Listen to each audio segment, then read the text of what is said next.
Rogue Knight by Illuviar. On Chapter 1, V2. Prologue: A shadow from the past. Place unknown. Time irrelevant. God damn it! I shouted as loud as I could before becoming aware that I was no longer in the seat of my disintegrating dragon. In a futile attempt to save a pair of Zaft pilots whose mobile suits were wrecked, I got caught on the edge of the Cyclops system, just as it detonated under the EA headquarters in Alaska. The display screens in my X-311's cockpit shattered one after another, showering me with pieces of their monitors. All I knew was a wave of unbelievable agony. The last thing I remember was the incredible heat that caused my blood to boil. Then I was here. Again. The Earth was just as breathtaking as the first time I saw it from this position, all those months ago. Ever since I ended in the GS universe, I flirted with death on countless battlefields. Yet feeling it actually claim me dying was disconcerting. I fucked up and should be dead, I said in a hollow voice. You should be. However, I made a deal. A melodic voice sounded from behind me. It was the ethereal being who had plucked me from my home dimension the first time around. I did not bother turning around. She liked her mysterious act and stayed invisible. For all I knew, she lacked a corporeal form to show me, and anything I could see might be just more smoke and mirrors. Which means that I need to deal with another mess, I stated. Correct. Then, if you do not get yourself killed, I'll be able to return you here shortly before Josh A was destroyed. I'll be nice and won't tell your girlfriend about that stunt you just pulled. I winced. Ever since I was sent here, I had to deal with a mountain of troubles, which became much harder when my favorite Rob decided to become a chat buddy with my girlfriend. They had a lot of fun at my expense. Ah, don't pout. After all, she's the main reason I went to all that trouble of giving you a second chance. Her voice became coy. Who needs to die this time? I sighed. Funny you ask. You don't remember, do you? The woman sighed. It was to be expected, yet. What are you talking about? I asked in confusion. One Republic Chancellor, a few of his cronies in the Senate, and the Separatist leadership. You have a war to end. It's all because you must prepare the galaxy to face the Vong. They aren't exactly what you expect, my knight. Remember, the Vong must be stopped. Have fun. The curses that left my mouth were not fit for print. =RK=. I awoke slumped over the controls of a fighter. That's an upgrade from the shuttle ride where my last adventure started. I frowned. There was something wrong with that thought. I shook my head and looked around. This time my mind was clearer. There was no sign of the numbness that plagued me for a week after my previous transdimensional travel. Those were the high points of my situation, yet even those thoughts felt wrong. Off. My mind was clear. True, I couldn't say the same about my memories. I could remember fighting to get as many Eurasian soldiers out of the Cyclops blast radius as if it happened minutes ago. Nevertheless, I knew decades passed since I got myself killed over there. My mind went to the image of Earth seared in my head. I haven't thought about my homeworld in a very long time. Nor about Natale or my comrades. I couldn't afford to. That life was over. I don't know when exactly it happened. It wasn't a sudden decision, but a gradual process until one day I awoke and going back home to. Nat wasn't so important anymore, for I already had home here. I had sacrificed too much of myself to survive as a Sith. I tore my morals to shreds, and I'm sure the person I used to be didn't really come out of the Sith Academy on Korriban. A slave went in there, a former Earth Federation lieutenant commander, seconded to Oni. When I was permitted to leave to do my first master's dirty work, a Sith acolyte left, and that was over 60 years ago. Then why the battle at Josh A where I died was so vivid in my mind? What did the entity say? That I had forgotten. Who you are, my knight. Why are you fighting for? May you find your heart in this future. Until the end of the road, when we shall meet again, fare thee well, my knight. Her voice echoed in my head, and I knew I won't be meeting her until the day I die. Her words didn't make much sense. What did the Republic Chancellor had to die? Besides the fact he was the nominal leader of the enemy. What separatists? There were just us, the Sith, Our allies and the Republic with its own. Did someone on the Dark Council plan a coup or something, just like my supporters there did? I closed my eyes and went over a few meditation exercises to focus my mind. First, I needed to figure out where I was, then go join friendly forces so I could assess the situation. What happened anyway? The last thing I recall, the battle above Korriban. The Republic was launching spoiling attacks in attempt to break our momentum as we were in the final stages of the preparation for our final assault at the core. I was caught out of position when the enemy arrived. In my fighter en route to a cruiser meant to bring me back to Dromund Kaas, where I would be formally inducted as a member of the Dark Council. Something happened during that battle, didn't it? I could vaguely recall the Force screaming a warning, then there was light and I was reliving my last engagement back on Earth. Whatever happened did a number on my memories. They felt quite scrambled, yet otherwise my mind was clear. It was weird sensation. On the bright side, I couldn't feel any present danger, which was reassuring. I took a few deep breaths and exhaled slowly, finishing my last meditation exercise and opened my eyes. I was in a cramped cockpit of a fighter I knew did not possess a hyperdrive, and I had no idea where I was. My arms, which were clad in light and comfortable armored gloves, ran over the controls as I checked the status of my tiny ship. It was a modified Sith interceptor, with a shield generator installed, as well as laser cannons with enhanced capacitors allowing a sustained rapid fire. Lastly, there were 2 racks of light proton torpedoes under the wings for attacks against hardened targets. Yes, this was the ship I was in above Korriban.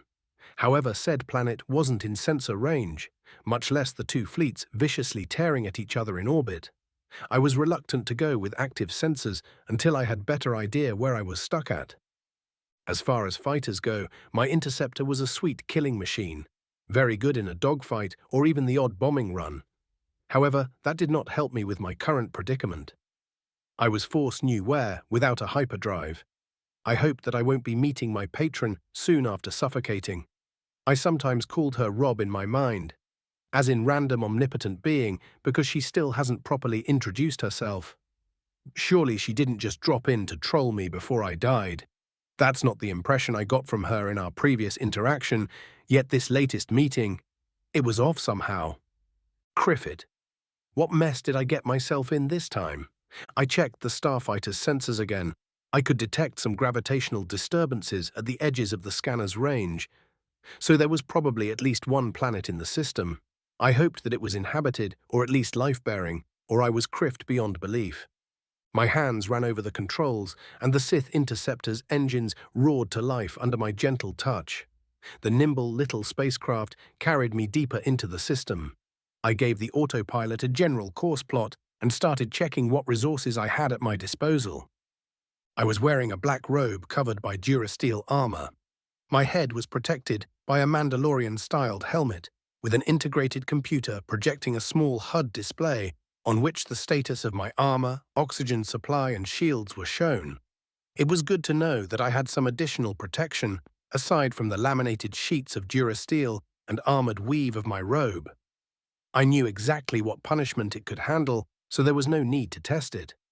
While my current outfit wasn't as durable as a proper heavy armor, it could still handle a lot of the stuff usually thrown my way.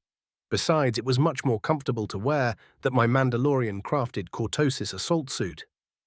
My armor had some neat features, like a dart launcher on the left arm guard, with knockout, poison, and ion-enhanced munitions. The last was for taking out droids. I was armed with a pair of heavy blaster pistols and had 4 power cells for each. For tougher situations, I had a pair of thermal detonators, 4 frag grenades, and 2 ion pulse grenades. For a moment, I thought that I was making a great impression of a Mando bounty hunter, and I should know considering I've been posting as one a handful of times while doing odd jobs for either Baraz or Imperial intelligence. I blinked in confusion. What the hell? Where did all those memories came from? I'm sure I just died back on Earth. The Criff? That was decades ago. Did the other Sith do something to my mind? Or perhaps the Jedi? A lance of pain split my skull at that thought. No, not Jedi. What was I trying to recall? Acting as a bounty hunter, but not really. I focused through the pain as I was taught back in the academy, and the memories I was looking for surfaced, slowly and painfully, but here they were. Sith. I could remember now. Orders. Locations all over the galaxy. Hunt down and dispose of low-grade Sith who had went off the reservation and caused trouble for the Empire. Wait, what? Palpatine's Empire? Why would I need to take out a Chancellor or Separatists' leaders then? Palpatine. Who was that, and when did he got himself an empire? The only empire worthy of the title was ours. The pain intensified. The Sith Empire. It wasn't being a bounty hunter I vaguely recalled. I remembered being a partially trained Sith acolyte whose good-for-nothing master sent me hunting embarrassments for the Empire. I spent years at that job before returning to the academy on Korriban and becoming a proper Sith under Baraz. I had the Force then, didn't I? But of course I had it. I was a Dark Lord of the Sith. What the criff? What was happening with my memories? It was like a veil that had been covering every one of my senses was suddenly lifted. It seemed that I truly saw, heard, and felt for the first time in my life. My senses went into an overdrive and I was lost. I saw even the tiniest imperfection on the control panel of my craft. I could hear every little sound and sense each vibration made by the interceptor. My armor felt like shards of broken glass upon my skin. Even the tiniest twitch caused me to feel stabbing pain as my clothes rubbed on my oversensitive flesh. Then it became much worse. Some kind of barrier was breached and a tsunami of memories hit my mind in an unyielding wave. My world exploded as a whole life flashed before my eyes, and I remembered. From my first memories as a small child on Dromund Kaas, to my misfortune in ending as a slave before manifesting the Force and being sent to Korriban after tearing apart my master, I remember accessing the Force for the first time. Then I got my memories from Earth back, something which increased my rage at being a slave. The rush I felt when the Force answered to my emotions and my master being crushed under the power of my mind alone. I remembered everything. It all ended with a titanic battle over Korriban, where I was engulfed in a flash of light. A Sith Lord who commanded the Imperial fleet protecting that world activated a super weapon of some sort. I was sure of it. Then I felt the Force screaming of deadly danger and… what? I shook my head, trying to clear it. Now my memories were making sense, but my mind felt like a bunch of Gamorreans went wild on my head with warhammers. In a sense, everything began and ended at the same place. Korriban, the place where I arose from being one of the countless wretched slaves under the Imperial yoke and became a Sith Warrior. It was there where I chose to disregard most of the creed of the Sith and to try to changing the Empire from within. It was Korriban where my ambition died with tens of thousands of Sith and Republic sailors, and I ended up here. Somehow, was my patron to blame? Did she send me here? Did I die again? I snapped back to the present. My right hand fell to a cylinder hidden in my robes, and I felt relieved the moment my fingers closed around it. Holding the hilt of my lightsaber, a weapon that was literally part of myself as far as the Force was concerned, soothed my nerves.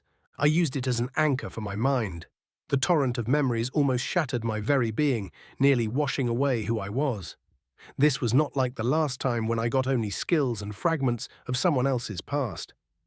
This time it felt like I lived through the life of Darth Vile. Because I did. At least a version of me did if he died above Korriban. No, that wasn't true after all. The Force stirred around me, driven by my confusion and need for answers.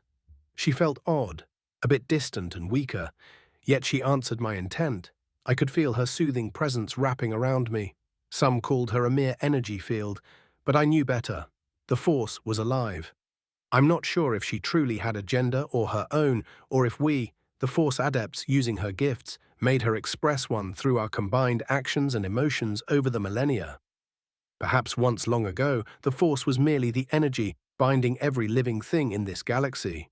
Nowadays, she was so much more. An ally, an enemy, and constant companion. Too many things to put into words so those who lacked her touch could understand. How do you describe the color red to the blind? How do you explain the way your lover's voice moves you to the deaf? There was an ancient echo in the Force. A whisper just on the edge of my hearing. An impression, if you will. I knew it just as I knew myself, for it was of me. The Force didn't lie. I know I lived as Vale. I was that Sith Lord, and something went terribly wrong, so I could be here and now, whatever that meant. I could feel it through the Force, all the people I knew and had bonds with. They were gone, mere echoes. Under other circumstances, this revelation might have broken me. Yet those closest to me were already dead, claimed by the war I, among others, made sure we would win. The final downfall of the Republic was all but guaranteed, no matter what limited success their final offensives could boast of. I stared at the stars through the canopy of the cockpit. It made a twisted kind of sense. If this was happening to anyone else, I would have thought that this stunt of Rob's was pure genius. This wasn't my time, was it? She apparently made a deal and needed this Palpatine disposed of, didn't she? However, I recalled our last deal. She knew by the time I would likely die, I wouldn't really care about going back to Earth. I was a different man with different home. A home that, if what I was beginning to suspect was true, was long gone. Was this what she meant by implying I might find my heart in this future, I wondered. I knew that my eyes, hidden under the helmet as they were, had a distinct yellow tinge around the irises as my fury grew. I spent a lifetime as a Sith Lord, and what now? Was it all as good as erased? The memories from my first life were stirring. Separatists, Dooku, Sidious and Palpatine. At first those were names without context, but eventually a bit of recollection came. The later two were one and the same, a Sith Lord who was able to hide his nature and got himself elected as the Chancellor of the Republic. That thought made my blood boil. Did we lose after all, or was our victory a fleeting thing? In my fury, I turned up to the Force, hoping that the dark side would soothe me. I tried to clear up my mind and think about my situation in a somewhat reasonable manner. I tried to remember more, but it wasn't easy, not after so many decades. Instead, I was confused by the way the Force felt. I knew it was off, but I didn't think about reflecting upon it earlier as I was lost in my mind. Now I dismissed any thoughts about the past or the future for that matter and concentrated all my senses on my power. The light side was muted, as if there was a veil made of living shadows thrown over it. The dark side, on the other hand, well, let's just say that I had never felt it stronger or more seductive than it was right now. Not even on my one and only audience with the Emperor in his inner sanctum on Dromund Kaas. My memories stirred. Fear gripped my heart with fingers colder than the void between the stars.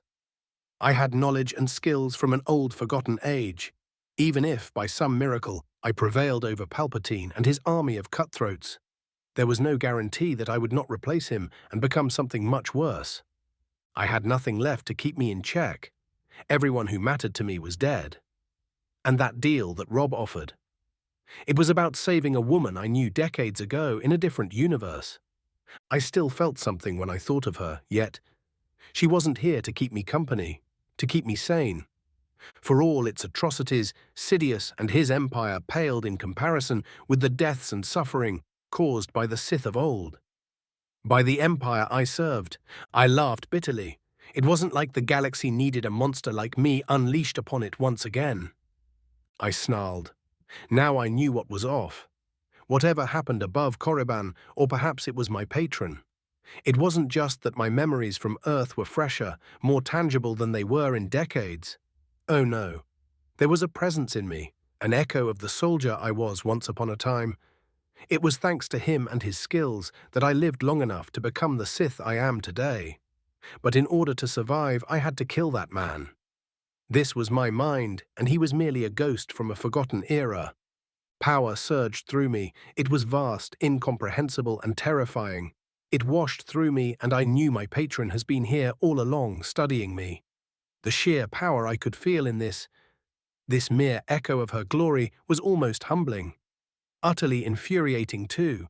I felt her gentle touch upon my mind, and I understood. The ghost of the man I once was plucked away to be sent for his just reward, the second chance he become the monster I am today to gain. Words failed me. Amused laughter echoed in my mind, making my head ring with pure innocent joy.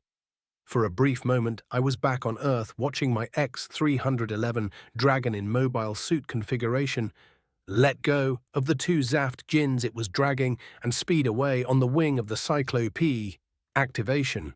The microwave radiation of the trap clawed behind it, scrambling the engine exhaust, but my machine made it out of the area of effect just in time.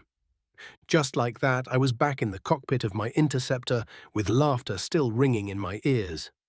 I keep my word, my knight. The man I made my original deal with has still work to do back on Earth. Thanks to him, you exist. Thanks to you, he has his second chance. That merely leaves you and the task I gave you. The amusement in her voice grew up a notch. My meddling in this universe is at end, my knight. I'll merely trust you'll find your heart before it's too late. She laughed again. In your nature too, my dark knight. Fare thee well, Vale. I slumped in my seat. The monstrous energy was gone, hopefully for good. I knew my patron was powerful, but this, I shuddered. It was eye-opening. Did I dare not follow up on her nice request? I snarled. I was no one's pawn. Was I going to have a choice? My memories of what back on Earth was known as Star Wars were fragmented. Unless I went to hide under some rock and ignored the galaxy sooner or later, I would clash with Sidious. With the Jedi too, because them I remembered. They existed in this time and age. The one thing I could count on was that the Force would make sure I would meet them. The dark side wouldn't waste such a chance to cause more conflict. $RK Phase 01. Use the Force. Luke. $RK Part 1. Location, still unknown. The Sith interceptor cruised through the unknown star system on autopilot, while I huddled in the pilot seat. Being stuck here with only my memories for company wasn't doing me any favors. The only silver lining was that I could remember everything and sort out my head. The bad one was simple. I could very well imagine the horrors I could unleash upon the galaxy. If what I remembered from my time in my birthplace about the Clone Wars era was anything to go by, I had more knowledge of the Force and how it worked than all but a few actors in this day and age. I was a veteran of a war the likes of which the galaxy hasn't seen in more than millennia. If I lost it and either fell to the dark side, or the more likely outcome, let it consume me in order to make the pain of losing everything I knew, everything I've worked to achieve. The consequences would make Palpatine's empire look like particularly relaxing resort in comparison. I knew that for a fact. When Ashara was murdered few years ago, I was falling to the dark side. It took desperate measures to prevent it. I had to become a mask I wore all the time, one of the man I was up to that moment. The danger of letting myself be consumed by the dark side couldn't be overstated. I've wrought terrible things while in my right mind. If I really lost it, I would become everything I hated about the Sith the galaxy would burn for my amusement, or just to make the paint stop. It wouldn't really matter at that point. The Force itself didn't help me. The dark side was strong, alluring. It was whispering to me, like the devious seductress she was. She was promising everything I ever wanted, even if it couldn't bring back my heart's desire. However, the dark side could give me one thing, losing myself and ending the agony, and that made her more dangerous than ever. Because I wanted the void in my heart filled. I wanted the pain of the loss gone, even if it made me more powerful than ever before. Wasn't this ironic? Right now, I was on the precipice of being what most typical Sith would sell everything for. All I needed to trade for more power than only a handful beings could ever conceive of was what was left of my sanity. It would be so easy, and there would be no more regrets. I ruefully shook my head. The dark side was particularly heavy-handed in her attempts to make me fall today. If I ever did it, it would be my own volition. Just as becoming the Sith I was today was. My personal pity party was interrupted when I felt a sudden chill. Somewhere, nearby, thousands of sentient beings were dying. I felt someone's malicious joy, and in the same time I was sick to the pit of my stomach as I enjoyed feeling all those people die. As a Sith, there was a part of me that considered their dying cries as the finest beverage in the galaxy and craved more. Enjoying the death of those unknown people made me feel dirty in a way I knew that no amount of bathing or decontamination could clean up too. This was one of the biggest pitfalls of using the dark side. It made you enjoy the suffering and agony of others, and if you had a conscience, you hated it too. The dichotomy was something that would eventually drive all but a few insane or straight into the clutches of the dark side. Worse, most sooner or later would make causing strife and suffering their priority, even if they wouldn't admit it even to themselves. They would choose the way that would make them feel the rush of the dark side, even if doing so means taking less than optimal choices in the long run. Eventually in the short term too. The only way to keep experiencing that from driving you insane was to have people you respected and cared about centering you. People to keep you sane. Bloody hell, I muttered. It was almost like feeling a lot of people die for the first time. Whatever the process that brought me here, it did a number on me, didn't it? Or perhaps there were few vestiges of the man I used to be, my patron, left behind for one reason or another. With a thought, I shut down the interceptor's autopilot, and the small ship changed its flight path as I used the Force to guide it. I barely felt the acceleration when the twin engines roared to life and jumped from cruise mode to 80% of max acceleration. The place where I felt people dying was calling to me like a siren song. $RK $. The clock shown on my HUD counted that 43 minutes had passed from the time I sensed the deaths. It took me that long to reach the general area where I felt people dying. It was obvious what had happened. War. I could see a small debris field made by the shattered forms of 3 large ships.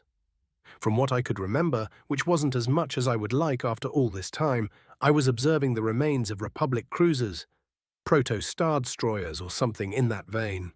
The shattered hulls told a story of a dagger-like design, what the Republic preferred to field before its transformation in Palpatine's empire during the Clone Wars, if I remembered correctly.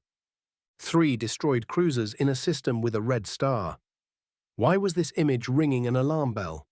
I shrugged, expecting to remember details from a show and movies I've watched so long ago was funny and foolish. I started scanning for survivors with both the Force and my fighter's sensors.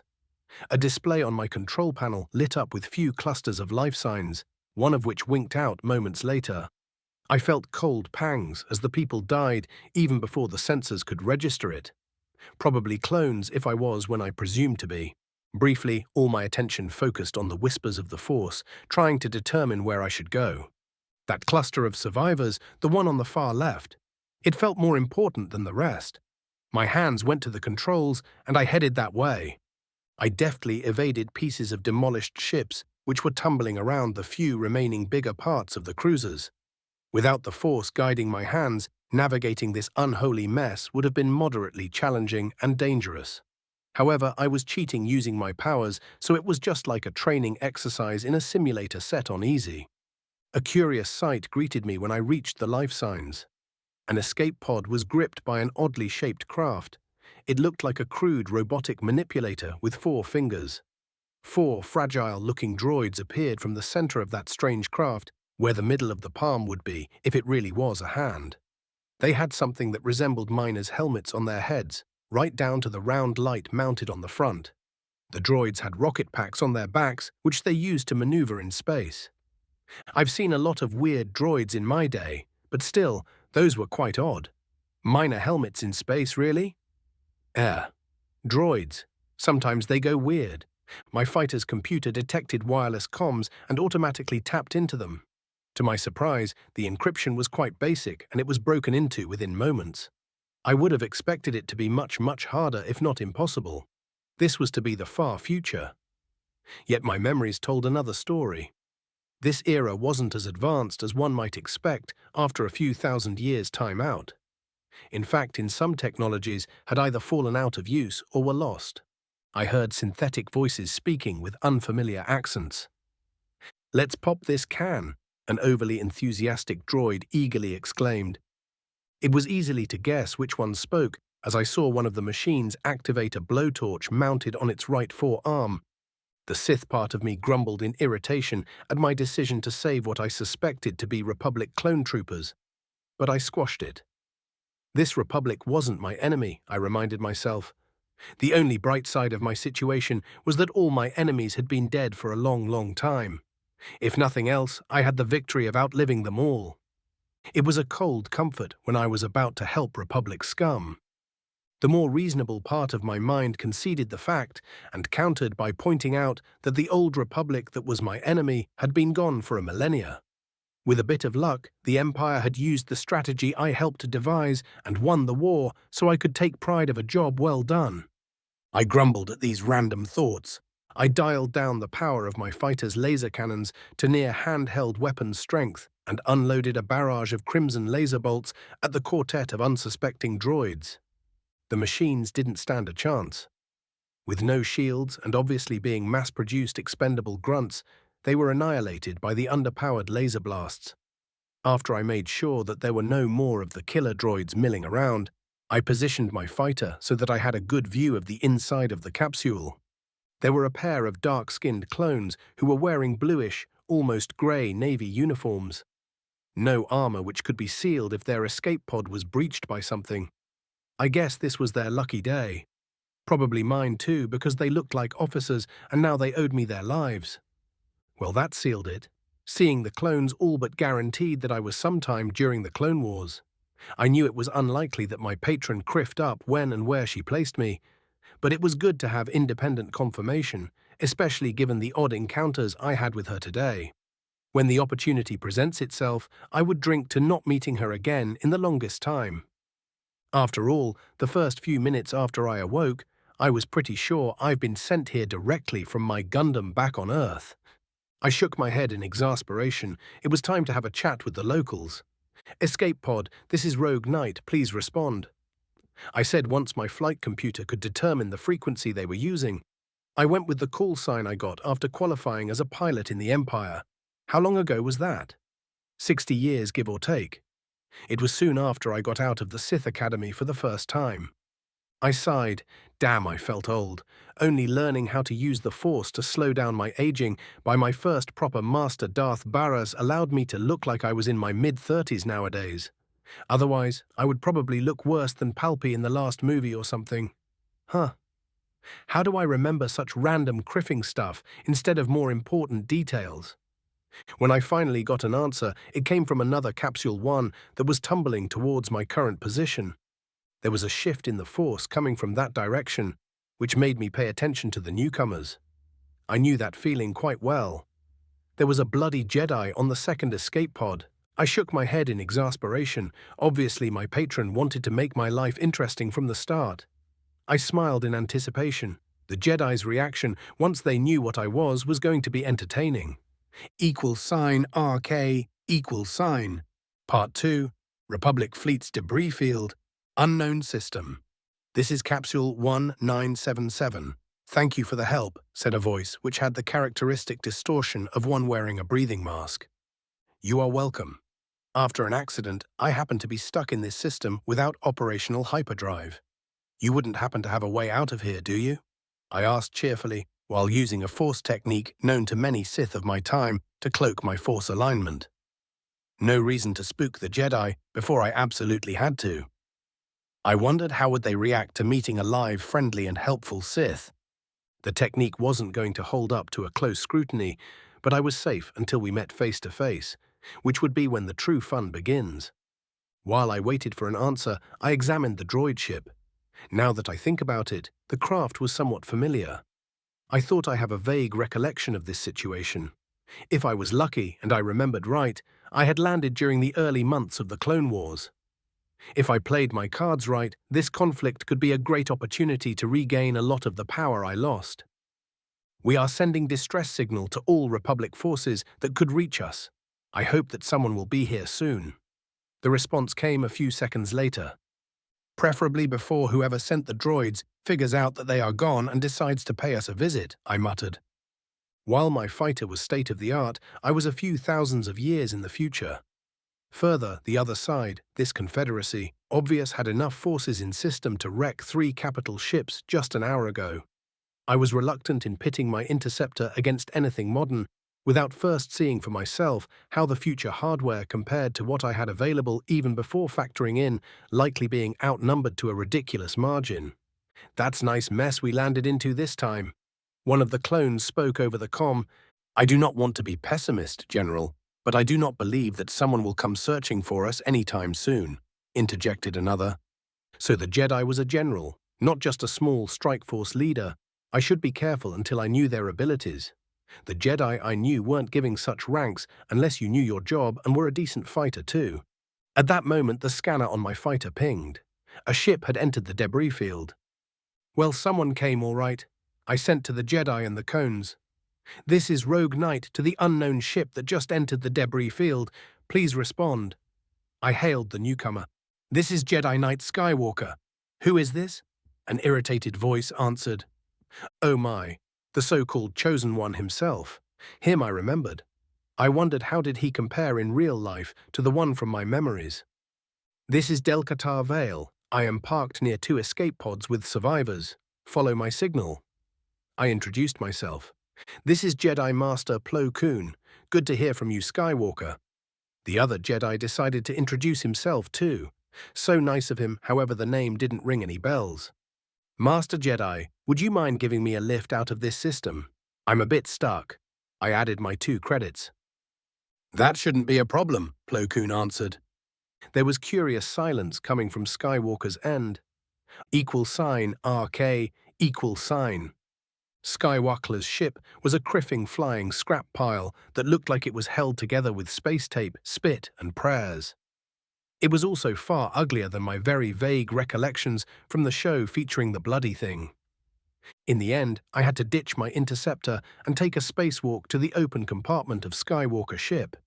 It was a good thing that my armored robes were in fact an armor suit that could be sealed and was rated for short vacuum exposure. Using the Force, I navigated through the short distance between our spacecraft and landed at the back of Skywalker's ship, letting its gravity field pull me to the deck. I stepped through a force field that kept the air inside what looked like a cargo space and found myself face to face with Master Koon, who apparently was a Keldor male. The moment he saw me, I could practically feel his glare. Yeah, I looked the splitting image of heavily armored mercenary who were usually not to be trusted. To add insult to injury, my outfit had distinct Mandalorian influence, which was likely to count against me even in the future. Besides, from this short range, my camouflaging technique was less effective. Perhaps I should have put an effort in mastering it, but back in the day that simply wasn't necessary. It wasn't like most people, both friend and foe alike didn't know me by sight, and it's been long since I had to deal with fieldwork, making infiltration necessary. Rank did have its privileges after all. I am not your enemy, Jedi. I raised my hands in a peaceful gesture. I wasn't ready to make today's Jedi Order my enemy. I lacked the resources needed for such a conflict, and right now the Jedi were my way out of this system. You reek of the dark side. Whatever you did to conceal it is no longer working, the Keldor snapped. That technique served its purpose. I shrugged nonchalantly. If I meant you harm, Master Jedi, I would have blown up your escape pods otherwise. While we were chatting, the pair of clone troopers had raised their weapons and taken positions between their Navy brethren and me. They were soon joined by Skywalker and his apprentice, who moved closer to me and were gripping the hilts of their lightsabers. I looked at the supposed Chosen One. The show did capture him quite well.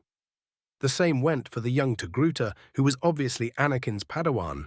3 Jedi versus little old me, and it's you who are feeling apprehensive. I pointed out. Their nervousness was like a beacon for my emphatic senses. Koon tilted his head to the left. I sense no deception coming from you. He frowned. No need for it right now. As I said, I need a ride out of here. And if you are wondering, I am not with those droids, I said. When facing presumably competent Force adepts, one should keep their lies to a minimum. That's way, when you really need to lie your ass off, it's more likely they'll buy it if you have a way to cloak your intentions from them. It was astounding how well you could lie by omission or when you simply declined to volunteer information. Who are you with then? Asked Ahsoka. If my suspicions are correct, I'm with myself ever since earlier today. I spoke unhelpfully. You can consider me as a free agent. It was all true from a certain point of view. When all was said and done, right now my only allegiance was to myself. Bounty hunter, spat Skywalker. Young Jedi, you don't want me to be something else. Trust me about that, I shot back. Few of my best friends used to be bounty hunters and proud of it. I raised an eyebrow at Skywalker's tone and the waves of anger coming from him. I didn't know why he hated the practitioners of that profession, didn't particularly care either, even if I could figure out some things. Considering that he spent his childhood as a slave on Tatooine, it wasn't a stretch of the imagination that he might have a problem with mercenaries and bounty hunters. Most of those he would have had experience with would have been employed by the Hutts, not necessarily the nicest or most reputable examples of those professions. Skywalker, that's enough. Plo Koon chided the much younger man. A mercenary, you say? The Jedi began interrogating me. Well, I find myself in a need of work, well-paying one, I admitted. No need to explain what else I was right now. I can sense the dark side in you. Mercenary. The Keldor continued to stare at me. Is that a problem? I couldn't keep the amusement out of my voice. Last I checked, it wasn't a crime. He's working with Dooku, I knew it. Skywalker snapped. You should watch your temper, Jedi. Didn't you hear? Anger leads to the dark side. I needled Anakin. Who is this Dooku? Count Dooku, the leader of the Confederacy. Your boss. The little Togruta narrowed her eyes at me as she spoke. Stop playing dumb, she accused. The kid looked kinda endearing when angry. I can honestly say I don't know any Count named Dooku. It was even true. I knew of him thanks to the movies I've watched so long ago, but I didn't know him. It wasn't like we've been introduced, nor have I seen the man for real. I think he's telling the truth. Plo Koon frowned.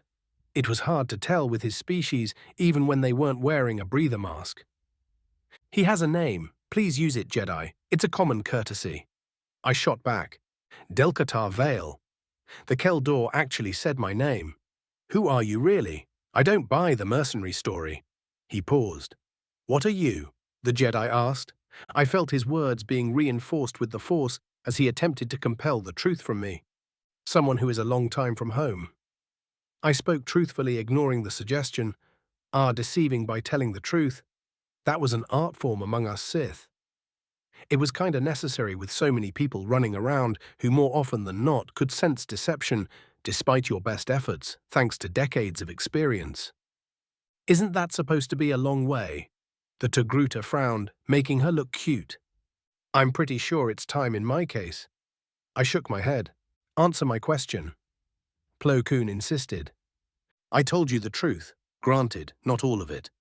Will we stay here the whole day, exchanging pleasantries, or shall we leave before whoever blew up that fleet, I pointed at the cruiser remains floating outside, decides to come back? Don't forget that there are few more pods with survivors out there. Probably more droid kill teams too.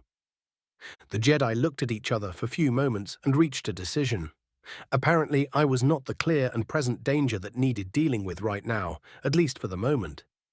It's a giant ion cannon mounted on a supercruiser, declared the Keldor. Getting out of here might be prudent. He reluctantly agreed. So that's what took out your fleet. I wondered if Grievous was on board. That sounded like a proper superweapon, and that was something the cyborg would love. I thought so anyway. Grievous was the cyborg, right? A rapid-fire series of beeps and whines came from the cockpit.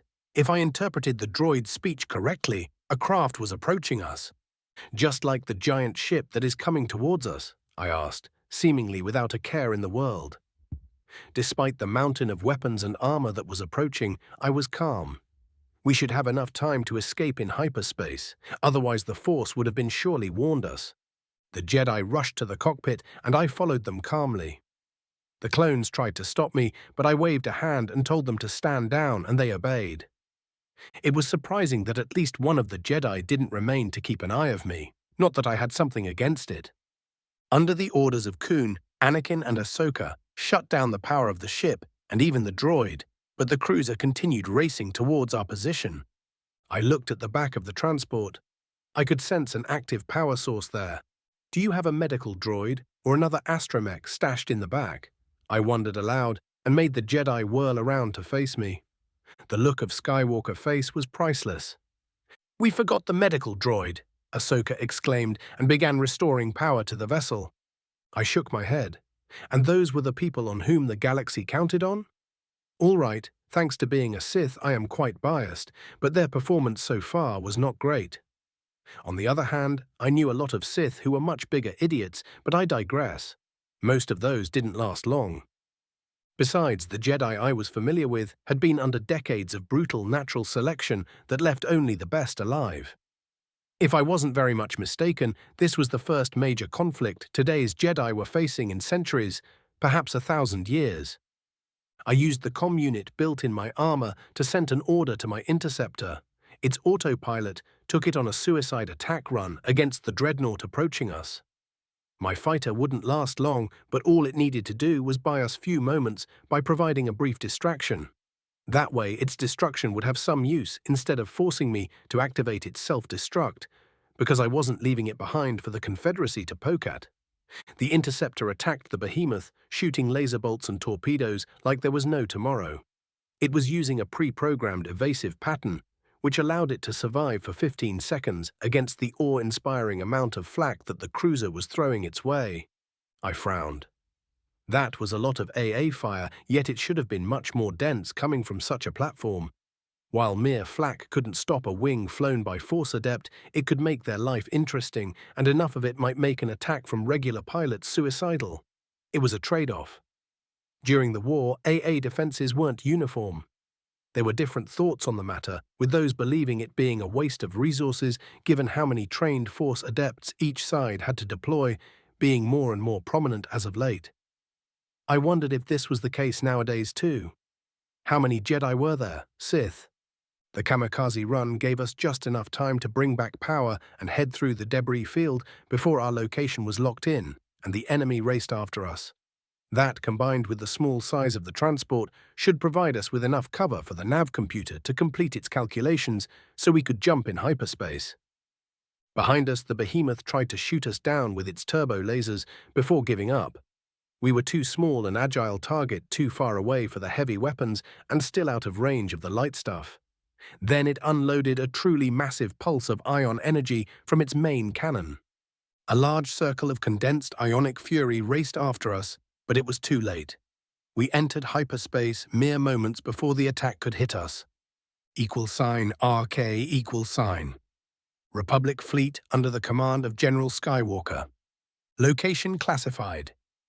It was no wonder that Palpatine was able to fool the whole Jedi Council.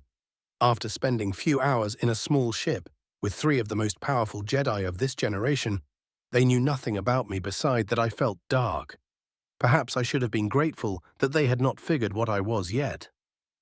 After arriving at Skywalker's fleet and landing on his command carrier cruiser hybrid, the Jedi went to report to the Council and ordered me to follow. Apparently, they wanted a second opinion on what I was and what were they supposed to do with me.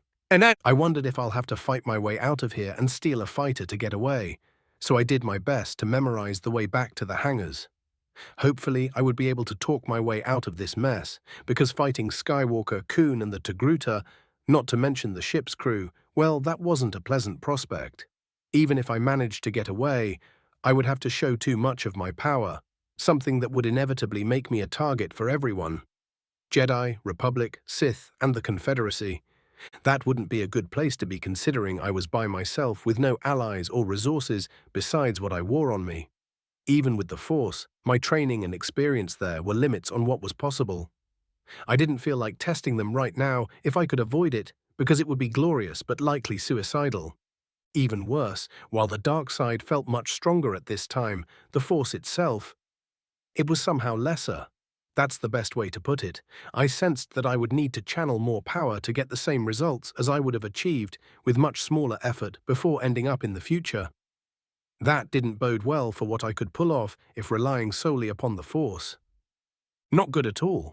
We reached the communications center, which was built around a big holo projector.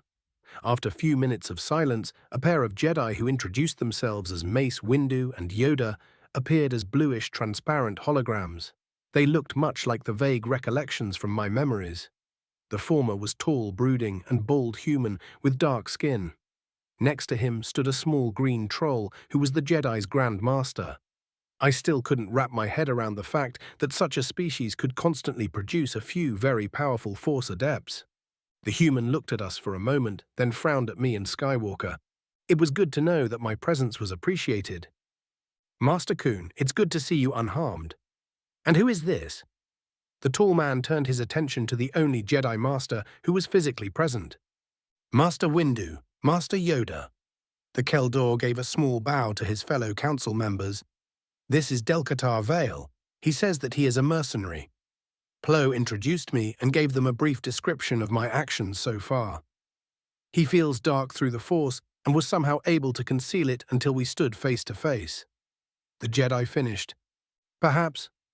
Yoda had a thoughtful expression on his face. His ears were twitching, but I had no idea what, if anything, that action meant for his species. There were just a few of his kind I've met, and we didn't have too long to talk. Simple mercenary you are not, declared the ancient Jedi Master. Yet from you a threat I feel not. Yet dangerous you are. What do you sense, Master Yoda? I nearly sneered. Being in the presence of the Jedi's Grandmaster. It strokes some painful memories that better be left forgotten for now, because the alternative is a bloodbath. The little alien wizard gave me a piercing stare which I returned. It was not hard, with my head hidden under a helmet. A Sith, yet not. You are. Yoda dropped a bombshell. Perceptive little bugger, isn't he? I gathered the Force around me as a shield and prepared to explode into action as my hand fell over the hilt of my hidden lightsaber. What? Windu exclaimed. So much for the famed Jedi composure. Two blue lightsabers hissed to life as Anakin and Plo Koon drew their weapons and pointed them at me. You got to love the Jedi. Apparently Yoda could sense what I am across half the galaxy, yet Sidious is invisible under his nose. Figures. Bloody Jedi. Delcatar Vale, also known as Darth Vile, formerly from the Sith Empire, at your service, Master Jedi. I gave Yoda a small bow. Ahsoka gasped when she heard my new introduction and had her weapon in hand too. However, she didn't activate it. That didn't stop her from frowning at me something fierce. Malice from you I sense not. Yoda joined the frowning competition. I frowned at them too, just to feel included. So far, Ahsoka was winning hands down. Plus, she looked cute, like a fluffy kitten. Yoda lost points for impersonating a particularly grumpy goblin. I rolled my eyes and wondered if the first war between Jedi and Sith started because we no longer could stomach their maddening mysticism and word games. He is Sith, he admitted it, exclaimed Mace, disbelief clear in his voice. Proud of it too, thank you very much, I quipped. I wondered how long would it take them to make the first move. I could sense Tano's and Koon's confusion at my actions and the lack of aggression. Sith attacked the Jedi when we met. It was written all over their faces. Yoda, on the other hand, was looking at me with a curious expression on his face. A self-styled Sith was in the same compartment with them, and all we did so far was talking. I have not threatened them a single time yet. Definitely nothing like the usual Sith they were taught to expect, I guess. I smiled. Keeping Jedi off guard by not meeting their expectation was a lot of fun. Almost as good as trolling them on general principle, and if this meeting didn't dissolve in a bloodbath, I would have the opportunity to troll them a lot. As we stared at each other, the Force was reacting. We all could feel a shift within it.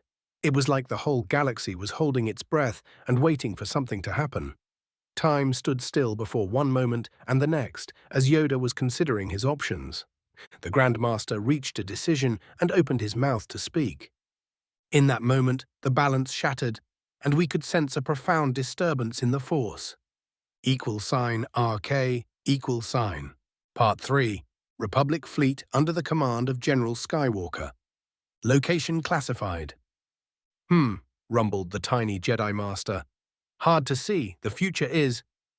He stared at me with his huge eyes as if it was my fault.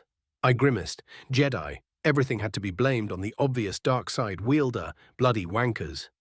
Fear in your heart, I sense. Something that you seek, there is? Yoda asked. My mind wandered to the one thing that kept me sane during the war. My eyes darted from the Jedi Master to Skywalker, and I felt one of the few things that are taboo for the Sith. Pity. The fools, warding themselves from any emotions. Being afraid to feel, to be people, living with no one to act as an anchor to keep them sane. It was easy to lose oneself to the darkness that way, especially when most, if not all of them, did their best to keep the ones they might fall in love away.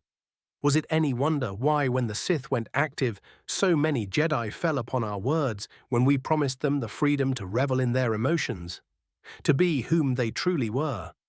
All but Skywalker, though he managed to somehow criff it all up. I smiled. A woman's laughter was ringing in my ears. I almost saw a brilliant smile on a face framed by blinding yet comforting light as I remembered one of the two women that ultimately kept me sane as a Sith. I owed it to both of them not to let the dark side control me. It was the one promise I intended to keep. It was for their sake as much as for the vengeance I craved that I donned the mask I currently wore. Remembering Ashara and Vet, it hurt. The dark side whispered promises to soothe my pain if I surrendered, but I simply disregarded it. I almost fell after Ashara was murdered, yet I found my way back in control. I wasn't releasing it anytime soon. My attention snapped back to the present as I felt the Jedi getting restless. Unless you've learned how to bring back the death once they've become one with the Force, what I seek isn't going to happen. I sighed. Rumbled Yoda and looked down, his ears slumped. A tapestry of possibilities paints the Force. Around you it gathers, both light and dark. He looked me in the eyes. My helmet was no obstacle to his piercing gaze. The chosen one, you are not. Yet the future shrouds you like a cloak. Past, present, and future you've seen, have you not? His voice sounded in my mind. He fucking knew. Somehow he knew. Damn it, I was a soldier. There was a reason that I avoided Dromund Kaas like the plague when I could. I hated all the intrigues and political games that dealing with the highest echelons of Sith and Jedi leadership guaranteed, even if I had to become quite good in order to survive as long as I did. When all was said and done, what was happening right now was such a game from the highest order. I reinforced my mind shields and chose my next words very carefully. I've seen possible futures. I've had visions of this war you're busy fighting. It does not bode well for the Jedi. I believe you suspected it when the first battle of the war was joined. I paused, wondering how to go on. It didn't really make sense at the time. What I saw, the galaxy was different. There was nothing of the Empire I knew, just a republic tearing itself apart, Jedi stumbling in the dark, and a few Darksiders shrouded by shadows. I waved my left arm around while being careful not to cut it on one of the two lightsabers pointed at me. My right hand never left the hidden hilt of my blade. It is hard to trap a Jedi or Sith. Yet here we are, in the middle of the greatest trap for Jedi that this galaxy has ever known. But you suspect that, don't you, Master Yoda? I asked the tiny Jedi. What are you talking about? Anakin snapped at me in confusion and anger. The Clone Wars, the trap are, Yoda clarified, the Republic or these separatists. It does not matter who wins. It is irrelevant. In either case, the Jedi lose. That is the point of the war, I added. I remembered the teachings of an ancient Sith, who once upon a time used to be a Jedi. According to her, the real war had never been between the Sith and the Republic. The latter was merely a shell around the Jedi, which had to be attacked to draw them out. Just like the Jedi teachings were shells around the hearts of the men and women practicing them. The conflict between the Jedi and the Sith has always been an ideological one. It was a battle of ideals. In the end, there was no greater victory than to make the enemy one of you. Unless you were in it for the vengeance. But that was another matter. Or perhaps not. War. It gave people many slights to avenge. Yes, Yoda nodded, so he knew it from the beginning. If I was a betting man, I would have said that he saw himself without good options. If the Jedi declined to take part in the war, when one of their own was the face of the Separatists, the Order would have lost what credibility it still had. Not to mention that some Jedi would have disregarded the orders to remain neutral, just as Revan and his followers did centuries before my own time. I wondered if Skywalker would have played Revan's role if that had happened, and if it would have been for the best. Still, it was a very dangerous game Yoda played. The war created great opportunities to tarnish the Jedi's image in the media. Win-win situation for Sidious. He had a good plan, one that worked in the future, painted by the movies I knew. You can't fulfill your purpose as Guardians of the Republic without being a part of the war. Yet the moment you joined, the Jedi as a whole lost. I stated the obvious. The only saving grace for the Order was the nature of the conventional enemy. The bulk of the CIS forces were made of droids. That lessened the chance of the Jedi being warped as they fought and cut down countless living, feeling beings. It bought them time before more and more of their number would be tempted by the dark side, even without the Sith actively trying to turn them. The other thing that saved them was that, unless I was very much mistaken, the current so-called Sith planned to simply exterminate their enemies instead of turning whoever they could. Windu gave me a dark glare but said nothing. He, as well as all of us, sensed that this was Yoda's show. Besides, for a brief instant, the swirling vortex of the Force pushed aside the shadow, blocking the Jedi's vision. They knew that I was right. That revelation would have some interesting consequences down the line. I just hoped it wouldn't come back to bite me in the arse. The ball was in Yoda's court. I decided to pour more fuel to the fire. You are the one who mentioned the prophecy of the Chosen One. We Sith know of it as well. Do you not wonder what brings back balance to the Force means? I smiled maliciously. It was a good thing they couldn't see my face. Prophecies. Bah! They were a tool for the Force to guide the weak-willed. We Sith forged our own future even when the Force itself had other ideas. Skywalker is supposed to destroy the Sith. He should start with you. Windu glared at me. Is he now? How many Sith are there in the galaxy today? This Dooku you've mentioned, his master? Or is he a master and not an apprentice? How many Sith does the Confederacy employ? How many Jedi are there in the galaxy today? Please answer me, Master Jedi, and then think about whose side might need pruning so there would be balance in the Force. If their gobsmacked expressions were anything to go by, none of them ever looked at the prophecy in that light. From a certain point of view, Anakin brought balance back to the Force when he helped destroy the Jedi Order.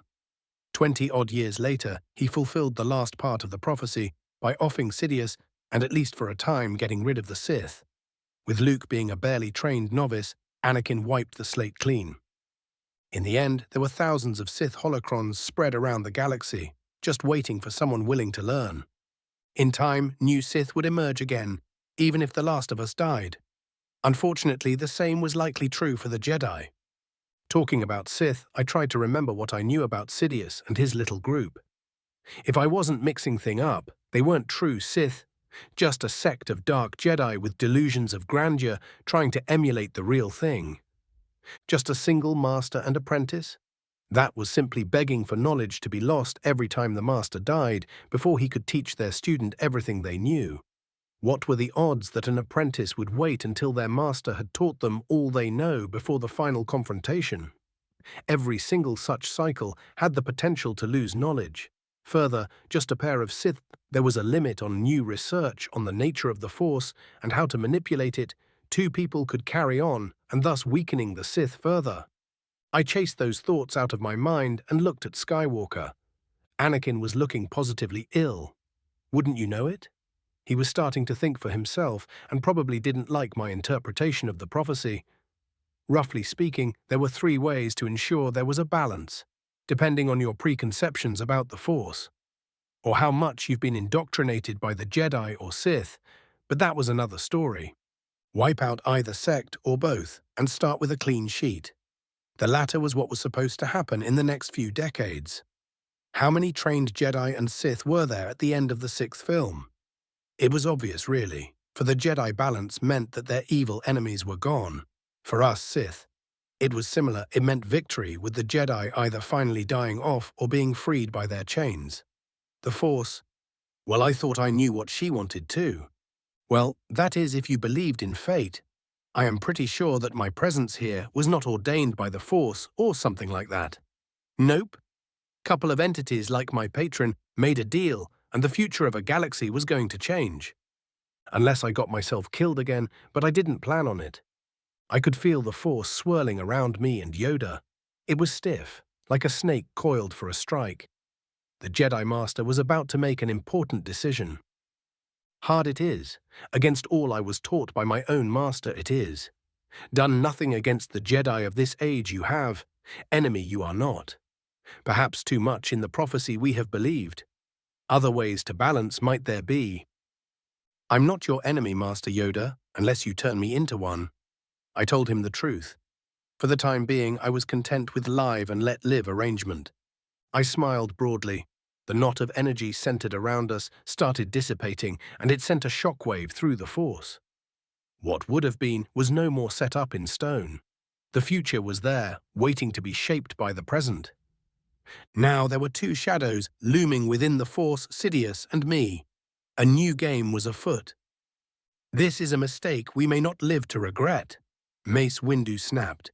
He cut off his connection, and his hologram winked out. Nah, I feel that I'll have a lot of headaches with that fella, I muttered.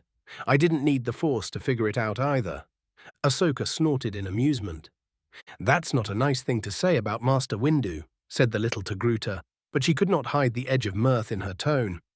A Jedi with a sense of humor. You are not hopeless after all, I exclaimed. Tano was a little gem that needed polishing.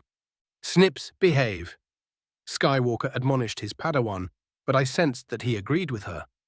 Ah, now I remembered. Windu was not one of Anakin's fans either, was he? Master Kun shut down his weapon and placed its hilt on his belt. He turned his head towards me. What do you intend to do now? The Jedi Master asked. Well, while I am stuck here, I may give you a hand with that oversized cruiser. It's your next target, isn't it? I do not believe that your Grandmaster would let me on my way without supervision. Who knows? I may go and corrupt someone with my insidious ways, I quipped. Indeed, Yoda made his opinion clear.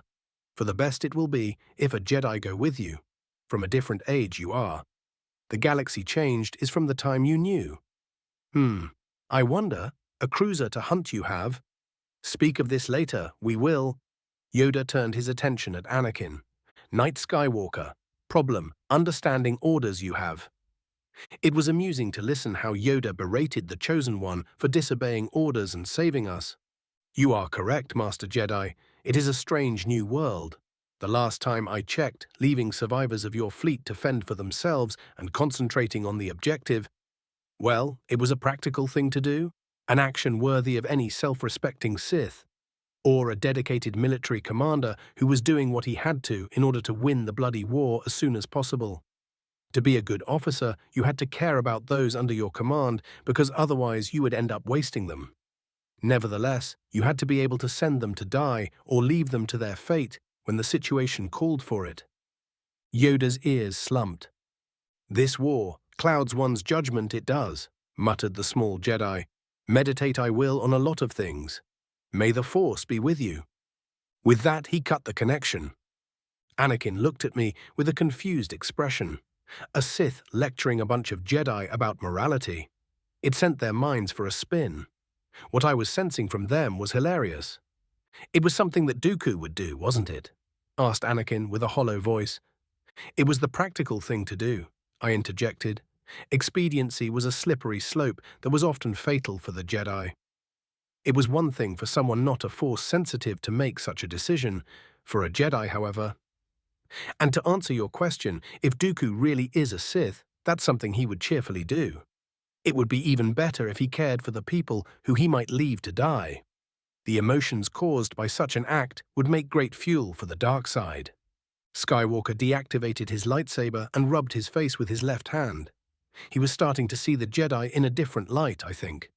It was a small step to make, but significant one. It would be interesting to see where it would take him. The discussion was effectively ended by the rumble of my stomach. With the time jumping that sent me here, I had no idea how long it was since I ate for the last time. I was sure it was nearly a day by now. I'll show you to the mess hall, said Anakin. Snips, are you coming? =RK=, Chancellor's Office, Senate Building, Coruscant. Palpatine, the Supreme Chancellor of the Republic, sat slumped in his comfortable chair. He was dealing with the bane of every ruler mountains of paperwork. He had plans to deal with a lot of that nonsense once he was emperor, but for now it was an inevitable evil. The former senator from Naboo was reading a pad filled with various laws which would be proposed on the next Senate session. He or his sympathizers had made few of those. The rest, he had to check them to see if there was something that could be turned to his use, or if there was something that would be a problem for one of his plans. It was boring but necessary work. It would not do for one of his enemies to sneak in something troublesome without his knowledge. After all, Even for someone like him, it was impossible to know everything. It was a big galaxy. He was reading about a law that should have resolved the disputes between few minor worlds on the edge of Republic space. So far, he had no plans for those planets. They were tiny fishes in a very big ocean. Palpatine snarled. This was waste of his precious time. The boredom of the Sith Lord was abruptly ended by a tremor in the Force. Its deliciously dark currents were disrupted by something unseen. There was a change in the air. He frowned, concentrated, and sent his mind searching for the cause of the disturbance. The dark side was stronger than ever and was throwing huge shadows which would blind any Jedi trying to divine what was happening. It was one of the many advantages Sidious had. He was not a man easily surprised. However, that day he was, and it was not pleasant. For the first time in his memory, the shroud of the dark side obscured his vision too.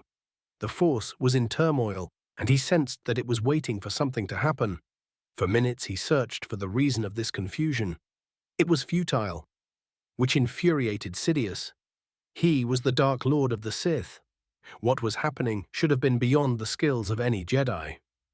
For a moment he thought that Dooku was up to something, but disregarded that idea. That did not felt like his apprentice. A Senate functionary entered the Chancellor's office without announcing himself. It was a shifty-looking male Rodian who was out of luck. The man saw the livid Palpatine, whose eyes were blazing with sick yellow light.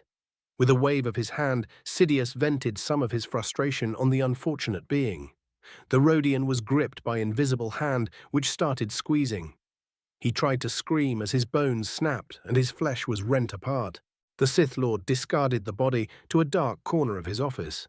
He was now a bit calmer and was almost thankful to the unfortunate creature. This was not the place to lose one's temper, yet this was the third time it had happened in as many years. He should have controlled himself better, yet the sudden potency of the dark side had left him drunk with power for some time. Not to mention the toll-thins, Force-damned useless paperwork that took so much of his time every accursed day. Slowly but surely, the sheer boring stupidity of what he had to deal with was taking a toll upon his sanity. The Force shifted. It was still shrouded by darkness, but there was a significant difference. It was a dance of dark and light currents. It was the birth of a new future.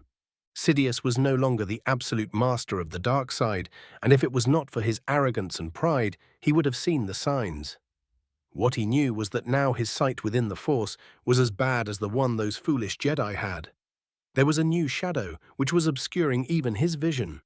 He vowed vengeance on whoever was casting it. That person would feel his boundless wrath. The Dark Lord of the Sith was not someone to be crossed. The dark side was his to command. Palpatine shook himself from the short-lived power trip and frowned at the corpse. It was days like this when he wondered if all the years spent stuck as a Chancellor were worth it becoming Emperor and finally achieving vengeance upon the Jedi. He sighed and raised a hand, gathering the Force within his palm and shaping it with an idle thought. A sphere of swirling darkness appeared, and he threw it at the corpse. When it hit, the Rodian shook, then was consumed by the dark side technique until there was no trace left of him. Now Palpatine had to ensure there were records showing his aide leaving the building before vanishing. What a bother! Was it really worth it? =RK=. Part 4. General Skywalker's command ship, Resolute. Location classified. The meals in the mess hall were adequate. I've had worse-tasting things served on warships before. It actually beat all equivalents of MREs I've tried to eat so far. I was eating something that tasted like a chicken with some kind of bitter sauce. Strange combination, but not bad. Skywalker and Tano were keeping me company on the corner table I had chosen. I had my back safely towards a wall with no way for someone to sneak up to me from behind. What can I say? Healthy paranoia. Skywalker was munching on a meal identical to my own, and let me tell you, that boy did have a healthy appetite. Next to him, Ahsoka was nibbling on a salad, an odd choice for someone of her species. The Togrutas were predators after all. I should know. I was married to one. Her attention was firmly on me. I could see curiosity sparkling in her huge eyes. All around us, groups of clones and few normal crew members were helping themselves to whatever the cooks had ready. I believe it was the lunch cycle for the ship. Few minutes ago, when we reached the table with our food and I took off my helmet, I saw surprise on the faces of my companions. I don't think that they were expecting an ordinary-looking human in his mid-30s. I think I looked underwhelming for a Sith. My lips twitched into a small smile at that thought. Ahsoka was looking like a slip of a girl, too small to be any real danger, yet she was anything but harmless. Judging a Force user by his outwards appearance was a fool's bargain. Take Yoda, for example. I swallowed another bite of the fried meat and looked at the Padawan. Ask your questions before you start bouncing around in excitement. I glanced at the clones, some of whom were giving me interested glances.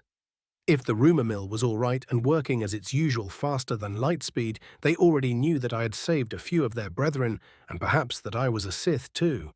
The later was information that I preferred to be closely guarded for the time being, but knew that the cat would be out of the bag sooner rather than later.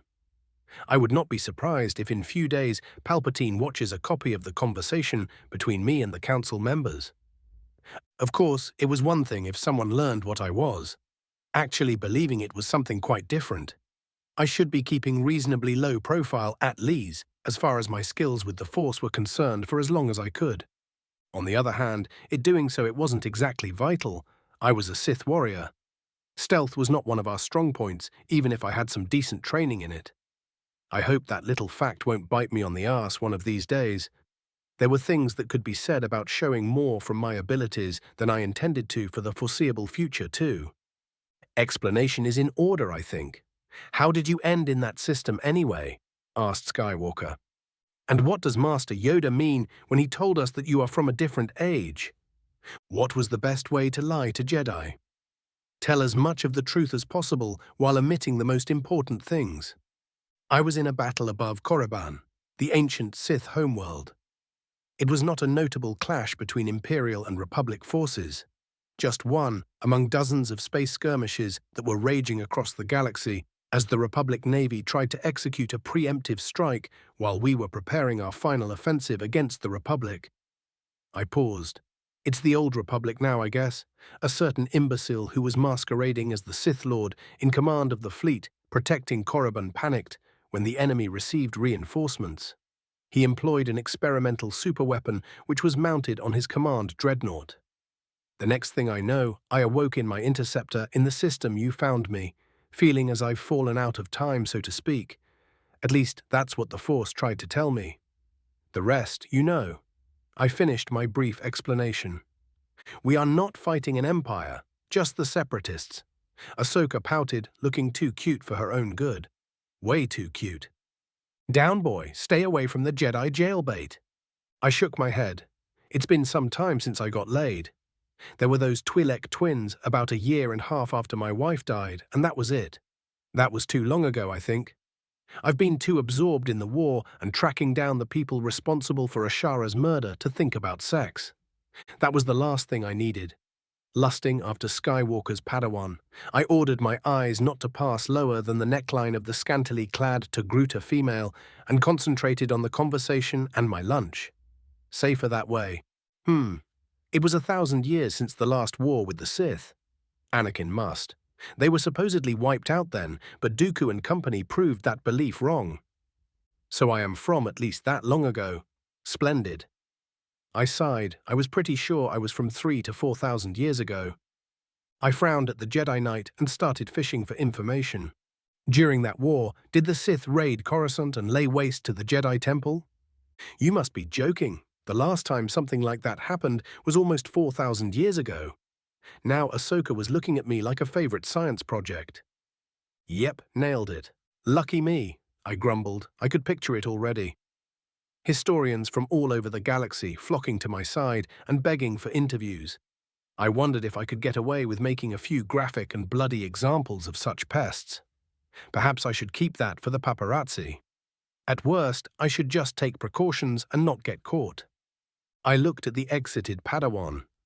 Ahsoka was once again ready to explode and start bouncing all over the mess hall.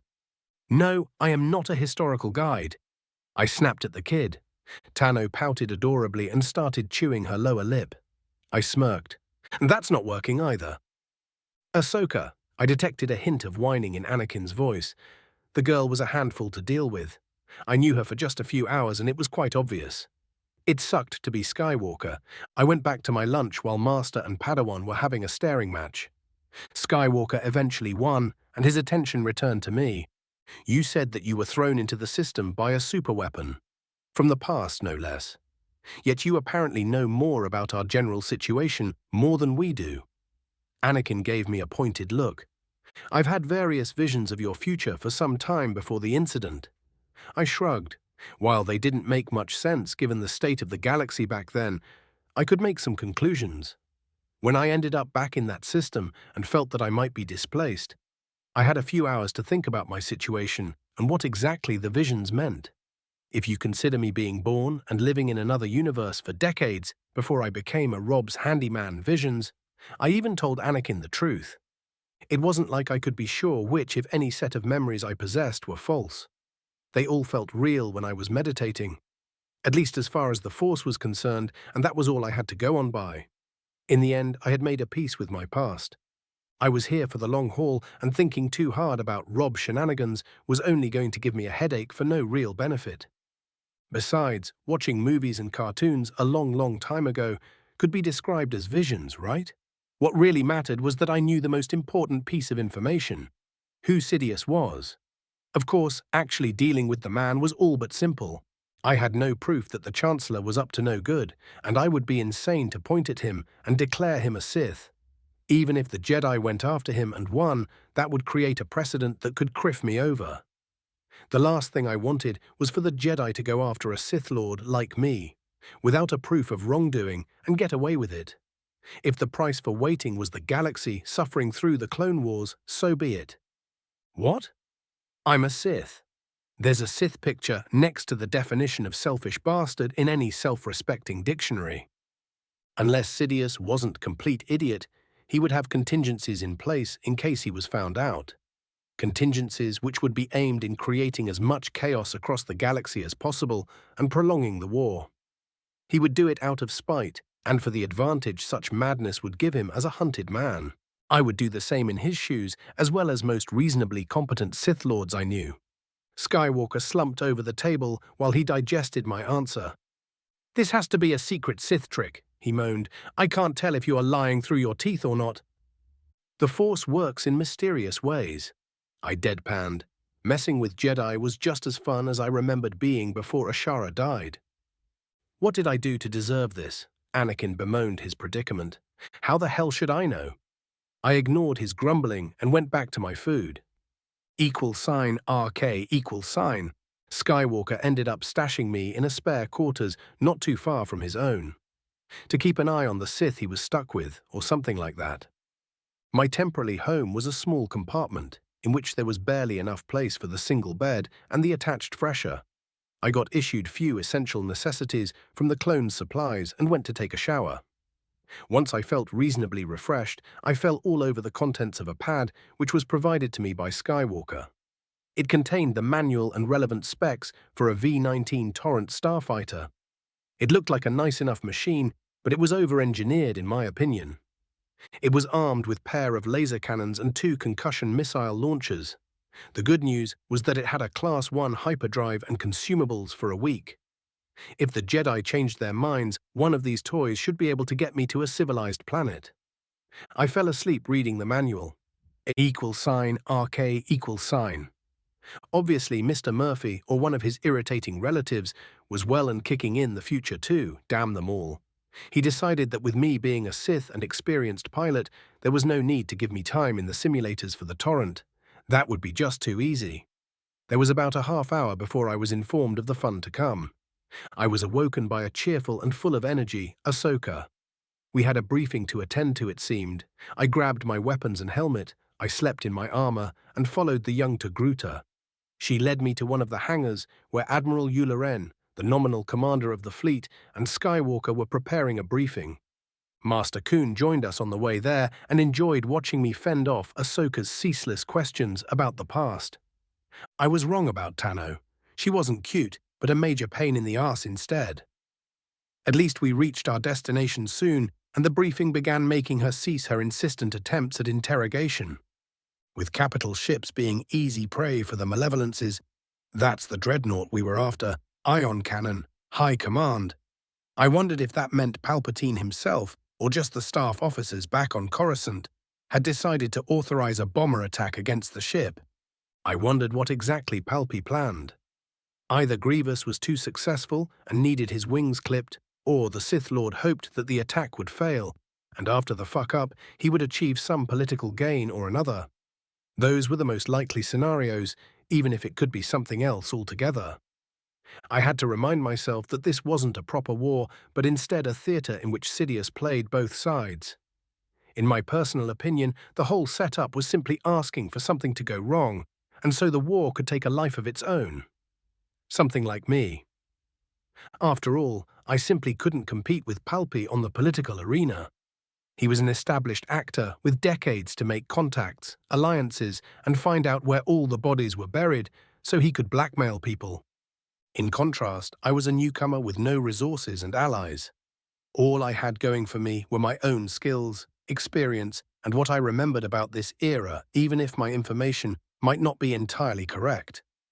I had to make myself known to the Republic at large, and the Jedi in particular as an ally. Perhaps get myself a commission in the army where I could climb the ranks quickly with the war going on.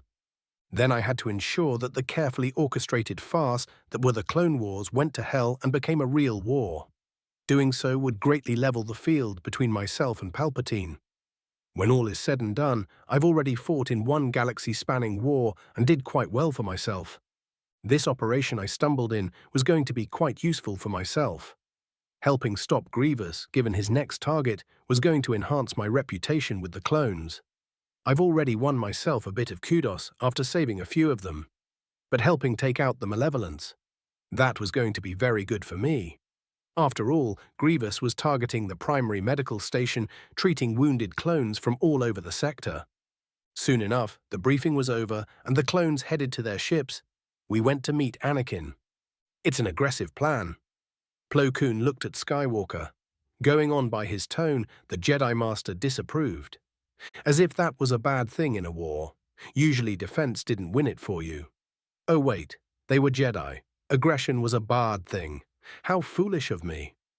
At least my Jedi had learned their lesson the hard way, and by the time of the Cold War, when I began my training, most of them were credible threat to us Sith. Not that we admitted it aloud. Appearances matter a lot after all. Are you sure that the squadron would be able to handle the mission? Continued the Jedi Master. Skywalker grinned and asked the pilots who were more than sure. The members of Shadow Squadron had the right attitude at least. I liked them already, plus they had a fitting name. While Anakin was trying to reassure Master Koon of the impending success of the raid, the Admiral, who was staying few meters away from the Jedi, was grimacing. I raised an eyebrow at that. He was the professional military man and experienced to boot. One thing I learned early as a Sith was not to scoff at the opinion of flag officers who were not force-sensitive. Some of them knew much more than me about the matter at hand, even now after I had decades of experience. Admiral Yularen, what do you think about this plan? I asked the man. The flag officer was surprised by my question. I gather that the Jedi didn't seek his opinion often. Or perhaps it was the fact that I might be confused for a bounty hunter who somehow had found his way on his ship. My armor gave off that vibe too, at least for those who didn't know better. The confusion was handy at times. The Admiral's frown deepened.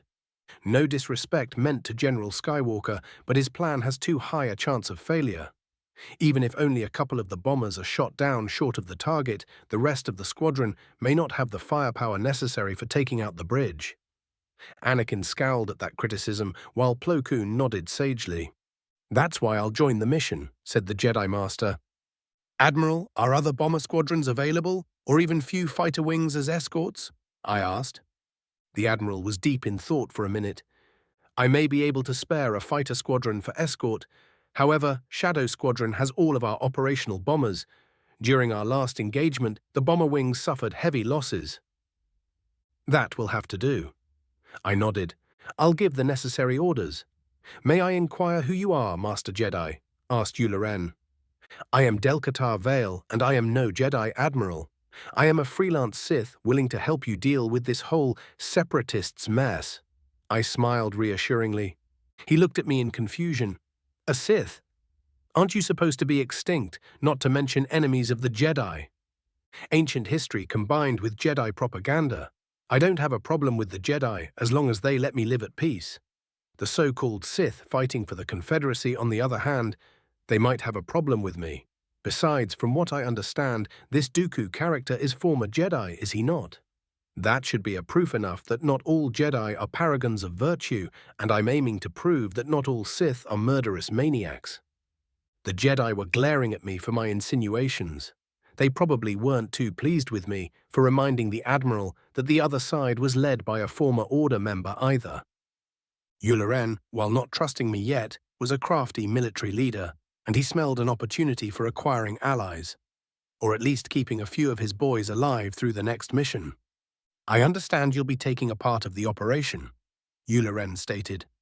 I'll do my best even if I'm not experienced with your equipment. As a Sith, I have the Force serving me, and that would make all the difference in the end. I parroted the standard Sith party line. It even worked as far as the Admiral was concerned. He had probably seen Jedi pull enough stunts with the Force not to question my words. I snapped a crisp Sith salute, which was returned by the Admiral with the current Republic equivalent that was quite different from what I remember. Then he gave a small nod of approval. I had the feeling that the Jedi weren't giving him or the other officers in the GAR the proper military courtesy their rank deserved. That notion was reinforced by the Jedi expressions, which told me I might have received more respect from Ularen than any of them had gotten so far. The Admiral executed a precise formal bow aimed at the Jedi and left, followed by Anakin. Skywalker inspires a great confidence in his men, but I am glad for the additional escorts, said Plo Koon. We are just following his example. Ahsoka gave us a small smile as she supported her master. High morale by itself is not enough on a modern battlefield. I hope that the addition of a fighter escort will be enough. Now where is my machine? I was led to a fighter which was being checked by a team of engineers. It was parked near a roll of yellow BTLB-Y starfighters, more commonly known as Y-bombers. $RK. I was chatting with the mechanics, going over my fighter and asking about getting some simulator time when the Admiral hurried to Skywalker's side. The Jedi and his Padawan were next to the bomber they would pilot once the Malevolence was located. To the Jedi's shock, it turned out that Grievous had blown up a medical convoy, transporting wounded, and was on his way to a secret starbase, which was acting as a hospital. More importantly, that facility was the only secure place where clones from battlefields in the nearby sectors could be sent to heal. Its destruction would be a great blow for the Republic, ensuring a nearly catastrophic loss of soldiers. Damn it, I should have paid more attention to the briefing. While I was distracted thinking about Sidious, my memory had dragged enough details to fill up the blanks on what would be happening, details that the Republic apparently didn't know yet, and I would have hard time explaining. The last thing I needed was to be declared an enemy spy because I knew things I shouldn't. Claiming Force-induced visions couldn't explain everything, criff it all. I should be more careful in the future. Meanwhile, Tano started ranting at Grievous. Ahsoka was obviously outraged at the cyborg's choice of targets. Granted, targeting the hospital required a certain level of ruthlessness, but when you take into account the general attitude of the public towards the clones, and how the hell did I know that, it might easily be seen as a legitimate target on par with droid factories and repair shops. To most civvies in the Republic, and on the separatist backing worlds, the clones were not real people. This was a war fought by expendable armies. As long as parents on the core worlds did not have to send their sons and daughters on the front lines, the support for the war would be higher than otherwise expected.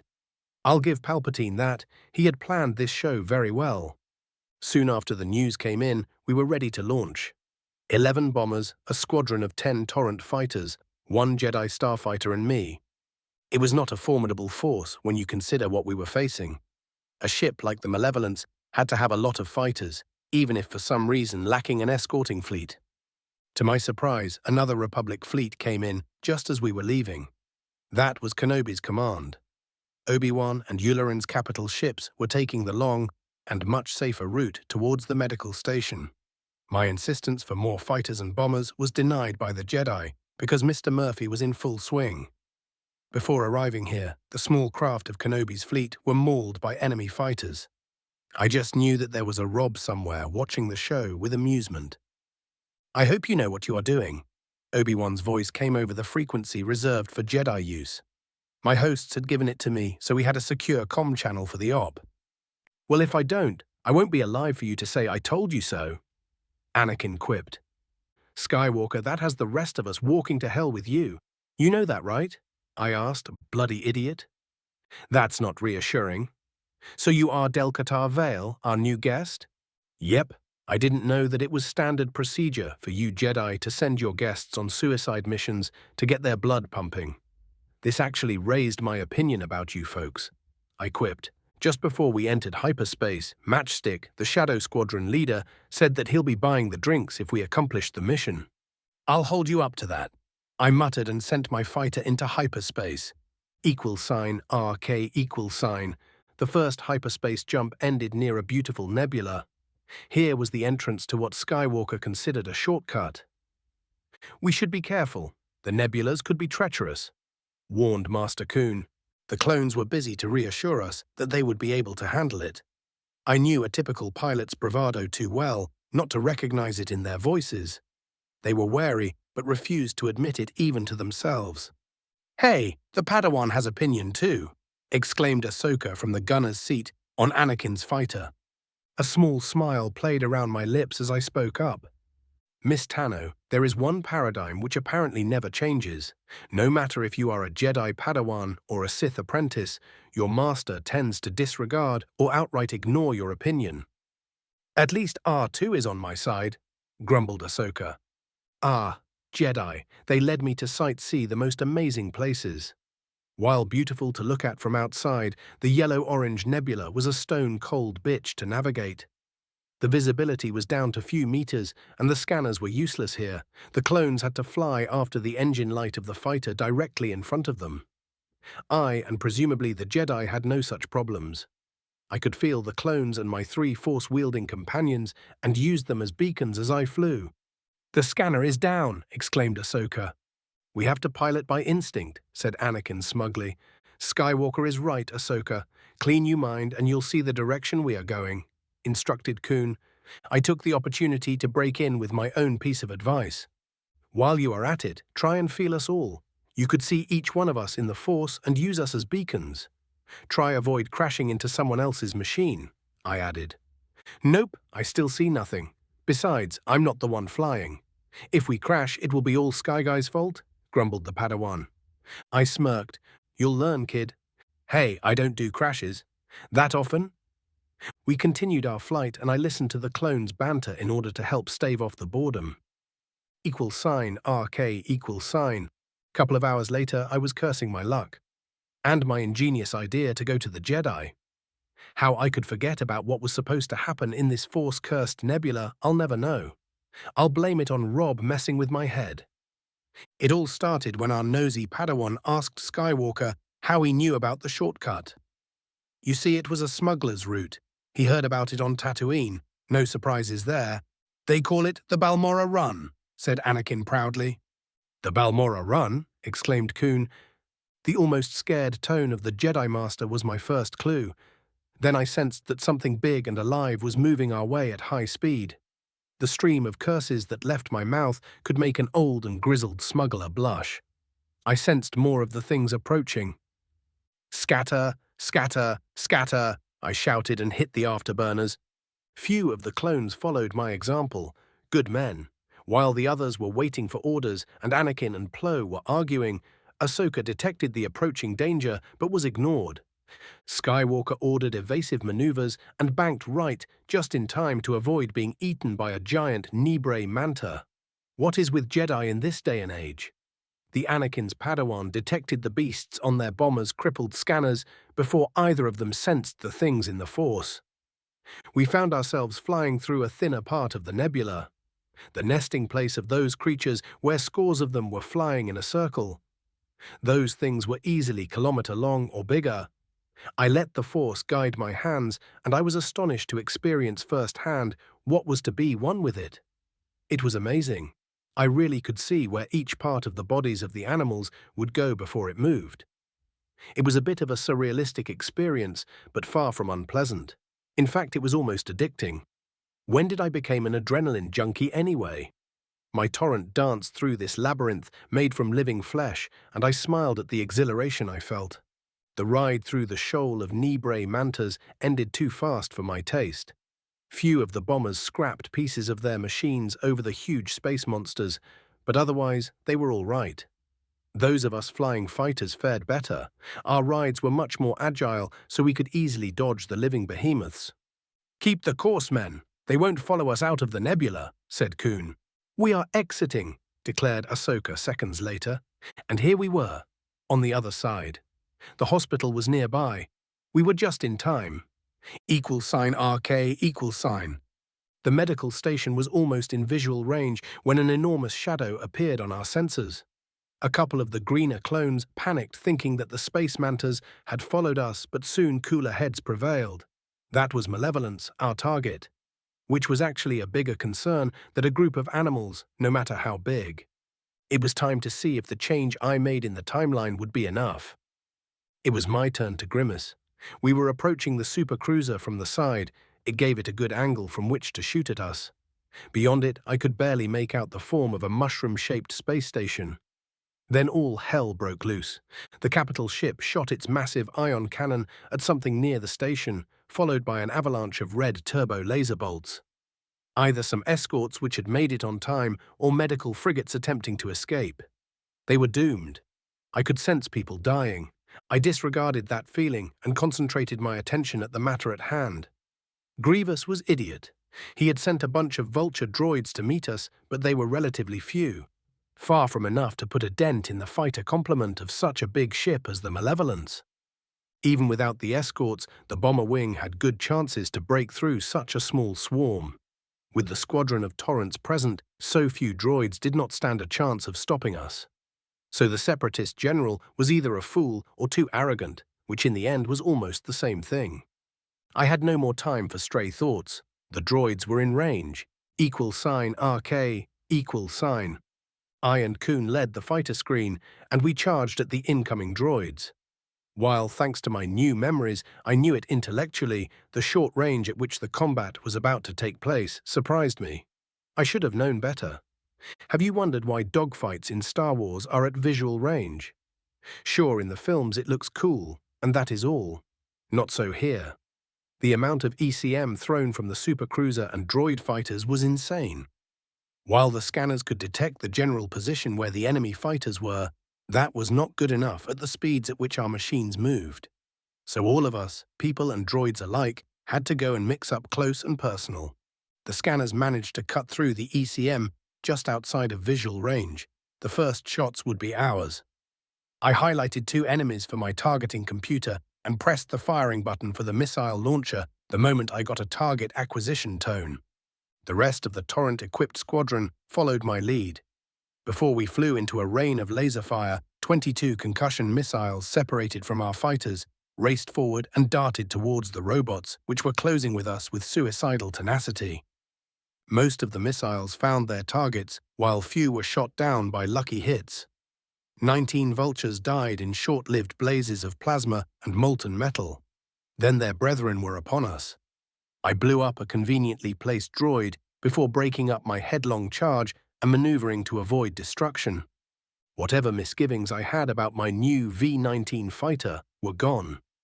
It handled like a dream as it weaved around barrages of enemy fire. I knew where danger lied and could feel in which vectors I could safely aim my torrent. It flew in front of its afterburner plumes as I deftly guided it in a deadly waltz. Another robot fighter shattered under the hail of my laser cannons while it was trying to acquire a firing angle over one of the bombers. A clone screamed as his torrent was immolated around him. I put the agility of my fighter to good use when 2 of the machines flew behind me, pissed off at the destruction of their comrades. I led them on a lethal chase among the Y-bomber formation. The assault machines were flying at the Malevolence, counting on their shields for protection. It was not like they could really dogfight. Their gunners made a short work of my pursuers. I shouted, "Thanks," on the all-hands channel and darted at another target. A lucky hit blew the brain of the droid and sent the machine spinning out of control. In few thousand years, it might ruin someone's day. 3 vultures were flying headlong towards a pair of Republic fighters. The guns of the 5 machines were blazing at their respective enemies. A droid fighter was destroyed. I nailed second. The third received a grazing hit and lost control. It slammed at one of the clone fighters, which was flying towards it with incredible speed. Both machines were engulfed by an explosion that illuminated the canopy of my cockpit. It shinned like a small star for the brief moment it existed. I sensed a danger heading my way. "Break out! Move to the periphery!" shouted Skywalker. I hit the afterburner. I listened to the Force and raced at the direction where it whispered that safety awaited. A massive circle made of purple lighting was flying our way. The bombers were moving just in front of me, and I was overtaking them thanks to my superior acceleration. "Shadow 2, your speed is decreasing," shouted Tano. I could see how one of the Y-bombers slowed down its climb to safety. Its right engine was smoking. "It's nothing, sir. I'm trying," shouted its pilot. Unfortunately, his damaged fighter was unable to keep up with the strain. A piece of his engine blew out and the whole unit lit up on fire. The bomber lost control and tumbled out of formation. I knew what was about to happen before it occurred. In my mind, I watched how the wounded starfighter slammed in one of the following bombers, and both machines crumbled as if made of paper. Not this time. I stretched my will through the Force. The out-of-control bomber lurched to the left, propelled by my mind. It was thrown out of the way of our squadrons. I grinned foolishly when my wandering mind was slammed back into my body. My heart was thundering within my chest, and I could feel blood rushing in my head. I was dazzled for few seconds before recovering. I knew that now, when my mind recognized the phenomenon, I would be able to use the Force easily without the tunnel vision I just experienced, or the brief confusion that followed. I wondered whether Luke felt that way just after he shot the torpedo up the exhaust port of the Death Star. Squadron report. Skywalker's order brought me back to the present. Matchstick is spinning out of control. Shadows 7, Knight and 10 are out of power. The answer came from Ahsoka. Rapier 2, 5 and 8 are gone. 3, 4 and 9 are out of control. I and the remains of the squadron are dealing with the rest of the clankers, reported the leader of Rapier Squadron. One more bomber and my machine were a viable in addition to what was left by this point in canon, or so I believed. That was bought with the lives of 3 clones. I wondered if that would make any difference against the capital ship. We raced towards the Leviathan. "Reinforce forward shields," ordered Skywalker. "Hold this course." That was Plo. The supercruiser was becoming bigger alarmingly fast. My fighter danced around waves of turbo laser fire and blasts of flak cannons. "Skywalker, we need a new plan. The clones don't have our reflexes," I shouted over the comm. I already could see the debacle in the making. I've seen such things during the war 4 millennia ago, whole wings, piloted by ordinary men and women, shattering upon the close-in defenses of capital ships. While fighters and bombers could swarm a cruiser and deal a lot of damage, that was when the small craft were in sufficient numbers or piloted by enough Force adepts to slip through the defenses. We weren't either. "We'll make it. Hold on." I had no choice but to follow. Breaking out of my course at this time would have left me on a vector which makes me an easy target. We reached the ship without losing any of our numbers. The bombers headed for the hull of the cruiser. Flying near it would protect them from most of the gunfire. I and Kuhn followed. "We are too close," shouted a clone before his right engine was torn out from his ship by the fire of an enemy weapon emplacement. The crippled bomber lost control and smashed into the upper hull of the cruiser. It barely dented the armor. "Skywalker, only those of us using the Force might make it at this rate," I shouted to the hard-headed Jedi. I did a minuscule correction on my course and unloaded all my concussion missiles on a point just behind a row of flak cannons which were making the life of the clones harder. I was glad that the Force guided me correctly. Something gave up under the missile onslaught and the enemy fire slackened. "Master, he is right. You'll make it, but the rest of the squadron will be shot down." Ahsoka supported me. "Skywalker," I roared. "Shadow Squadron, new target, Head for the ion cannon. Finally, I muttered. The bomber squadron banked to the right side of the cruiser. We flew towards the charging superweapon and soon were seeing the pylons with which it was attached to the Malevolence. Launch torpedoes, ordered Skywalker. Blazing pink spheres flew from underneath the bombers.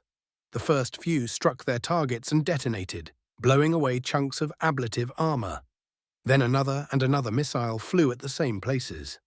The next wave dug deeply in armor that was red-hot after being rent asunder. It was too much. Few of the support pylons through which energy was fed to the ion cannon shattered just as the weapon was about to fire. It was the worst possible moment for such attack to happen. The superweapon was unable to unleash the energy fed to its coils, yet it had to go somewhere. Its mechanism exploded, sending nearly half of the power it was containing in a diffused sphere around the cruiser. The rest of the energy, however, was feedback in the Malevolence. It raced through the power grid, blowing up everything within its path. Power conduits melted or exploded. Terminals fused into useless pieces of scrap. Turbo laser cannons exploded once the colossal energy wave reached them. The cruisers listed to its right side. Multiple fires could be seen blazing all over its armored hull. The Leviathan was crippled. Good work, Squadron. The clones were congratulated by Master Kun. I shared the sentiment and said so. Talk about snatching victory from the jaws of defeat. That stunt was too close for comfort. 3 Republic Venator-class cruisers chose that moment to arrive. They jumped in near the station, and soon we heard the familiar voice of Kenobi. Anakin, do you copy? Yes. Congratulations, your missions looks like a success. Grievous is still in one piece. I decided to rain on their parade. That dreadnought could go into FTL at any moment. You and your ships should do something about it, Master Kenobi. I added. Calm down, we'll take it from here. We headed to the medical station while the friendly cruisers threw everything they got at the behemoth, which was trying to crawl away. 2. Chapter 2. V2. Phase 02. Emotion yet peace. Peace is a lie, there is only passion. =RK =. Part 1. Khalida Shoals Medical Center, Rendezvous Sector, near Naboo Star System. The victorious remnants of the bomber wing and its escorts landed in one of the empty hangars of the half-evacuated hospital facility. I parked my fighter next to Skywalker's Y-wing, and after shutting down the engines, I popped open the canopy and got out. I moved around Anakin's bomber and met him and Master Kun, who was congratulating the young knight for his excellent leadership abilities. "Excuse me?" exclaimed Ahsoka. Del-Qatar was the one who knew that the original plan wasn't going to work. He warned us. "You are correct, Smarty Pants," snarked Skywalker. "It depends on the point of view," declared Plo. "Indeed, Master Kun. Skywalker, a word," I said after hearing their exchange. The younger man turned around to face me. "Yes, what is it?" "Tell me, how often have you led clones or other pilots who are not force-sensitive in battle?" I inquired. Skywalker frowned at my question. "I've been a general for less than a month, and I was assigned a fleet to command 3 weeks ago. So a few Tims," Anakin answered after a moment of reflection. "We didn't get any new training." "That figures. Did you have any military training before being given command? Has someone tried to hammer in your head that most people could not perform as well in combat as Force adepts? We were fortunate that Grievous didn't send more vultures to intercept us, not to mention the pylons supporting the ion cannon were actually vulnerable to our torpedoes. If that cruiser didn't try to fire just after we hit its weapon, this station would be gone and Kenobi's ships would be in a heap of trouble. Not to mention the excellent odds of us being shot to pieces by that behemoth on our way out." The Jedi Knight looked positively mutinous. It seemed that no one had taken him up to a task in a long time. At least I could see him thinking, which was a good thing. There were many more ways the bomber raid could have gone to hell than I could think of from the top of my head, and as far as I could tell, the plan to take out that thing if we failed consisted of throwing 2 tiny fleets at it. Given that both Kenobi and Skywalker were really commanding battle groups, not proper fleets, it would have been a disaster. The Malevolence looked like it could take out their combined forces conventionally. Skywalker, you need to understand that expecting normal people to be able to keep up with you will only get them killed. There are few aces that might be able to pull off stunts just like you in the cockpit of Starfighter, and that is before the Force is factored in. So in the future plan accordingly, or you'll get a lot of good men killed. Me in particular, which was the important point. I shook my head. I'll never know whose idea was to put you Jedi as generals without first giving you at least basic military training, I grumbled. That's not fair. We do good work out here, disagreed Ahsoka. I removed my helmet and looked her in the eyes. Look, kid, I am not disputing that you are doing your best, and that's often better than could be reasonably expected.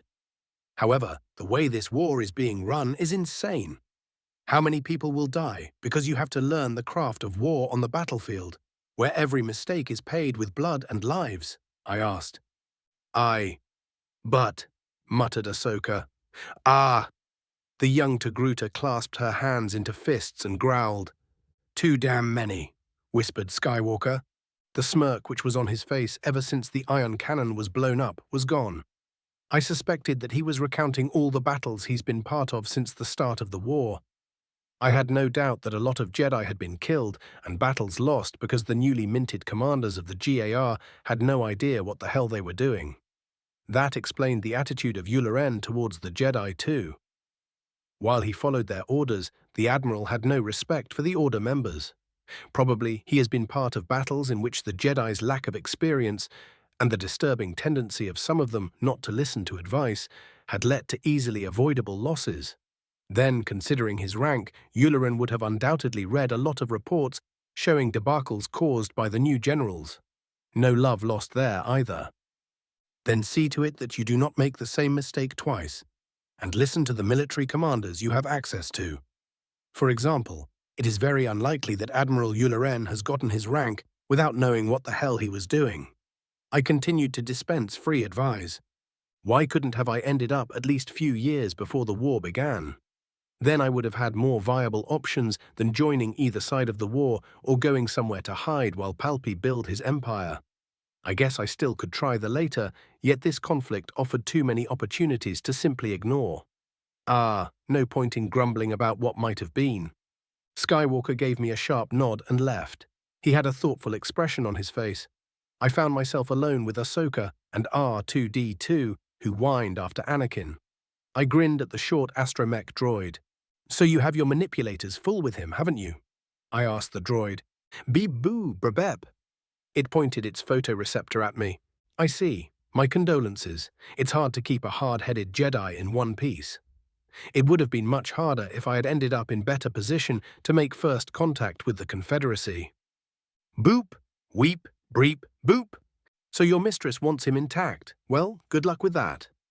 I chuckled. Did R2-D2 put with Anakin just because Padme Amidala asked him to? That sounded right, coming from properly programmed droid. That's Master Skywalker. He is one of a kind, said Ahsoka with a sad expression on her face. Was it different in your time? I nodded. Military strategy and tactics were taught at both the Sith Academy on Korriban and the Jedi Temple. It was a different galaxy, I think. It's not like I've got the time yet to see what happened after my mishap. You've had it easy. What was it? A millennium of peace. If you said that such a thing was possible during my time, you'd be called mad and laughed out of the compartment. For us, the Sith, the very concept of peace is a lie. There is only passion, conflict. It's how we grow and evolve, but that is also a trap. For way too many, Sith conflict meant a war with the Republic, battle with other Sith. You get my drift. While that also helped to make a stronger and understandable mistake, given the situation, that understanding was flawed. That is the contrary to what we are taught in the temple. There is no emotion, there is peace. What the hell? I ground out every word as if I was shocked and furious. So the idiots are still teaching you to suppress and ignore your feelings. You would think the Jedi would learn, but no. Apparently the Empire didn't, considering there was a Republic running things nowadays. Ahsoka shrugged her shoulders and gave me a small, helpless smile. Emotion, yet peace. That was the first creed of the Jedi I respected from my time. I looked at Tano, who was staring at me with huge eyes full with undisguised interest. If I recall correctly, the version of the code you've been taught was the way an empathic and telepathic Jedi reinterpreted it to serve better people like him, not for general consumption. Really? What was the Jedi code from your time? Why did you learn it? How did the Jedi back then dealt with emotions? Ahsoka did her best performance of puppy dog eyes and peered at me expectantly. It should be criminal to look that cute, to wear such an outfit at her age too. Down, boy, there will be a cold shower soon. They accepted their feelings but trained themselves not to be influenced by them when making important decisions. We, however, accept our passions. We do not fear them, nor let them rule us, but use them as a fuel for our power, I explained. That is certainly different. We are taught that emotions lead to the dark side, exclaimed the Padawan. What about the code? Come on, tell me. That is lie, denying your emotions? Ahsoka, you are a living, thinking, and most importantly, a feeling being. What do you think happens when your emotions become too much to handle after you've denied them all your life? I asked quietly. It makes you that much easier to turn to the dark side, and if there's a war on, you might not need a Sith or Dark Jedi trying to seduce you. Ahsoka shook her head in denial. Nope, not me. I'm still waiting to hear about that Jedi code of old. It is ironic, you know. For you, Jedi, my kind are despicable servants of the dark side. Do you wonder what we, the Sith, think about that? Each one of us is in conflict for control with the dark side. It never ends. It is what defines us. And here is the biggest difference between our world views. How it all started. The Jedi believe that you either have to suppress your emotions or learn how to disregard them. We, on the other hand, seek to control our feelings. We accept and revel in them. But we do not let our emotions control us. To do so means that we have lost our eternal conflict. We stood, shoulder to shoulder, and watched through the force field how the flashes of light made by Obi-Wan's fleet, as it tried its best to deal a death blow to the malevolence.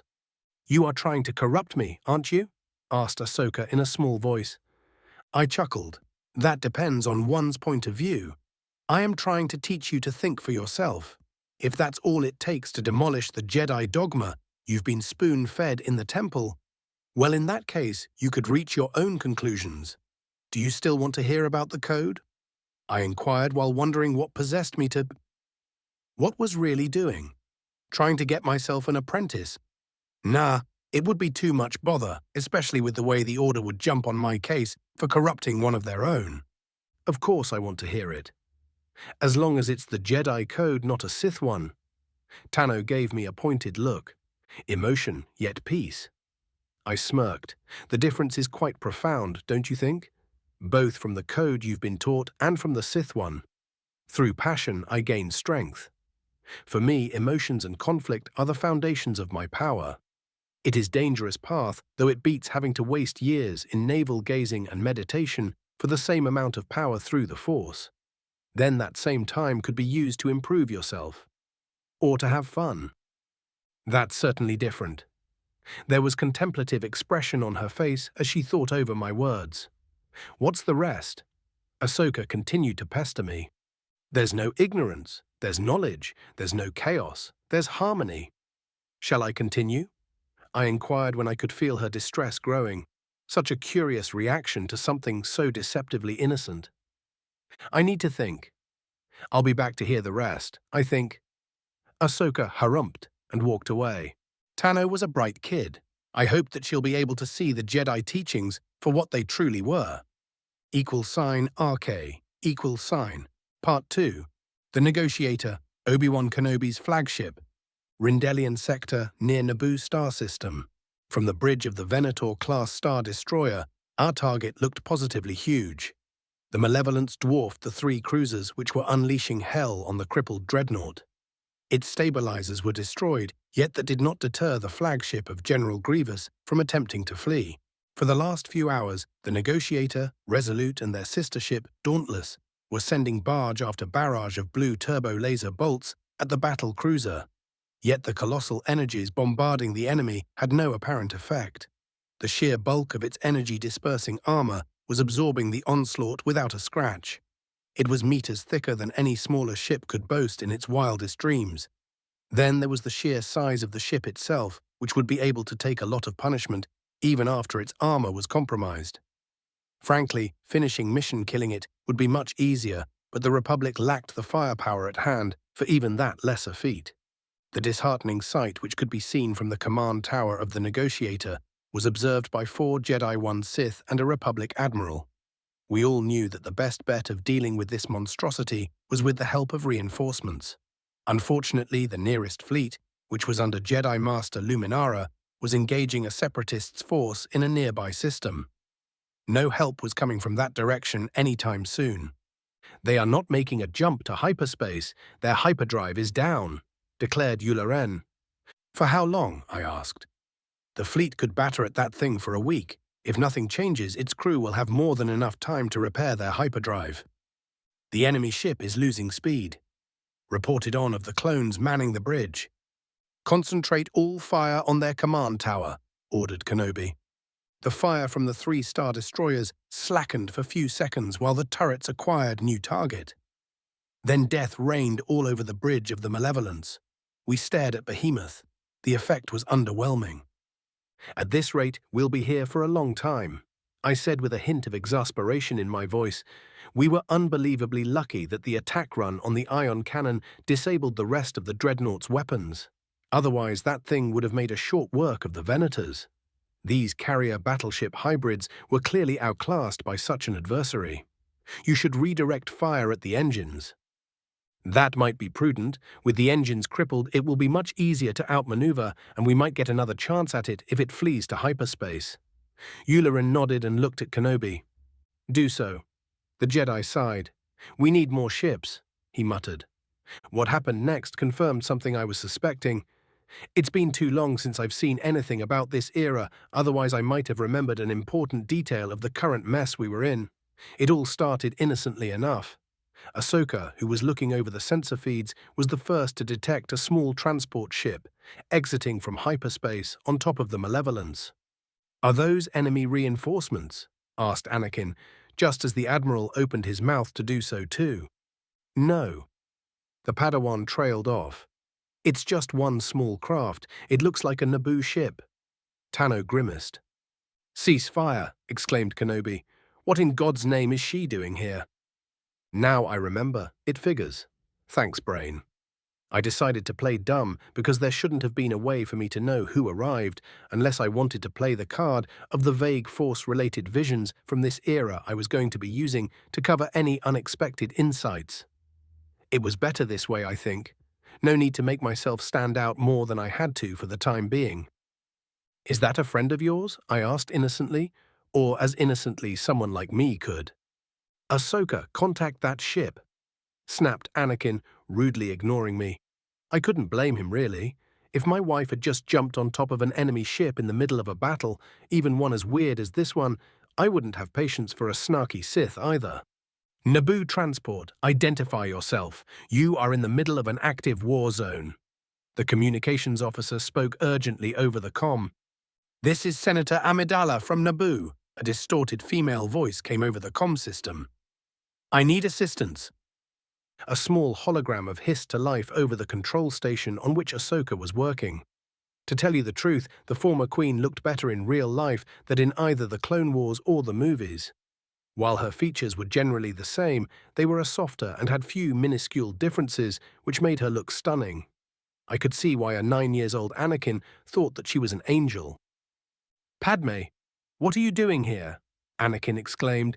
"I am on diplomatic mission." Amidala sounded peeved at her predicament. "Which your battle interrupted. Tell that to Grievous. I have the feeling he won't be impressed." I snarked. "Anakin, what is that bounty hunter doing on your ship?" Amidala glared at me. Skywalker winced. I wondered how he was going to explain who I was and why I was tolerated. I did not think that Padme would feel generous towards a Sith, not after that mess on Naboo while she was still a queen. "Later, just get out of there," Anakin implored. "You have bigger problems, Senator." I added unhelpfully, earning myself a glare from Skywalker. I couldn't help it. Messing with the Jedi was turning out to be an unexpectedly fun pastime. A moment later, we could see her rocking in her seat. There were even more alarms blaring in the cockpit of her transport. "It's a tractor beam," I deadpanned. "Our cyborg friend intends to use the senator as a hostage I recon. I won't be used by the likes of Grievous as a bait. Continue the attack. Destroy that monster." Amidala's mood suddenly changed. Did it just register who caught her ship? I could feel a rage awakening within Anakin. He gripped his right fist so hard that the metal of his prosthetic fingers groaned in protest. He fought with his anger and subdued it into a controllable cold determination. "Admiral, order all attacks stopped." Skywalker sounded deadly calm. "That's one way to properly channel your anger." I approved. "Grievous will use this opportunity to repair the hyperdrive," I said. "What would you have me do, Sith? Destroy the cruiser while Padme is on it?" Anakin snapped at me. "Oh, but we can't. We've been shooting at it for hours." I proposed that we go with Plan B. I calmly ignored his sarcasm. "And what is that?" asked Kenobi, who looked relieved that I was not baiting Skywalker. I pointed behind my back at the smoking malevolence. "We go over there, save your girlfriend, and deal with Grievous the old-fashioned way. We either capture or destroy that ship, whatever's practical. Padme." She's not my girlfriend," Anakin spluttered. Then he headed towards the exit and I followed suit. It was time to see if Skywalker was all that he was hyped out to be. "And where are you two going?" asked Kenobi. I could sense a tiny bit of forlorn hope that Anakin was not about to do something dangerously stupid. That was promptly dashed. "Someone has to save her," Skywalker shouted over his shoulder, "and I have an appointment with Grievous. I hear he's a warrior of some renown. I'm going to put that to the test," I added. Taking the cyborg out would be a good way to get myself some goodwill with the Republic and enhance my reputation. It would be fun, too. 3 birds with 1 lightsaber thou. "I knew you'd said that," Kenobi muttered and followed us. Behind us, Master Kun showed his pessimistic side. "I am afraid that they are making a terrible mistake." The last thing I heard from the bridge was Ahsoka's voice. "Master Skywalker's brainstorms are an acquired taste. You'll get used to it. Hopefully." =RK=. "Skywalker, you need a new ship." I groaned when we ended in the cockpit of the Jedi's flying scrap pile. What is it with an ugly rust buckets and heroes in this universe? "Well, it flies," trailed off Kenobi. He apparently wanted to defend the choice of personal ship that his former Padawan had made, but the words refused to exit his mouth once he carefully looked around. "Anakin, the last time this thing at least looked barely spaceworthy." "What can I say, Master? These things happen." Anakin shrugged. "Only to you, Anakin. Only to you. I gather that you have a plan?" I smiled at the banter between Master and Padawan, but it was short-lived. It reminded me about one of the few regrets I had. I had never taken an apprentice, which in a sense was the ultimate test for one of my kind. That crazy Jedi I made fall and used to follow me around under Bara's orders certainly doesn't count. "In fact, I have." Anakin nodded happily. "And a plan B?" Obi-Wan asked. "And a C and D. Having contingency plans is important, Skywalker." I added my obviously unwanted advice. "That I don't have yet. Why don't you 2 grouchy old men figure it out while I get us to that cruiser?" Skywalker grumbled. "You know, Kenobi, it's your fault." I smiled at the bearded Jedi, said elderly man slumped in his chair. "So they keep telling me," he grumbled. "Where did I go wrong?" he asked of the heavens. "Where do I start?" I thought. =RK=. The Force was with us. That is the only explanation why the first part of Anakin's plan went flawlessly. We just flew to the Malevolence and docked to an airlock in a sector of the ship where the sensors were down. We didn't get noticed by one of the thousands of droids crewing the Leviathan. If we were somewhere else, I would have said that it was pure luck, but with the Force in existence and sometimes playing favorites. Kenobi agreed with me. He also didn't like Anakin's piloting. That was captured spot on in the movies. The boy was crazy. We exited Skywalker's scrap pile and found ourselves in a small elevator. Most of the floors to which it led were blocked by debris or fires. We headed upwards in a search of a free passage until the elevator stopped on one of the upper decks and the doors opened. we were greeted by a pair of unarmed B-1 droids. To my surprise, the robots really bantered just like in the cartoon. "I knew it, it's them," said one of the machines while it was carefully stepping back. "Oh no, there are 3 of them this time," added the other, which was waving its hands in resemblance of panic.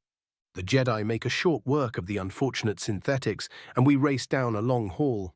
The side corridors were blocked, so for the moment we didn't have much choice in picking up our direction.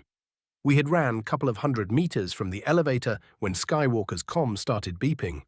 "Master, we have found the Senator. I am patching you through." Skywalker's flame was on one of the lower levels. While I listened to the exchange between the married couple, I wondered how no one besides Palpatine figured out that those two were madly in love.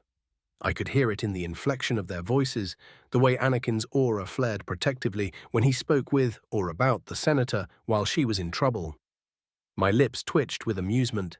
Amidala was not glad that we were here to rescue her if the angry shouting was anything to go by. The lovebirds finally agreed that we should meet into a big open space that was detected by Ahsoka in the middle of the dreadnought, probably a tram line to shuttle men and equipment. It was the only practical way for something this big to operate. Few minutes and 5 unfortunate droids later, we were overlooking an internal monorail system which had multiple levels. Not too bad way to move a vast quantities of supplies and spare parts quickly, but to me it looked like that the empty space in that compartment was too big for the task.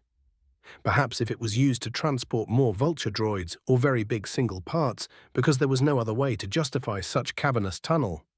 Or perhaps it didn't matter. It wasn't like the malevolence hurt for internal space. Finally, Anakin decided to use his Jedi senses and confirmed that Padme was nearby. Considering that beside us and Grievous, she was probably the only other living sentient being on the supercruiser, it should not have been hard to sense her position. I shook my head in exasperation and pointed to a corridor on the other side of the monorail tunnel. Then I cringed, seeing Amidala's companion. It was the contender for second place in the race for most annoying being in the galaxy. C-3PO. I started crafting plants for disposing of goldenrods. If Padme really needed a protocol druid, I probably should find her a nice HK model which could mask as such. Criffit, I was starting to miss my faithful companion, HK-117. I wondered if by any chance his data core has survived the millennia. I should have known better. There was no way for those 2 lovebirds to reunite without drama. A squad of B-1 droids chose that moment to appear behind Amidala. The husband and wife had just laid eyes upon each other when Padme had to duck under not particularly accurate blaster fire. She was forced to abandon her position and jump on a speeding train. The annoying droid stumbled after her and fell on another of the loaded transports.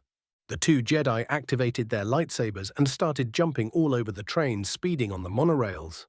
I drew my heavy blaster pistols and followed suit, but much more careful. I never understood why most Force users did not carry at least a pistol as a backup weapon. You never knew when you needed to take out something at range, and there are some things resistant to the Force. Another group of clankers showed at one of the corridors overlooking the monorail. One of their numbers was dumb enough to shoot at the Jedi and was promptly blown away by its returned blaster bolts. The apparent leader of the squad said something that suspiciously sounded like, "I told you so." Those were its last words, because a second later a hail of bolts shot from my blasters demolished it and its remaining companion. My weapons, which were designed to take out heavily armored troopers, made short work of the mass-produced cannon fodder. Then I was jumping over the carts of a speeding train, which were loaded with various crates. I was submerged in the Force, using it to guide me to a safe course. Soon enough, I caught with the Jedi just in time to see Amidala jumping from the train she was riding. I noticed that the monorail it was ridding was blown up in front of it, making it a twisted, burning wreck. Anakin plucked his wife from mid-jump and guided her to his embrace using the Force. I had a good vantage point to watch the cuddling couple when I landed on the wagon behind them. From above them, Kenobi shouted that he was going after the golden droid. A waste of time, in my opinion. Anakin was about to kiss Padme and give me a bit of blackmail material when Obi-Wan interrupted them. The damn protocol droid was in a trouble. Fatal, I hopped. That was not the only snag. Kenobi had overheard droids talking about the hyperdrive. Soon the malevolence would have a way out of here, and this whole exercise would be for nothing. The Jedi Master, who was closer to the hyperdrive, told us that he'll deal with it. Skywalker, get your girlfriend to safety. I'm going to assist Kenobi. With any luck, Grievous will be there. I shouted to the lovers so they could hear me over the noise of the rail. I left the married couple behind and ran back to the monorail tunnel. If the scans taken by the fleet were accurate, I could reach the FTL engine by passing through there. It appeared to be the shortest way from my position. =RK=. Today the Force was with me. I didn't have to fight my way to one of the best guarded locations on the ship. Instead, shortly after I came back in the tunnel, I saw a train heading my way from the side of the cruiser where the hyperdrive was located. Obi-Wan was on it and Grievous was chasing him. The cyborg had a lightsaber in each hand and was demolishing the containers that stood in his way. I raced towards my prey. Grievous had Kenobi cornered on the train engine when I reached them. I vaulted over to the high-tech locomotive just as the Jedi jumped away. For the first time since finding myself in this universe, I drew my lightsaber from its hiding place. Gripping its curved handle gave me a measure of comfort I had not felt in a long time. I grinned maliciously and pressed my weapon's activation button. With an angry hiss, a crimson blade snapped to life. =RK=. Part 3. Malevolence.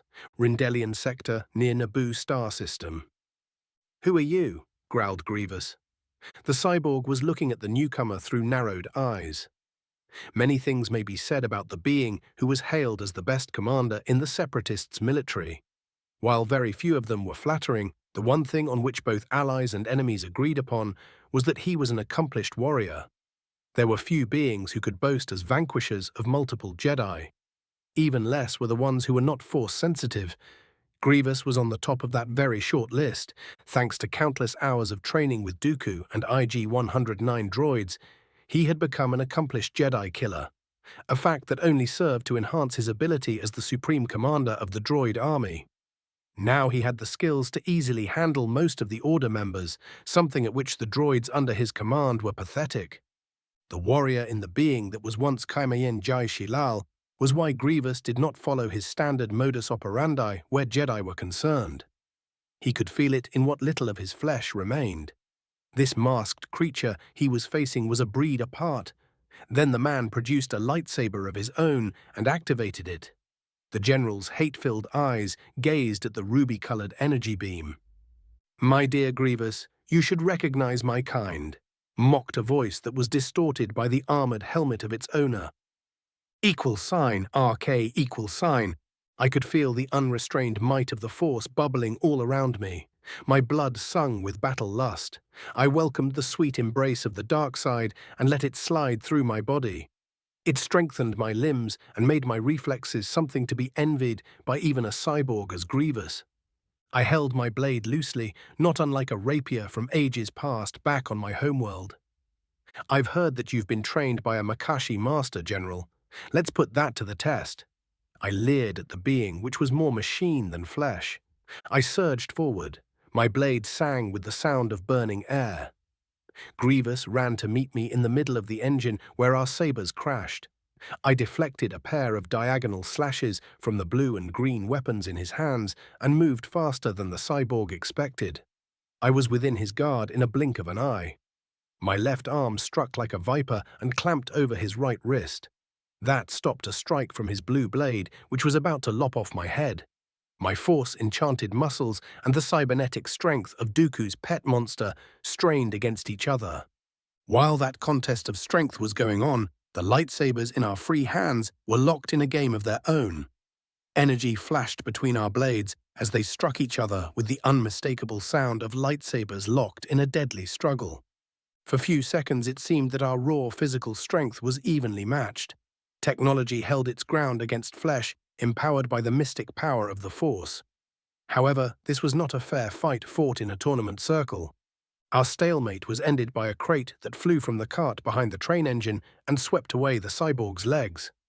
Thanks to the racket the machines racing all over the monorails around us made, Grievous had no chance to hear how the container separated from the stack on which it was secured and moved directed by my will. "Ah!" shouted the general. I kicked his chest with enough strength to dent Durasteel, and Grievous went sailing into the next cart. I could hear a faint hiss of pain emanating under his mask as the sack containing his few remaining organs was rattled by my strike. Grievous found himself in a heap at the back of the cart, right behind the engine. He had landed in a bunch of crates, few of which toppled over him. I followed with a Force-enchanted jump.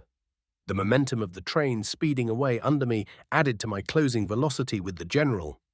While I was in mid-air, the cyborg roared in defiance and used his synthetic limbs to throw away the containers under which he was buried. One of them was heading my way, and it shattered over a cocoon of force energy which I had formed around me to counter something like that. Yet the strike was good enough to slow down my approach. Grievous jumped on his feet to meet me. My crimson blade flew in an arc towards the rising cyborg. My weight and momentum combined with his unsteady stance into an unstoppable force which battered through his crossed lightsabers. His right hand was separated just below the shoulder plating, protecting the Separatist's commander torso, and flew away from the moving train. Unfortunately, the loss of a limb didn't slow him down. My charge had me out of balance for a moment, and I had to duck under a sweeping strike from his remaining weapon. The Force screamed a warning, and I was barely able to cross my hands in front of my chest as he kicked me as only a machine could. The Durasteel arm guards protecting my hands groaned under the sudden strike that fell over them. I was thrown back by the attack and was staggered when my flight was interrupted by a stack of crates which shook by my impact. If my body wasn't enhanced by the force that would have been the end, my arm would have snapped like a twig, and the impact at my landing would have left me dazzled and open for the killing blow. "I will kill you slowly for this," snarled Grievous and lumbered in my direction. I snapped my left arm in a well-practiced motion, and a pair of darts with a micro-ion energy cell within shot at the approaching general. His lightsaber flashed in front of him, and to my surprise, Grievous managed to intercept one of the missiles, which sparkled as it was slicked in two. It was not enough. The other flew true and struck him on the right side of the armored torso. Disruptive ion energy was unloaded in his entrails, and Grievous screamed like a damned soul. He waved his left arm madly, as if trying to smite an invisible assailant. Small electrical discharges ran over his armored bulk, and he shook as if being electrocuted. I guess what was happening to him was similar enough. A grappling hook shot from his left hand and, by accident or design, latched on the underside of one of the monorails that were overhead. I didn't think that he was acting consciously, but that did not matter. His body was picked up by the taut metal wire attached to the grappling hook, and he flew away from the train, which was carrying me in the opposite direction. Before I could think things through, I had thrown my lightsaber at the departing cyborg. The crimson blade hissed through the air and was guided unerringly by my will. The train on which I was on chose that moment to take a slight turn to the right and enter a tunnel. I lost sight of my target, and my concentration wavered. "Criffing machine!" I roared in anger while doing my best to keep my lightsaber from smashing into something. The train engine felt my wrath, and it caved in as if struck by a giant hammer. Emergency brakes activated, and I had to draw on the force to keep myself upright as the cart on which I was lurched to a sudden stop. I jumped in the air and headed to the back of the train. I had to nearly kneel as I moved over the wagons, which were at the back of the open carts. The tunnel ceiling was that low. I vaulted over the last wagon, and my feet struck the monorail line. Thanks to the emergency stop, the computer controlling the train system had stopped feeding energy in it. What power that still remained in it washed harmlessly over my well-isolated armor. It was nothing compared to Sith lightning, and my protections were designed to blunt the attacks of some of the most powerful Sith that existed in my time. You gotta love genius engineers and well-applied Sith alchemy. I ran over the monorail line back to the transport hub. To my irritation, I could see no sign of Grievous. "Lucky Criffin bastard," growled in barely restrained rage. The dark side was whispering sweet, seductive suggestion in my ears. It would have been so easy and satisfying to let myself be controlled by my fury. It promised me power and invulnerability. I sneered at the dark seductress and wrestled control from its influence. I knew those whispers for the lie they were. I was not a common rabble that would be enslaved by the dark side's desires. It was mine to control, not the other way around. The Force twisted in a cloud of living shadows around me while I reasserted control over my feelings. The fury subdued to a simmering pool of anger, and I could think clearly again. The Force gradually calmed down around me, and I used it to guide me towards my lost lightsaber. I found it down below, half hidden by the shadows cloaked bottom of the monorail hub. The low-light vision mode of my helmet and its zoom function helped me see the hilt of my blade. Dozen meters away, I could also see something that looked suspiciously like the right foot of Grievous. By the Force, I had taken another piece of that bastard. He should be easy to track down and dispose as crippled as he was now. After a nice long chat about all of the Separatists' secrets, he knew, of course. I was not foolish enough to discard such valuable intelligence source if it was possible to capture and interrogate him. I levitated my saber to my outstretched right hand and was about to start searching in the Force for the running general when Obi-Wan called me. I cursed myself for a bloodthirsty fool. I had forgotten all about the Jedi who had let me deal with the local boogeyman by myself. I had been so focused on my prey that I didn't pay attention to anything else. Talk about tunnel vision. Vale, I am with Skywalker and the Senator. We are heading to the Shadow. Anakin set the Malevolence on course towards a nearly moon. You have only few minutes to get over here before it's too late. Criffing Jedi, I seethed. At least they gave me a warning. Negative, I have Grievous on the run. It is unlikely that we'll have such a good chance to deal with him anytime soon. I'm going after him. You'll have to pick me up from one of the hangars when I'm done with him. With that, I cut off the comm. On a whim, I wasted few more seconds to retrieve the cut-off foot of the general. If Grievous got away because of Skywalker's stunt, I was going to beat that young, impulsive bastard unconscious with that piece of scrap. =RK=. I was running through debris-lidden corridors, hot in pursuit of the Separatist Army's supreme commander. My progress was slowed down by groups of droids which were vectoring to intercept me. In the beginning of the chase, that was not a problem. The squads of 3 or 4 B-1 droids couldn't even slow me. They wouldn't have been a credible treat, even if they could shoot straight. I wondered who in their right mind would produce battle droids without giving them adequate targeting algorithms and optics. Or even better, a built-in dedicated targeting computer. It was harder to deflect their wildly scattered fire back to the unlucky little buggers than it would have been if they were accurate shots. Talk about ironies. As I said, the B-1 were just an entertaining sideshow. However, the comic relief was soon replaced by groups of advanced battle droids. They were 2 meter tall, heavily armed and armored gunmetal grey machines. They rained fire upon me with their wrist-mounted dual-repeating blasters. While those things, at least at the numbers I was facing, were not even a moderate threat, they were slowing me down nonetheless. It wouldn't do for me to get careless or overly arrogant and get myself shot. I believed that my armor and shield, which I had not bothered to activate yet, would provide at least moderate protection against modern weaponry, but I was not going to risk it. From what I've seen on this ship, the weapon's performance was average for mid-range gear from my time. However, that was against the materials I've seen on the Malevolence.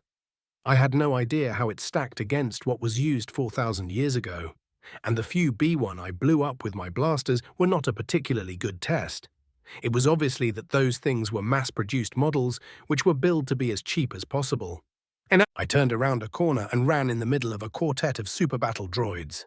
For a split second, I stared in the photoreceptors of one of the silver killing machines. Then all hell broke loose. My lightsaber roared to life, and I stabbed at the red eye of the machine that was glaring malevolently at me. My lightsaber swirled to the left and cut its way through the armored bulk of the dying droid. On its way to then next target, if sliced in half the right arm of the robot I just dispatched. The second droid was bisected through the waist, and its torso slid to the ground before the first 2 machines of the quarter. The ones I had ran past as I dashed around the corner could turn around. One of the remaining super battle droids tried to backhand me with its left arm. I ducked under the strike and planted my blade in the center of the offending machine. I moved my lightsaber upward on a 90-degree angle, leaving a melted hole in the synthetic. I immediately followed with a diagonal slash which cut the last robot in two. I spun around and ran down the corridor. The next thing that tried to stop me were a pair of destroyer droids. I could hear them approaching as they were rolling my way. They unfolded in an intersection which was in my way and were joined by 4 squads of B-1 SS. Before the dangerous machines could activate their shields, I rewarded their determination to keep Grievous away from me. The moment I heard the droidicas approaching, I had prepared a pair of grenades. I lobed the ion one at the crossroad, second before it was reached by the droids. When they saw it, it was too late to do anything. "Ouch," said one of the B-1, which had its head painted yellow. "Some kind of command unit, I think." That was its last thought before a powerful ion pulse overloaded their circuits. The still-forming defensive barriers of the droidicas were no match for the energy wave, and they slumped to the ground while lightning tendrils were arcing all over them. My second grenade put a stop to that when it detonated, its blast wave and shrapnel shredding the machines. The 2 destroyer droids were racked by few internal explosions as well. $RK, $. I reached the destination of the general's way out. I found him on the other end of a large hangar that was filled with wrecked vultures, droids, and various burning debris. He was carried by a pair of super battle droids toward a fighter that looked like something straight out of a pulp science fiction from the middle of the previous century. I waved my right hand and a piece of smoking metal, which was lying near the general's fighter shot, at the Separatists' commander and his helpers. It swept their legs from under them, and the trio fell in a heap on the ground. I sent a wave of telekinetic force at a pair of B-1s who tried to stop me while chattering about how doomed they were. The flimsy synthetics hit a nearby bulkhead with enough force to splatter them all over it. Smiling under my mask, I headed towards Grievous, who was shouting to his henchmen to help him up. At a mental command, a blaster flew from my belt to my left hand, and I opened fire on the 2 SB droids. Those were made from sterner stuff. My shots boiled craters in their armor, but that did not deter them. One picked up the general and headed towards the fighter, while the other moved in my direction and started providing covering fire. I activated my lightsaber and weaved a barrier between myself and the killer robot. I continued to shoot at it, and after a dozen hits on its chest plate, the armor gave away. Its shining silver chassis was a melted ruin by that point. My next 2 blaster bolts exploded within its chassis, wrecking its internal components. The SB droid fell face down on the deck like a cut-down tree. I ran forward towards my quarry, and I was shooting at Grievous and its last guard all the way. Energy bolts rained all over them. The cyborg screamed obscenities after the robot, helping him phew to the ground when I hit its knee joints from behind. I was already anticipating the face-to-face chat I was about to have with the Separatist commander when the Force screamed a warning to me. Only a frantic roll to the right, which led me behind a big piece of a blown-up ship, saved me from being torn to pieces by the concentrated fire of 4 vulture droids. The bloody fighters were in their walker configuration and advancing my way. Their wing had separated in 2 stick-like legs, and the droid fighters were doing their best to take me out. Damn it, I should start paying attention. That is the hangar of a Separatist ship. Of course there will be vultures inside, I grumbled to myself. I was acting impulsively without thinking through my actions. It was good think that Skywalker was not around to see me. The criffing Jedi would have had a field day at my expense after the chat we had earlier. I looked around to see what I had to work with. There were a lot of debris and remains of unlucky fighters. My attention was grabbed by a vulture droid, which was smashed by a fallen crane. I smiled. I closed my eyes and concentrated. The totaled fighter droid moved carried by invisible strings. Its twisted frame gave a protesting groan when I picked it up and used it as a battering ram against its operational brethren. I propelled it with enough velocity to crumble on impact with the leading walker, which was coming too close for comfort. The machines smashed in each other with scream of twisting metal. They fell over a large cluster of burning debris. Sparks and flames danced over their broken open frames and found their way to the solid pellets of fuel with which the vultures operated. If the energy source was not being used to feed the engines of the droid that was operational mere moments ago, the flames might not have been hot enough to cause a chain reaction. But as things stood, they were the last ingredient needed for a colorful explosion. The impressive detonation threw the remaining 3 vultures to the deck. That was my cue to act. I threw ion grenades at the 2 farther machines and jumped to the closer one. I ignited my lightsaber while in the air and landed on the frame of the droid next to its head. It tried to turn its cannons towards me, but I put my blade to good use and stabbed it in his electronic brain. It took only a second for my laser sword to drill through the armor. I glanced at the other 2 vultures. They were temporarily incapacitated. That was good enough for the moment. Then I looked at where Grievous and his fighter used to be. Only the crippled supper battle droid was there, and it was crawling towards me. That fucking tin can escaped. Damn it all to hell. The fury was back in full swing. I glared at the droid, which had helped Grievous to escape, and flung my right hand at it. It rose in the air with its limbs flailing uselessly around.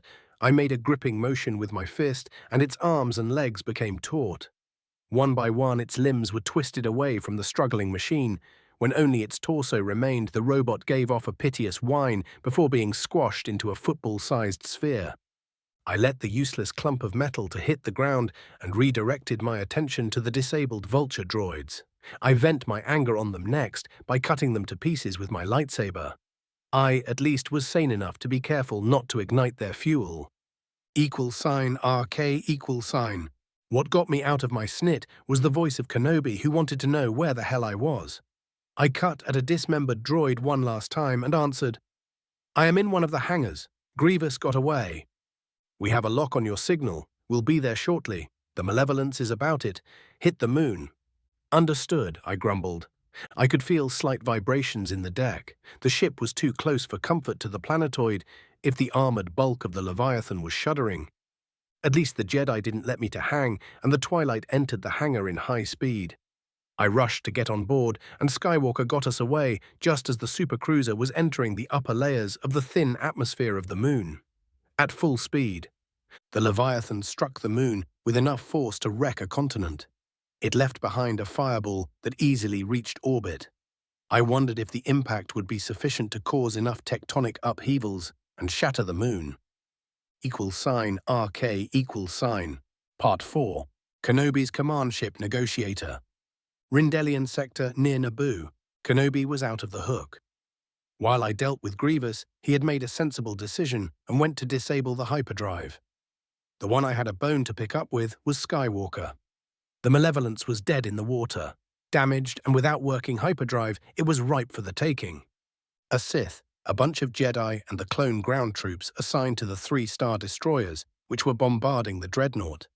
Even if we did not receive additional reinforcements, it should have been enough to capture the Separatists' flagship.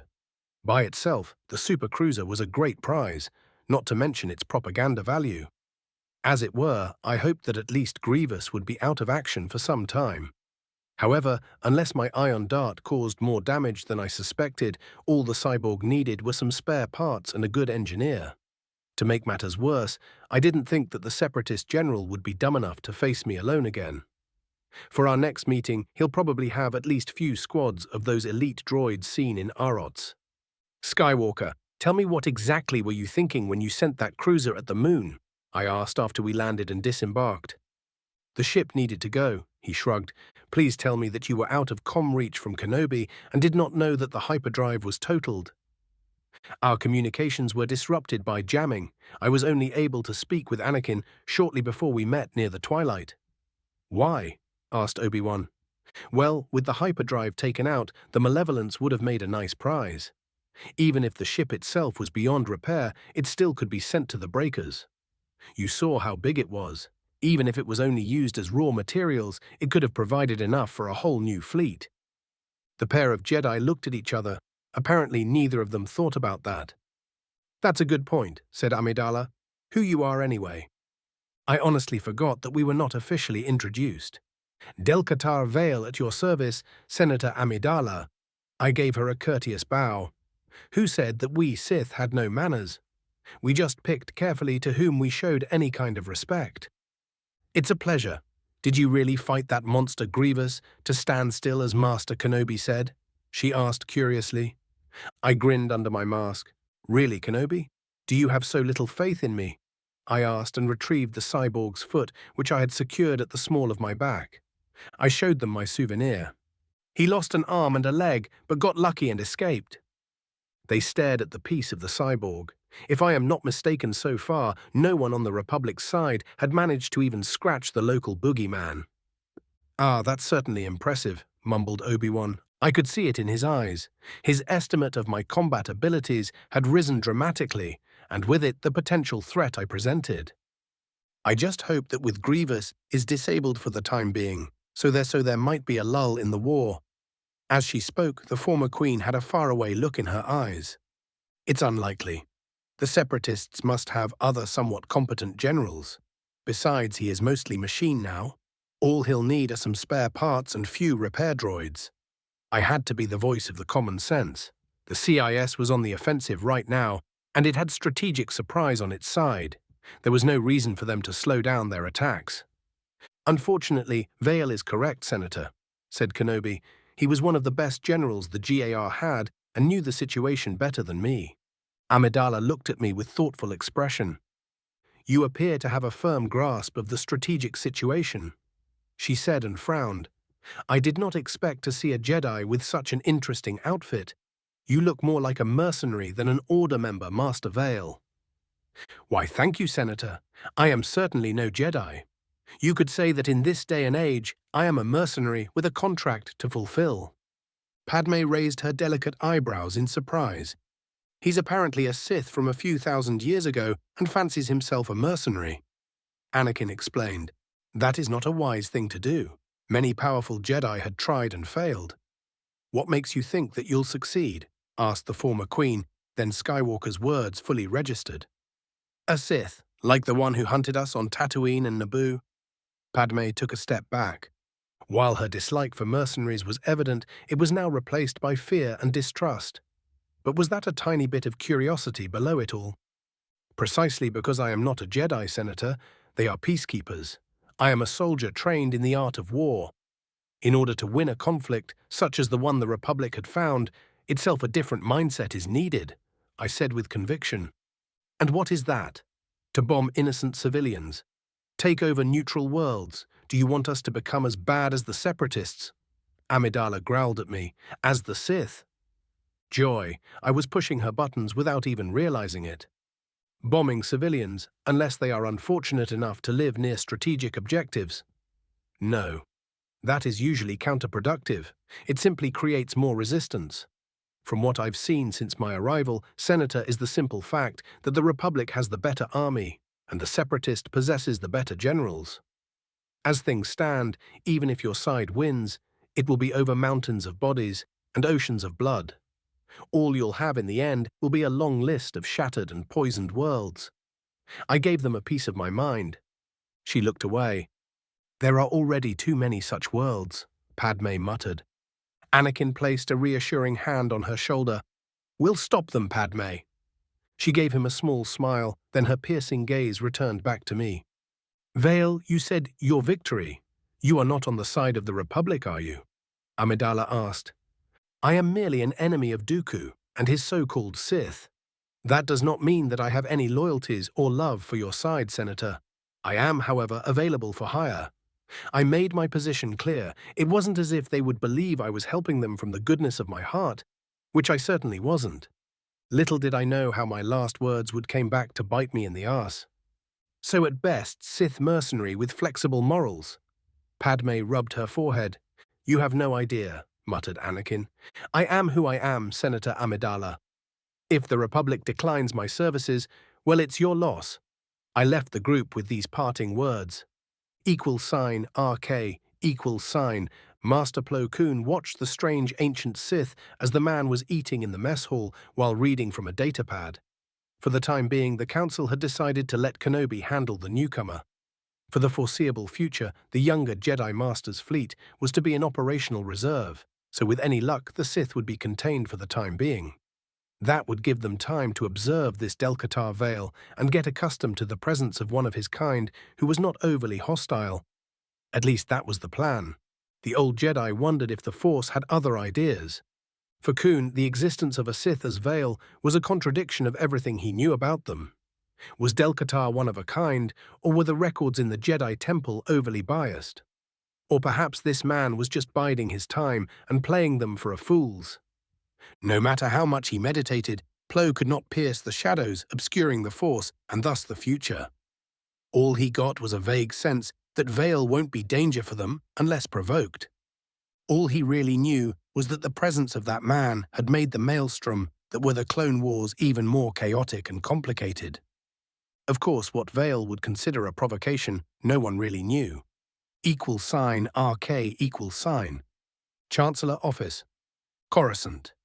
I see, Commander. It was fortunate that Senator Amidala was saved by our Jedi friends. But what is this I hear about a mercenary's involvement with that sordid business on the Malevolence? Palpatine asked the officer assigned to brief him on most military matters. By all accounts, the senator was saved by Masters Kenobi, Skywalker, and a mercenary named Delcatar Vale. Furthermore, that man was able to wound Grievous and even took his leg as a trophy, came the reply from the Republic intelligence agent. Fascinating, whispered the Chancellor. This was certainly different than expected. At least Grievous got away, if not intact. With a bit of luck, losing a few pieces would make him more prudent the next time. Sidious had received a report from Grievous, who claimed that an unknown man, who was wielding a red lightsaber, had taken him apart. It was the mercenary he was currently being briefed about. The Sith Lord wondered how a fallen Jedi could have become an apparently successful bounty hunter without his knowledge. Or was that man trained by one of the few independent groups of dark-side-aligned Force welders? Yes, that was the most likely answer. It's not like the Jedi would have left one of their rogues go free if they had anything to say about it. That man needed investigating. Sidious wondered how best this new element could be used. Palpatine smiled. The man had helped save that troublesome girl, Amidala. His former queen had a penchant for getting in and out of sticky situations. Perhaps that was something he could use. Besides, he needed more information about the mercenary so he could determine if he could be an asset or merely a complication to be removed. Sidious sighed in exasperation. If it was not for that new shadow in the Force that was obscuring most of even his vision, he would know more about this stranger. He wondered if the mercenary had anything with the disturbance in the Force, but dismissed the idea. Someone powerful enough to cast such a shadow would not play such a petty little games. =RK=. Republic Cruiser Negotiator, Hyperspace. I spent the next week as a guest on Kenobi's flagship while the Jedi General and his forces were acting as a reserve force, one among many which were discouraging an attack on Kamino. It was obvious what the Jedi were up to, but I didn't mind it for the moment. I used the time to good effect. A lot was spent meditating. Yes, Sith do it on occasion, especially when we want to straighten up our minds. And getting used to the idea that everything I knew had been gone for close to 4,000 years.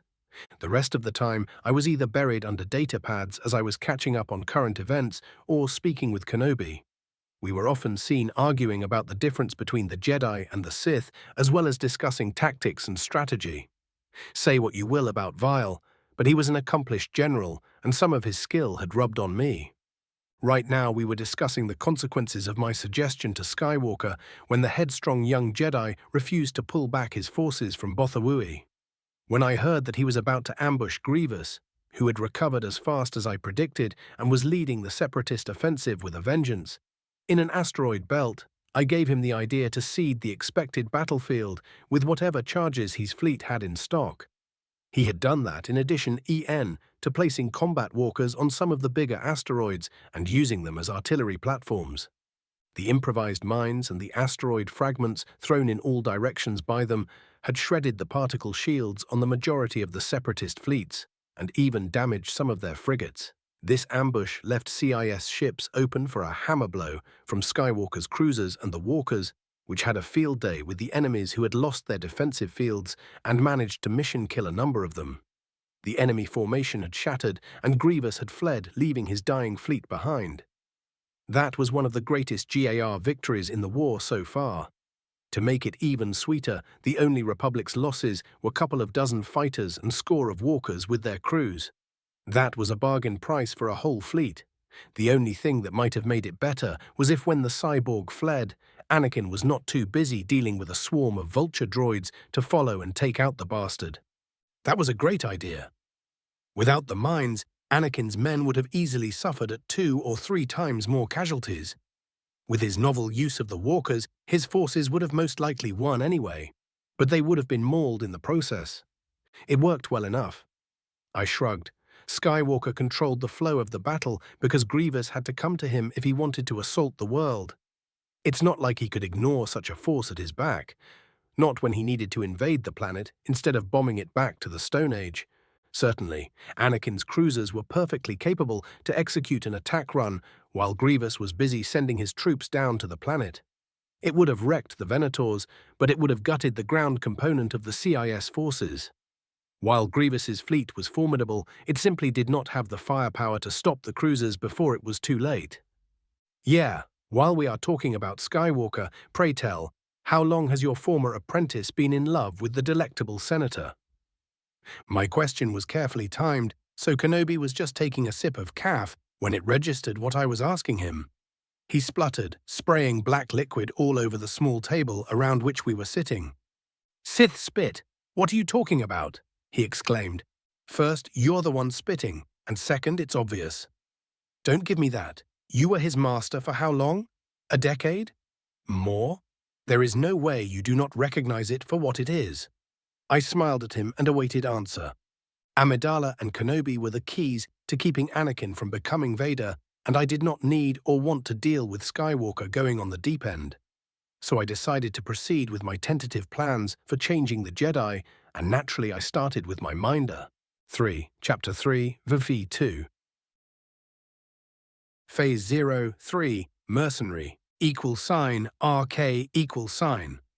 Republic Cruiser Negotiator, Hyperspace. I should work on my presentation. I almost gave Obi-Wan a hear attack. Perhaps the next time. But I digress. The Jedi sitting across the table from me had a shocked expression on his face and a faraway look in his eyes. It was obvious he was thinking about all the little things that should have rang a warning bell in his head as far as the interaction between those two were concerned. I decided that it was best to play ignorant. The outraged part about practically stealing children from their families needed no acting from me. By the Force, even the Sith did not have it institutionalized as an official policy to basically kidnap children for training. And to think that the bloody Republic just accepted that. Granted, in a lot of cases the parents were glad that their kiddies were to become Jedi. In others, well, not so much. Officially, only children willingly given by their parents were taken into the Order. Unofficially, a mind trick or two done by an expect could persuade even the most loving parent that their kid was best with the Jedi. Throw in a few scary stories about what the dark side does to people who weren't properly trained. I gather that your reaction is based on something more than those two lovebirds putting the wool over your eyes. I asked, feigning innocence. "That boy," snapped Kenobi. "He has to stop it at once. He could be expelled for this." I raised an inquiring eyebrow at this particular outburst. Isn't that a bit harsh, you know? Boys being boys and girls being girls. It's not like it's the first nor the last time something like that has happened. How do you think most of the Force-sensitive come to be? Usually the Force is not going around blessing random couples for the hell of it. Well, I knew for a fact that it wasn't actually genetic, but either being carried to term from Force-sensitive mother, or if the father was powerful enough in the Force, he could get Force-sensitive children even from a normal mother. Genetics really didn't come into it. One of my acquaintances had been researching it extensively in his youth. I carefully never asked how many people died or were left broken during his experiments. He was too useful to risk what little was left of my conscience raising its ugly head. It's forbidden. Attachment and passion lead to the dark side. He is too full of anger already and does not need further distraction. You saw Anakin when Grievous captured Padme on the Malevolence. If he had not suppressed his feelings. I snorted in disbelief. Ah, the powers of self-delusion. I wonder how the Jedi survived the last millennium like that. I call Bantha Poodoo on that. I came from an era when seducing Jedi to our side was a national sport. Let me tell you, there was not one of them who fell to the dark side because of love. Those who had someone to be in love with were the hardest to turn. And some of these people came back to your precious light precisely because of that love. So don't give me that nonsense you've been spoon-fed in the temple. You can think for yourself. Kenobi glared at me. How can you say that? Now that my eyes are opened for Anakin's indiscretion. I chuckled at his words. I shudder to think what he would have done if Padme was wounded or if the worst happened. And what is the worst, Kenobi? That the senator could have gotten herself killed and thus removing a temptation for your precious chosen one? Or that he might have sought vengeance? You Jedi are deluding yourselves. You are not automatons without feelings. Dismissing them only makes you weaker. Why do you think that we were so successful in turning Jedi left and right during every major conflict? Because there were always some of you who wanted to cut off your feelings, and that makes your kind such easy prey. What do you think happens when one of you Jedi is confronted with what he's been so busily ignoring for his whole life? I could see the gears turning in Obi-Wan's head despite his persistent glaring. That's not what I mean, and you know it. I don't wish anything bad to happen to Senator Amidala. If we do not discard our emotions, we become vulnerable. They cloud our judgment. How could we fulfill our role as guardians of the Republic's peace if we let ourselves be swayed by our feelings? Obi-Wan spoke passionately. Kenobi, despite the short time I've known you, I am well aware that you are not that thick. Stop recycling those slogans and think for yourself. How could you guard the people of this galaxy if you could not understand them? Have you ever wondered how the average citizen sees your order and its members? I'll tell you how. You are like a scary space wizards who prompt fear and distrust. You can't cut off a vital part of what makes you a living, breathing, sapient being and call it an achievement. It's worked for 1,000 years. The code is the foundation of what means to be a Jedi. See there? He did not argue that many people see the Jedi in a less than a flattering light. Only because these new Sith were not interesting in a bunch of new recruits and decided to stay low. Your code was not given to the Jedi by the Force itself. Obi-Wan looked to be deep in thought. No, it wasn't, yet it served us for the longest recorded period of peace. A time when there was no one obvious to challenge you. And now you are playing in the hands of a Sith Lord. There are always emotions, no matter if you try to discard them or not. It's one thing to achieve an inner equilibrium and not let your emotions rule you. There are other feelings that fear, hatred, and rage. You know that, right?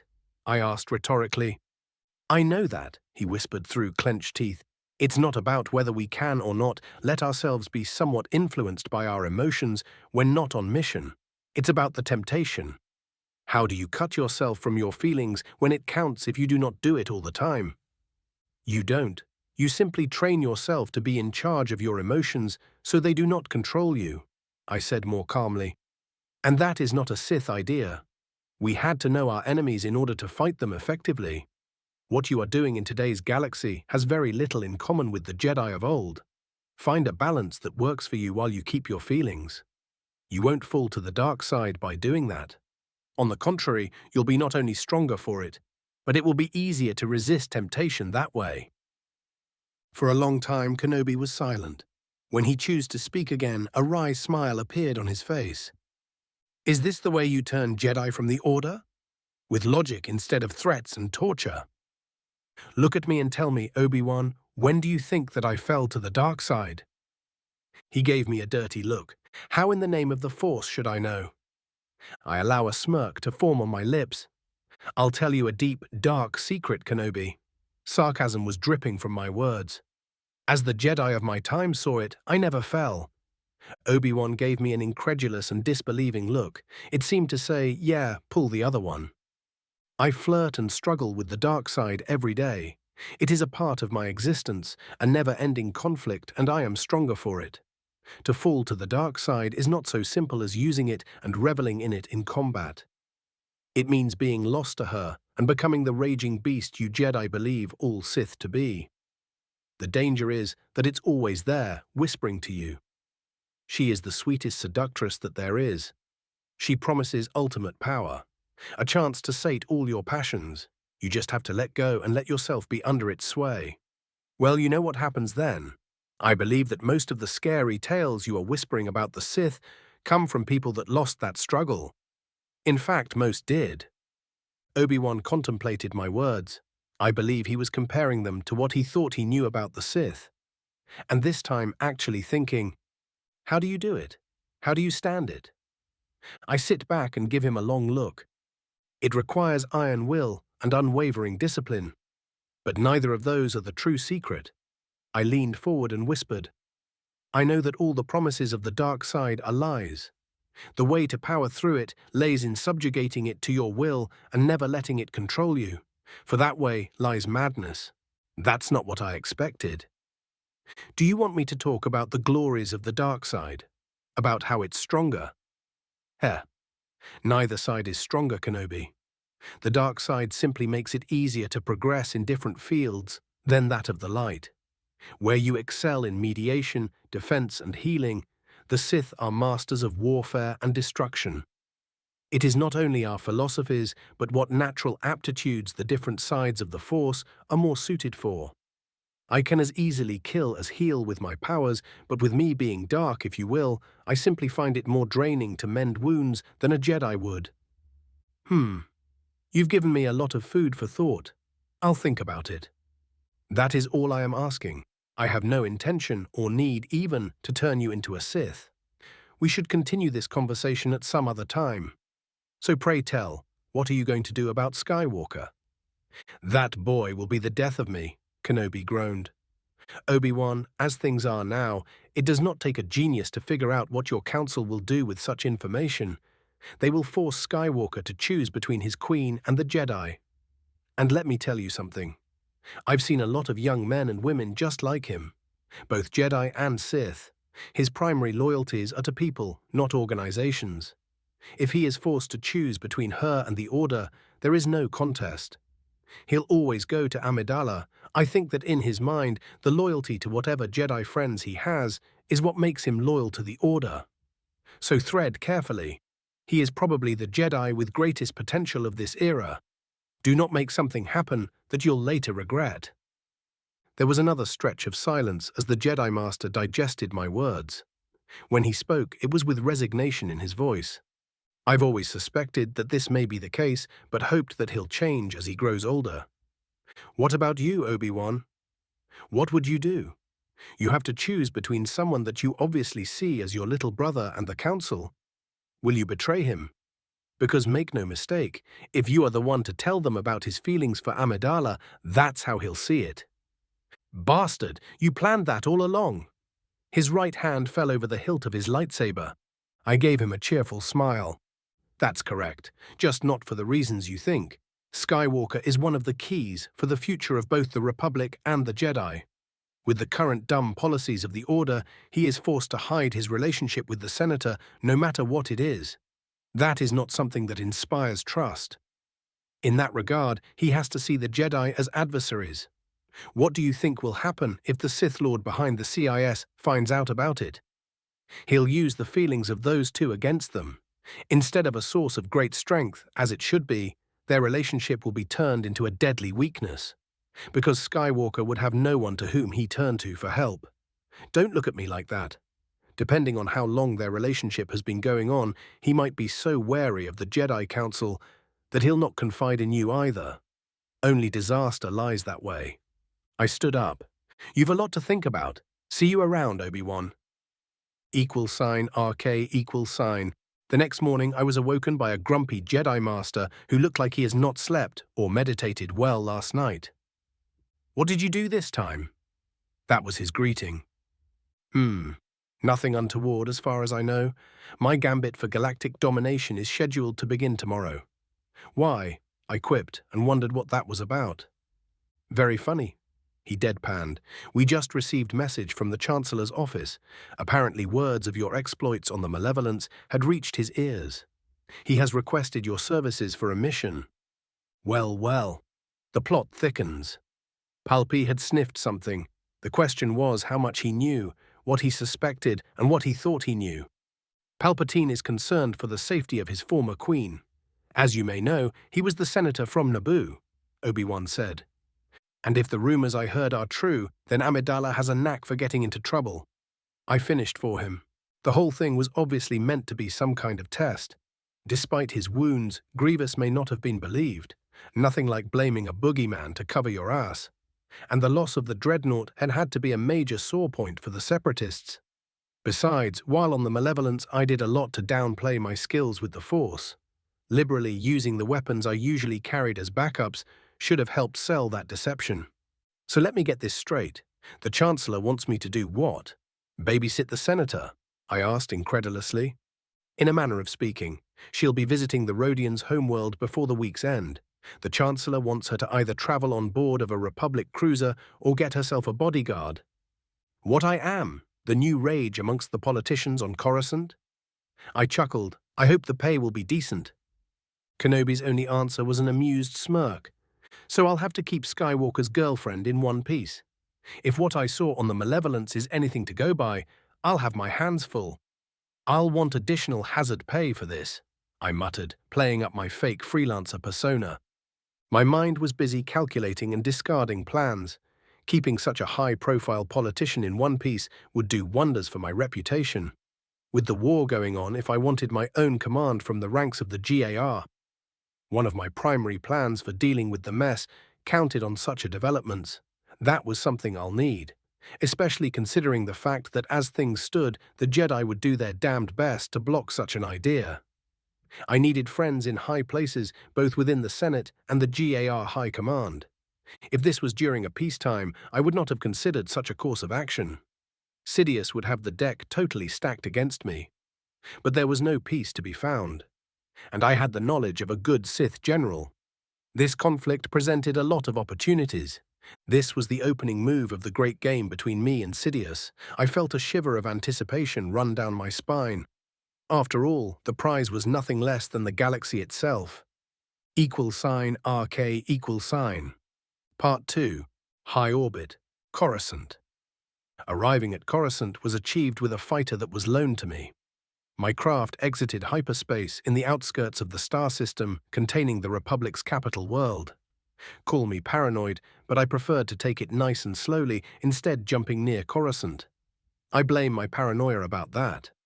The few times I visited that world in the past weren't fun. Most of them were covert insertion in order to clean up one mess or another, or cause trouble for the Republic. Besides, jumping blindly in the space around Coruscant wasn't the best idea even for a Force adept. Everywhere around the capital world of the Republic was usually cramped with both military and civilian traffic, which was even worse during a hot war. So I jumped in the outer system in a region that felt safe. A Venator was patrolling the local space, hailed and scanned my ship. The comm officer directed me to one of the defense stations orbiting the capital world of the Republic. I was instructed to refuel there and wait for Senator Amidala's transport. He also gave me the coordinates for a military staging area in high orbit of Coruscant, where I was to meet Padme sometime later. After I landed on a Golan 1 station, my torrent was checked up by a group of clone engineers, while a pair of droids refueled it. I chatted up a bit with the technicians while they were going over my craft. As expected, they knew a lot of rumors, but nothing I thought was credible. Most of it was speculation about a Republic fleet that was resupplying nearby and where it would be going once that was done. I was out of the cockpit to stretch my legs a bit while looking over the various small craft and transports landed in the dock. They had teams of engineers scurrying all over them. I turned to the entrance, where through the soft bluish glow of the force field containing the atmosphere, I could see Coruscant. To tell you the truth, despite having seen the planted from orbit multiple times, the city world still looked incredible. The sight was made even more awe-inspiring because the station was holding orbit over the dark side of the world. The surface was blazing with countless lights spreading in starburst patterns from various cities and country-sized industrial zones.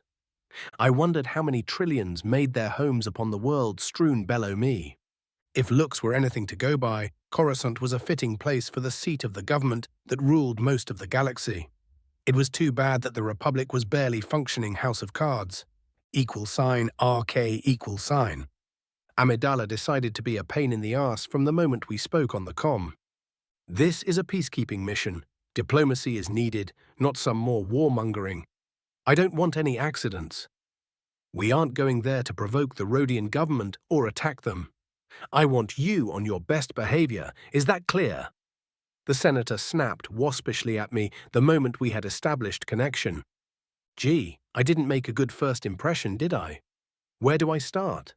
In my experience, there were very few problems that could not be made to go away by attacking them and employing overwhelming firepower, preferably from orbit. That usually did the trick. I wondered if Amidala was pissed at me personally, or I was just a convenient target for her vitriol after being overruled by Palpatine about needing a babysitter. Before leaving the negotiator and heading here, I heard Kenobi mentioning something about the Chancellor threatening to stick her with at least a platoon of clones if she persisted with her suicidal stunts. Or perhaps it was an acclamator with a full complement of fighters and ground troops because she got in enough trouble to warrant such a response.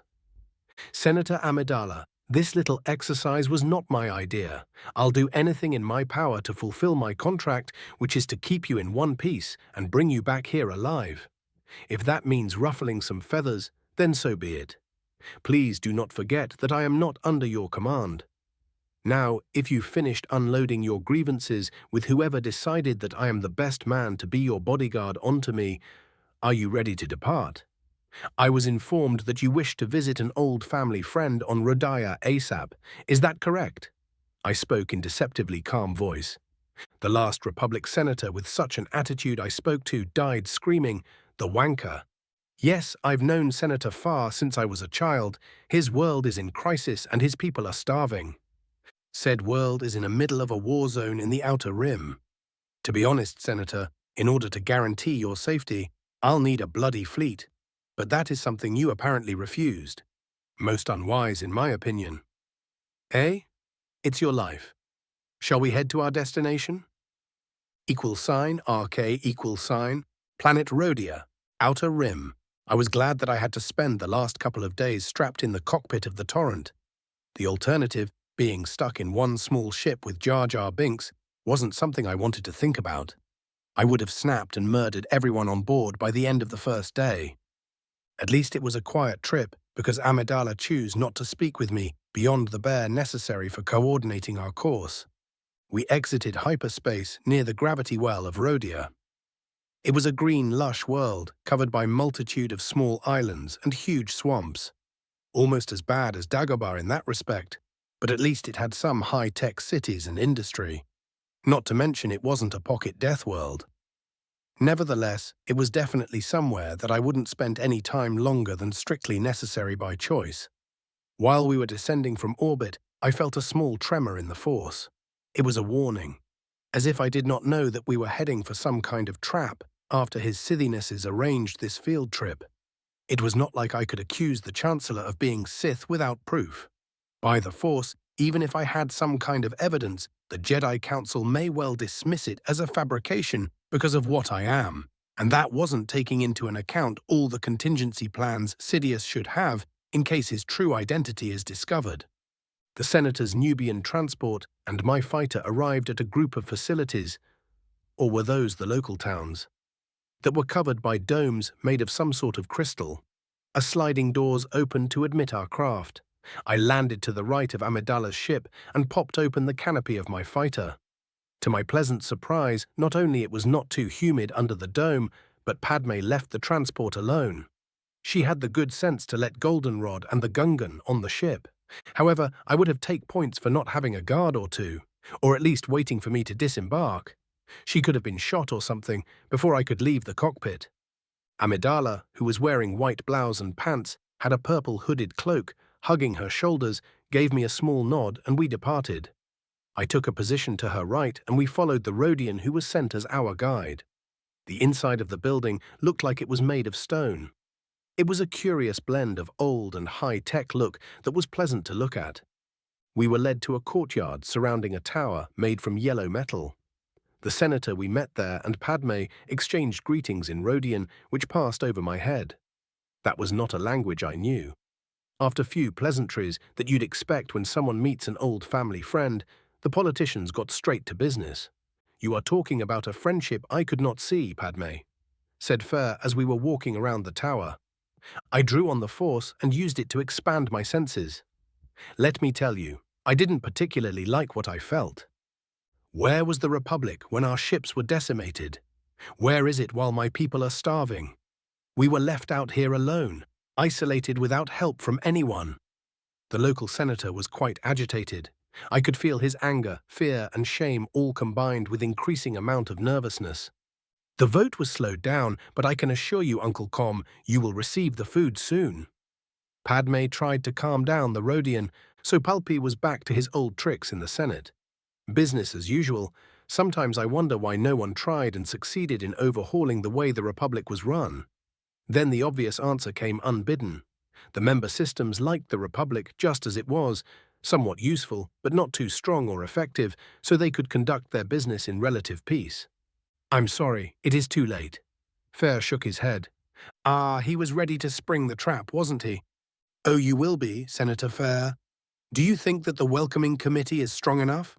I spoke for the first time since landing. Vale, you will not threaten a Republic senator. Amidala snapped at me. Damn it, the woman was oblivious. Small surprise she got into so much trouble. I am not. You are no longer with the Republic, are you, Fair? The Rodian blanched at the menace contained in my voice. He glared at me and returned his attention towards Amidala. I am sorry, dear. Newt Gunray, the leader of the Separatist, promised us generous help. In the end, I must do what is best for my people, he said while looking sad. There were waves of remorse suddenly washing over me coming from the wretched being. He actually didn't want to betray Padme, though I couldn't say the same about his feelings about the Republic. I was almost sure that he won't be losing any sleep over the latter. Fair proceeded to tell us how good the Neimoidians' help had been so far. Certainly much more than the distant Republic could have done, considering the strategic situation. In the end, Rodia was a small world, which wasn't too important when there was a galaxy-spanning war raging all around us. Truth to be told, in this case I could honestly say that both sides were right. From their point of view, Fair was doing his duty to his people. It was too bad for him that today his decisions made him my enemy. I did what I had to, for my people's sake. The Rodian sounded apologetic, and I sensed he meant it. It doesn't really matter. This is a mistake that you may even live to regret. I smiled under my mask. I could hear the clanking of metal feet moving our way, as well as sense the droids approaching us. My primary problem was that we were in too open a place. If I engaged here, it was likely that Amidala would be hit. It was time to improvise.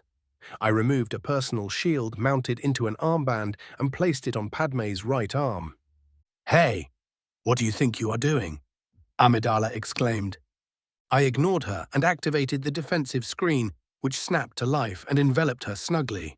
A bit of radiation poisoning was preferable than being blasted to pieces. Instead of grabbing her and running away, like most bodyguard would have done, I waited. The Force whispered to me that doing so would be for the best. What little I remembered from the episode of the Clone Wars that dealt with the events that were unfolding around me meant that we needed to bide our time. An opportunity awaited that way.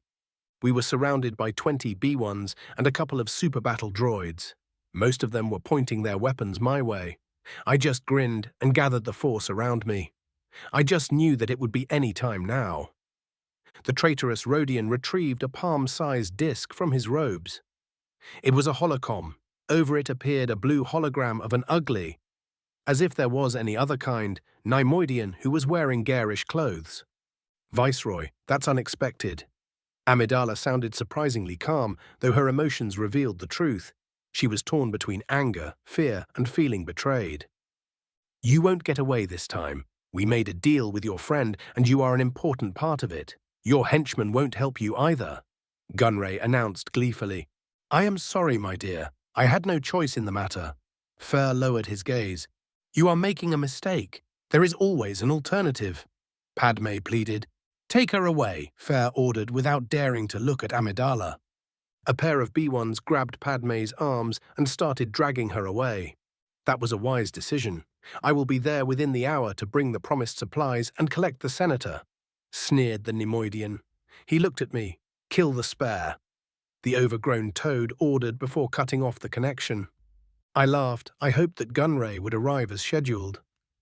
I'm sorry, the Rodian senator muttered and looked at the droids.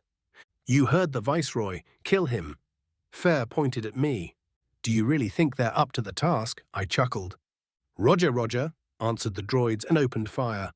=RK Part 3. Rodia, outer rim. I used the Force to activate a shield unit that was placed around my left arm. The protective field enveloped me like a sheath, just as Fair ordered my murder. I held still for a fraction of a second while making sure that Amidala was distant enough from my position.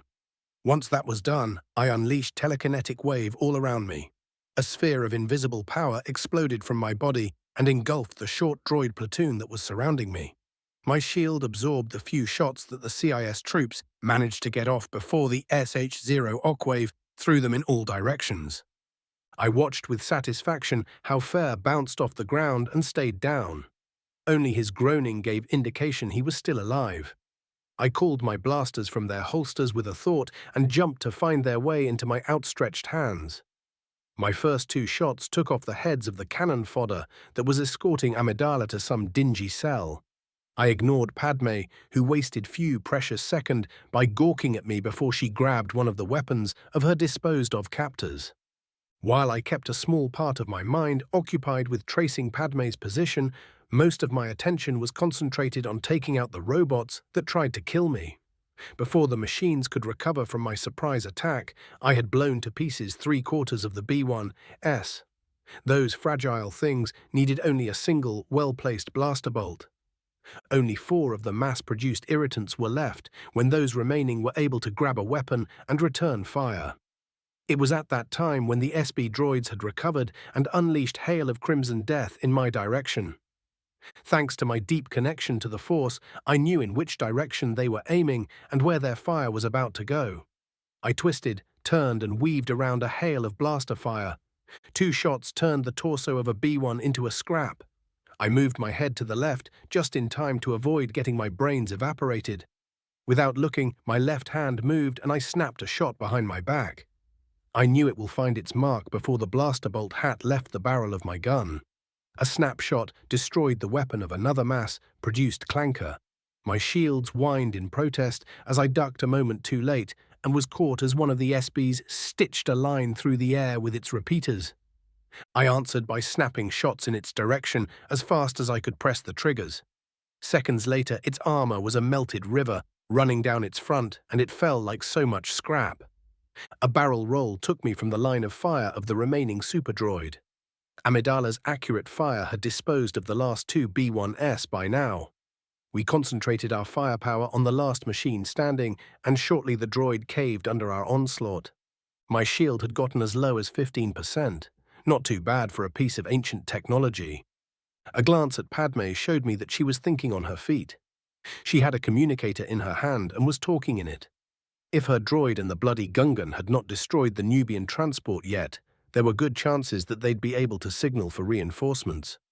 After checking for enemies in the immediate vicinity and finding nothing, I turned to Fair, who was still moaning on the floor. I holstered my weapons and, with a gesture, had him suspended in the air in front of me. "Senator Fair, how good of you to wait for us." I smiled as I used just enough pressure to make him struggle for each breath.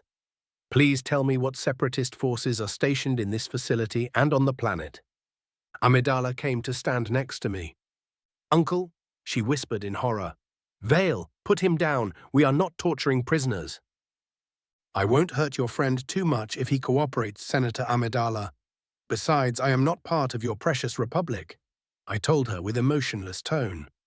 Then I tilted my armored head in the Rodian's direction. "Please resist. It will be more fun that way." Needless to say, he sang like a canary after he saw that I was serious and was ignoring Padme's threats and protests. There was additional platoon of B-1 droids with a dozen or so super battle droids and couple of droidicas rolling around. He also told us that there was a powerful communicator at the top of the central tower. I let Fair to fall to the ground, where he slumped and gasped for air. "See? That was easy. Now, Senator Amidala, if you are finished with berating me with your morality, we have to prepare for the Viceroy's arrival. But first, we need to take that tower." I pointed upwards, "and make sure that the remaining droids do not raise an alarm." I waved the pissed-off former queen to follow me and headed up towards the comm tower. On the way there, I had to listen to her ranting about how evil were my actions. She was wearing my patience thin. I didn't really touch the guy, I just held him somewhat tight. It could not compare to Vader throwing a temper tantrum, much less something that the Empire would have considered a proper interrogation. We made a short work of the few B-1s which were guarding the comm station, and after a brief chat with a Republic task force which was conveniently nearby, they'd be all over our location in 1.5 hours. It was time to plan the reception of Gunray. That thought cheered up Padme, who had by now had her frustration and outrage under control. $RK $. I waited in the shadows behind a stack of crates near the landing pad. A terrified Senator Fur and a bunch of his underlings, who were formed in half-circle in front of the location where the Neimoidian ship was supposed to land, made up the expected welcoming committee. They had a squad of B-1S as an escort. Apparently the droids stationed here were at Fur's disposal, unless his orders conflicted with detectives given by CIS personnel. Getting the show in place was surprisingly easy. Even better, all the fear that the Rodians felt after I demolished most of the droids stationed on this little piece of land would be attributed on them fearing the Separatists. A large transport headed our way just in time. I'll give the Neimoidians that one. They knew how to be punctual. A pair of vultures were escorting the Viceroy's craft, but they broke off and headed back to space. No much choice with their limited operational time. According all the intel and hands-on experience the GAR had, those droids only had fuel for 35 minutes of flight. The transport turned around so that its engines and the loading ramp in its back pointed towards the waiting delegates and landed. It slid to the ground, revealing Newt Gunray, who was escorted by a pair of B-1s and 2 cloaked figures. I was suddenly glad that thanks to my perpetual paranoia, I was masking my presence in the Force. "The citizens of Rodia salute you." Fair made a theatrical bow to Gunray. "Yes, yes, as they should. Now where is the senator?" "Up in the tower." "He is anxious. I can smell deception all over him," rasped one of the cloaked figures. So those two were Palpatine's test. I could sense the dark side pulsing around them. It was like an open, sore wound. Those idiots had fallen to it completely. My lips stretched in an unpleasant smile. I've been hunting down the likes of them for decades. I was going to slaughter them, but I had to hold back a lot. Making it look too easy was going to ring too many alarm bells among both the Jedi and the Sith. I simply didn't need such a scrutiny, and I had to work under the assumption that this fight would be recorded and distributed. On the bright side, at least I was going to have a bit of fun. If I went all out, this battle would be over too fast to enjoy it. My mind raced over the currents of the Force. It was as if I was outside my body as I looked at the Confederate transport from the side. I pushed with my will, and the Force obeyed. The CIS craft shuddered. The 2 dark side users looked around wildly in a search for the threat. The ship lurched to the left as I exerted my will over it. The spacecraft lifted without the help of its repulsors, guided by my mind and the Force alone. Just a bit more effort was all it took, and I violently pushed it over the side of the landing pad. There it fell in the swamp. Dirty water and almost liquid mud started leaking through its open ramp. That thing was not going to fly away anytime soon. As everyone's attention was focused on the transport's demise as a space-worthy vessel, 2 of Fair's retinue drew already active ion grenades from their clothes and threw them at the nearby droids. One was cut down by a B-1, who for a change was fast on the uptake, but it was a split second too late. The ion grenade was already in the air. The 2 Force users tried to push the explosive devices away, but now that my attention was no longer on the disabled ship, I could use the Force to make their efforts futile. The grenades stopped short of Gunray, but were far from harmless. Their dual discharge was enough to fry all remaining droids and stopped short of the Viceroy and its special escort. The machines fell down, turned into inert mass of disabled weapons and alloys. The Rodians fared much better. They just got some light shocks and mild energy burns. That left a moaning delegation trashing on the ground and a Viceroy who looked positively ill. I headed their way. $RK Part 4, Rodia, Outer Rim. I was glad that my last 2 ion grenades all but finished the droids escorting Gunray. 20 minutes earlier, I had Fair order the all but a few of the machines stationed on this facility to gather in one place. and took out the unlucky droids with most of the grenades I brought with me on for this excursion.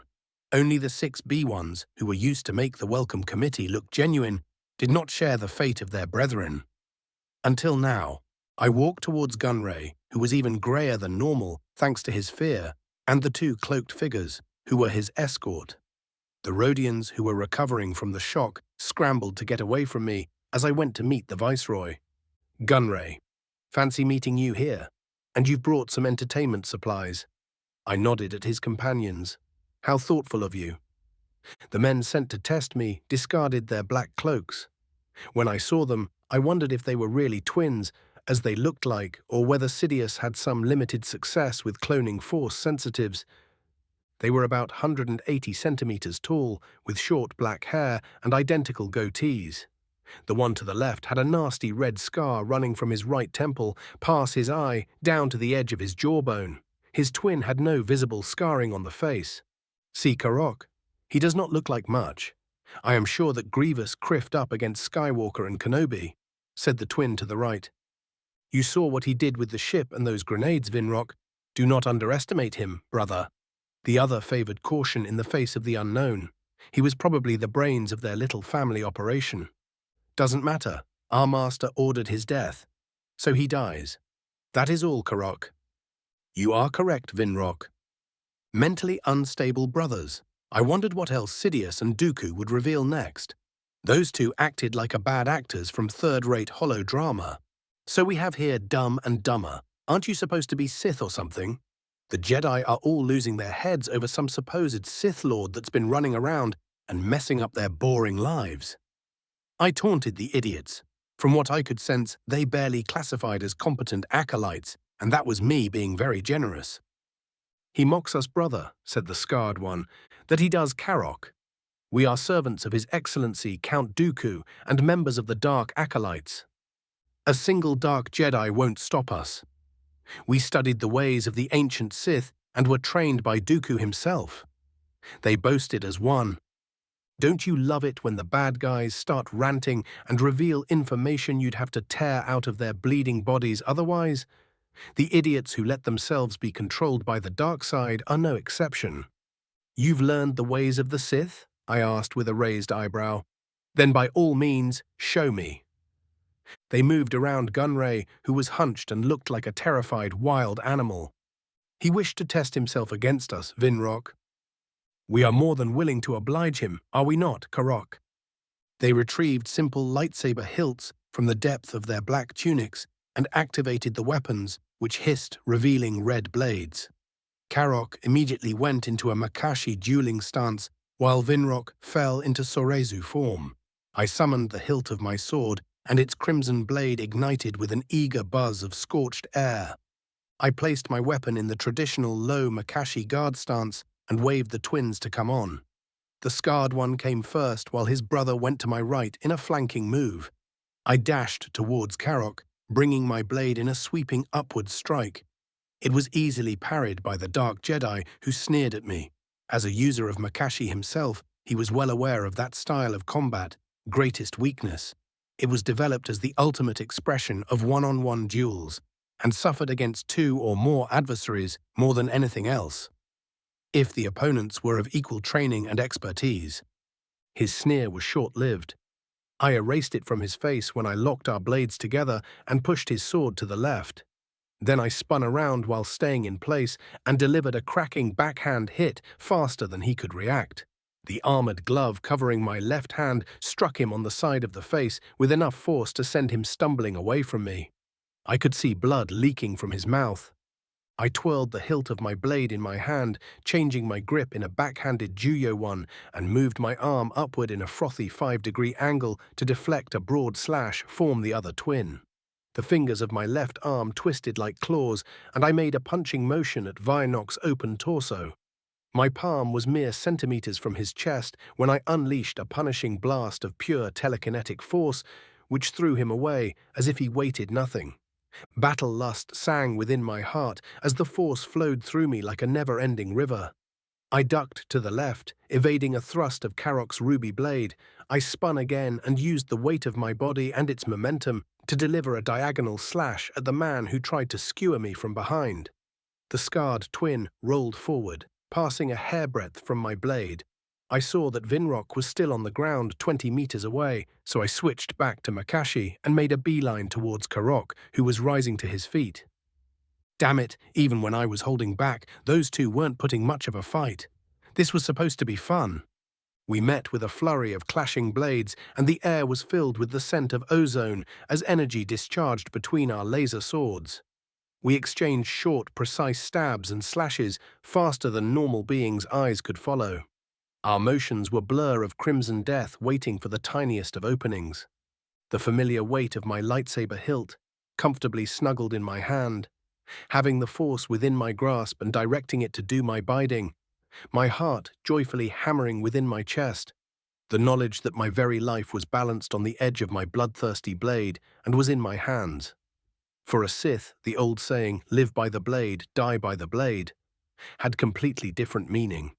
It was a moment defining our existence, a conflict placing us on edge between life and death, with us relying only on our skills and cunning. It was glorious. At that moment, even the ever-persistent whispers of the dark side were silent. It was too bad that those two weren't a real challenge that I could properly enjoy. It was pity, really. Our blood-red blades of pure energy met with a crack as I dueled Karok. My opponent was a competent swordsman. His technique was well-trained and precise. For endless seconds, he was able to hold his ground as the tip of my blade persistently probed his defenses by placing him under a downpour of feints and stabs. Then his guard was pierced and the scarred man had to jump back or be eviscerated by scorching energy. Karok regained his balance and smiled viciously when his brother came back to his side. They moved to flank me again, and I sensed a warning from the Force. Their signatures meshed and I could see a connection being opened between the twins. Oh boy, if they were properly trained, that would have been troublesome. Perhaps a real challenge even.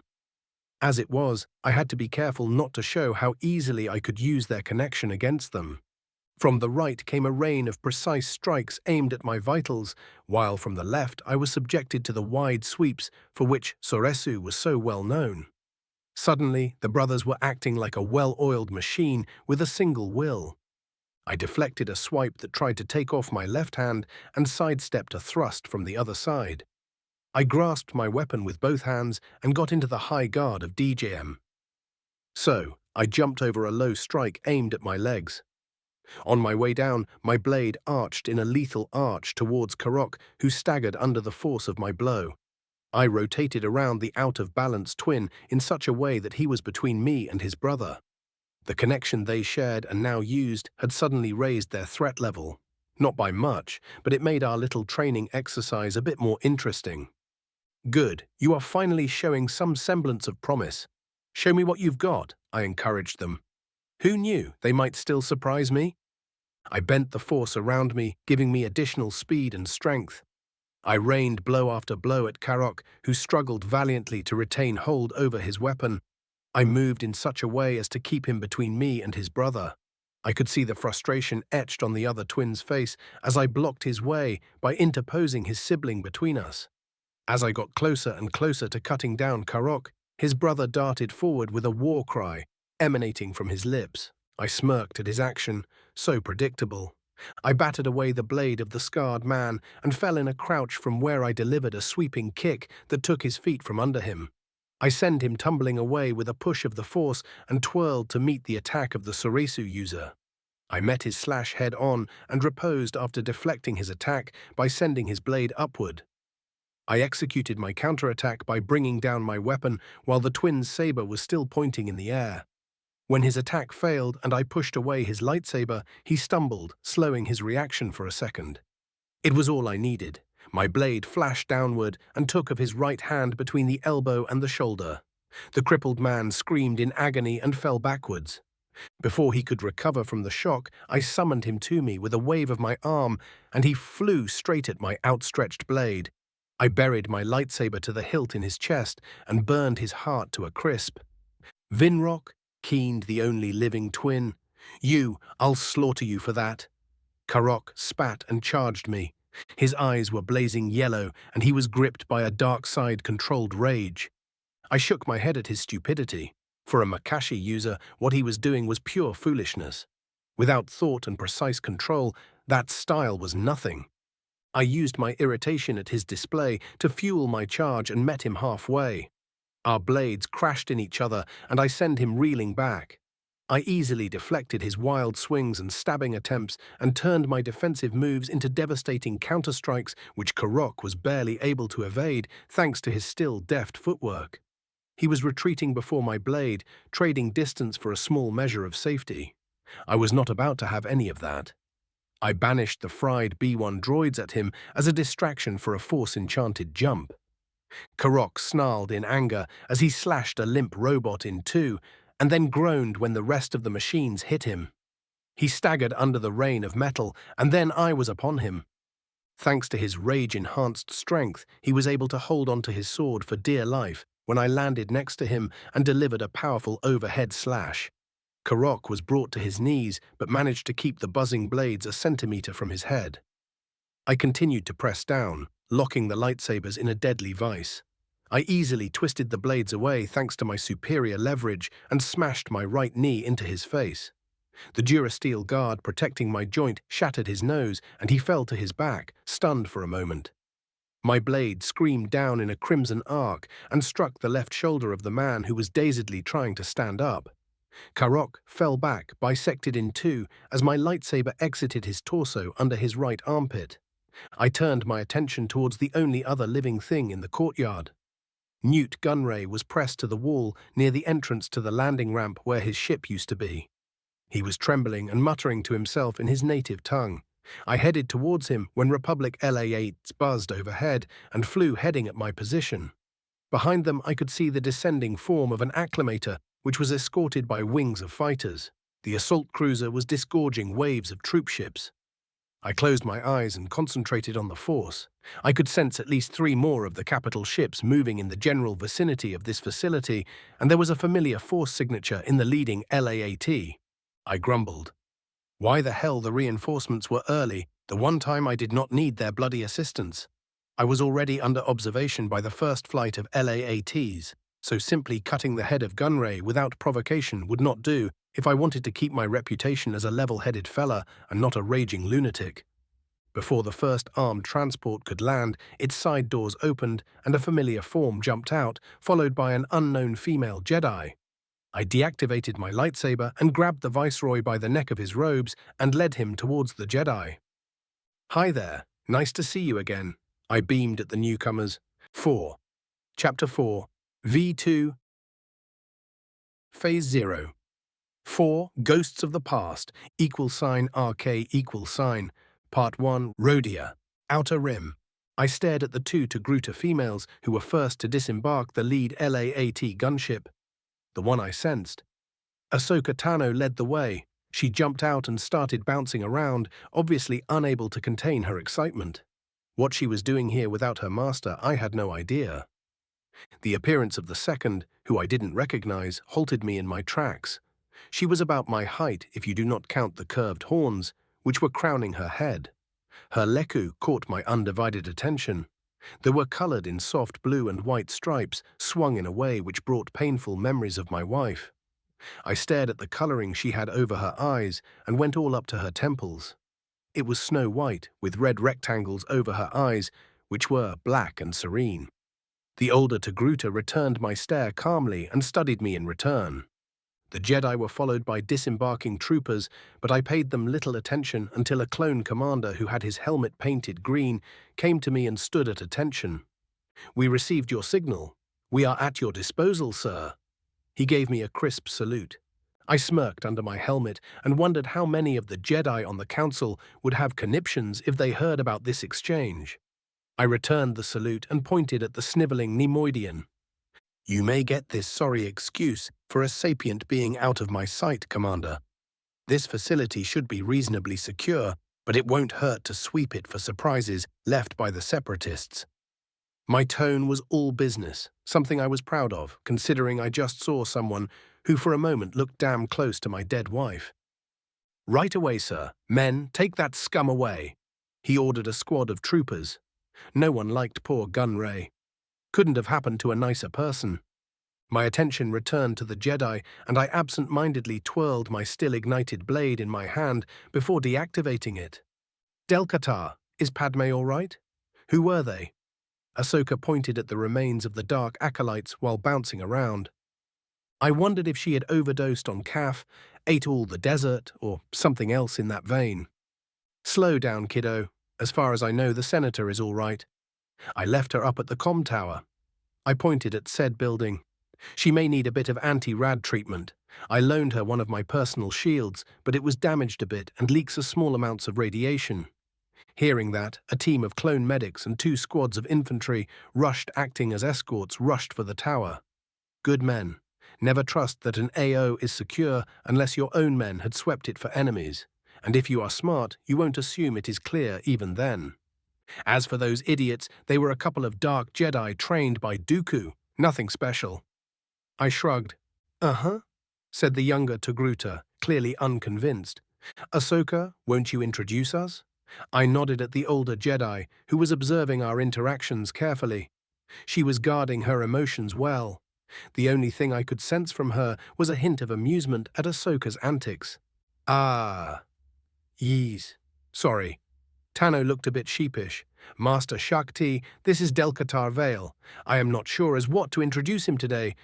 Bounty hunter, dark Jedi, or something else. She trailed off. Master T, under other circumstances, I'd say that is a pleasure to meet you. However, I do not believe in coincidences. The Council found records about me from the war, didn't they? That's why they sent you here, isn't it? I had to give them that. Today's Jedi sure were devious bastards. It was almost enough to make me reconsider my stance as far as the Order as a whole was concerned. The older Togruta gave me a small nod. Ahsoka looked between with confusion. And you people claim that the Sith are the manipulative bastards. I chuckled.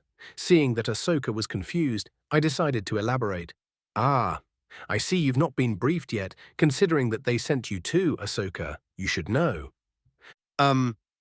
What's going on here? Tano asked in a small voice. It was plain to see that she was not liking where this was going or being in the dark. Understandable. Once upon a time I was married to a Jedi, a Togruta woman. I nodded at Shakti. Ahsoka's eyes widened with realization. I could see her fighting to restrain her rising anger. It just happened that Master T was sent to patrol nearby with you in tow, just when I had a mission in the area. If you believe that, I have some prime farmland to sell you, on Tatooine. I snarked. It's not the most cunning plan that the Council ever had, is it? Shakti gave me a rueful smile. It's a test at best and a provocation at worst. I'll leave it for you to decide which is the truth. I nodded at Master T. I was torn between exploding with unrelenting fury and appreciation of the Jedi Master's trilling voice. So much for the idea I had gotten over Ashara's death. Oh, how mistaken I was. At that moment, I could understand and almost agree with Sidious's plan for permanently dealing with the Jedi. Criffing Council. You are my newly minted minder, are you not? You, Master Ti, do not want to hear my thoughts on the Council right now. Trust me about that. I managed to keep my tone civil. If I started speaking about the Emperor-damned bastards, I won't stop cursing for hours. Instead, I turned to humor, even if I was sure that the females would not appreciate it. Well, at least they didn't send you to seduce me in order to keep me under control, did they? I smirked. Not that I would resist too hard to being seduced by Shakti. Even under the unflattering cloak and robes preferred by the Jedi, she had a great figure, and I hadn't gotten laid in too damn long. What? No. The Council, they'd never… Ah! Ahsoka spluttered. To my surprise, the Master Jedi had a ghost of a smile on her face. Not yet, anyway. She deadpanned. Considering your history, they thought that I would have better chances to get away in one piece if you went berserk as most of them expect. I find their lack of faith disturbing. I quoted Vader. Criffit, even 4,000 years or so later, the Jedi still found a way to be a major pain in my ass. The Council will do what they got to do, was Shakti's neutral response, and it explained nothing. Or perhaps everything, depending on how much credit someone was ready to give the Jedi in general. What about you, Ahsoka? I thought that Skywalker needed someone with a bit of common sense to keep him out of trouble. The younger Togruta shrugged. Master Kenobi called him for some kind of mission. Almost at the same time, my request to visit my homeworld and reconnect with my roots was unexpectedly accepted. I was ordered to join Master T and head to Shilly with her after the patrol was over. I really hoped that the old goats on the council did not expect me to try seducing both females. Ahsoka was a kid, damn it, young enough to be my granddaughter. Nevertheless, with me being a Sith, they wouldn't have put it beside me, if they thought about that being an issue. And if I did so, it could easily be used as a casus belli to deal with me. Corrupting young and impressionable Jedi and other such nonsense would be a great justification in their eyes. Of course, such thing would have most likely destroyed Ahsoka's future, but who cares? Sacrifices must be made for the greater good of the Order. Jedi. There was so much venom in that thought that it would have been enough to drop a whole Republic army. Shak Ti sensed, obviously sensing my bubbling fury, and cleared her throat. Well, I have an errand to run on Shilly, and after this patrol was over, my forces were scheduled for a bit of R&R. Unfortunately, that plan is now shot. The Jedi Master sighed and shrugged in a way that was painfully similar to Ashara. I heard before sensing or seeing the approach of Senator Amidala. She was arguing with a medic who was waving a handheld scanner over her. She was followed by C-3PO, who was bemoaning his fate, and to my ever greater dread, Jar Jar. The bloody nuisance didn't have the good sense to get himself shot. Or the damn droids were just that bad at it. Senator, it's good to see that more trouble failed to find you, this time, I said instead of greeting. You dealt with the droids and scared the Rodians to death. What trouble should have I found? She snorted, but there was a hint of disapproval in her voice. Then she took one look at the dead Dark Jedi, and her attitude changed. I saw your fight from the tower, thank you. With them around, it's unlikely that I would have been able to escape. Amidala actually apologized. I think her tone remained quite frosty. This particular senator showing common sense, a bit reassuring. Besides, it's been a long time since anyone had thanked me for something, which felt kinda nice. You are welcome. I just did my job. A well-paid one, I hope. Even fare is in one piece for what that is worth. What's the plan for him? Padme looked at me with resigned expression. Without me around, she might been able to spin some tale how the courageous politicians had helped deal with the separatists. And if the twins were not here, which they were only on my account, she might been able to pull some crazy stunt on her own and capture the Viceroy. However, that was not the case. And I had a video evidence thanks to a recorder build in my helmet. It was great for AARs, after-action reports. The senator, or former one, as very well might be the case, was brought to us by a pair of clones. Before we could speak more about his fate, I felt cold shiver running down my back.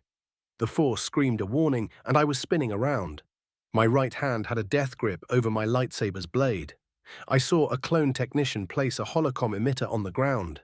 I had to struggle with a stab of fear as it dawned to me who would most likely be on the other side of the interstellar call. I slammed my mental shields down and used every little trick I knew to help shield my signature in the Force. The Jedi looked at me with confusion. Palpatine's holographic form appeared in mid-air and the Chancellor started speaking. Senator Amidala informed me what happened and what your people need far. I already dispatched a convoy to Rodia. You, however, Sidious shook his head, becoming the perfect picture of regret. The traitorous senator looked at the ground. His small antennas hanged limply. I congratulate you for your courageous role in capturing Newt Gunray. It will be taken into account when your fate is decided, Pharaoh. Then Palpatine turned his attention on me. More than anything, I want to congratulate you, Del-Qatar Vale. Your actions today not only dealt a great blow to the separatists, but kept a dear friend of mine safe. Sidious smiled graciously and waved at Amidala. If I didn't know better, I would have said that Palpi was actually the genuine and friendly old man he appeared to be. I simply did my job, Chancellor. I gave the man a courteous bow. It was not the first and probably far from the last time I had to be polite to people whose guts I hated or planned to dispose of. I hope that the Republic could benefit from your services in the future. Palpi gave me a winning smile that reminded me of a hungry shark. I am thankful for your kind words, Chancellor, but that is unlikely. The Jedi Council and I do not see eye to eye. I believe that there are those amongst them who would do their best to ensure that my talents are not used. The Jedi frown upon people using the Force for their own benefit instead for that of their famous orders. I snipped at the Jedi Order and hoped that Palpy would jump at the opportunity to snub them. That's uncommonly harsh view to have towards the Jedi, my young friend. They've been guardians of the galactic peace for 1,000 years. Surely your view of them is somewhat biased, Sidious asked sweetly. If I did not know better, I would have believed his honeyed words. Ever across the stars, I could feel a subtle pressure to listen to him. And I think that he was not even trying. That was just his aura. Truly, there were few Sith Lords I met that could pull that off. It would be interesting to see how he compared to them. Even if he was the strongest Sith Lord to rise after the fall of the Empire I served, that did not mean that he would be unstoppable juggernaut. When all is said and done, despite his apparent power, Sidious hadn't had to fight every step of the way against countless Sith vying for his position. Right now, there wasn't a horde of Force adepts supposedly working for him who wouldn't like anything better than to replace him. Perhaps, Your Excellency. I shrugged. Time will tell. May I ask for a small boon? If it is within my power, you did a great favor to the Republic I serve. Right. Pull the other one. I would want to join whoever escorts Gunray to his final destination. I caught him and do not wish my efforts to go to waste.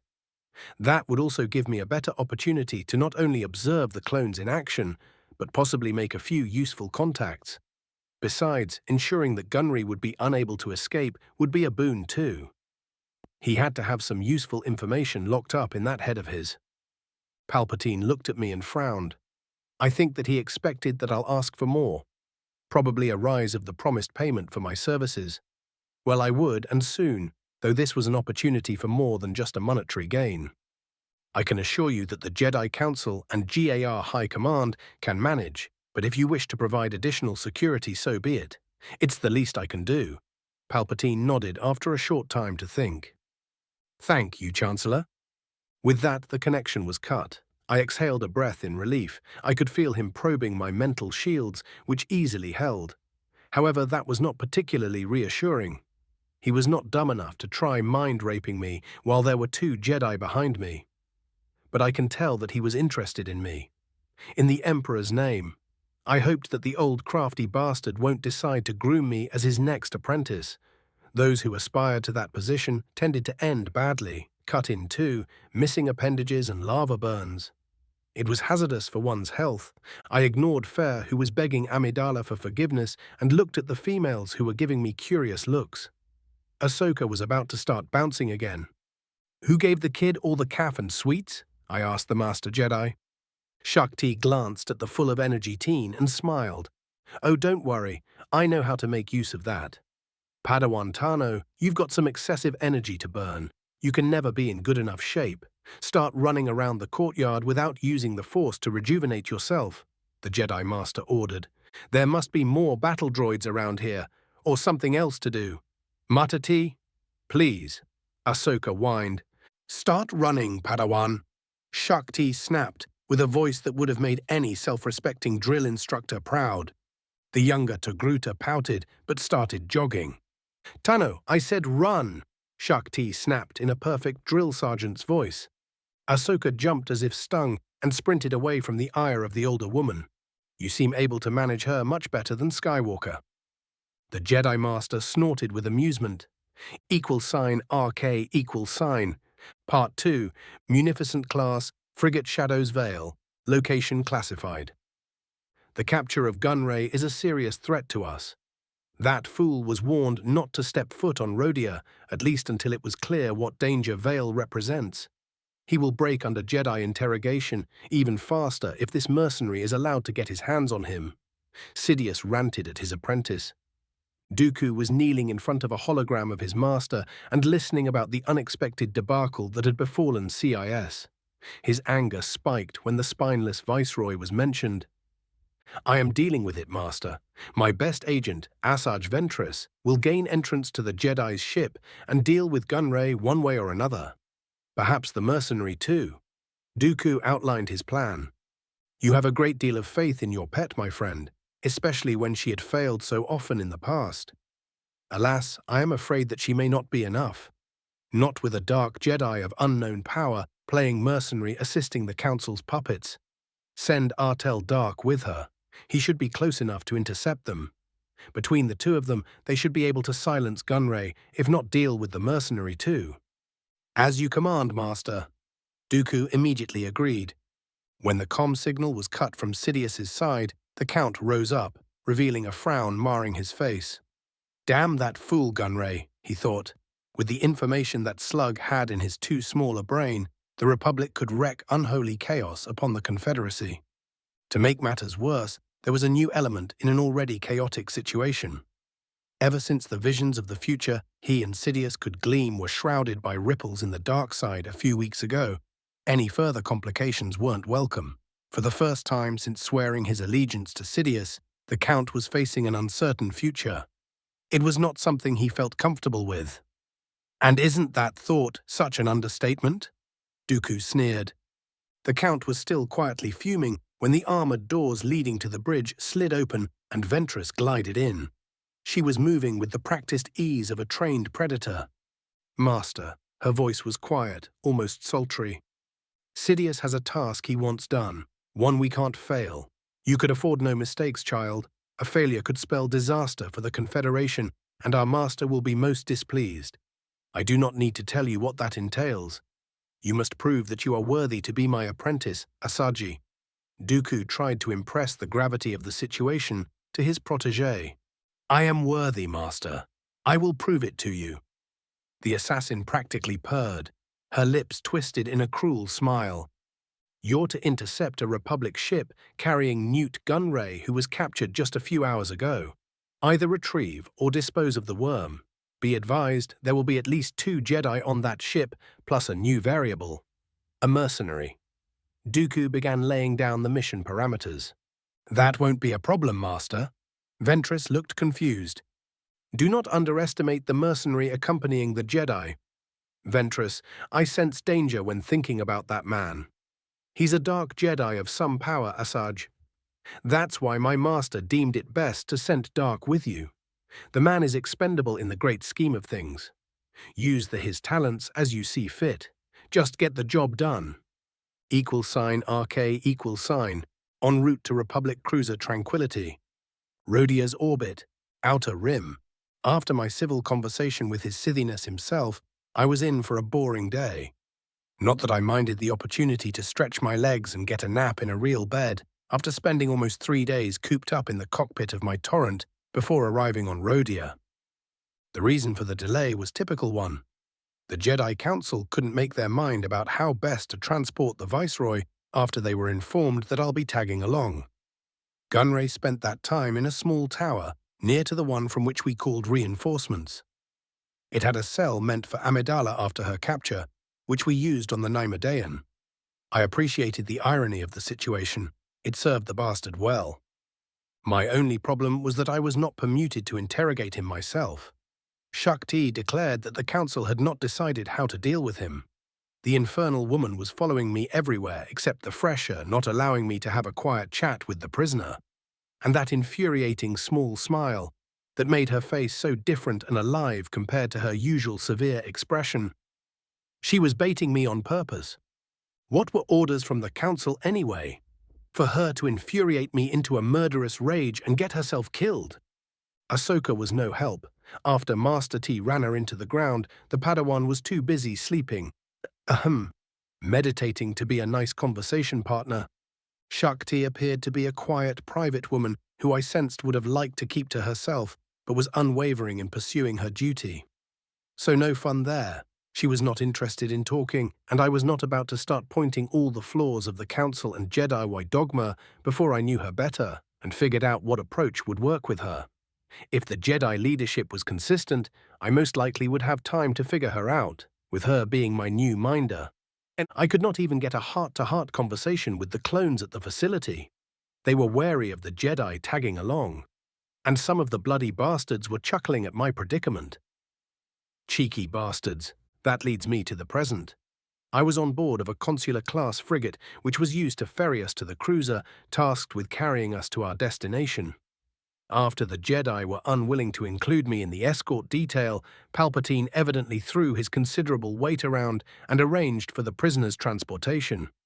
I was with Ahsoka and Master T in the cockpit of the relatively small craft. Behind us was Gunray, who was wearing chains. That was my idea. A bit of creative use of the Force and the manacles, which were meant for Amidala, were holding him secure. When we approached the cruiser, one of the clones piloting our frigate contacted it.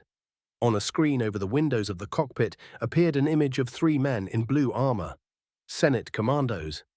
It will be a wonder if a single one of them was not faithful to Palpatine first. Or perhaps not. An attack aimed at rescuing the Neimoidian could be a good cover to dispose from dissenters in the ranks. The Jedi Master took charge of the situation. Cruiser Tranquility, this is General Shak T. We have the prisoner secure and request permission to dock. You have it, we are awaiting the prisoner. Thank you, Captain Argius. Meanwhile, I could hear Gunray trying to bribe the clones guarding him. I wondered how that would go down. With me and 2 Jedi on the frigate, it was obvious that even if they wanted, the troopers won't agree. But what interested me was how and why they would decline. This is a most generous offer, Viceroy, considering that because of you and your cronies, my brothers fight and die all over the galaxy, I'll have to decline. But I'll make you a counter-offer. Keep your damn mouth shut and I won't have to do it for you, growled the clone commander. That was the same one who I met yesterday after dispatching the twins. As we were about to dock through the hangar in the belly of the Venator, Ahsoka muttered, "Finally, we'll get away from him." To be fair, Gunray's whining was more than irritating, and if it was not for my image as a level-headed Sith, I would have seriously considered the benefits of ripping out his tongue, as the Phantom of Darth Vael suggested. =RK Shakti, Ahsoka and me, plus Commander Green, were the ones escorting the CIS leader to the detention center of the cruiser. Near it, we were met by 5 men in blue armors, led by the blonde captain with whom Master T spoke. "Greetings, General. We have a nice dark cell waiting for this traitor," said the commando officer. "Excellent, Captain.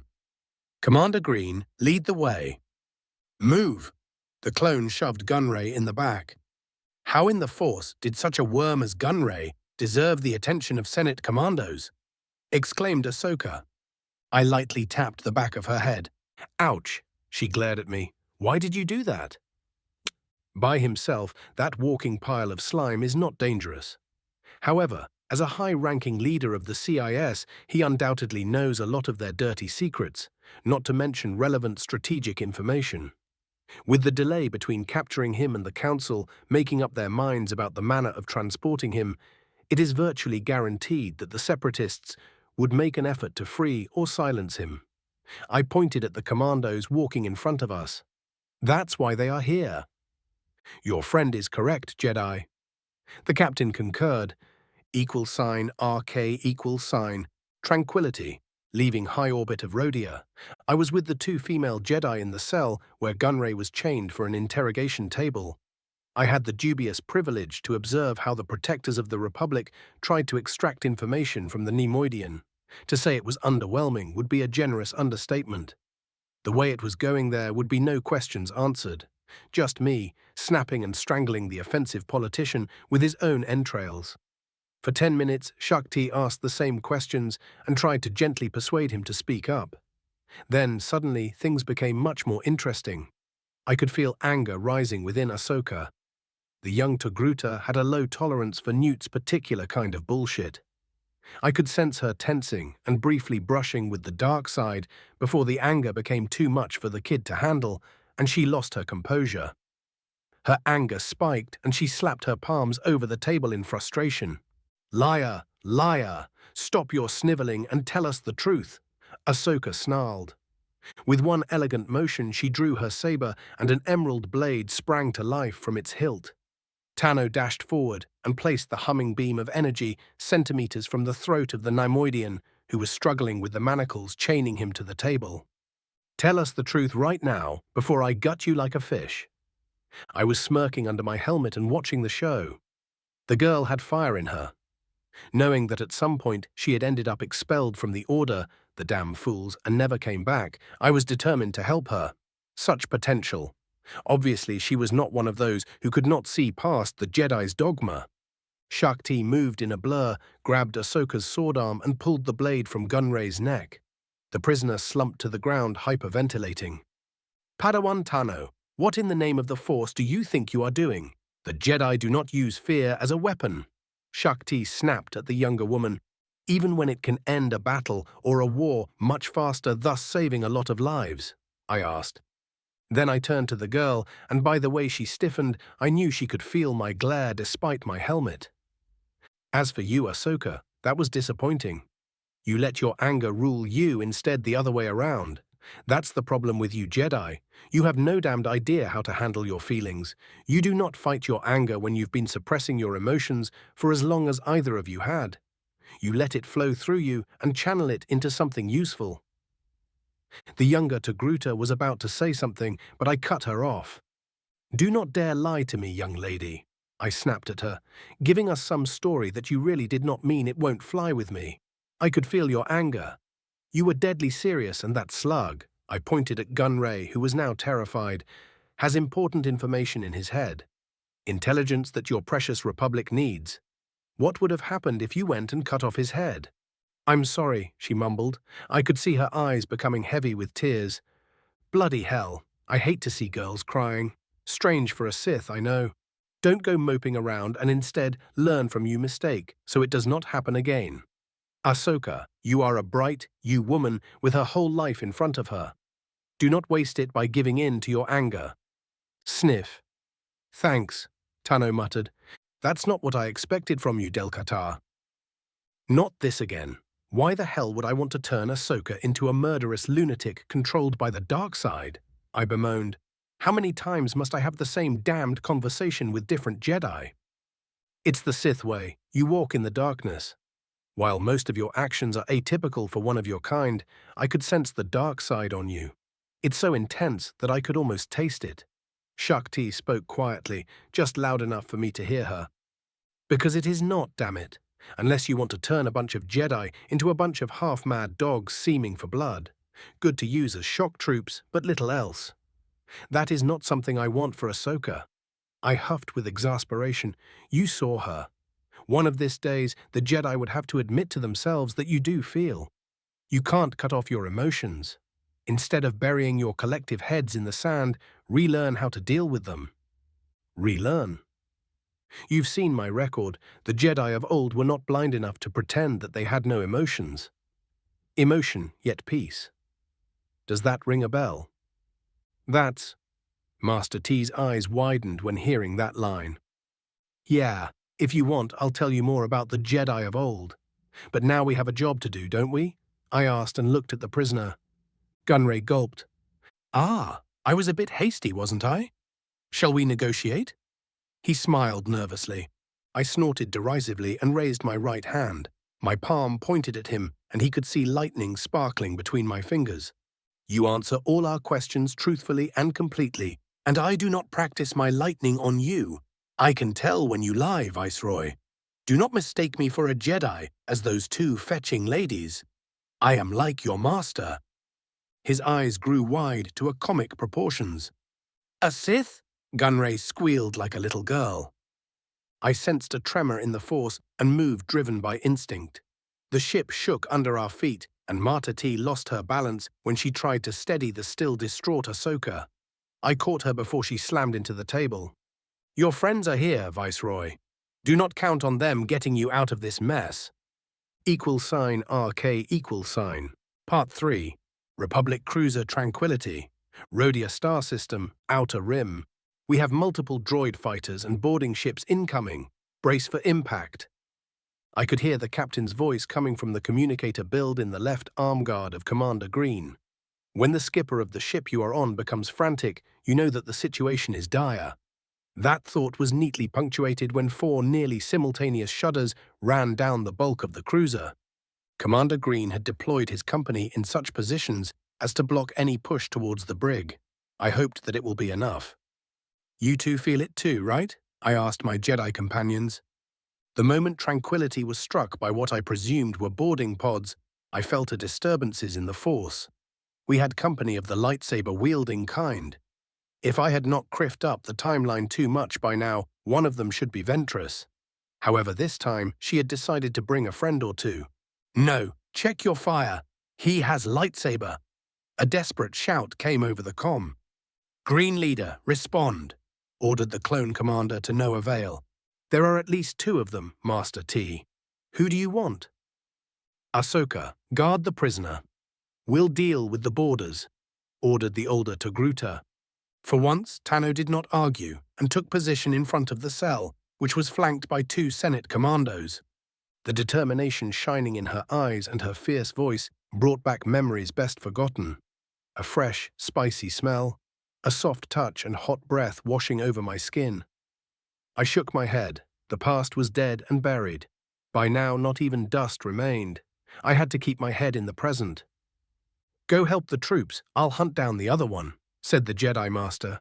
I smiled, I could hear it in her voice. The thrill of the hunt was burning within her heart. The instincts of the predators from which her kind evolved demanding to be unleashed. I just knew that she wanted to growl with eagerness that she had a prey to hunt. Pity that her Jedi training was restraining her. "As you wish, may the Force serve you well, Master Tai." "May the Force be with you this time, Sith." We separated at the elevators and headed in different directions. =RK, $. I met the remains of Green Company soon enough. Those were 4 clones, one of whom was wounded and being tended by one of his brothers.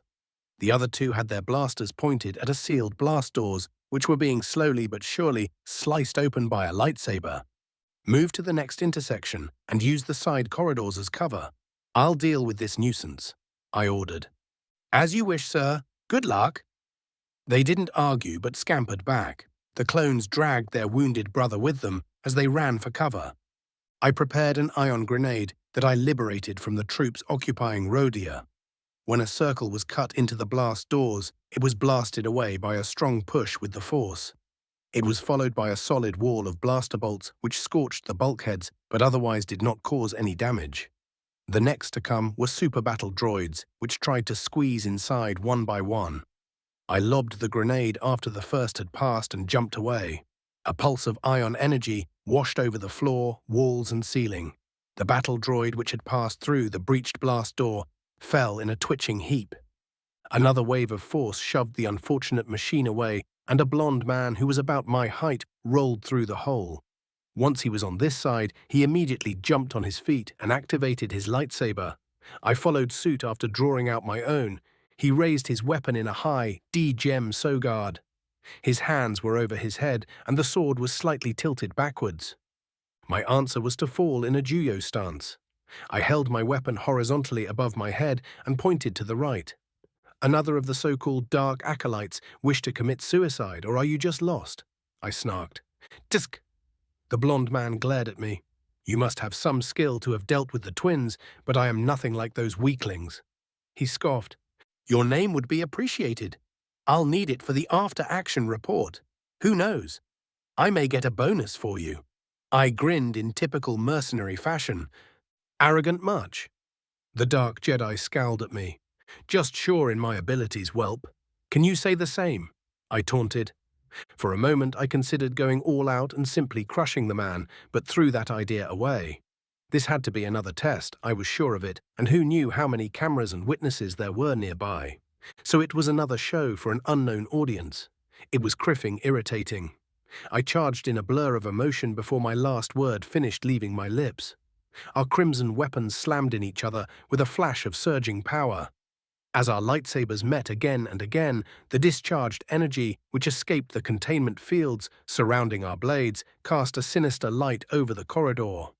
I let all the frustration, all the doubts, and the uneasy feelings I had since I was reminded of my wife to flow freely through me. They were washed away by waves of battle lust and fierce joy as I clashed with my opponent. Our lightsabers locked together. My opponent leaned over the hilt of his saber in an attempt to push the buzzing blades into contact with me. I chuckled as my wrists twisted in just the right way to overbalance the Dark Jedi when I stepped to the side and let him win our contest of strength. He spat a curse as he rolled forward to gain distance and prevent me from easily stabbing him in the back.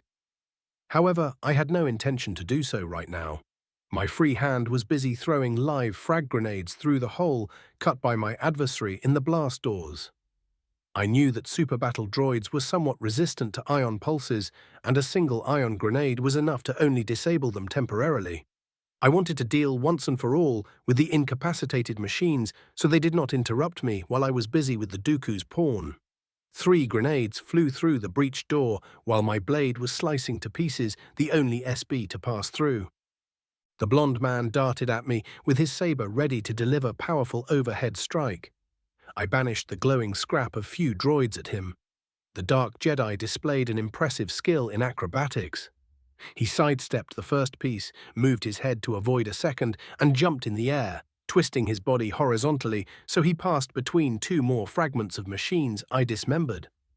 It was a quite colourful and beautiful move, also quite dumb. I blasted him with a wave of telekinesis while he was still in the air, and the man slammed in the bulkhead to the left. I jumped at him as the grenades on the other side of the blast door detonated in a shower of fire and lethal fragments. I caught the edge of the blast wave, which propelled me faster to my target. The blonde managed to roll away in the last possible moment, just I slammed my blade in the deck. I withdrew the energy beam. The fingers of my left hand twitched, and drops of molten plating flew at the Dark Jedi. He threw his arms in front of the molten metal, and it froze in mid-air. The chunks of cooling deck bounced between our feet as our blades met again. I parried a decapitating strike and slammed an armored fist in my enemy's face. He tried to kick me while our weapons were still locked, but I moved my left leg so the attack landed on my shin. Then I threw him with the force so his back slammed in the bulkhead to the right. I was on him in the next heartbeat, and he was barely able to interpose his blade between my lightsaber and his neck. I pushed with all my might, and the beams of energy came nearer to him. His own saber was pushed backwards, and the upper half of its blade bit at the bulkhead, leaving a melting rend. As I redoubled my effort, his own saber was coming closer and closer to his face. With a surge of a desperation-fueled strength, he pushed me away and rolled to the left as I brought down my blade, which cut deeply in the bulkhead. I dropped to my knees as his lightsaber slashed overhead in a swipe aimed at my back. I rotated to bring my weapon to bear at the blonde who was doing the same. He pushed my blade at the wall and kicked me twice in the ribs. I grunted in pain as I felt something in my chest cracking. I snarled as my left hand moved to parry another kick, which slammed me into the wall. I used the brief opportunity while the Dark Jedi was pulling back his leg after he kicked me to readjust the way I held my weapon's hilt to a backhand grip. I used the mass of my whole body as I surged away from the bulkhead and broke the saber lock, trapping my blade against the armored wall. I counterattacked by using my momentum to rotate my body and swept my crimson lightsaber in a circle around me. The blonde wonder used the same technique to regain his balance and counterattack. Our ruby-colored blades struck each other with enough momentum to buckle their hilts within our grasps. I was pissed off at the way I underestimated my opponent and channeled my building anger into my attacks. A web of blazing energy formed between us as I rained attack after attack at the Dark Jedi. With each strike, he was stepping back. His attention was focused on me as he desperately parried the storm of slashes aimed at cutting him to pieces. I looked behind him and gave a sharp nod. I saw a single moment of horrified realization in the blonde man's eyes before the 3 still hale clones shot him in the back. His body shuddered as the blaster bolts hit him and he stumbled. He was already dying and unable to parry my next slash, and my blade flew through his right wrist and my return strike took off his head. Note to self, do not underestimate the criffing acolytes. Getting cocky will see me killed. I spoke for the audience, though my anger was real. Getting killed by the likes of Dooku's groupies would be criffing the height of idiocy. I deactivated my lightsaber and gave a respectful nod to the clone troopers. Great work, men. Get your friend to the medbay and then head to the detention center, I suggested. I headed towards the cell block a bit slower than I could. My mind was preoccupied with calming me down and using the force to mend my cracked ribs. While in the heat of combat, I barely felt a tingle of pain, but now it flared as if I had a dagger sticking from my chest. The second kick might have done a bit more damage than I realized. I grunted as something shifted within my chest, and my left side was gripped by a brief lance of agony before a wave of warmth drowned it. I could feel my bones fusing together and whatever internal damage there was shrinking under the gentle caress of the Force. My brief distraction cost me when the ship lurched under my feet and I stumbled. Armored helmet met a bulkhead, and my head bounced inside the cage of durasteel supposed to keep my brain intact. It was as if the captain was performing evasive maneuvers in a criffing fighter. What in the 9 Corellian hells is going on? I growled and stood up. The main power was obviously off and emergency lighting was snapping on all around the ship. I ran towards the cells. I was halfway there when my comm cracked to life. "This is Commander Green. We need backup. The Jedi went after Ventress and we are under heavy attack by commando droids." "I am on my way, Commander. Hold your position," I said to the clone and pushed myself to run even faster. $RK, $. It took me a minute to reach the elevators leading to the detention center. I got there moments after 5 black humanoid droids. 4 of them were holding blasters, and the last had a blade forged from some kind of dark-colored metal. If its creators had any sense, it was at least covered with cortosis. The droid-wielding melee weapon sprinted towards me, while its cronies opened fire. In that moment, it jumped out of the way and ran over the left wall. Thanks to the Force, which was not only enhancing my reflexes, but showing me where the blaster bolts would go the instant before the droids fired, I was able to easily deflect them. However, the machines were not standing still. Advanced predictive programming guided them as they rained fire upon me and moved in such a way as to minimize the chance of a deflected shot hitting them. It was not good enough. A droid crumbled to the ground after a bolt of energy shattered its neck. Another had its blaster smashed. Then the blade-wielding droid was upon me and the hail of gunfire tapered off. It jumped from the wall and flew towards me with its weapon leading the way. I caught the droid commando with fingers of invisible energy and held it as a shield. The little Hutt spawn tilted its head and his arms moved behind its back. I heard a familiar click and hurled it towards its brethren with all my might. As soon as it flew away, I gathered as much force as I could and molded it as a shield in front of me. The grenades the droid had activated obliterated it short of its comrades. The remaining robots were obscured by a solid wall of flames and shrapnel which hit my shield like the fist of angry Titan. My armored boots scrapped over the deck as I was pushed backwards by the shockwave. I could feel my armor heating up, and the Emperor's cursed explosion was still going on. I snarled and pushed more force into my shield, hoping it would be enough. $RK, Part 4, Planet Shili, Ehusik Sector, Expansion Region.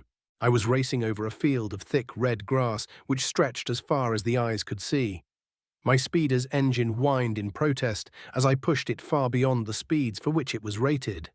Only my iron grip over the Force allowed the straining machine to continue moving at the breathtaking pace I was pushing it. The vehicle was moving at nearly 400 kilometers per hour, but it was far from enough. I could sense it in my bones, and no matter how hot the rage I felt was getting, it did not change the facts.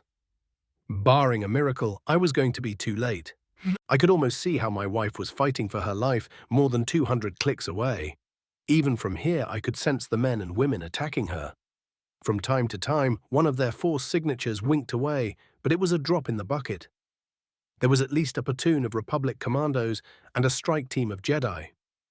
To make matters worse, the Criffing Sons of Banthas were there for me, but instead were attacking my wife and her apprentice. Half hour. It was all it took me to get there. It felt like eternity. I experienced every single bruise, the smallest of cuts that Ashara received.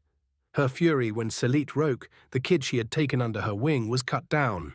The impact of blaster bolts splashing on her shields and the ones scarring her armor. She was weakening. Laser swords and cortosis-forged blades were keeping her in the center of a lethal whirlwind as she did her best to keep the weapons away from her. But now and then an attack slipped through her defenses. One nicked her left shoulder, another her right thigh. I was only 5 minutes away when my heart was torn away from my chest. Ashara made one mistake and 3 lightsaber blades pierced her chest. I sensed the Force trembling as all the energy she used to keep up with the people murdering her dissipated. For one last moment, the connection we shared for years flared to life, and I could hear her saying, "Goodbye, Viel, I felt her soft hands touching my face and a brush of a feathery kiss over my dry lips. A ghostly outline of angelic face smiled at me sadly and disappeared in 1,000 moths of bluish light. My screams of unrelenting rage sent the wildlife running in panic for dozens of kilometers around me. When I reached the small house which used to be my wife's family ancestral home, it was burning fiercely. I could see Republic troopers tending to their wounded and a female Jedi kneeling next to a prone form which I instantly recognized as my wife's body. With a furious bellow, I jumped from my speeder. My lightsaber flew into my outstretched hand and roaring to life. With a wave of the Force, I sent my ride flying at a group of surprised commandos. The energy field that I maintained to keep the speeder in one piece evaporated and the machine blew up, taking the shocked troops with it. I landed between a pair of commandos who were struggling to rise up their weapons. The one to the right flew back, bisected by my blade. The other one grasped his trachea as I used the Force to pulverize it. He gurgled and fell to his knees, drowning in his own blood. The female Jedi, a white-haired Ishani woman, stood up and looked at me with shock and fear etched on her horrified face. A torrent of lightning blew her away from my wife's body, which she was busy desecrating. My head turned to the right, where a commando was pointing a carbine at my head. He opened fire as I was raising my sword to deflect his attack. Azure bolt of energy raced straight at me. =RK =. Republic cruiser Tranquility. Near Rodia, Outer Rim. My eyes snapped open and stared at the barrel of a blaster. It fired from point-blank range and almost blinded me when its red bolt dissipated over my active shield. Funny, I did not remember activating it. I clamped my left hand around the weapon's barrel and twisted it away, despite the metal fingers gripping it from the other side. I glared at the scorched droid, which tried to end me. An echo from the fury I felt during my dream of the past empowered me. Fury-fueled power coursed through my whole being, coloring the worlds with crimson hues. The commando droid struggled with me for possession of the rifle, but that abruptly ended when my attention got back to the machine. It shuddered as its torso was squashed by fingers made by the Force itself. I threw the pile of scrap behind me and stood up on unsteady legs. The explosion almost did me in. Those were not frag grenades the droid used to blow itself. Oh no, thermal detonators. If it was not for me subconscious activating my energy shield, as well as throwing that wall of force between me and the explosion, I would have cooked in my armor, at best. As it was, I was only knocked out for a couple of minutes if the clock inside my still active HUD was correct. The silver lining was that the detonation had dealt with the remaining droids, with the notable exception of that one which tried to shoot me in the head. I could not feel others of their kind around. I wasted another minute to retrieve my lightsaber, which was in the back of the corridor under some debris. At least it was intact. =RK=. When I got to the detention center, I found pandemonium. More than a dozen dead clones and all but one of the Senate commandos were littering the floors. They had taken twice their number of commando droids down, but that was small comfort. I headed to the only living being in this facility, Commander Green, who was slumped on the deck in front of Gunray's open cell. I retrieved a med pack from the small of my back and used it to hastily patch up the man. Then I opened my senses and ran towards the main hangar. I could feel Ahsoka and Shak Ti fighting with a dark side user, Ventress. But I ignored their struggle. The Neimoidian was near to the frigate with which we came aboard. I could not let the bastard escape, yet he was too far away to reach before he boarded the smaller ship. My thoughts raced frantically until a crazy idea occurred to me. I sealed my armor and headed towards my new destination. =RK=. Newt Gunray was dragged through the cruiser by that rude captain who was in the employ of Dooku. He did not like the human, but at least the traitor was getting him away. The Viceroy was thankful to all deities that might exist that the Sith that captured him and was about to interrogate him was not shown himself. It was very good thing that Ventress was distracting the Jedi. That little Togruta was insane. They were few meters away from the frigate's docking ramp. If it was not for the need for a brief detour to open the hangar doors, they would have been on board by now. The pair gawked when an escape pod screamed through the opening in the belly of the Venator and skidded to a screeching halt nearby. Its airlock was torn away, and a figure in black jumped out. Captain Argius grabbed the Nemoidian by the neck and used him as a live shield against the unexpected visitor. =RK, =. I couldn't believe that worked. I thought when I exited the escape pod and faced the traitor and the prisoner.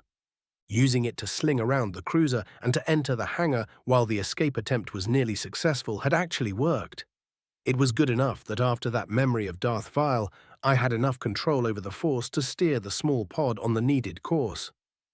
Viceroy, it is not polite to snub our hospitality in such a way.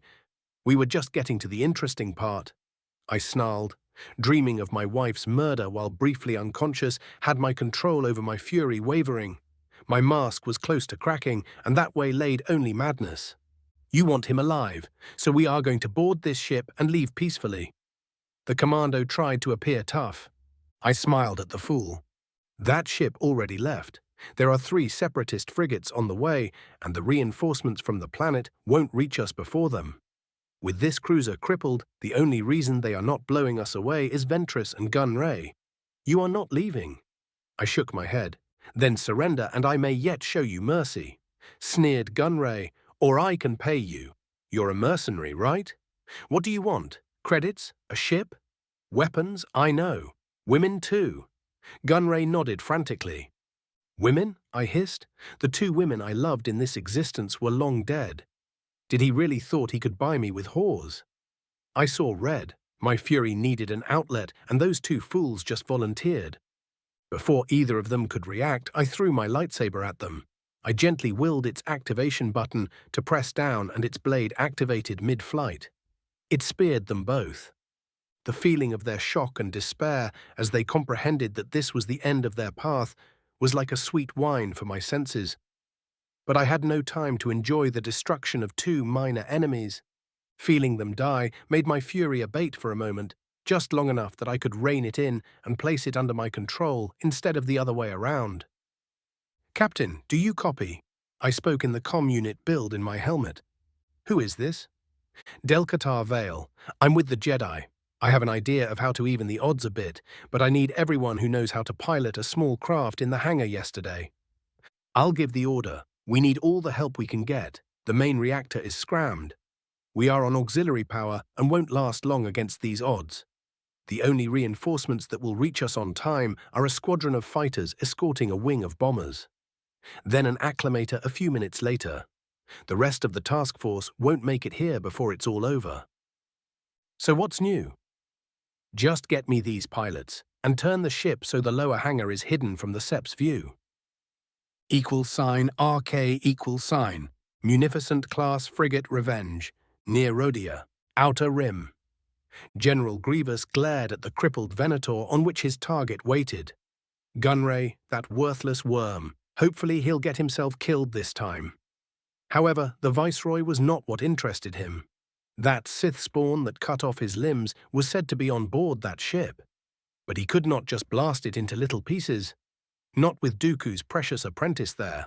If he did so, the Sith would have what was left of his guts for dinner. Another failure so soon after the debacle with the Malevolence wouldn't be tolerated. The general seethed quietly. His task force was racing towards its prey. All fighters were already launched as a screen covering the 2 scores of boarding craft. With any luck, he'd have the man who humiliated him so easily. Sir, a frigate-class ship just appeared behind the cruiser. Now it's launching fighters. Blast them all! Fire!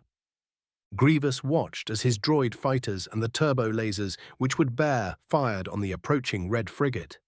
To his surprise, the torrent fighters were using the shadow of the small ship as a cover from the heavy barrage. The frigate was speeding up, obviously hopping to somehow survive the onslaught long enough to escape into hyperspace after covering the small craft. He knew that it was very likely that Gunray was on board that ship, so he ordered a munificent to physically block its flight. If he could, he would have grinned.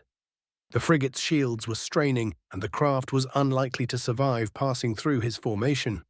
And with the speed it had gained, it was too late to try breaking off.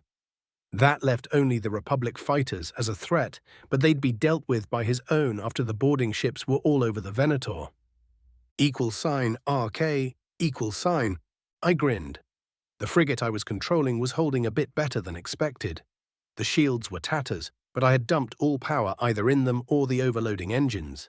In front of me, the closest munificent, which was the on the right flank of the enemy task force, was becoming huge. The small fleet's commander had maneuvered its ships to prevent the frigate from jumping into hyperspace.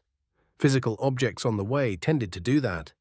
The frigate shook as a stray turbo laser bolt slipped through a gap in its failing shields, but it was too late to stop it. I watched with a smile as the armored nose of the CIS ship raced towards me.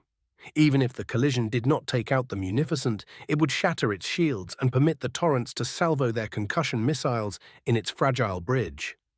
All I could see was the bulk of the enemy frigate rushing towards me, then everything went dark. 5. Chapter 5, V2. Phase 05 through Passion, I gained strength.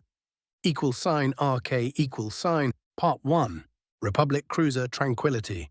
Rodia, Outer Rim. I fell on my hands and knees panting. My sight was covered by black spots, which were slowly dissipating. I took a deep breath as the darkness that enveloped me when the consular frigate slammed in the munificent bled away. I could see a distorted image of the deck plating, which was few centimeters from my forehead. I groaned. While pulling off such a stunt wasn't exactly trivial, yet it had never left me so exhausted before. Controlling a ship through the Force and guiding it to kamikaze an enemy frigate was an unexpectedly draining experience. Yeah, doing the same tricks as in this era took much more power than back in the day. For a moment I wondered what was wrong with the Force, but shrugged those thoughts away. Perhaps I would have the time to ponder that question once the war was over. I willed my trembling body to move and stood up with a gasp. All my muscles ached as if I had tried to physically move the criffing frigate.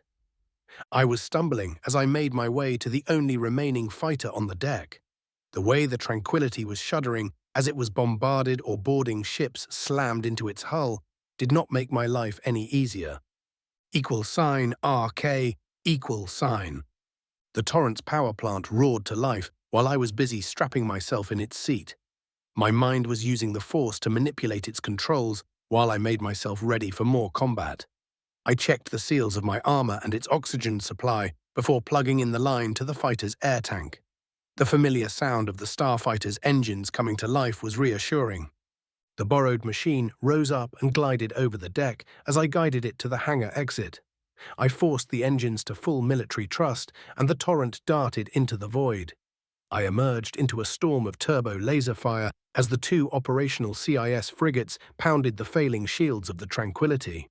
The secondary fusion reactors could do only so much with the primary power source out. My fighter banked over the superstructure of the Venator, and I got my first good look of the battle, if you could call it that. There were only 7 Republic starfighters trying to hold a full wings of vultures. The only good news was that the first group of reinforcements were a couple of minutes away. A full wing of 12 bombers with their escorts. I plunged straight into the chaos. My Torrent swung in a reckless maneuver as I pushed it to the limits of its maneuverability. I flew left, pulling a turn that would have squashed me if it was not for the inertial dampeners, and flew behind a pair of vultures which were strafing the armored bulk of the cruiser. The droid fighters flew closer to the hull of the Republic capital ship in an effort to escape destruction. The laser cannons of my Torrent came to life and discharged lines of green death. Pulses of coherent light racked over the engines of the right vulture, and it went up in a short conflagration of vaporizing metal and burning fuel. Its buddy headed for the command towers of the cruiser in attempt to either ram the bridge or evade my fire by flying around the pylons supporting the command deck. The vulture did not get far because its right wing pod was shaved off by a long stream of fire. I released the trigger and watched in satisfaction as the enemy exploded. $RK. Ranger 3, the ranking surviving clone pilot, was cursing quietly. He did not know whose idea was to send Tranquility for this mission, not with understrength and green crew. The first boarding attempt was bad enough, with 2 Force users cutting a swath through Green Company who had come aboard as additional security. He and his mates had cheered when one of those Criffing Hut spawn were shot and cut to pieces by that mysterious Jedi and few of his clone brethren. That, however, had been a short-lived joy. Soon 3 munificents and a whole bunch of fighters and boarding ships rained all over the cruiser that was home for Ranger Squadron. On the bright side, thanks to the crazy idea of Vale, the Jedi, one of the Sept frigates was mission-killed, and it looked like that the Tranquility might last until the backup arrived. However, that would have been academic for him and his men, or so he thought. Another torrent had flew from the bow hangar and was tearing apart the clankers. A minute ago, Ranger 2 thought that he was a goner. He had 4 of the vultures on his tail, and despite his best efforts, the droids were coming closer and closer to rendering him in squishy space debris. He could not do much, not when the remains of his squadron were fighting for their own lives. However, it was not his time to die. 2 of the pursuing vultures were blown out of his space by a pair of concussion missiles. Then a third was shredded by a short burst of devilishly accurate laser fire. The last machine tried to nail Ranger 2 before it was destroyed, but the droid fighter was shattered before being able to kill the clone pilot. This is Del-Qatar Vale. We need to keep distracting them for a few more minutes, and then the bombers will be all over them. Don't get yourselves killed, boys. With those words, the Jedi had darted away in pursuit of another clanker. =RK, Engineering. Republic Cruiser Tranquility. Near Rodia, Outer Rim. The reactor chambers of the cruiser were on fire. The lightning was off, and Jedi Master T could see only thanks to the orange illumination hurled by the dancing flames. She had a gas mask on her face, which helped her deal with the toxic fumes filling the engineering room, without her having to expend Force energy to deal with whatever poison was in the air. She was holding a defensive position over the prone form of Padawan Tano, who had the misfortune to pass too close to a mine placed by Ventress. The warning through the Force came too late for the young woman to escape unscratched. Ahsoka was stunned by the detonation and then hurled at nearby wall by a powerful telekinetic push. To make it even worse, the assassin had cut the huge coolant pipes passing under the ceiling and hurled them at the younger Togruta. Tano was stunned and pinned down with a broken leg. Ventress was stalking towards the Jedi Master with a mocking smile on her black lips. "You won't be able to save her, Jedi. She'll die as she should." Shuck T huffed. "What's with Sith and monologues anyway?" "I recognize your style, assassin. It's Dooku's, but you use it in an unrefined and crude way. I'll demonstrate." The Jedi Master surged forward without a warning. It was a little-known fact, but Shakti was possible the best blade mistress the Jedi Order had. She, not unlike Dooku, was a master of Makashi. Her attack surprised Ventress. Asajj was put on the defensive under its ferocity. Shakti used a short, economic motion to deflect the left-handed lightsaber of her opponent, and then she parried the right one before kicking Ventress in the stomach with a Force-empowered strike. The assassin was thrown back and struck the armor-covered the crippled reactor with a dull thud. The Jedi Master did not let the Sith recover and was upon her enemy. She pulled Ventress with the Force and sidestepped the flying Force user. Shakti's blazing blade flashed in azure arc and slashed through the saber hilt of Asajj's left-hand weapon. It coughed few sparks and died. Before the assassin could land, she was pulled from the back. This time she could twist mid-flight and parried a deadly strike with a desperate sweep of her remaining weapon.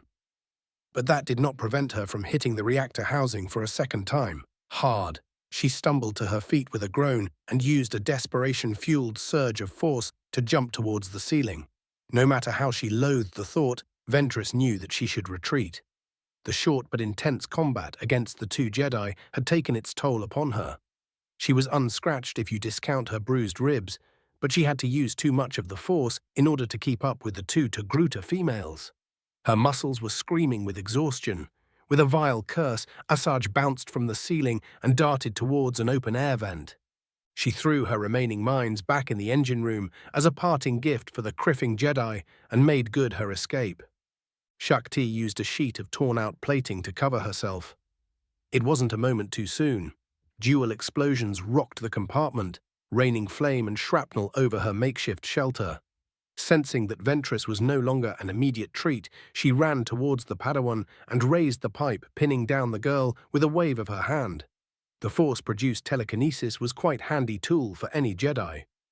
=RK. A torrent was torn apart after it was bracketed by 6 vultures and the flak cannons of the pair of operational CIS frigates.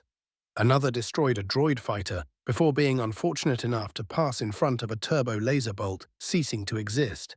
I sent a pair of missiles at 2 enemy machines, converging on my position, and then flew straight at another duo. I used the superior agility of my fighter and the limited premonition granted me by the Force to spin my torrent in a mad ballet that avoided all fire sent my way. My cannons smashed the incoming vultures in piles of floating scrap, and I banked right in the last moment to avoid the pieces of enemy ships which were still holding the same vector. I snarled when 2 full squadrons of enemy fighters decided to pay me attention. The engines of my machine vibrated and whined in protest as I pushed them beyond their design parameters. I headed straight at the crippled CIS frigate and led my pursuers in a deadly game as I flew through its superstructures as the vultures unleashed everything they got at me. Light blossomed all around me as laser bolts were hurled near my cockpit, too near for comfort, and many more were blasting at the armor belt of the stricken munificent. I could feel how one and then another of my pursuers were not maneuverable enough, despite their machine reflexes, to avoid protrusions and weapon emplacements sticking out of a frigate's hull. Then the clock shown on my HUD blinked green, and I smiled and pulled the control stick towards me. My torrent climbed up and the vultures followed, straight in the sights of the escorts and bombers coming to our aid. My pursuers died smashed by missiles and a storm of laser bolts. The command munificent was closing to a point-blank range of the Tranquility, while the other frigate was maneuvering to present its broadside to the coming bomber strike. I formed with the escort fighters and we moved on to screen the Y-wings. All remaining vultures were converging against us. We flew down their throats with flak and fighters throwing hell at us. Second later, the bombers followed us in the hurricane of steel and death. =RK=. Part 2, Cruiser Tranquility. Near Rodia, Outer Rim, Shakti used 2 pieces of metal torn out by the assassin's mines to brace the broken leg of the younger woman. She was helping Ahsoka to reach the medbay when their way was blocked by a group of super battle droids. The Jedi activated their lightsabers and Master T jumped at the attacking machines. Behind her, the wounded Padawan could not do much besides holding her ground and deflecting the multiple shots heading her way. The Jedi Master soared over the blaster bolts, turned in the air in such a way that she was able to use the ceiling as a springboard to launch herself at the droids, and jumped at the center of their formation. She sent wave of unseen force in front of her, which hit the unfortunate machines like a heavy freighter. The droid which was in the center of her attack crumbled like a tin can on which a giant had stepped on. The 4 robots closest to it were slammed in the ground with such a force that their legs snapped by the impact, and multiple internal systems were damaged by the concussion. Then she was upon the surprised droids, and her blade was a blur of color that left glowing pieces behind. Ahsoka was doing her best to stay unshot, while the older Togruta woman was slicing and dicing the SB droids into piles of glowing scarp.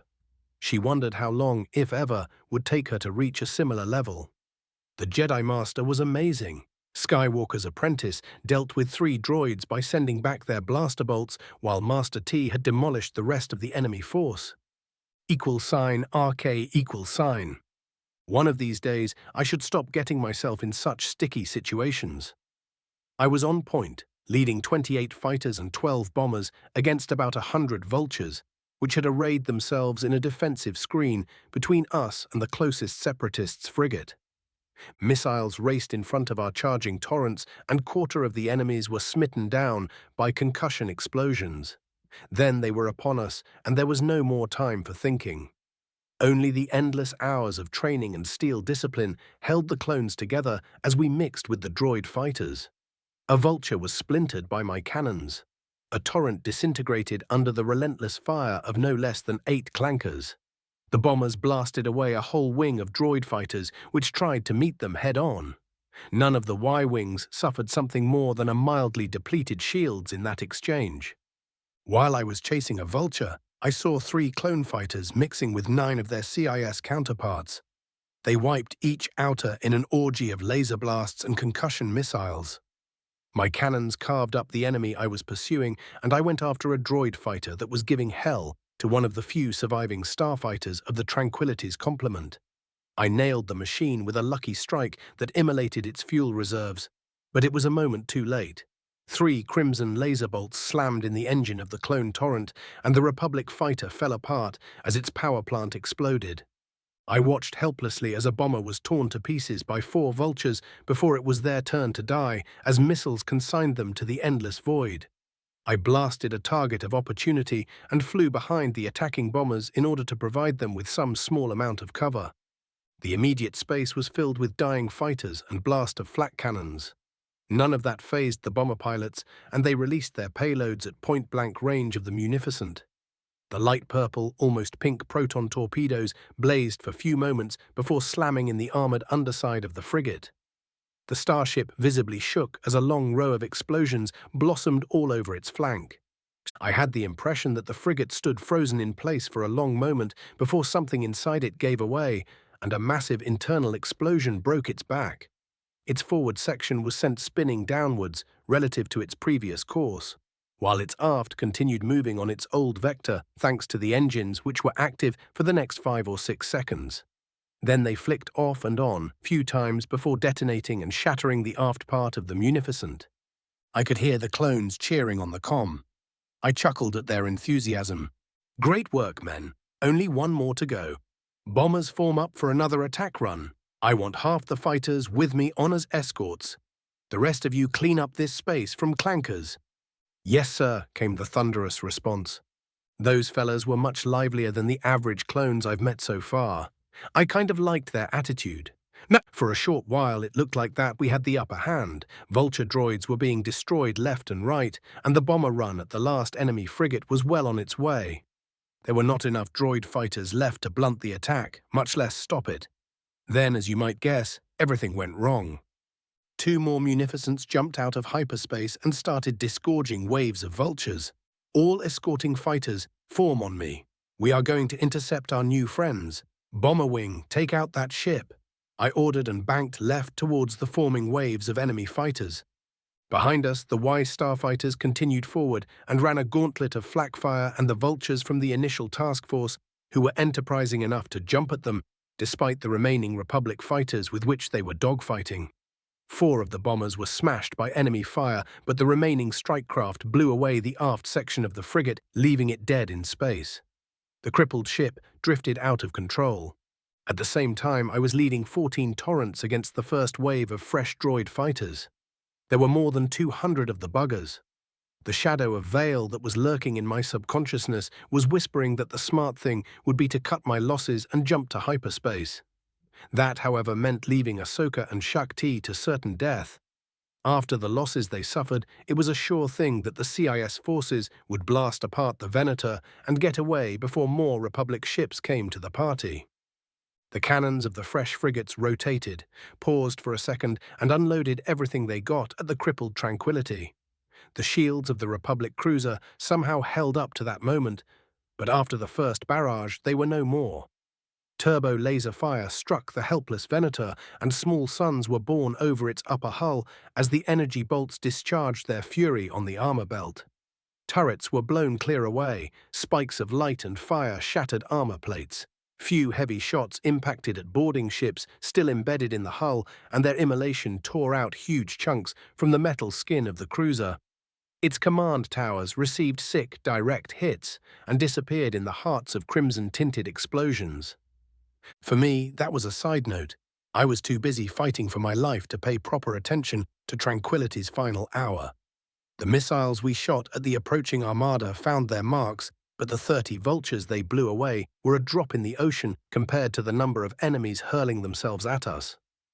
My torrent shook by near misses. Its engines screamed in protest as I overloaded them in an attempt to get every bit of speed they could grant me. My finger was firmly pressed on the cannon's trigger, and I did not let go. A vulture was turned into a flaming wreck. Then another. Clone fighters ceased to exist under the guns of dozens vultures. I shot 2 more missiles without waiting for a positive lock. One slammed into a droid fighter flying straight at me. The other missed but forced a vulture to get out of its way. There were only 4 more killing machines between me and the end of the swarm. The first was immolated by the laser light like a moth. The next died speared by my last missile. My torrent weaved around the blasts of the third when we both scored hits. The vulture was sliced into 3 flaming parts by my cannons, but not before blasting my right wing into oblivion. My fighter spun madly while I fought with its heavy controls. I snarled when red laser bolts flew my way. The first wave of droids fighters were dispersing and sweeping around in broad turns. Then it disappeared in a fireball when a missile struck it next to its robot brain.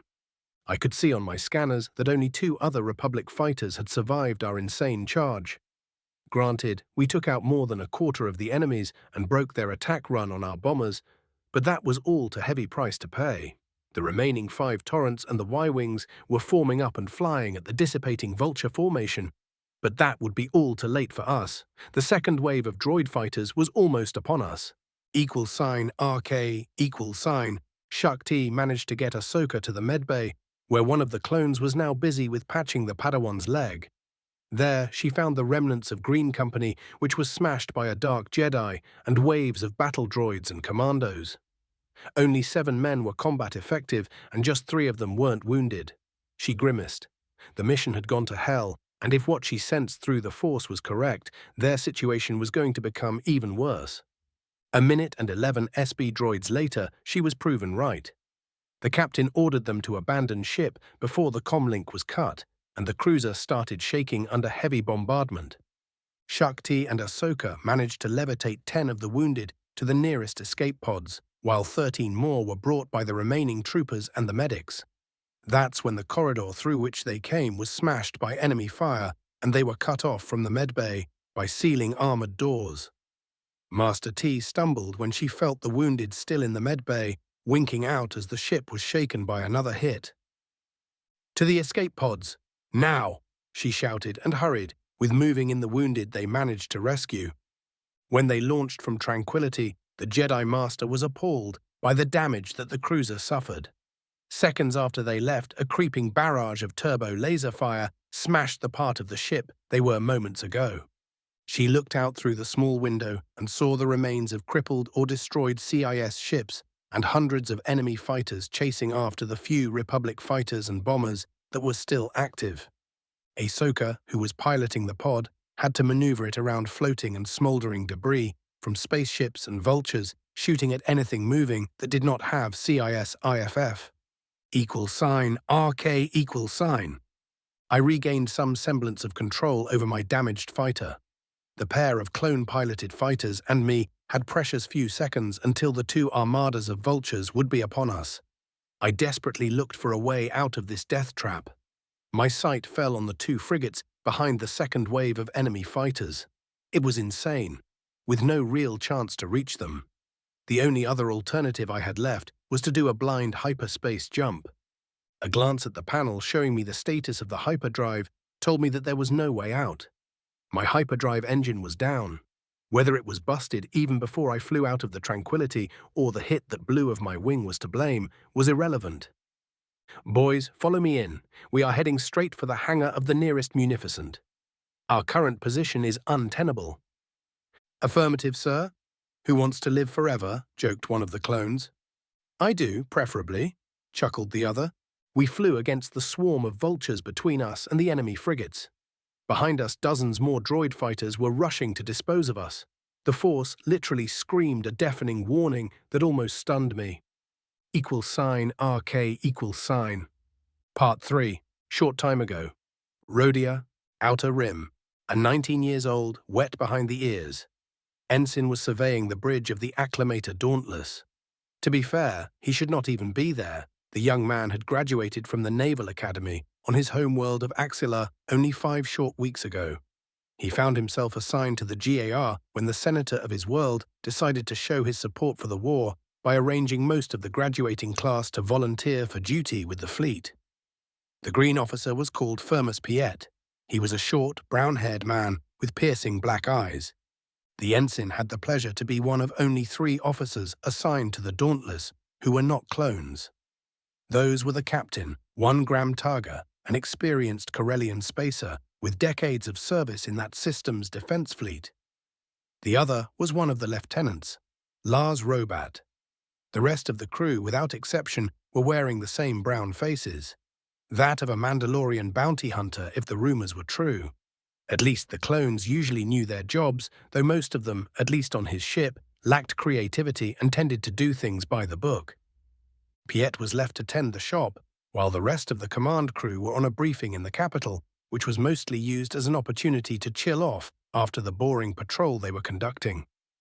Even now, when reinforcing Rodia and hunting down the few stray clankers left, and providing humanitarian aid to the starving population, it was not a major change of pace for the starship officers.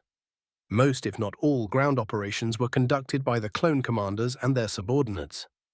As the new man, so to speak, Firmus got to draw the short stick and remained as the ranking officer on board. However, he was not particularly disappointed by that. Rodia was a hot, wet planet which was covered by swamps. Not his favorite climate, so he was content to remain on the bridge of the Acclimator, where he was enjoying the blessings of the environmental controls which kept the inside of the ship pleasantly cool. The ensign was checking one of the endless reports which go hand in hand with running a major spaceship, this one dealing with the supply state of the cruiser.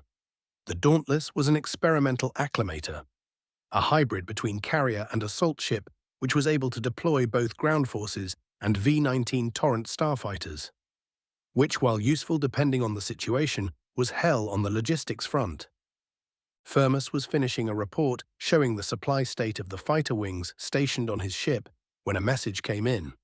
The Venator that was transporting Newt Gunray, one of the leaders of the Separatists, to Coruscant was under attack. For some reason, the cruiser had not jumped to hyperspace shortly after getting the prisoner aboard, and now its captain and crew were paying the price. The young man was gripped by indecision for a few handful of seconds. At least a third of the ground troops were still on board, as well as a lot of equipment and 2 squadrons of starfighters. The enemy attack was occurring over the side of the planet where the Dauntless and few other assault ships were landed, so he was on board one of the few Republic cruisers that could respond to the distress call in short amount of time. The only force that could do so faster was the cap flying in low orbit of the planet, but there was only 2 squadrons of Torrents and a single wing of bombers. It might be enough to help the Tranquility deal with the 3 reported enemy frigates. A Venator with such support was a match for so few munificents. But the cruiser was reported to be boarded, so it was all academic. Raise the ramps, prepare for emergency launch. I want all fighters ready for combat yesterday. Piet started snapping orders. One of these days, it may be his ship in distress, and he hoped that whoever Republic captain was around would choose to assist. $RK, $. The Dauntless was breaking orbit, carried by its powerful engines. The nav computer was already busy with calculating vectors for a combat micro-jump. To Piet's unpleasant surprise, it appeared that he and his ship were the fastest to respond if you do not count the cap, which was already on the way. The next ship, another acclimator that would be able to launch, won't arrive for 15 more minutes. It was a bloody eternity, considering that the Tranquility was crippled and her captain was shouting frantically for support. Apparently, one of the boarding parties was able to damage the reactor, which had scrammed. With boarders running rampart and the main power out of the equation, the Venator did not have a chance. Piet was watching on the holographic displays, framing the bridge a representation of the vicious battle. The fighter complement of the besieged cruiser had managed to knock out one of the enemy frigates, and now, assisted by the cap and the bombers, were attacking a second. For few short seconds, it looked like that the Dauntless would arrive in time to assist with mopping up the enemy fighters. The second Munificent was shattered by a massed torpedo strike when 2 more CIS frigates jumped into the fray. They immediately launched their Vulture complements, and suddenly the tide of the battle had changed. "They did not stand a chance," muttered the clone manning the sensors control station. "Navigation, I want a hyperspace jump plotted for right there." Piet pointed to a specific place on the holographic display. "Weapons, I want you to open fire at this formation of droid fighters the moment we complete transition. RK equals sign, battlefield near Rodia, outer rim. I pulled up the control stick of my fighter with all my might and in a fit of desperation used the force to help steer my sluggish torrent. It pointed its nose upward and headed onto newer vector under the thrust of its overstressing engines. It was not a moment too soon. A white and red-colored mountain of armor and weapons appeared in front of me. I felt the belly of my fighter scrapping on its hull, and I was nearly thrown out of my seat to bounce around the cockpit despite the shock webbing keeping me in place. The lost wing turned out to be an unexpected boon when I nearly struck a turret mount as it flashed by me on the right. If the wing was still intact, that collision would have been the end of me. I pulled out of my climb and smiled in relief. As I passed near the single bridge pylon of the acclimator that had just saved my life and nearly smeared me all over its hull, I glanced a relieved-looking young officer on the bridge. Surprisingly, he was not a clone. But I had no time to ponder his identity. The second wave of CIS fighters were too close to pull out. They ran headlong into the onslaught of the close-in weapons of the assault ship, which was modified to carry twice the normal quantity of flak cannons. As the formation of vultures approached, they were swallowed by the firepower arrayed against them. A wall of explosions, which was spiting flaming broken hulks, was flying towards the cruiser. A third of the vultures were smashed to rubble when they found themselves without any room to maneuver. Close to another third were unable to evade the armored bulk of the acclimator and slammed into it. They wrecked some of the gun emplacement, but beyond that, all they did was to dent the armor. The droid fighter simply had not attained enough velocity to seriously damage the cruiser. I, along with my two companions, who managed to evade running headlong into the acclimator, pounced gleefully on the disorganized remains of the second vulture wave. My grin became wider when I saw the assault ship lowering its forward-facing ramp and launching fighter squadrons while exchanging broadside fire with the remaining two frigates. I turned left and shot up a vulture unlucky enough to fly right in front of my fighter. That's when Mr. Murphy decided to rear his ugly head and end my dogfighting days in that particular torrent. My fighter's frame had sustained too much abuse in the short battle, and it started falling apart around me. First, the left engine gave up, followed by the cockpit lightening up like a Christmas tree with warning lights. The close encounter with the acclimator had done much more damage to the underside of my ride than I first thought. I concentrated on the force and used its energies to stabilize my fighter for few more seconds as I flew along the starboard of the assault ship and headed for its open landing ramp. Around me, the acclimator's shields blazed blue as they struggled to disperse the titanic energies bombarding them. My heart threatened to jump out of my chest. It was beating that fast while I was struggling to pilot the barely responsive torrent and to maintain its remaining structural integrity by using my will alone. I was keenly aware of how close my fighter was to shattering under its own momentum. If it had suffered the same damage in atmosphere, I'd be a goner by now. The torrent was shaking as if I was flying through a hurricane. There were a lot of vital pieces that were still in place and working only thanks to the force energies keeping them together. I banked under the nose of the cruiser, and my wounded craft managed somehow to remain in one piece, more or less, as I guided it towards the closing ramp.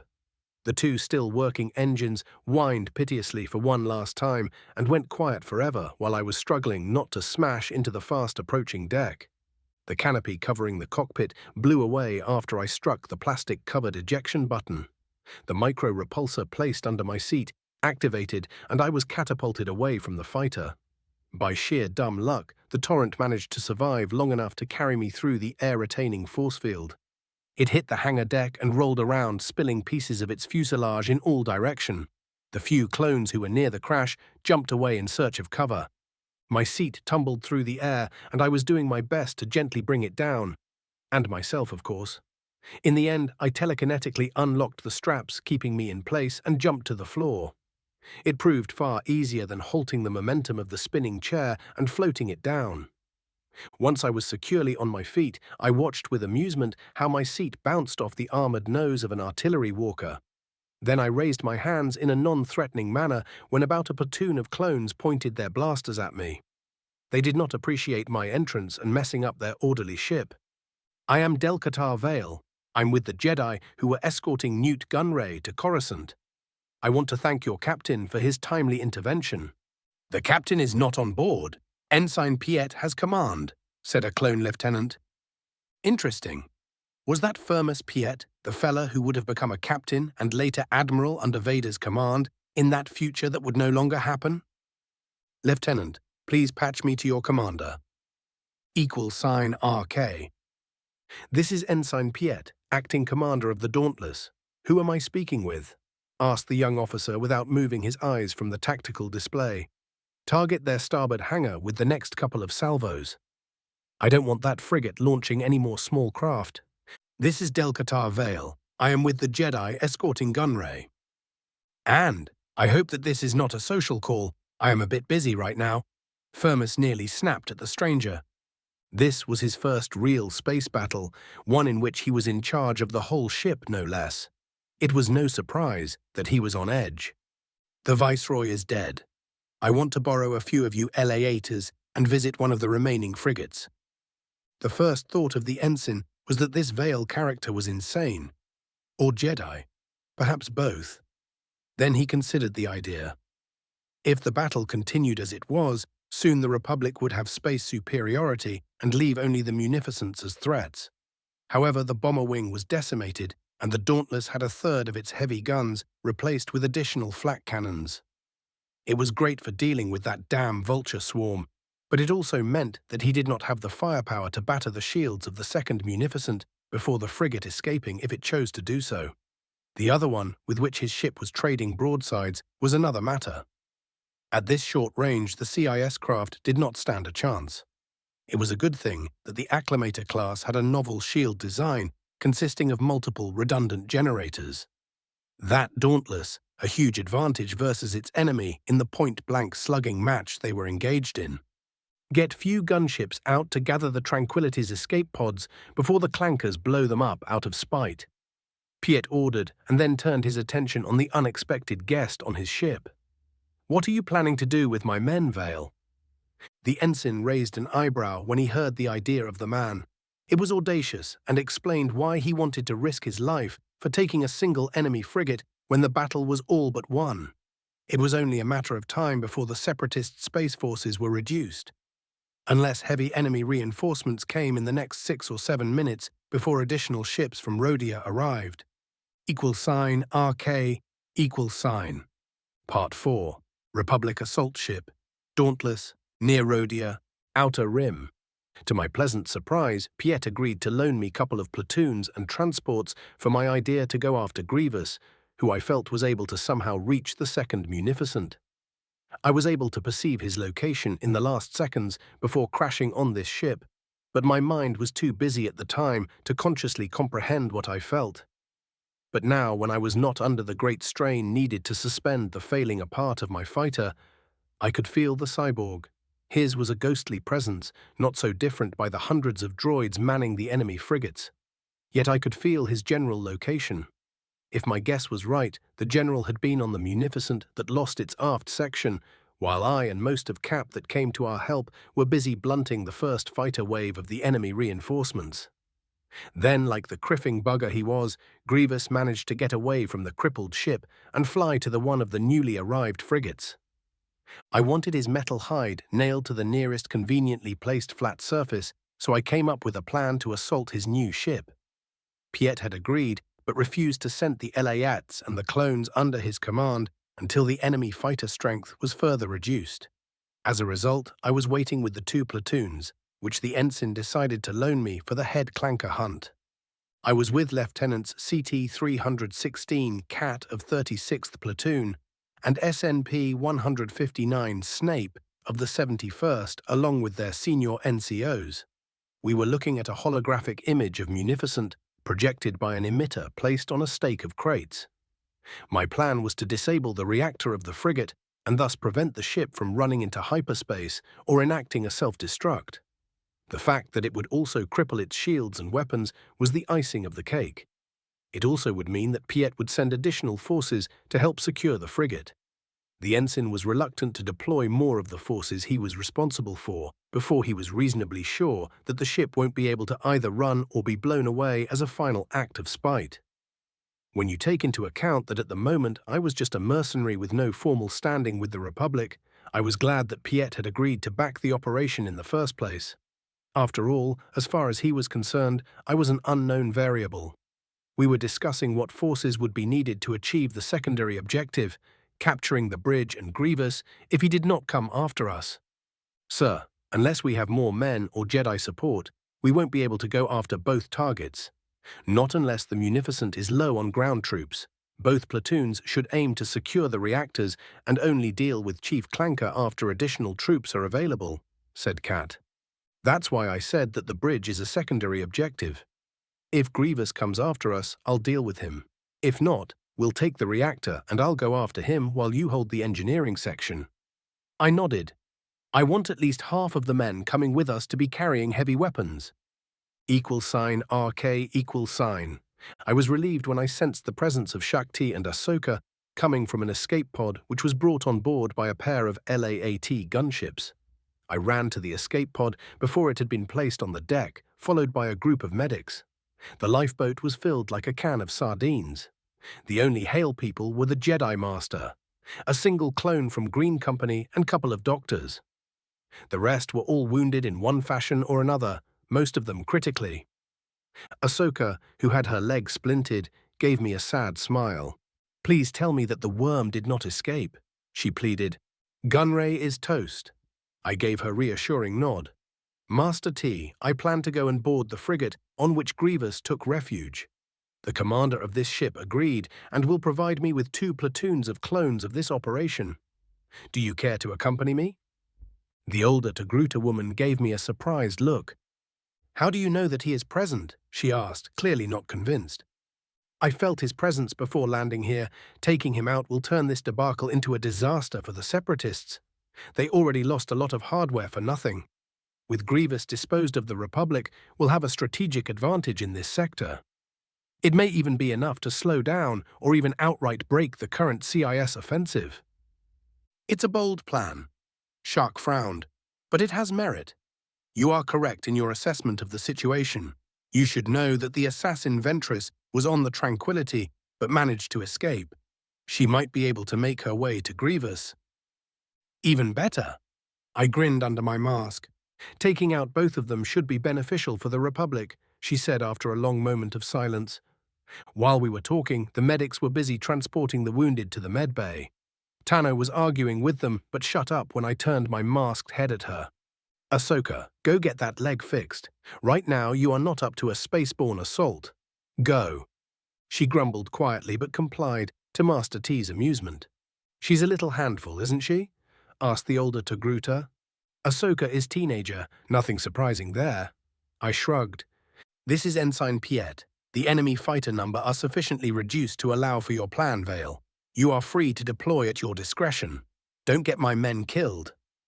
You heard the boss, boys. Let's go. I shouted and ran to one of the waiting lats. May the Force be with you, Del Qatar, whispered Shakti and headed to another of the transports. $RK, 6 Elat gunships slid out of the forward ramp of the Dauntless and headed for the only one still intact CIS ship. They flew under the burning hulk of a munificent frigate which was being pounded to pieces by the turbo laser cannons of the Acclamator. 5 Torrents flew as escorts for the boarding party. Their pilots were dividing their attention between visually scanning the surrounding space and watching the readings of their sensors. The 2 surviving bombers with their own escort were feinting an attack run at the targeted enemy frigate in order to divert the remaining unengaged enemy fighters and some of the flak cannon fire. When the troop transports showed themselves under the superstructure of the mission-killed Munificent, that was the first target of the Dauntless, the Republic assault ship moved over the hulk and unloaded its guns at the side of the last enemy frigate. The targets were the flak cannons, which could shoot down the LAATs. The enemy shields held under the first barrage, but the colossal energy discharge scrambled their sensors, giving better chances to the clone pilots. A flight of vultures pounced at the transports, but it was shredded by the escorting fighters and the turrets of the gunships. One of the LAATs was unfortunate enough to run straight into a flak barrage, and its passengers, a third of 71st Platoon, perished in a short-lived explosion. The gunships and torrent fighters unloaded a barrage of missiles and laser fire at the shield generators mounted next to the open hangar bay in the middle of the enemy frigate. Small explosions blossomed as the defensive field struggled to disperse the energies assaulting it, then failed with a bright flash of light. The generators were repeatedly struck by weapons fire and were annihilated in bluish explosions. The 5 remaining troopships flew in the hangar bay, from which the atmosphere was being vented with a soundless scream. Moments after the last LAAT was inside, massive blast doors slammed shut behind it. On of the gunships strafed the distinct form of the personal fighter of General Grievous, which blew up spectacularly. The cyborg was not getting away that in it. The first 3 gunships flew in a triangle formation and sliced to pieces every droid and vulture starfighter on the deck, while the other 2 landed behind them and disgorged 10 heavily armed clones apiece. The side doors of the still-floating LAAT slid open and cables were thrown out. 2 figures jumped out and landed lightly on their feet, followed by more clone troopers who descended on the lines. =RK, CIS frigate Midnight Solace, near Rodia, Outer Rim. My armored boots hit the deck over a pillow made from pure force. It felt like I was stepping down the stairs instead of jumping from over 6-meter height. Behind me, Shakti did the same, and we were followed by repelling clones. Lieutenant Cat, I want a squad of your men as well as the LAATs securing this hangar. It's our exfiltration point. I believe that neither of you wants to check if this ship is equipped with adequate escape pods in case we fuck up. Yes, sir. The clone in overall command of the 2 platoons snapped a crisp salute. Master T, bridge or reactor? I asked the female Jedi who had came to my side. Bridge, I've seen enough of reactors to last me a lifetime, she muttered. Suit yourself. Take the 36th platoon with you. Grievous is bound to be on the bridge. I'll deal with the rest. I turned to a clone who had his white armor painted in color, signifying his NCO rank. Sergeant, I want the rest of 71st platoon with me. Yes, sir. =RK. I found myself leading ground forces natural, reassuring. It was like slipping into a well-practiced role, which I knew almost better than myself. It felt like it's been too long since the last time I properly stuck it on the ground, so to speak. The clones were moving in 2 columns along the corridor walls. In the vanguard and rearguard of the group were squads of 4 men armed with blaster carbines. They were acting as escorts for the heavy weapons teams, which were carrying heavy blasters, rotatory cannons, and a single missile launcher. That may have appeared as overkill, but I wanted my men to have the firepower to deal with groups of droidicas and super battle droids easily. I was moving at the head of the column with a blazing lightsaber in my right hand. The few B-1S we faced so far fell easily to blaster fire while I deflected their shots back at them. I knew that the easy run would be ending soon. Grievous could not afford to let us take the reactor. Whether we wanted to blow up the frigate or capture it was irrelevant for him. He'd be criffed anyway. The first signs of heavier resistance were the 10 SB droids which waited for in a nearby side corridor. Their attempt to ambush us failed miserably. They shot 2 missiles at us. The projectiles appeared to be something like micro-proton torpedoes. After being launched by launchers mounted in their left arms, they took ellipsoid forms which blazed with light purple flames. My left hand shot forward, and I channeled a wave of the force through it, which deflected the projectiles back towards their senders. I jumped back and raised a force shield between my forces and the group of droids. The missiles detonated behind the leading pair of enemy machines and obliterated 2/3 of their numbers. 3 of the droids in the back survived somewhat intact, but were thrown off their legs. The clone troopers made a short work out of them. Deploy mines in this corridor. I ordered, and one of the clones, who was a demolitions expert and was carrying various goodies that go boom in a huge backpack, nodded and hurried to booby-trap the side passage. Unfortunately, we had neither the time nor the ordnance to do so, with every side corridor on our way. The only reason I wanted those mines laid down was that I was hearing metal legs moving over the deck from that direction. And from the corridor that was leading straight to the reactor, I could sense a dark presence approaching. =RK Part 5, CIS Frigate, Midnight Solace, near Rodia, Outer Rim.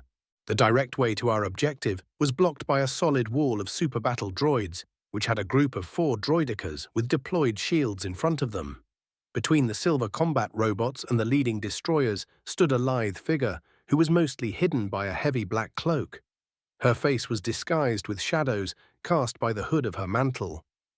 The clones following me took what little cover they could find and aimed their weapons at the enemies. "Asajj Ventress, I wondered when I would run into you," I whispered, barely restraining my irritation. She was an obstacle that I did not need right now. Securing the reactors was paramount, and the short platoon behind me would be unable to deal with that many droids fast. It was time for improvisation. "I want a missile and combination of frag and ion grenades all over them on my signal. I'll make sure that Ventress won't send them our way." I sent a mental message to the clones, who turned their heads towards me in surprise. I gave them a small nod. "So you are the man who has my master worried. I expected you to be taller." I snorted. The idle banter could wait for later, when we no longer had audience. I raised my left hand and smirked. Sparks of electricity appeared and started dancing around my palm. Ventress stiffened and took a step back. The so-called Force lightning, more commonly known as Sith lightning. It was created by the ancestors of my kind a long time ago. Despite some misconceptions and the way it was often used, it was not strictly speaking an offensive power. It was crafted as a way to torture people. Using it as a weapon was inefficient. The lightning needed much more power than the various other offensive techniques Sith had at their disposal in order to make it practical. However, if you had the power to burn, it was a useful trick to have on your disposal. I was never interested in senseless torture, the bastards who engineered my wife's death being notable exceptions. Vale's wife, damn it. That's why I modified that technique for my own use. Instead of a wave of electricity, which was aimed at creating superficial burns and lighting all your nerves on fire, my variant was more condensed. It was carefully crafted to disable or kill as fast as possible, with no power lost to theatrics or unnecessary sadism. Unlike some Sith I knew and had to work with, I knew that war and combat were no games played for one's amusement. Thin, concentrated lighting arched from my outstretched palm. It struck the droidica's shields and staggered the droids. A light tap of my telekinesis was enough to activate my shield. I reversed the grip of my saber to a backhand one and thrust my right hand forward. "Now!" I shouted. The clones were already acting. Grenades were thrown at the wall of robots, followed by the distinct sound of missile engine igniting. Despite its ferocity, my lightning attack was little more than distraction. It scrambled the sensors of the destroyer droids and affected at least a bit the targeting capabilities of the SBs behind them. Their return fire was not accurate, and my shields absorbed the blaster bolts that hit me. The 4 clones in the vanguard were not so lucky and fell after enemy shots carved up their armor and seared the flesh within. But it was too late for the droids. I accelerated the missile and grenades with a telekinetic push. What's more, I was concentrating on enveloping the ordnance in spheres of force energy, which prevented Ventress' attempt to throw the explosives back in our faces. I could feel her shock when she understood that her attempt had failed and death was sailing towards her. "RK, Shakti growled quietly. She and the platoon accompanying her were in front of the armored doors leading to the bridge. There, Grievous was waiting for them. He had 4 droids with grey cloaks and armed with staffs as bodyguards and a couple of dozen super battle droids as a backup. The general pointed at them. "Kill them!" The staff-wielding droids jumped forward, preceded by a hail of red blaster bolts. The clones wasted no time in returning fire. Master T sent a telekinetic wave at the approaching elite robots, which halted them mid-jump.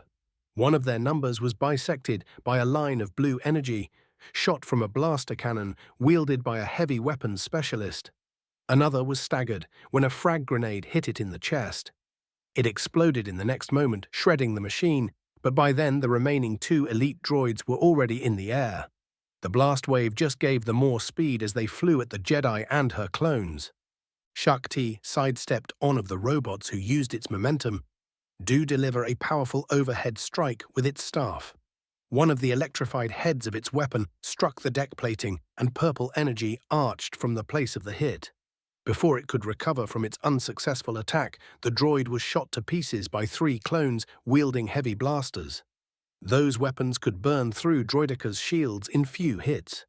No matter how powerful its armor, the cyborg's guard did not have a chance when faced with such a firepower from point-blank range. The last of the elite droids faced with the Jedi. It waved its weapon in wide arcs, which swept 3 clones off their feet. The Republic troopers were thrown back from the sheer force of the hits and remained laying where they fell. Master T was standing her ground. Moving back even a step would leave the clones exposed. As it was, the super battle droids had to be careful where they were shooting or risk hitting their comrade in the back. Shuck was dodging the sweeping strikes of the staff by hairbreadths. Her own attacks were parried by deft twists of the machine's arms, which interposed parts of its weapon between her lightsaber and its body. To her surprise, the staff was resistant to her blade. She ducked under a strike which was aimed at shattering her skull. The sweeping enemy weapon instead hit the helmet of a clone trooper who went down without a sound. That was the 4th of her men that machine downed. For a split second, she was gripped by frustration and rising anger. From her kneeling position after evading the last strike of the droid, she raised her left hand.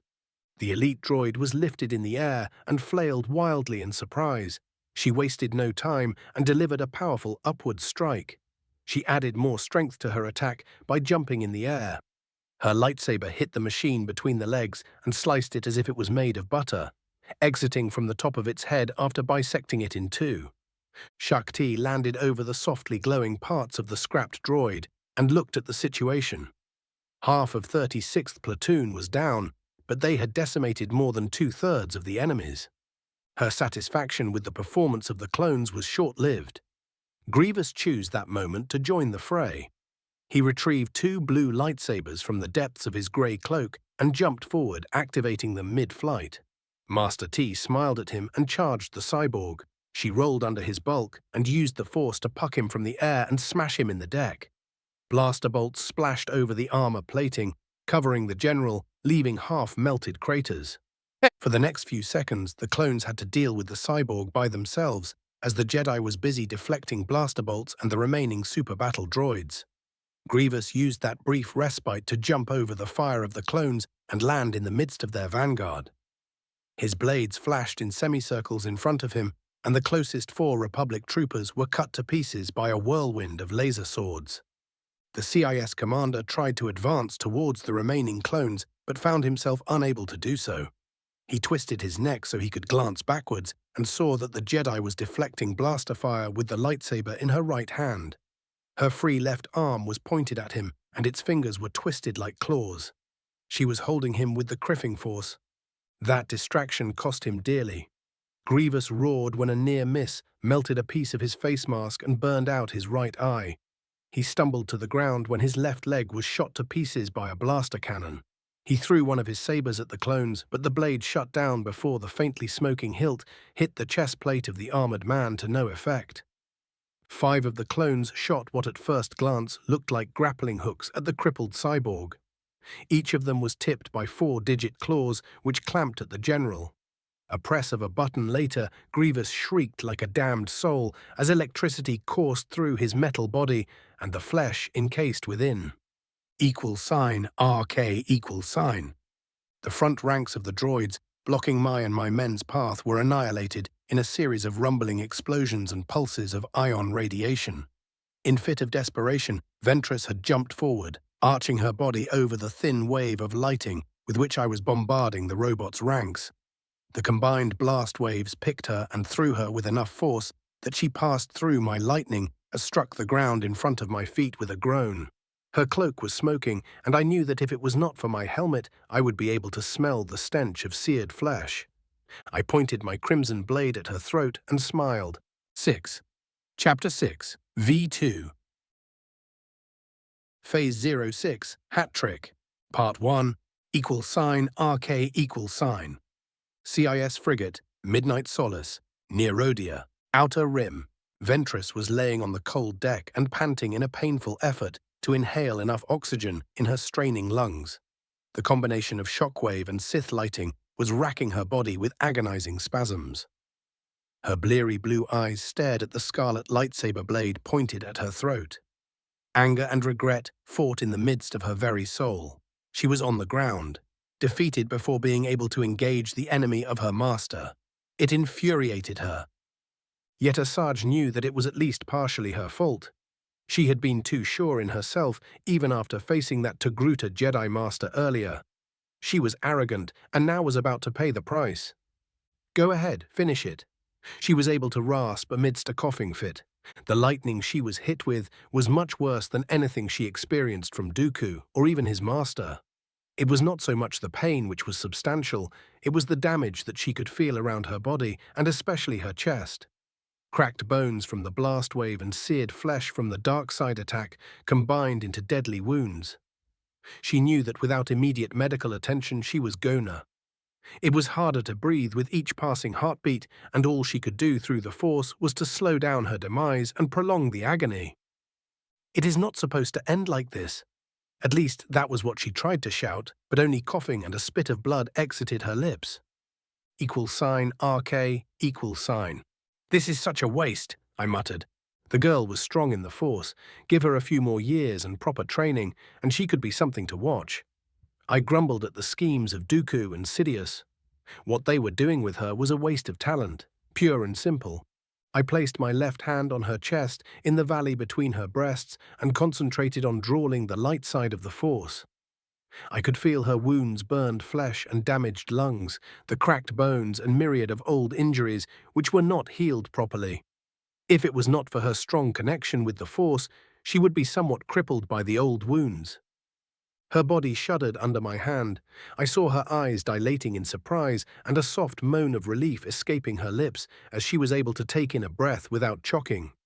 Her cracked bones mended under the caress of the Force. Burned and blackened flesh, cracked to reveal a healthy pink tissue underneath. I could see the confusion in the assassin's eyes. She had expected either quick death or for me to enjoy her slow and painful demise as she succumbed to her wounds. I had other ideas for her future. Few minutes later, she was mended enough to survive without immediate medical attention. As I was ensuring that outcome, my attention was divided between healing her and deflecting blaster bolts from the rear ranks of the super battle droids, the ones which survived the grenade barrage. They were mowed down by clones carrying heavy weapons who used me as a cover to unleash their substantial firepower. That's better, Ventress. We'll chat later, I said, and my right fist, which was enhanced with the Force, slammed in her left temple, knocking her out. Give me some covering fire. I ordered the clones. I deactivated my lightsaber and placed my hands on Asajj's temples. Dark tendrils of pure Force enveloped the Dark Jedi's head and spread all over her body. I poured substantial amount of energy in this technique and was satisfied when to my trained eyes, Ventress was bound by midnight black chains of dark side energies. I want two of you to carry her back to the hangar. For at least a day, she won't be able to use the Force. Stun her every couple of hours just in case. Go. Yes, sir. A sergeant snapped a salute and motioned for one of the troopers to follow him. They grabbed Ventress and ran back, retracing our steps. Let's finish with this nonsense. Men, follow me. I ordered and charged the remaining droids blocking our path after checking my shield indicator. I threw my ignited lightsaber, which spun before me in a sweeping arc which cut in two the first row of still-standing droids. The blaster bolts of the machines, which could keep with my speed, splashed harmlessly on my defense field. I lifted the closest droid on the left and hurled it at a group of its friends, knocking them all to the deck. I landed and rolled under a burst of red bolts just in time to catch my weapon as it returned from its flight. I concentrated enough force around my left fist for it to become a visible distortion around it and slammed it into the deck, sending a shockwave down the corridor. The telekinetic onslaught threw all remaining super battle droids off their feet. The clones from the 71st ran behind me, shooting at the clankers. Within seconds, the remained enemies were turned into a bunch of scrap. Good work, let's move on, I ordered and ran forward. RK. Shakti pulled back her lightsaber, and the droid she had impaled fell to the ground. She looked around and allowed herself a small smile. Only 7 men from the 36th platoon were still on their feet, but the enemies in the vicinity were dealt with. There were only a couple of tactical and B-1 droids left on the bridge, which would be eliminated shortly. While the butcher's bill was high, it was almost worth it. They had Grievous. The cyborg was twitching on the ground, with its limbs shredded by blaster fire. 4 of the remaining clones had their weapons aimed at the crippled CIS general. "You did well." She congratulated the clones and slammed the blade of her lightsaber in the armored doors, barring their entrance to the bridge. The metal glowed yellow, then orange, and started melting. For a whole minute, Master T stood that way until she judged that the blast doors were weakened enough. Then she sent a strong telekinetic wave at the half-melted armor, and it was blown into the bridge, showering the few remaining droids with pieces of glowing metal. She jumped through the hole, rolled, and her sword arm snapped forward, impaling a B-1 droid with her lightsaber. There were only 5 armed robots, and they did not last as many seconds against her. She deflected back their shots, which blasted them apart, or used the Force to smash them in the nearest conveniently placed bulkhead. Within seconds, all resistance was eliminated, and Shakti was smiling sweetly at the only remaining droid, a tactical one who had its arms in the air and was slowly walking back towards a wall. Oh, I'm doomed," the machine bemoaned while shaking its head in apparent distress. One of the clones who had followed the Jedi shot the droid, removing its head. He shrugged when Master T gave him disapproving look. "It gave me the creeps," said the trooper. =RK=. An hour later, Chancellor's office, Coruscant. The former senator from Naboo was watching the holographic images displayed by the comm unit build into his ornately carved desk with a cheerful smile on his face. Inside, he felt anything but happy. His plans were threatened like never before. The CIS general, who was to be used as a boogeyman in captivity, as well as Dooku's pet. That was something that could not be borne. It was unfortunate that after that disastrous rescue attempt of the Viceroy and May Gunray rot in the 9 Corellian hells for eternity, another such stunt was unlikely to be successful. Both the Jedi and GAR High Command were on high alert and ready for another rescue attempt. Sidious would have to arrange on regardless, but it would take some doing. He would need to wait a bit for the heat to die off too, perhaps a distraction or two first. That man, Delcatar Vale, was a loose cannon who was becoming a problem. Unfortunately, the newcomer had dealt with some of Palpatine's pawns, and after engineered the capture of both Grievous and Ventress, simply ordering the army to deal with him won't pass a smell test. Such an act would have the Jedi sniffing around, and they might find what he was planning for them. That was unacceptable. On the other hand, one such as Sidious did excel in turning unfortunate situations in opportunities. "This is splendid work you did, Master T," exclaimed Palpatine, with a smile on his face. No even a hint of his real feelings could be found on his face or in the tone of his voice. "What do you plan to do with the prisoners? They must be interrogated, and Grievous must stand trial for his crimes. I need him on Coruscant. Showing this victory to the galaxy will do wonders for our cause," exclaimed the Chancellor. "We are already on our way. For security reasons, we won't be disclosing our route." "Yes, that is a sensible precaution after what happened at Rodia," nodded the old man. Sidious looked at the masked figure which was standing behind the right shoulder of the female Jedi. Whatever else the debacle at Rodia led to, there was at least a small silver lining. The Dark Lord of the Sith now knew that Vale was a dangerous man who was more than a match for most of his pawns. He had to make different arrangements about him. Palpatine's smile widened a bit. "Why change something that works? Mr. Vale, in light of your actions, which were above and beyond the call of the contract you had with the Republic to protect Senator Amidala, I have a proposition to you. But first, let me thank you again for saving my dear friend Padme." Palpatine beamed. "You are honoring me with your gracious words, Chancellor," rumbled the distorted voice of the masked man. "I want to offer you a commission in the ranks of the Grand Army of the Republic." Vale tilted his head to the right at that. "This is an interesting offer, sir. At what rank?" "If I may be so bold to say, you demonstrated abilities that rival those of the Jedi. If the report you two and Ensign Piet gave me is correct, it was your forward thinking and bravery which led to the capture of 3 dangerous enemies of the Republic. When I take that into consideration, I want to offer you the rank of general with the same authority the Jedi have." Palpatine smiled like a kindly old man. If Vale accepted, it would create friction between him and the Jedi. Only a blind man would be unable to see that he was a dark side wielder. With that man in the army, not only Sidious would have some control over him, but would be able to ensure that he could be placed out of the way of his most important plans. If Vale proved unresponsive to the overtures Sidious planned to send his way and refused to join his side, well, military operations were known to become disasters from time to time.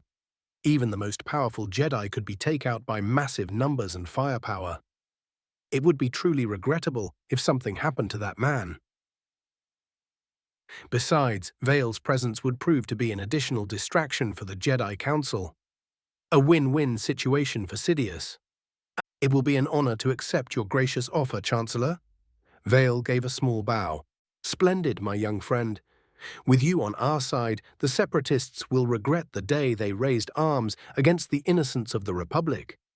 We should speak face to face when you arrive with your prisoners." With those parting words, Palpatine cut off the connection.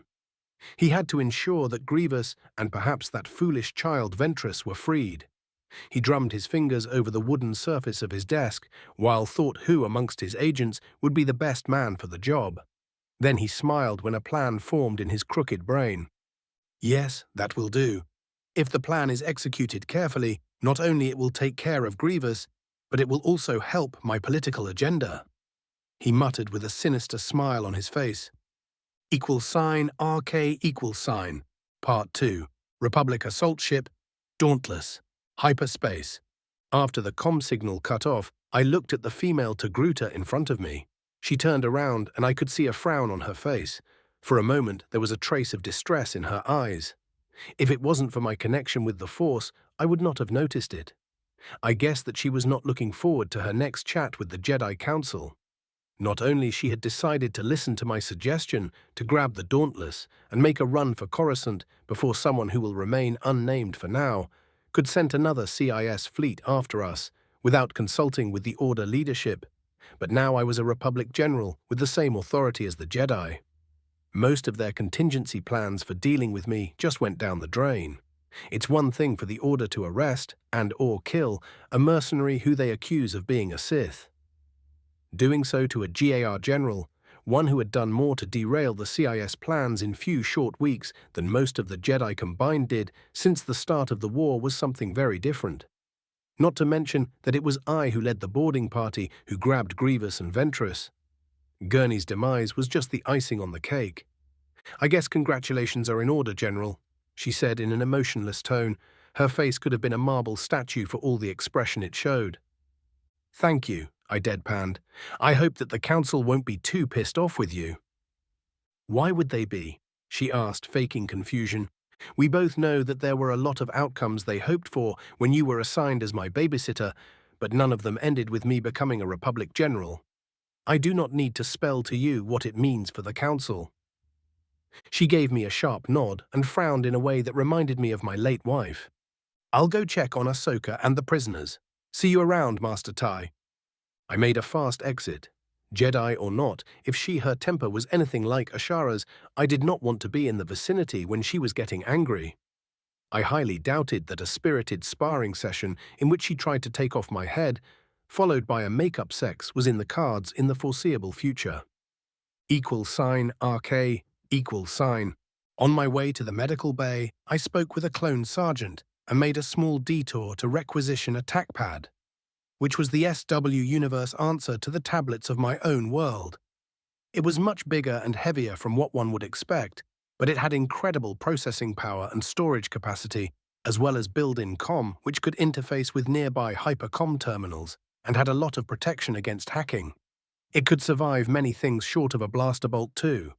For a piece of military hardware, the trade-offs were generally worth it. It was close to soldier-proof, which is something that can't be said for most, if not all, hardware on the Earth I came from. I uploaded in it some light reading for Ahsoka. For good or bad, she was stuck as a commander in the war. I doubted that she would request not to be sent to the front lines, and even if she did, it was unlikely that such thing would be granted. Considering that the kid was starting to grow on me, I decided to do something that could help her remain in one piece. The medbay was full with wounded clones. I could see long rows of Bacta tanks in which people were floating. Each one of those devices had a heavily wounded trooper in it. The beds were full too, and there were even makeshift sleeping bags on the floor on which wounded soldiers were laying. I knew that leaving Rodia immediately after we evacuated the CIS frigate with our prisoners and wounded did not make any services to the harmed Republic troops, but I could not risk another ambush. Not with such a prize on board. As you could guess, the medics who were up to their necks in wounded did not approve of my plan. On the bright side, they were able to stabilize most of the clones, and the most severe cases were already in the tanks. That left a lot of people to be more conventionally and slowly treated. Ahsoka was one of those unfortunate souls. Her leg would have been mended after only a couple of hours in Bacta, but now she was laying over a sleeping back in a corner of the room. I stopped by the purple-haired cat who was being treated for plasma burns on his chest. The lieutenant had suffered injury when one of the last super battle droids in the reactor chambers hit a plasma conduit, feeding the engines of the enemy frigate with a missile. The resulting venting of super-hot gases clipped the armor of the man, who fortunately enough was so far away from the breach that he got away with only third-degree burns when his chest plate was overheated. If he was closer, his armor would have been no protection, and the plasma stream would have cut him in half. "Lite, how are you?" Beyond the obvious. I waved at his wounds, which were tended by a young pink-colored nurse from a species I did not recognize. "I've been better, sir. Congratulations for the promotion, General." He winced when he tried to give me a proper salute. "I see that the rumor mill is still working at light speed." I chuckled. "None of that while you are wounded, Cat. There is place for proper military protocol, and it's definitely not while you are being patched up. You did great job leading the 71st. "Thank you, sir. I just wish that more of the boys made it." "At least we nailed the chief clanker," he exclaimed, and then groaned when he strained his burned chest muscles. I gathered power from the light side from the force over my hands and slowly moved my palms over Cat's burns. He hissed in pain when healthy tissue started growing under his crispy skin. The nurse who was tending him looked from a handheld scanner to me and back with a stunned look on her face. She was babbling about something, but I paid it no attention. "Now that's better," I groaned a few minutes later. That stunt I just pulled was a bit too much after all the energy I used during the battles earlier that day. "It's amazing. You cut weeks from his recovery time," exclaimed a doctor who had come to see what the commotion was about. "Can you do it for the rest of the wounded?" he asked. "Unfortunately, no. That wiped me out." I said. My legs were swaying, and I had problems staying on my feet. "That confirms it. I did not have the same endurance Vale had. Whether I would be able to match his feats in the future or not remained to be seen. I've never been trained as a dedicated medic. The energy I spent hastening Cat's recovery, let's just say that I could have wiped few enemy platoons without becoming so tired," I muttered. The doctor waved a scanner all over me and frowned. "Indeed, you are showing signs of acute exhaustion. I recommend few days of rest, preferably in bed." "You'll get no arguments from me, Doc, unless the Seps decide to visit us again." The medic grumbled something about gun-ho soldiers that did not know better and loved to create more work for him. "I'll just visit another patient of yours and make my way to a bed." I went to Ahsoka, who was looking at me with wide eyes. "Delkatar, that was incredible. How did you manage to heal him?" "Some advanced techniques that could be taught in the academy if there was interest in them, though what I know is technically aimed at self-healing. By helping Cat, I used even more energy that I indicated to the doctor." "Wow, can you teach me?" She gave me puppy dog look with her huge eyes. "After I get few days of sleep," I muttered. "Here." I gave her the tack pad. "What is this?" "A small present to pass the time while you are recovering. Some essential reading if you want to be effective at leading troops. This war is just starting, and I do not believe that you'll simply step away after you are well again." "No," she frowned. "I've seen what the Separatists do. They must be stopped." I nodded. "Get well soon, kid. Get better." I went to a nearby room where Ventress and Grievous were floating in Bacta tanks. There was a squad of heavily armed clones at the door and another inside despite both of the prisoners being fed regular doses of strong sedatives. No one was taking any chances this time. I checked the bindings on the assassin's access to the Force and was relieved that they were intact. Combined with the sedatives, she should be out for at least a day. Enough time for me to get some rest. =RK=. My next adventure started soon after the Dauntless exited hyperspace near Coruscant, and we headed towards the planet escorted by few hundreds fighters and a battle group of Venators and their escorts. No matter what the Chancellor might have wanted, the GAR High Command was taking no chances. Under normal circumstances, now that I was a general, I should have been looking for weeks, if not months, of paperwork and debriefings before being assigned troops to command. The Clone Wars were far from normal conflict. What was happening in the last few days was even stranger than normal for that war. I was on the bridge chatting with Piet, who struck me as a competent, if a little too eager kid. If I managed to keep him alive, I believed that he would have a bright future ahead of him. However, for that to happen, I had to take him under my wing for more reasons that you might guess. Some in high command were pleased with his actions at what was becoming known as the battle at Rodia, thanks to the reporters. Yeah, they are a bloody menace in this universe too. But the captain of the Dauntless was far from happy that a green ensign had taken the ship into combat without his permission. The fame that the kid was about to receive for his part in the battle where Grievous was captured was something that was infuriating that man. Earlier that day, I had walked on a pale Piet who was shouted down by a purple-faced man in his late 50s. Or at least he would have been that old back on Earth. It was not a huge surprise to learn that the people here, at least the ones who could afford top-notch medical help, could live decades longer than the average back home, and that was back in the day. The gist of the show was that if the captain had anything to say about it, Firmus would end back at his backwater world and not leave it until the war was over. That's when I decided to intervene. That's funny, Captain. I moved so I can be seen by the man on the other side of the channel. Who the criff are you? This is none of your business, he snarled. Captain, you will introduce yourself and behave in a manner befitting a Republic officer. I am clear, mister, I snapped at him. The purplish color of his face subdued a bit, and he gulped. It might be that it started dawning on him that he had made a mistake. I am Captain Hebok Lursa, sir. Who are you? He asked in quieter voice. General Delcatar Vale. I smiled thinly under my helmet. Sir, I am sorry for my conduct, sir. It will not happen again, he stammered. His face was pale with distinct greenish coloration. It better not, Captain. I spat his rank as if it tasted something vile. I waved my hand and the connection was cut off. I am sorry that you had to witness that, General, muttered Piet. I see that it was a special kind of joy serving under that idiot. If I have anything to say about it, you'll be transferred to my new unit. What you did at Rodia was a sweet piece of ship handling. So tell me, what is your opinion of the Navy so far? It's been a bit strange, sir. Not exactly what I expected when I graduated. Until arriving at Coruscant, we talked about his experience in the Republic Army and his impression about the Acclamator class of ships. It was enough for me to like him and conclude that he was a bright kid. =RK=.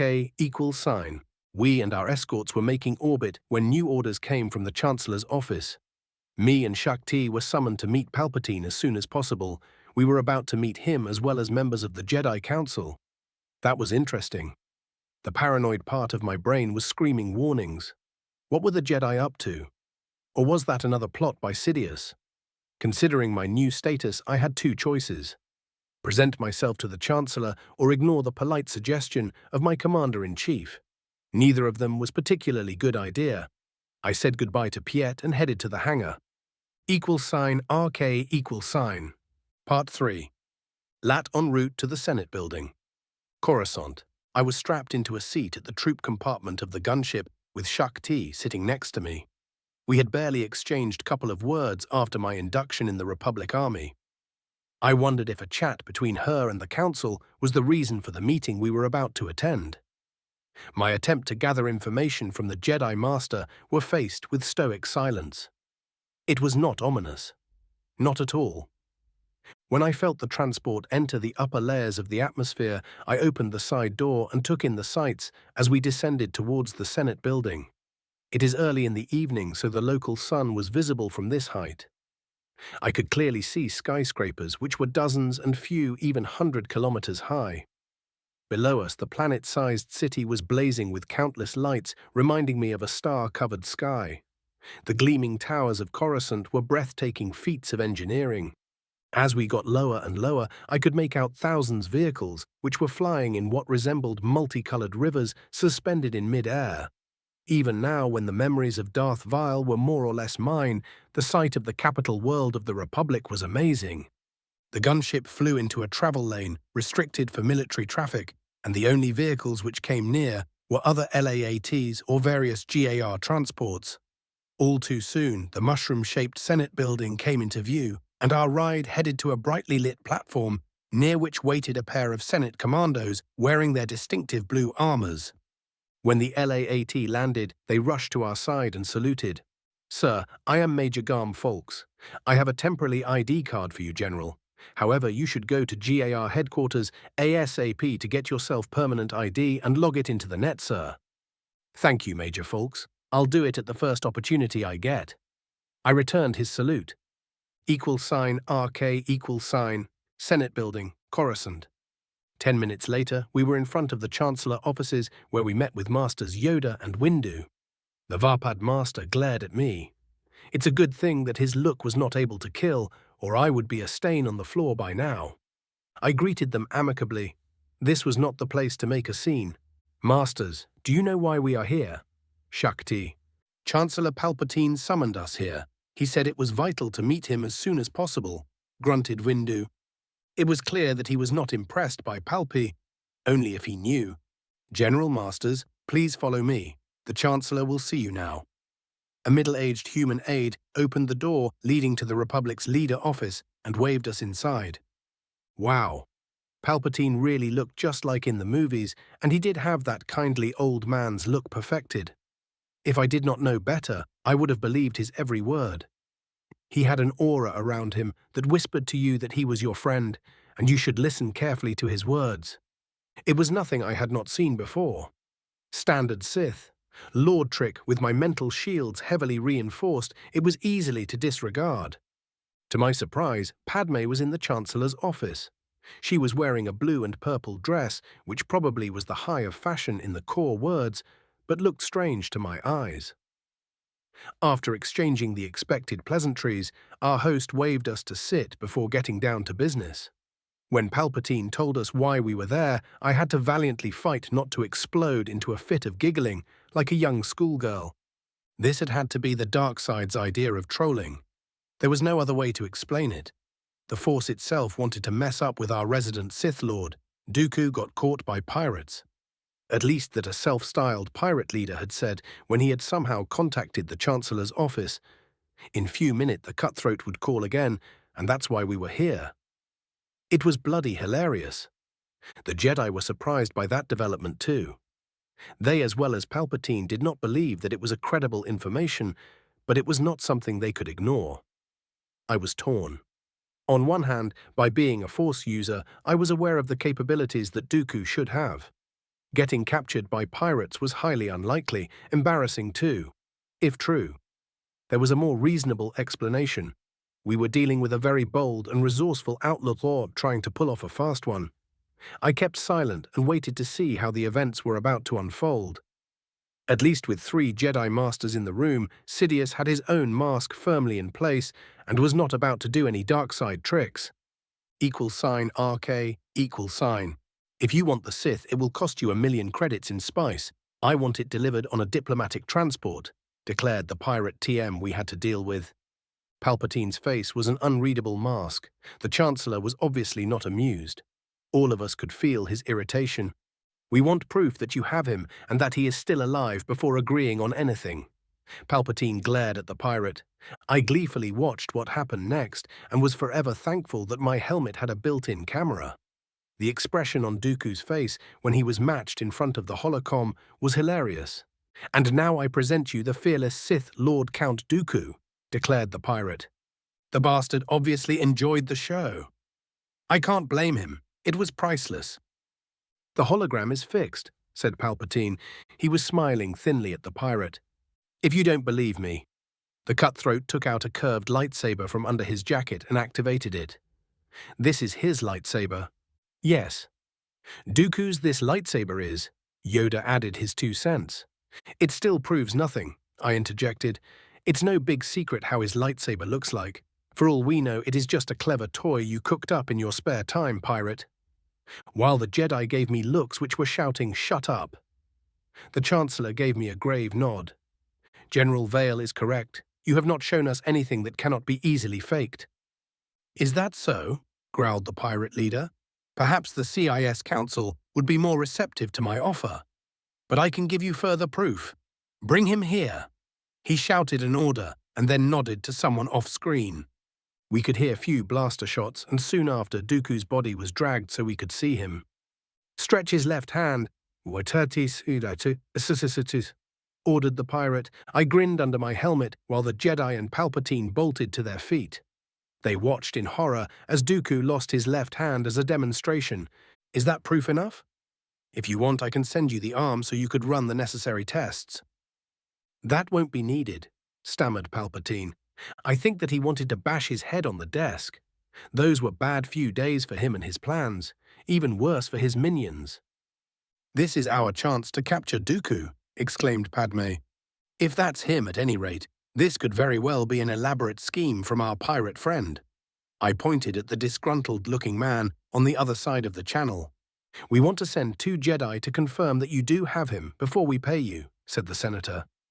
Fine, but they won't be armed. Out of the question, she snapped at the pirate. They will be safe, I guarantee it. The outlaw smiled with what might have been reassurance if you squinted hard enough. Because the word of a pirate is beyond reproach. Right, I sneered at him. We do not want to be part of your war. They won't be harmed, he explained. Fine, but one of my generals who is not a Jedi will accompany them, and he will be armed. Palpatine gave me a nod. The pirate gave a long look at my apparel. So the Republic is now desperate enough to hire bounty hunters as generals. Heh. You can keep your guns, mercenary. They won't be enough if you try something. With those parting words, the pirate cut the connection. Kenobi and Skywalker are near Florum, but we could not establish connection with them. Safe they will be, I sense. But Count Dooku, they won't find this time. We are short on Jedi who we could send right now, Chancellor, declared Windu. Master T is right here. Padawan Ahsoka Tano needs few hours in Bacta to mend her leg, and she will be ready. We are few days away from there anyway. I baited the Jedi. That will have to do, General, if the Jedi Masters agree to it, he asked. Yoda and Windu looked at each other and gave small nods. Then I'll arrange the payment, General Gotho GAR High Command, and arrange for a ship to transport you to Florum. You are acting with my authority in this matter, so there should be no delays. Act with all possible hate, General Vale.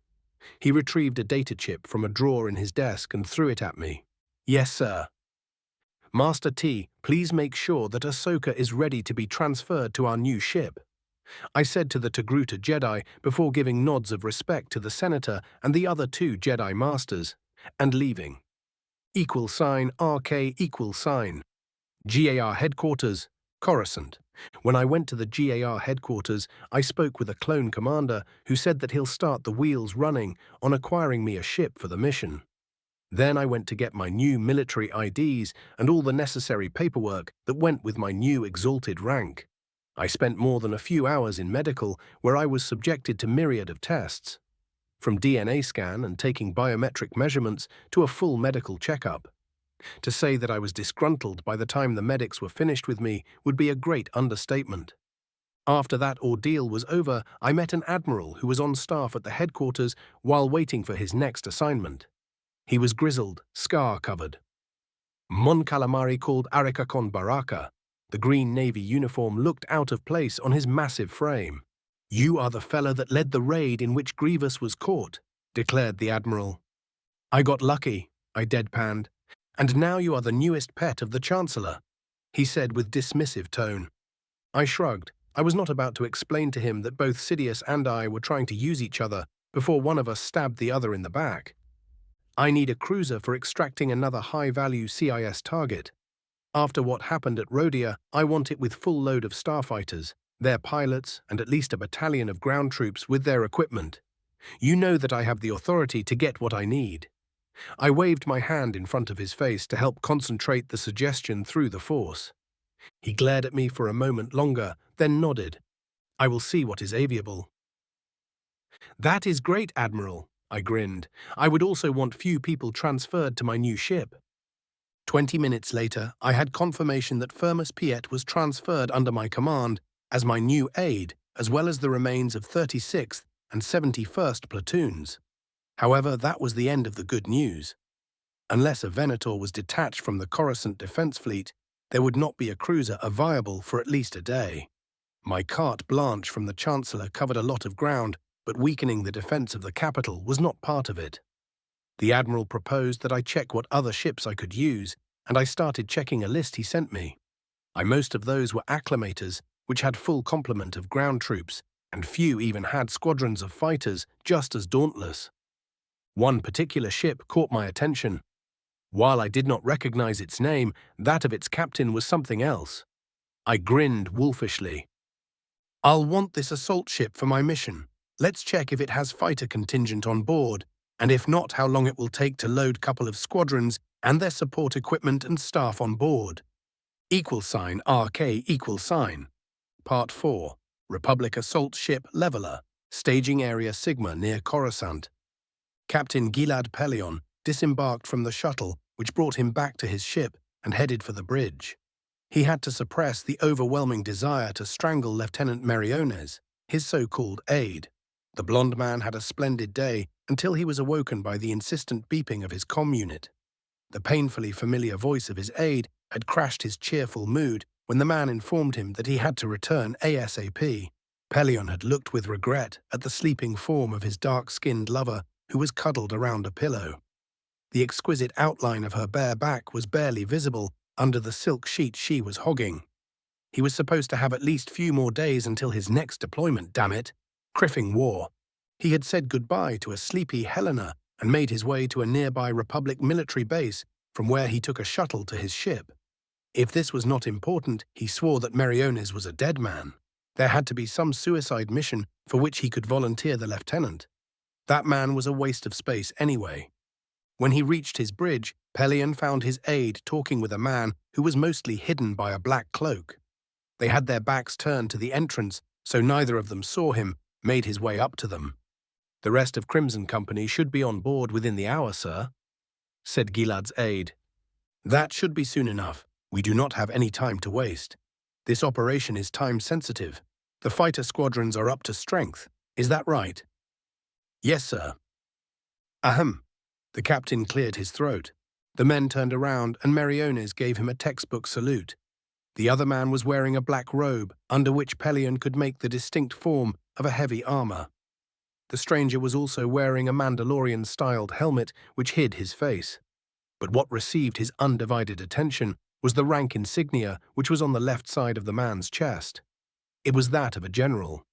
Ah, Captain Pellaeon, I'm General Delcatar Vale. It's great you managed to arrive so soon. I am sorry for interrupting your shore leave, but I need you and your ship for a mission. Sir. The captain gave a crisp salute, which was immediately returned. If you lead us to a conference room, I'll brief you on our assignment, the general suggested. Few minutes later, Gilad was glaring at the general. Let me see if I got this right, sir. I and my ship are to provide transport and security for a deal with the Criffing pirates. I am not thrilled either, Captain. I would prefer to land ground troops, secure the outlaws' camp, and retrieve Dooku if he is actually there. But we have our orders. I and a couple of Jedi are to make sure that the Count is really in the hands of the pirates and alive. Then we'll be waiting for the transport with the payment to arrive. I requested your ship as an insurance. At that, Pellaeon raised an eyebrow. If the pirates decide to play games, I want you to. When he heard the plan, Gilad was smiling.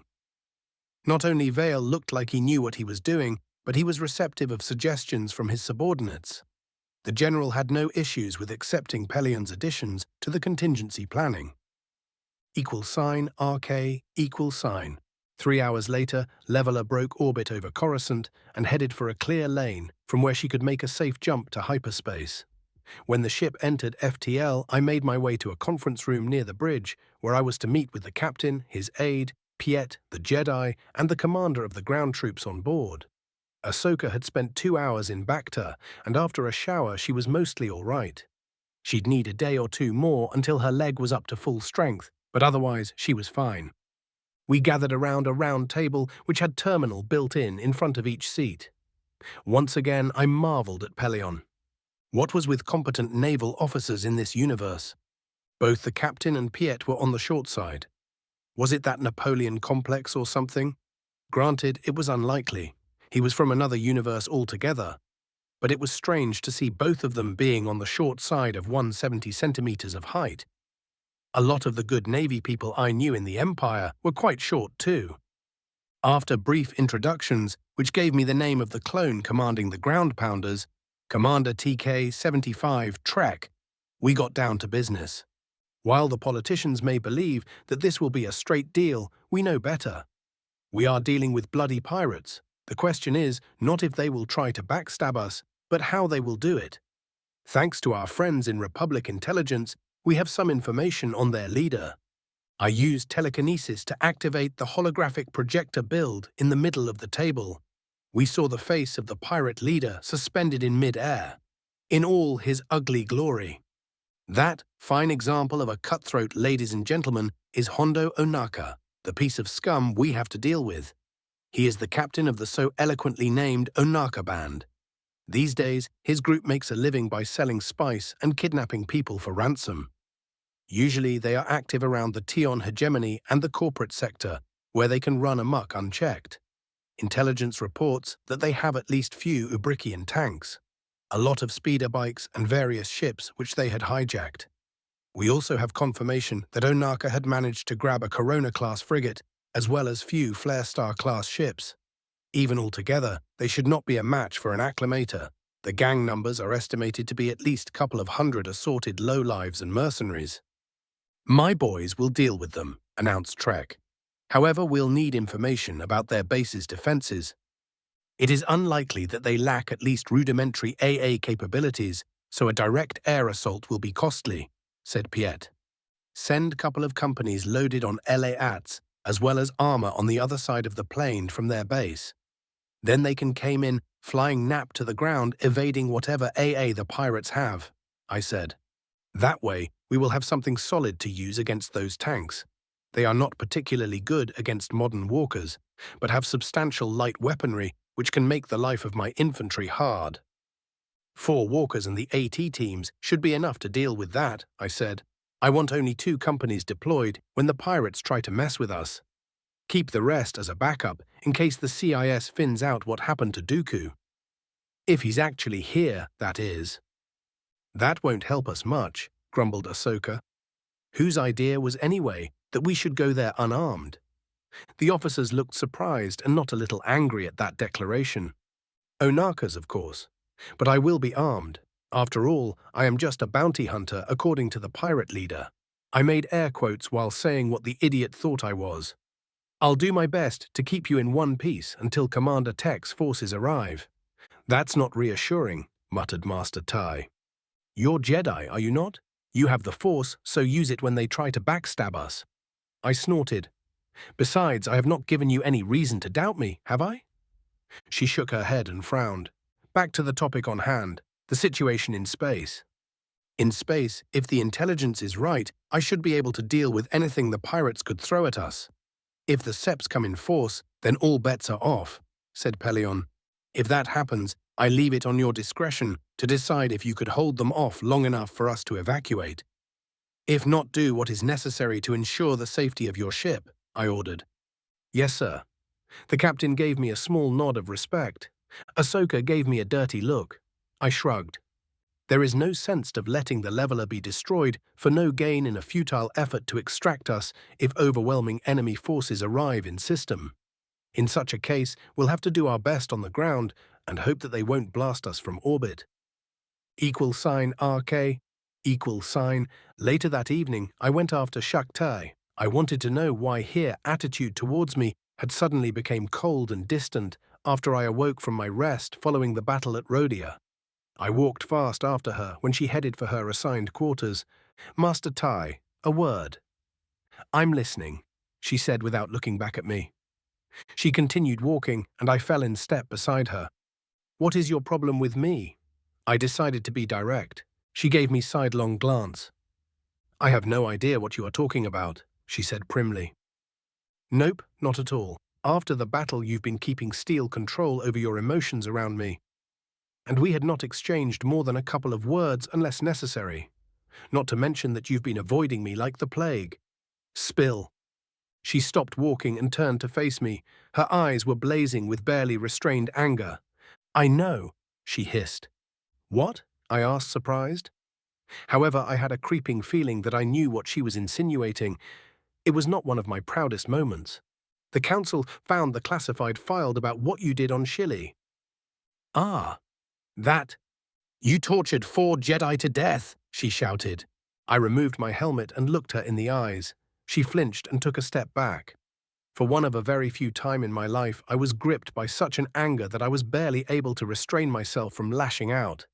I knew that at the moment my eyes were blazing yellow stars. I did, I said in a tone colder than the abyss between the stars. Almost visible tendrils of dark side energies were snapping around my body in response to the fury I felt. She grabbed the hilt of her lightsaber, and I knew that she was struggling to decide whether she should be ready to defend herself or attack me outright. RK, Part 5, Republic Assault Ship Leveler, Hyperspace. I reined in my fury and smothered it until it resembled smoldering embers left after a wildfire. Giving in to my anger now would serve no purpose. I was not one of the common rabble that called themselves Sith, yet were so easily lost to the poisonous lure of the dark side. It was the tool, the servant, and not the master. I pushed the quiet whispers of the dark side to the back of my mind, where it had always muttered sweet lies. I stared at Shakti's dark eyes and frowned. She was beautiful when angry. I shook my head in exasperation. What exactly did they tell you, Master Tai? My voice was quiet, showing barely a trace of the anger chained within my heart. That a bunch of Jedi were strolling in Shili's wilderness, and I decided to have some fun during a vacation by torturing them to death. I sneered. She answered me with a defiant glare. I can see it in your eyes. No matter what I tell you, Jedi, you won't believe me. You've made up your mind, haven't you? I muttered. We were fools to believe you for even a moment, she snapped. Let me show you what happened. See the truth with your own eyes. I darted forward and grabbed her right wrist, stopping her from attacking me with her lightsaber. I placed my right hand on her forehead and submerged both of us in the currents of the Force. The Jedi Order and its council members are not the angels you believe them to be, I said before we were thrown into an echo of the past. RK, 4,000 years ago, Planet Shili, Ehosic Sector, Expansion Region. A Republic trooper fell to the ground, drowning in his own blood. Another was hit by invisible force with the power of speeding train and hurled away from the farmstead. A Wookiee Jedi was thrown into a nearby building by a wave of raw force energy. I used my lightsaber as a spear and threw it at a nearby commando who was shouldering a rocket launcher. My weapon flew true and stabbed him in the heart. The still-ignited lightsaber floated back to my outstretched hand. I fried another trooper with a purple bolt of lightning, shot from the palm of my left hand, and suddenly the enemies in my immediate vicinity were down. I keeled next to the cooling body of my wife. Her chest was a burned, smoking ruin. I recognized the telltale signs of lightsaber dealt wound. Her once vivid black eyes were misty, sightless orbs staring into the dark sky. I discarded my helmet and let it fall to the ground. I gently picked up her limp right arm and placed a tender kiss on the back of her still warm hand.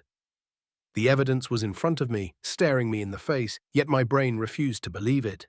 She couldn't be gone, simply could not. I was torn between denial, grief, and anger, which was burning hotter by the second. She was innocent. Ashara wanted nothing to do with the damn war. I froze. In my anguish, I failed to notice it. It was a faint spark of life force coming from my wife. I stared at her body with my mouth hanging open. My left hand traced its origin over Ashara's body. My palm stopped over her tummy. There it was, tiny, innocent, barely formed, and fading fast. Without thinking, I clutched the spark of life with all my might. I drew heavily on the light side of the force, as much as my body could channel.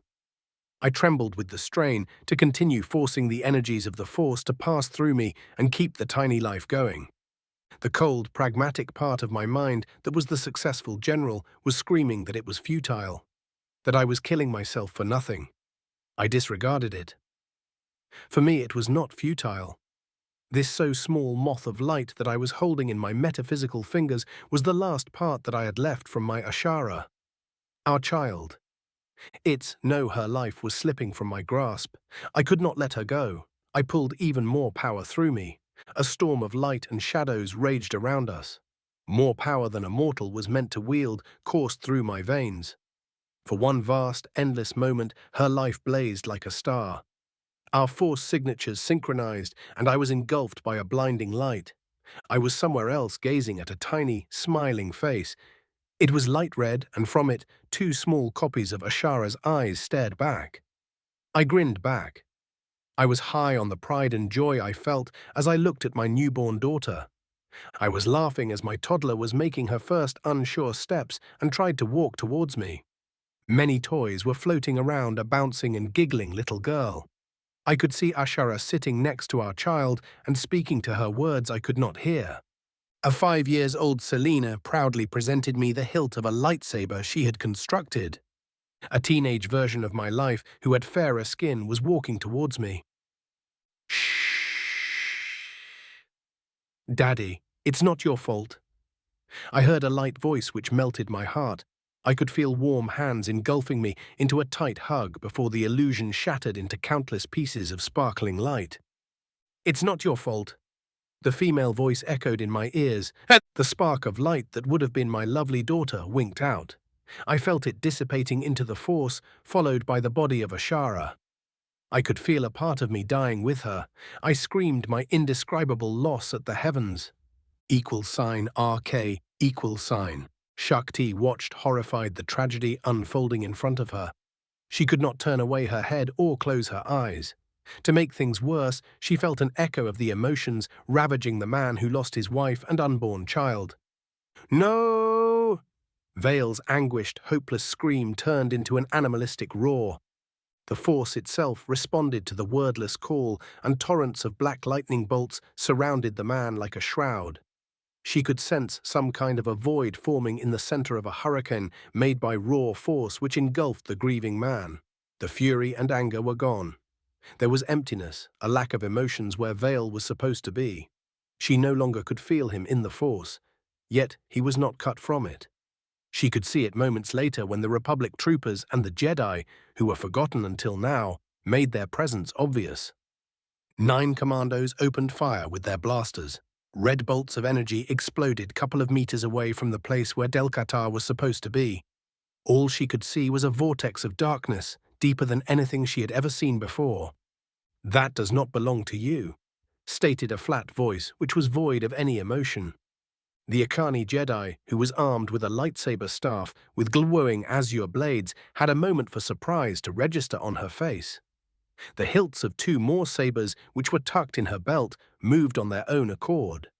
Those weapons hummed to life without warning, and a pair of sapphire blades blazed in the night. They spun around in blindingly fast circles, and the white-haired woman fell to the ground in 15 pieces. The lightsabers which belonged to Ashara Vale floated lazily in the air. The remaining Jedi looked at them with fear in their eyes, while the commandos continued to fire their weapons at the black vortex. What happened next was too fast for even a Jedi's eyes to follow. Yet Shakti was unfortunate enough to see it in excruciating detail. The hurricane made from the force itself fell apart to reveal Vale standing where the body of his wife used to be. The murderous look in his eyes sent shivers of primeval terror down her spine. "Damn you all to hell," he hissed. One moment the Sith was 30 meters away from the troopers who were shooting at him to no effect. Then he was in the center of their formation. His lightsaber blade was buried in the heart of their lieutenant. Vale raised his left hand, and darkness gathered within his palm. It twisted and elongated, creating a spear of living shadows. He hurled it at a man on the right flank of the Republic line. The trooper died screaming as his body was devoured by such a concentration of dark side energies that it literally liquefied flesh. The Sith continued moving faster than the eye could follow. In seconds, the remaining commandos were cut to pieces, and he was facing 3 scared Jedi. He looked at the only woman in their group, a young Twi'lek female in her early 20s. She was trying to say something, but words failed her. However, Vile apparently knew what she was trying to tell him. "I know you are sorry, line. It's not enough." He moved so fast that he was a blur of shadows and crimson light. The female Jedi tried to parry a sweeping strike, but her lightsaber was battered away from her hands. Her eyes widened in shock a moment before her head was cut off. The remaining Jedi were battered to the ground by torrents of black lightning. "You will not be so lucky, masters." The Sith sneered the last word as if it was the vilest imaginable curse. =RK=. Present day, Republic assault ship leveler, hyperspace. Shakti slid down a wall she did not know she was leaning on when she found herself back in the corridor of the leveler. The Sith that was towering above her spoke with a subdued voice.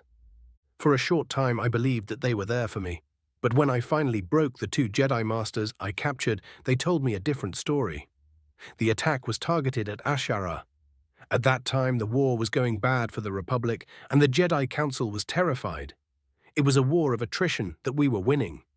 So the Jedi wanted their trump card back, or eliminated forever.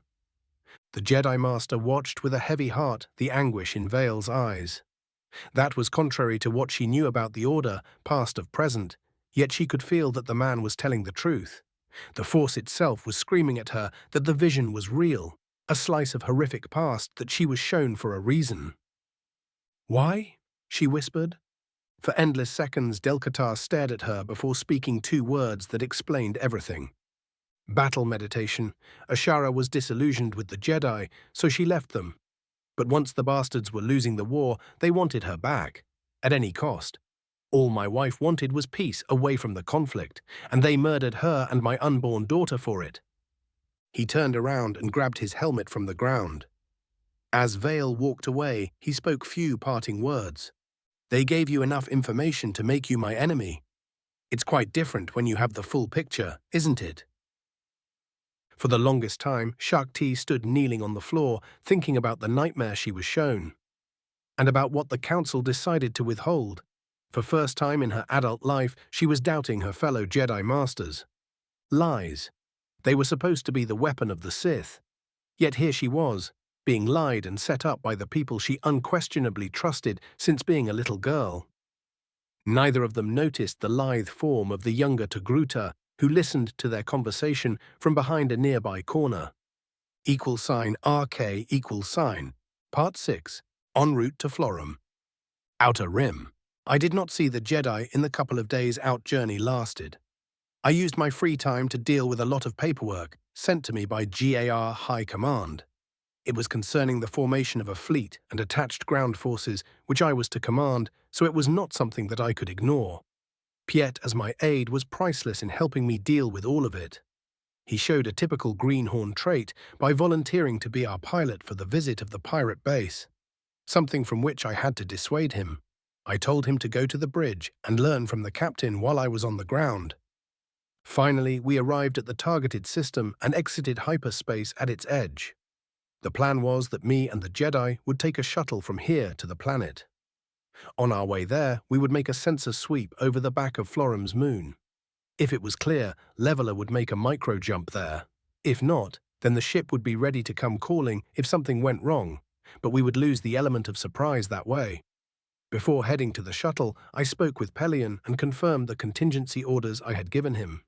I met the Jedi in the hangar where 2 companies of infantry were preparing for deployment. The Togruta women were waiting near the open ramp of our transport, and they looked less than pleased. With them being females, the fact that they were about to enter a pirate hangout unarmed was not a reason for cheering. "Ladies, unless you have second thoughts, we should go." They shook their heads, so headed to the cockpit. Ahsoka looked a bit guilty. I wondered, what did she do? I shelved that thought for later. The short flight to the planet was spent in an awkward silence. We made a hyperspace jump near the moon and exited hyperspace in such an angle that the sensors were able to sweep the dark side of the small planetoid. Nothing unusual was detected, so I sent a signal to Leveler before entering Florum's atmosphere. I guided our shuttle towards the pirate hideout as we flew over vast plains covered with orange grass and patches of brown desert sand. Below us, herds of big animals were minding their own business. Some of them were looking up at our passage with interest. If it was not for our mission, I might have found it a fascinating opportunity to view a world mostly untouched by civilization. I landed our craft in a tiny valley, which was the courtyard in the front of the pirate base. I secured the ship, and we descended down the ramp. A semicircle of armed pirates greeted us. Judging by the girls' reactions, they stank. I allowed myself a small smile. Then the force for air filters. One of the pirates walked next to us and waved a scanner which looked suspiciously like a portable radio with 2 antennas. He decided that the Jedi were clean and then started waving the criffing thing around me. My right hand shot forward and grabbed the scanner by the antennas, and I plucked it from the pirate's grip. "Your boss agreed that I could keep my weapons. Despite the Jedi's arrogance, I am not crazy enough to walk in your lair unarmed," I grumbled. The rest of the cutthroats pointed their weapons at me. "If you want to be paid, you'll behave. The Republic could have easily sent a battle group instead of us." The man from whose hands I took the scanner glared at me, but nodded and waved us to follow them. As we entered the base, Shakti walked next to me and whispered, "Are you insane? I've dealt with their kind before. Handling them requires a different kind of diplomacy than the one you are accustomed to. The Republic's niceties are seen as a sign of weakness out here." I muttered quietly. We were led to a cantina. The men and women there gave us dirty looks. It was a run-down place. An alien woman's voice was singing from hidden loudspeakers in a high-pitched tone I found irritating. The pirate leader was sitting on a table in the back of this so-called establishment. He was surrounded by 6 bodyguards. Onaka was drinking something that was probably illegal in dozens of systems from a metal mug. "Ladies, General, will you drink something?" he exclaimed in a flamboyant tone. "We are not here to have fun, Captain Onaka," I said. He ignored me and pushed my way a metal mug full with a green liquid which resembled toxic waste. I shook my head at his antics. I've been in his presence for mere seconds, and the bloody hut spawn was already irritating. "So you are the man that caught Dooku? Quite impressive feat." I stroked his ego. Next to me, the Jedi were glaring at the somewhat sober pirates who were leering at them. I wondered how long it would be before all hell broke loose. "Heh, the Sith couldn't deal with my warriors. He resisted, but it was futile," Onaka exclaimed while waving his cup around. A bit of his drink fell on the table and started eating through it. Yeah, his chosen poison was definitely illegal in most civilized places. It was the good boozy. "Blaster against that glowy thing." He waved his free hand. "It was a glorious victory, I tell you." "His lightsaber," I deadpanned. Blasters tend to lose against lightsabers if a Force adept wields the later. Against a rumorous Sith Lord like Dooku, Onaka didn't have enough men to win. 200 scum? They might have something approaching a chance if they met Dooku on open ground and had him surrounded. They would have likely broken before having a decent chance of taking him out anyway. "Yeah, that thing. It's needless to say that he is not harmless even now. But we won anyway," Onaka boasted. Few of his cronies cheered at that. A red monkey-like creature that resembled a gremlin made its way to the table. It was playing with a lightsaber, and its hilt was not curved like Dooku's. "Hey, that's not yours," Ahsoka exclaimed and summoned the weapon to her hand. Immediately we found herself surrounded by a veritable forest of blasters. "That's Skywalker's, isn't it?" I groaned. The small monster ran up one of the pirates, moved over his blaster rifle and grabbed the lightsaber hilt which Ahsoka was holding. It tried to pry it from her hand, but she held on it. "Hey, that's not yours," she repeated and glared at the critter. More than half of the weapons were redirected at her. Ahsoka, stand down. It's obvious your master lost his lightsaber. Again. I grumbled and turned to the leader of the pirates surrounding us. We are not here to fight, youthful exuberance notwithstanding. Do you have Dooku or not? I'll arrange a meeting. Girl, let go of the weapon. The pirate growled at Ahsoka, who relented after a sharp look from Master Tai. RK =. We were led to the prison block of the base where one of the cells was guarded by 2 armed pirates. Inside we found Dooku, suspended in mid-air by a force field. His left hand was missing. Ahsoka jumped in excitement. How the mighty have fallen, she cheered. He looked at the older woman. Master Tai, I would like to say that it is a pleasure to meet you again, but under the circumstances... He trailed off. Count Dooku. She nodded at him. And this must be the mercenary that gave us so much trouble. Obviously Grievous failed again. He and Ventress are cooling their heels in cells on Coruscant. You'll be joining them soon. I said in a greeting. It might have came out in a very smug tone. A Sith. This one. Yeah, right. You don't need a lightsaber to escape from here, just the Force. You captured her then. Impressive. Why someone with your skills works for the Republic? I can assure you that if you help me and join the Confederacy, you'll be rewarded beyond your wildest dreams. Dooku began a sales pitch. You'll go to Coruscant to be judged for your crimes. Right, Del Qatar? Asked Ahsoka. Dooku, you know nothing about my dreams, I hissed. You'll spend a long time in similar cell, Dooku, taunted Ahsoka. Young and foolish.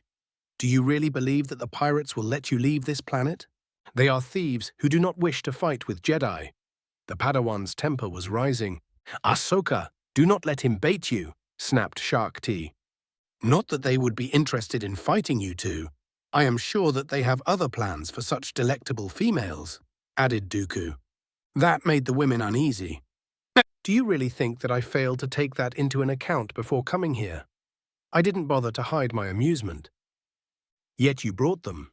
Dooku nodded at the Jedi. Our hosts are more cunning than you gave them credit for. I see why they like you so much. I chuckled. We saw enough, let's go. RK =. We walked towards the shuttle to contact the Republic. When we were passing through a corridor void of the locals, Shakti came near me and hissed. You knew. No. I take it you've been lucky enough not to have dealt with pirates. Or at least not to be around them unarmed. Yes, I know how they'll view the two of you. It is a useful distraction, and yeah, I am cold-blooded bastard when I have a mission to accomplish. No need to give me compliments, Master Tai. You are using us as a bait? Ahsoka was outraged. Don't look at me. It was Senator Amidala who proposed that 2 Jedi must be sent. I would have been all right with coming here by myself. It would have made things simpler, though not as interesting. I shrugged. You are a Sith, all right. And to think that I was ready to apologize to you, muttered Master Tai. You suggested us too? Yet it was Yoda and Windu who agreed it was a splendid idea, I pointed out. It was your council and the Chancellor who sent you with me. My words were met with a lot of grumbling and dark thoughts aimed at various parties. Before we got on the shuttle, one of the locals invited us to a celebration to honor our deal. I simply nodded and boarded the ship. We spoke with the Chancellor and his entourage, Windu, Yoda, and a couple of senators who would deliver the payment. To my regret, one of them was to be Jar Jar. I wondered if I could arrange an accident for that menace. Sidious was able to mask well his displeasure when I confirmed that his friend was really captured and got his arm chopped off. After we were finished speaking with Coruscant, I contacted the Leveler and gave confirmed that we were all right so far. Plan A was a go. RK =. I decided to let our gracious hosts to show their hand and persuaded the Jedi that we could not simply ignore their invitation. When we got back into the cantina, we found a wild party, which was in full swing. Drunk people laying everywhere, one fella dancing on the far end of the bar, a waitress who did not like the advances of an unlucky patron, was bashing the man's head at the table he was sitting at. In short, exactly what you would expect from such a place. I led the women to the bar where we sat on somewhat clean stools. I can't believe that you volunteered me for this, Del Qatar. You are an evil man. Ahsoka muttered. I should have found an excuse to stay as far away from you as possible. Groaned Shakti. The commotion was unpleasant for their sensitive ears. Onaka came to us with a shit-eating grin on his face. My friends, please share a drink with me. It is the traditional way to seal our deal. Yeah, right. I smiled under my helmet. Plan A it was. Too bad that the Jedi did not know about it. Fine, but something non-alcoholic for the kid. I pointed at Ahsoka, who glared at me. Onaka waved at a waitress, who soon brought us 3 mugs. I removed my helmet and saluted our host with my drink. Before taking a sip from the bubbling liquid, I used a trick that was essential to know if one wanted to survive more than a couple of weeks in the academy on Korriban. I used the Force to make myself immune to most poisons and sedatives. It would also diminish the effect of the few substances that could affect me anyway. I saluted our host with my mug and took a big swallow from the strong beverage. Shakti and Ahsoka followed my lead and soon were swaying in their seats. Onaka frowned when I finished my cup. That is great. What is it? I have not drank something that good in ages. I smiled pleasantly at him, but my eyes were cold. He looked around. Most of his crew were passed out around the cantina or too drunk to put much of a fight. Then his sight fell on the Jedi, who were mostly incoherent by now. Whatever was put in our drinks was strong to affect the women that fast. That won't work, you know, I stated pleasantly. What was coming I would enjoy. Onaka, on the other hand, I crushed the mug in my right hand, and with the help of the Force, I molded it into a rough spike, which I telekinetically threw behind me at a sober pirate who was trying to sneak towards my back. My improvised weapon struck him in the left eye with enough power to embed itself into his brain. The dead man fell slowly on the floor without giving out a sound. Hondo Onaka tried to shout something to his men, but he found out that he was unable to even whimper. An invisible hand had grabbed his throat and started squeezing it. To his utter horror, none of his men noticed the murder of their buddy, or what I was doing to their boss. A room full of drunk idiots and a slight suggestion that there was nothing interesting to look at where I stood was more than enough to give us some privacy as long as Onaka did not shout an order. After this stunt you pulled, I nodded at the girls who had fallen asleep on the floor. I am renegotiating our deal. I continued to speak in a light, friendly tone. The smile that stretched my lips made him shudder. Let me tell you, trying to backstab us without informing your minions, I waved at the men drinking around us, is something that you might live to regret. If you are lucky. My grip around his throat relented a bit, and he started coughing in an attempt to get some air in his straining lungs. Now, my new friend, let's talk money. Tell me all about how and where you caught Dooku while you're at it. I smiled cheerfully at the pirate. $RK =. Republic assault ship leveler. Behind Florum's moon, outer rim, Captain Pelion watched at the holographic displays projected over the windows of his ship's bridge. They showed the progress of the assault party that had inserted from the other side of the plane from the pirate base. He calmly observed as an hour passed since the last communication from the general arrived. The ground troops were 34 minutes away from the enemy stronghold. Next to the captain, Ensign Payet was anxiously staring at the clock. So the general was right. Criffing pirates, he thought. Pelion went to the nearest console from which he could contact the deployed ground troops and opened a channel to them. In order to preserve the element of surprise, he had ordered the launch a stealth satellite which could transmit by laser to the advancing clones. This is Leveler Actual. Raptor, you have a go. I repeat, Raptor, you have a go. We will be on station to provide orbital support in 35 minutes. Sound General Quarters. I want our remaining ground forces to be ready for deployment and our fighter wings manned. Inform medical that they can expect wounded within the hour. $RK=. Pirate base. Planar Florum, outer rim. I was smiling cheerfully when Onaka finished transferring his band's liquid assets to a credit chip which I pocketed into a secure compartment of my armor. It is wondrous what some persuasion through the Force and expertly applied pain could do. The pirate leader was not as tough as he wanted others to believe.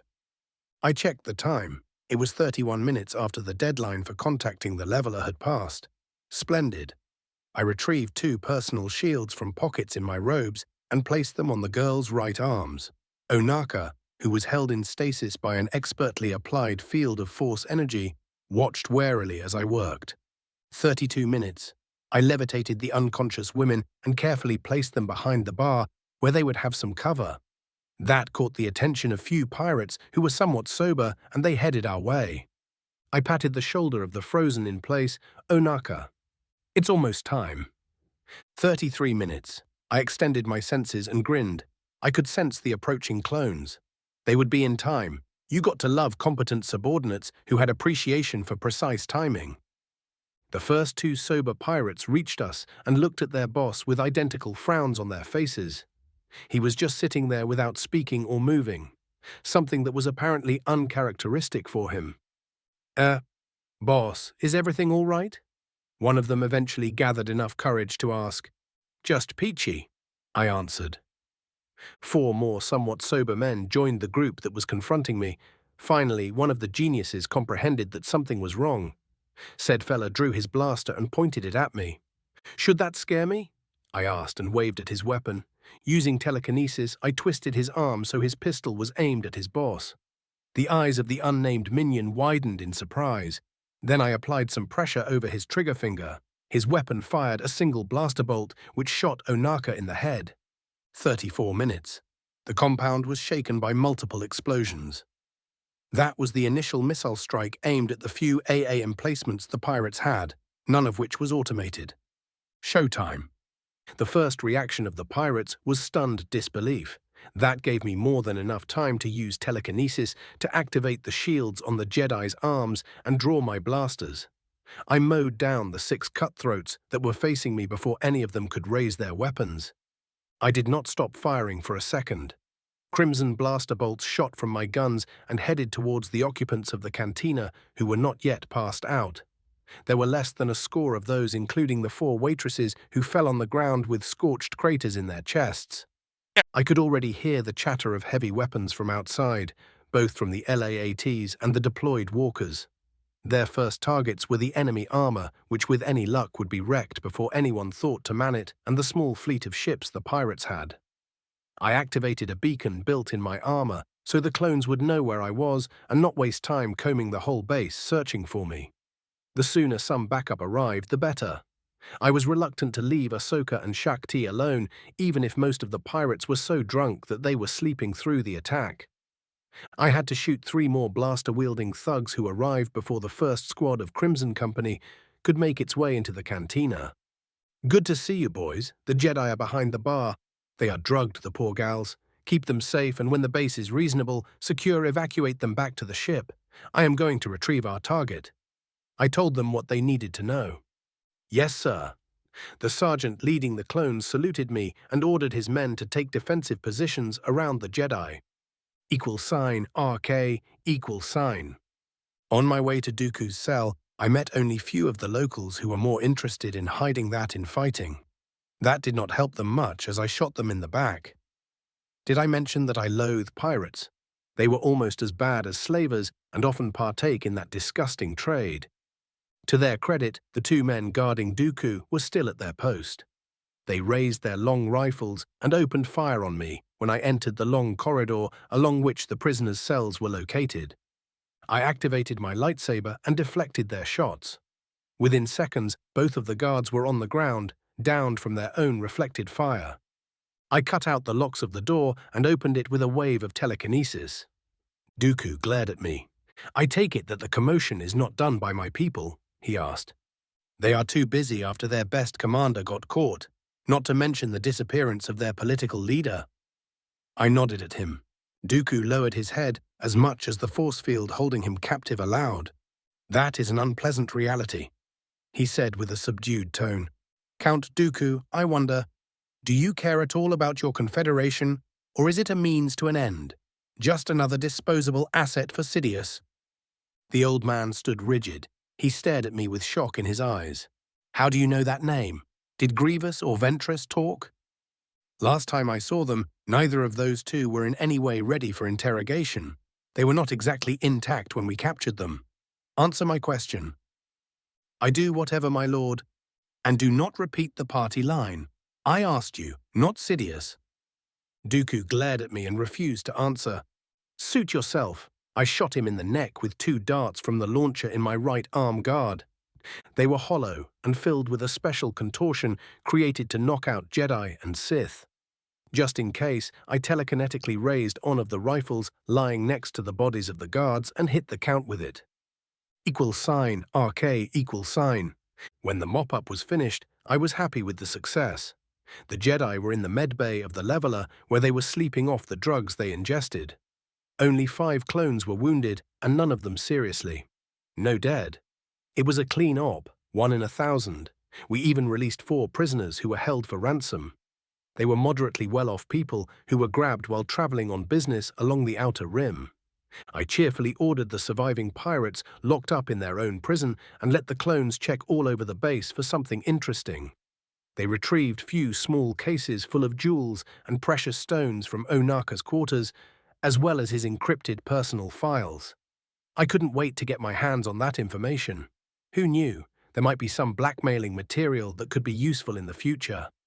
When the pirate base was searched from top to bottom and the few interesting items were loaded, the pirates were transferred to the cell block on the leveler.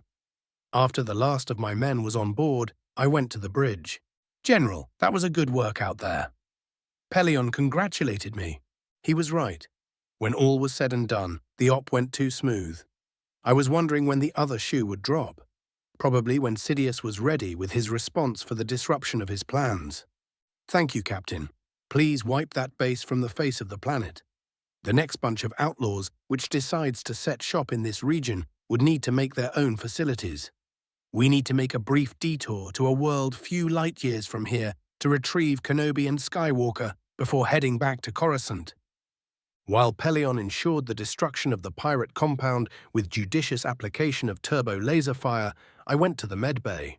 I knew that Ahsoka would be giddy with the prospect of retrieving her master from the world I believe he was stranded on. I finally remembered what had happened to them when Onaka told me how and where he caught Dooku. Weren't they buried into a cave with some kind of a big red beast? I wondered if the Chosen One was still around. For some reason, the thought of Skywalker getting eaten by a monster in a cave filled with poisonous gas brought a smile on my face. My only immediate concern was the reactions of Ahsoka and Shaak Ti when they awoke and found out what happened. 7. Chapter 7. V2. Phase 07, Standoff. =RK=. Part 1. Senate Building, Coruscant. The aftermath of bringing Dooku in was underwhelming. He was stuck into a cell within the Jedi Temple and was awaiting a trial. Surprise, surprise, the courts were dragging their legs for weeks. Nothing unexpected with Sidious being the Chancellor. I got a lot of praise and was stuck in front of reporters more times than I cared about. I had to use all the skills I learned and rely heavily on the Force in order to leave a positive impression with the media, all the while giving vague answers about my origins. Somehow, people didn't know yet who and what I really was, and I was determined to keep that going for as long as practical. Sidious had me sidelined by using me for propaganda purposes until my new command was being assembled. That was a slow and nerve-wracking process without the efficiency of the Empire to which I was accustomed. Yet it was understandable. GAR High Command had no idea where I came from, and the Jedi in the chain of command didn't trust me at all for obvious reasons. At least they weren't spreading my origin to anyone who asked, so they might not be all bad. And wasn't that an unreal thought? All that left me bored out of my mind with necessary paperwork, which thankfully consisted of no actual paper and mountains of electronic memos and forms that needed my attention and signatures. Meanwhile, the war was going on. The capture or death of some of the CIS's most prominent leaders did little to deter the enemy. Their overwhelming numbers allowed them to carry on with their offensives all across the galaxy. It wasn't all bad. Without Dooku and Grievous, the Confederate war machine was running out of steam, though I doubted it would be for long. Without their best commanders, the Separatists were suffering punishing losses and soon would have to stop and consolidate their forces. Figure out who must be in charge too. If the strategic projections were correct, and with my new access to raw intelligence data, I had no reason to doubt them, The enemy advance would have to stop by the time my fleet was assembled, just in time for me to participate in the planned counter-offensive. While I was cooling my heels on Coruscant, the Jedi I was familiar with were busy getting into trouble. Ahsoka, who had rejoined her master citing need for a couple of calm weeks after my stunt on Florum, was currently missing, along with Skywalker and Ayla Secura. Anakin and the kid went to relieve the Twi'lek Jedi Master, whose fleet was under heavy separatist attack. They managed to get her away from her burning flagship, but Skywalker got wounded in the process. To make matters worse, the Chosen One's luck struck again. The frigate on which the Jedi were evacuating was damaged and made a blind hyperspace jump. The Navy was still searching for them. If my memory was still accurate and the changes I've already made did not affect the outcome of their flight, the Jedi should be found safe and sound, eventually. Kenobi was stuck on some ice moon where the locals were at odds with the members of the species living on a nearby planet, who were a Republic member. For once, the Senate had voted swiftly, probably because the Chancellor was too busy arranging the trials of the CIS leaders we had in custody. And finally, Shakti was sent to Knossos, was it? Something sounding like that, where the clankers were crushing the locals. So despite the butterflies I made, things were not changed too much from canon yet. Not that meant much, here where it was all real and not a movie you could watch from bed while munching on popcorn. That was something I figured out the hard way when I ended up in the Empire. The galaxy was inconceivably large, and what movies, games, and books showed was merely scratching the surface. I knew this was merely the calm before a storm that would shake the whole galaxy. The war was going to escalate. I had to make sure of it, or Sidious would keep holding and use unmournable advantage. At that time, little did I know that I was playing a different game than the one I thought was going on. At least it wasn't all bad. The time I spent on Coruscant engaged in publicity stunts and buried under mountains of paperwork gave me a breather that I solely needed. After losing everything I knew, everything I spent decades working for, I needed that time to screw my head more or less right. The dark side's whispers were getting more and more tempting as of late. Without the calm period post-Florum, I might have willingly given in and done something regrettable.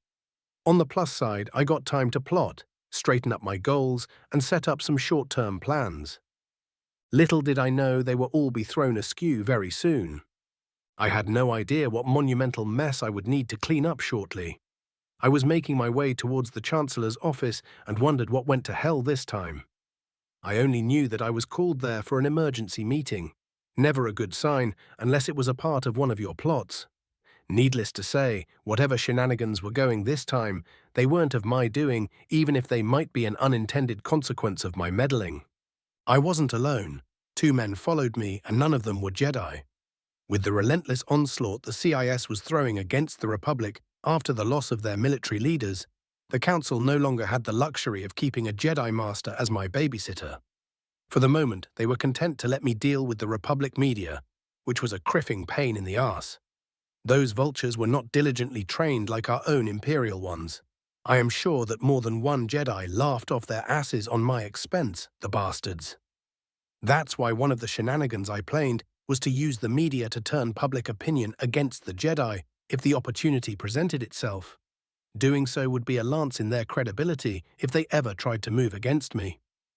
The lack of a Jedi breathing in my neck made the irritating stuff I had to deal with lately more or less worth it.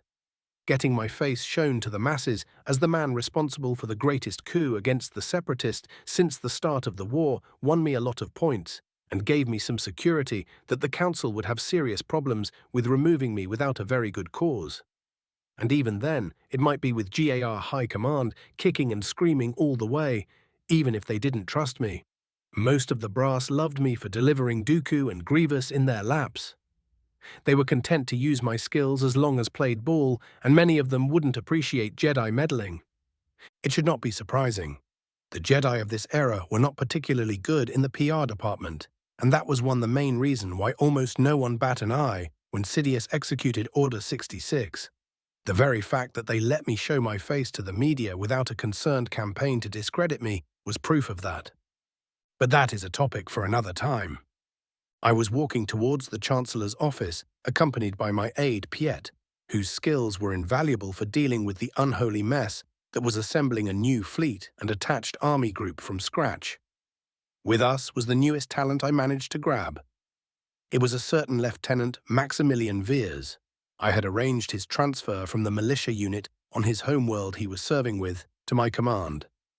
I had noticed that he had requested multiple times to be sent to a Walker unit, but his pleas had fallen on deaf ears. So I drew few strings at GAR headquarters, and the tall officer was sent a one-way ticket to Coruscant. He arrived at my office 15 minutes before I was called to see Palpatine. We had just met after I finished with most of the daily paperwork and had a time for a long chat with the man. During our talk, he presented me with some novel ideas about the use of walkers of all types, as well as more conventional armor. So I decided to take him with me and continue our interview on our way to meet the Chancellor. If he was any flaws I could find in such short time, it was that Veers was too enamored with walkers to the expense of anything else. That was something I would be discouraging. On the bright side, he had prior experience with infantry where he had spent his career so far. With careful management, he could become a splendid and well-rounded ground forces commander, something that I currently lacked. There was a reason I did not want clones in overall command of any branch of the forces on my disposal. It was the same one I was pushing for the promotion of Pelion to Commodore and my naval XO. I still did not know how good the control Sidious had over the clones was. The various rumors I remembered from my universe were not something I could afford to take for granted. =RK=, Chancellor's Office, Senate Building, Coruscant. Something unusual was happening, that's for certain. I found Yoda and Windu talking with Palpatine. They were saying that the Jedi were spread too thin. With Skywalker and Sakura missing, that was probably true. To make it even funnier, at least from my point of view, the newest hotspot was Naboo. That planet had to be cursed. It was a major point of embarrassment when the Grand Master of the Jedi Order had to tell the Chancellor that there were no Jedi available to go help his home world. Little did I know that I should savor that great moment while I had the opportunity. Well, I did so anyway. Palpatine was glaring at the Masters to my utter delight. The only thing I regretted was that I was not wearing my helmet, which was being upgraded by few trustworthy engineers in HQ. So no recording of this show. It was a pity that Piet and Veers were waiting outside and missed it. Am I to understand that you couldn't spare a single Jedi to go to Naboo? Palpatine asked quietly. The sheer betrayed incredulity he could put in his disbelieving voice was worth a reward by itself. Every time I met Sidious, I had to marvel how good an actor he was. It also reinforced my belief that playing the political game against a man like him would be suicide even if he didn't have a few decades worth a head start. Unfortunate it is, nodded Yoda. He was a picture of regret. Sidious glared. It was not a Sith patented one, but it was good enough.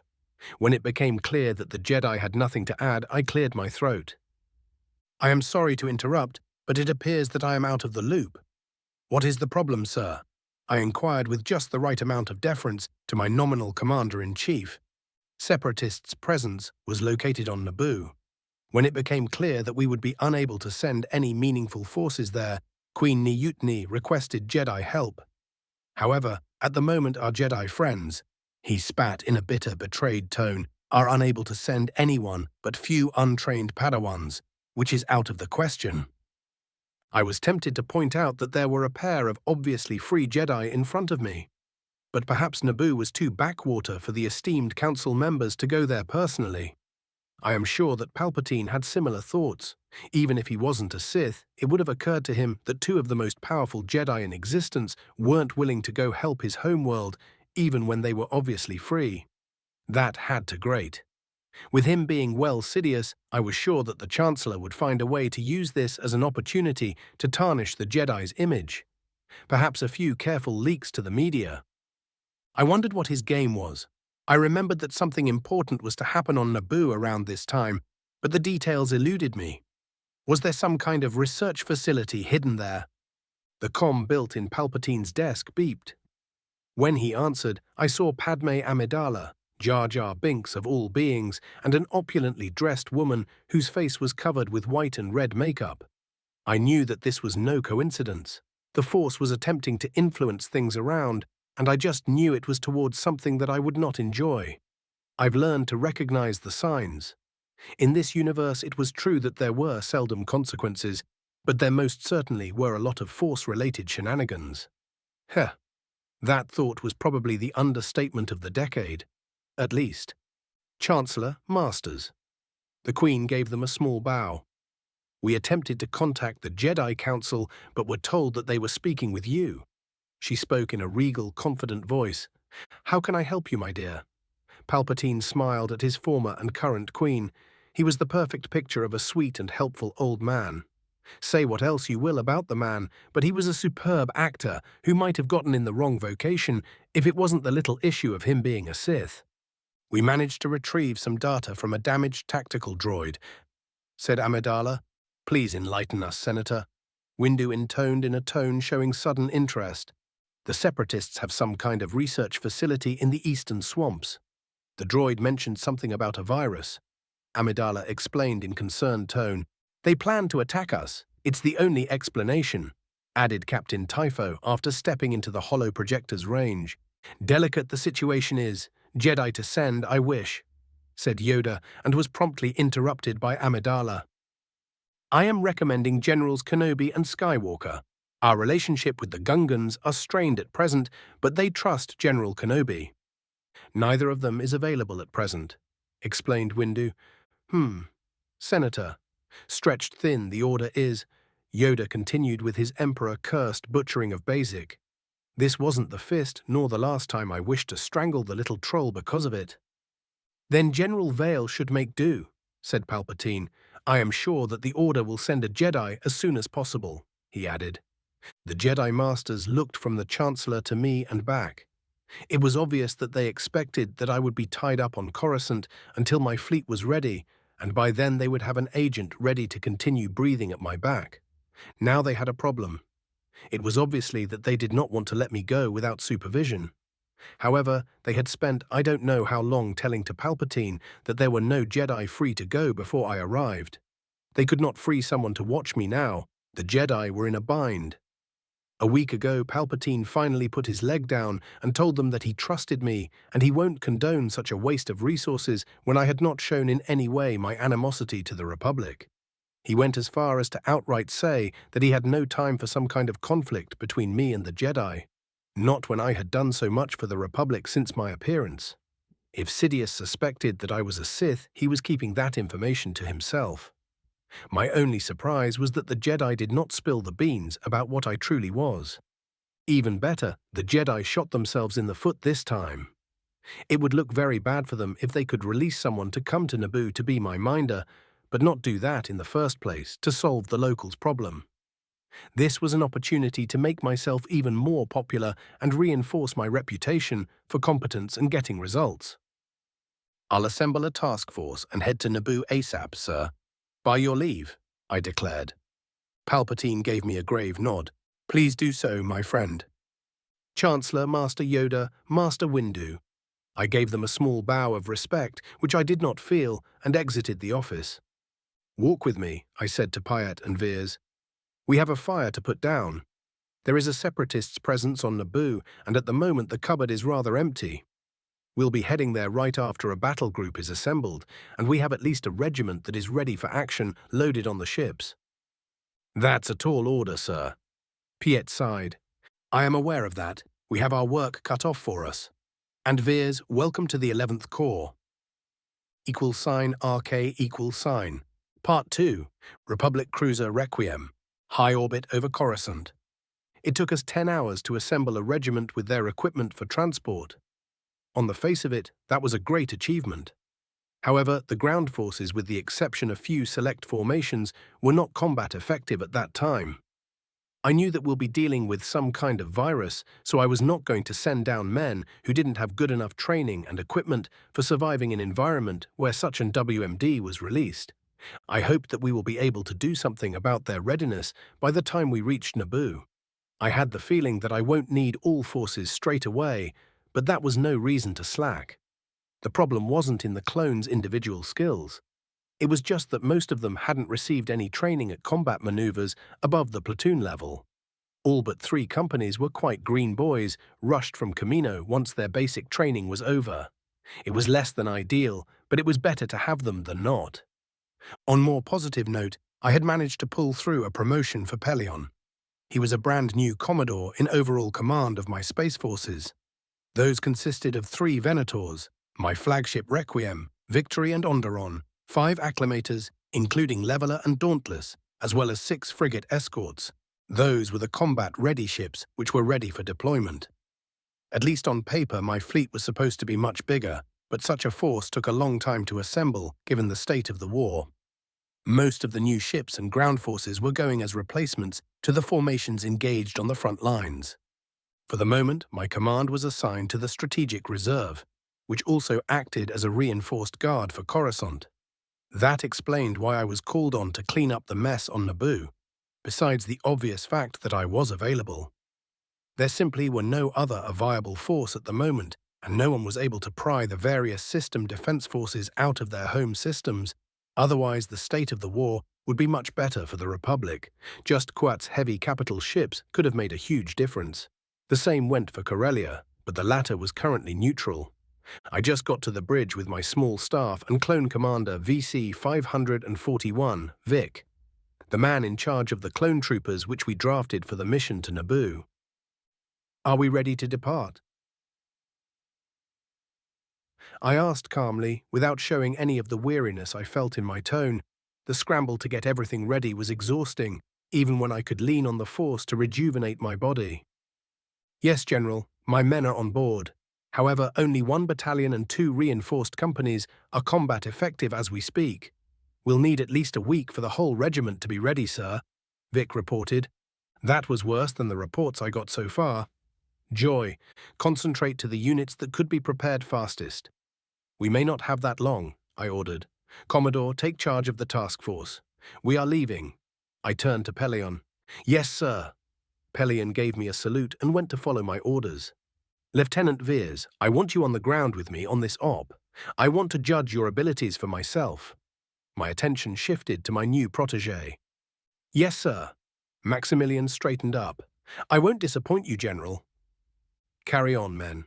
$RK=. City of Theed. Naboo.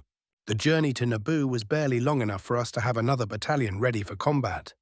By the time we made orbit, I had on my disposal 2 infantry battalions, or to use the GAR lingo legions, 1,000-men formations that were prepared for deployment. There were also 2 armor companies with walkers and 1 scout platoon. The rest of my ground forces would need at least 2 more days before I would consider sending them in combat, with the last battalion being more or less a lost cause after we cannibalized it for men and equipment. I hoped that it was going to be enough. A few minutes after arriving in the system, I was in a Elat descending towards the city of Theed. The movies didn't do it justice. The city was built on a large plateau around a waterfall. As we approached, Theed was lit up by sun rays from the east, bathing it in golden shower. The combination of the sun, the domed architecture, and warm pastel tones, topped by green, made by a stunning vista. It was one of the most amazing things I've seen, and I've been to 3 different universes. We landed at what appeared to be the same hangar seen in The Phantom Menace, where we were met by Captain Typho, a female Gungan, and C-3PO. I introduced myself and my companions, Piet and Veers. Not seeing the senator, I rolled my eyes in exasperation. "Let me guess, Captain. Senator Amidala went ahead by herself." I grumbled, as if dealing with a CIS research lab containing who knew what nasty surprises wasn't complicated enough. "Senator Padme can't be stopped when she makes up her mind." The droid added his 2 cents. "Why didn't she take that blasted machine too?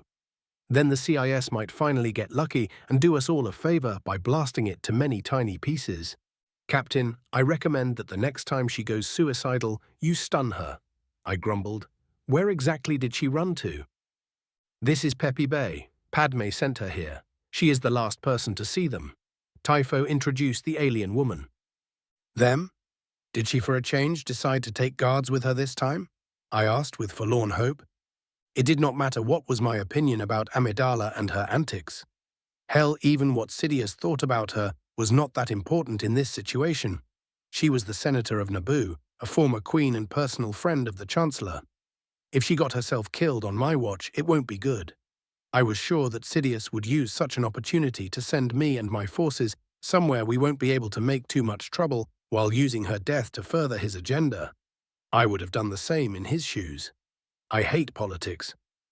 Representative Binks is with her, Typho admitted with a straight face. Of course he is. Getting rid of him should be achievable. I hoped. That bloody thing had the Emperor's own luck. Am I wrong to assume that you are searching for them?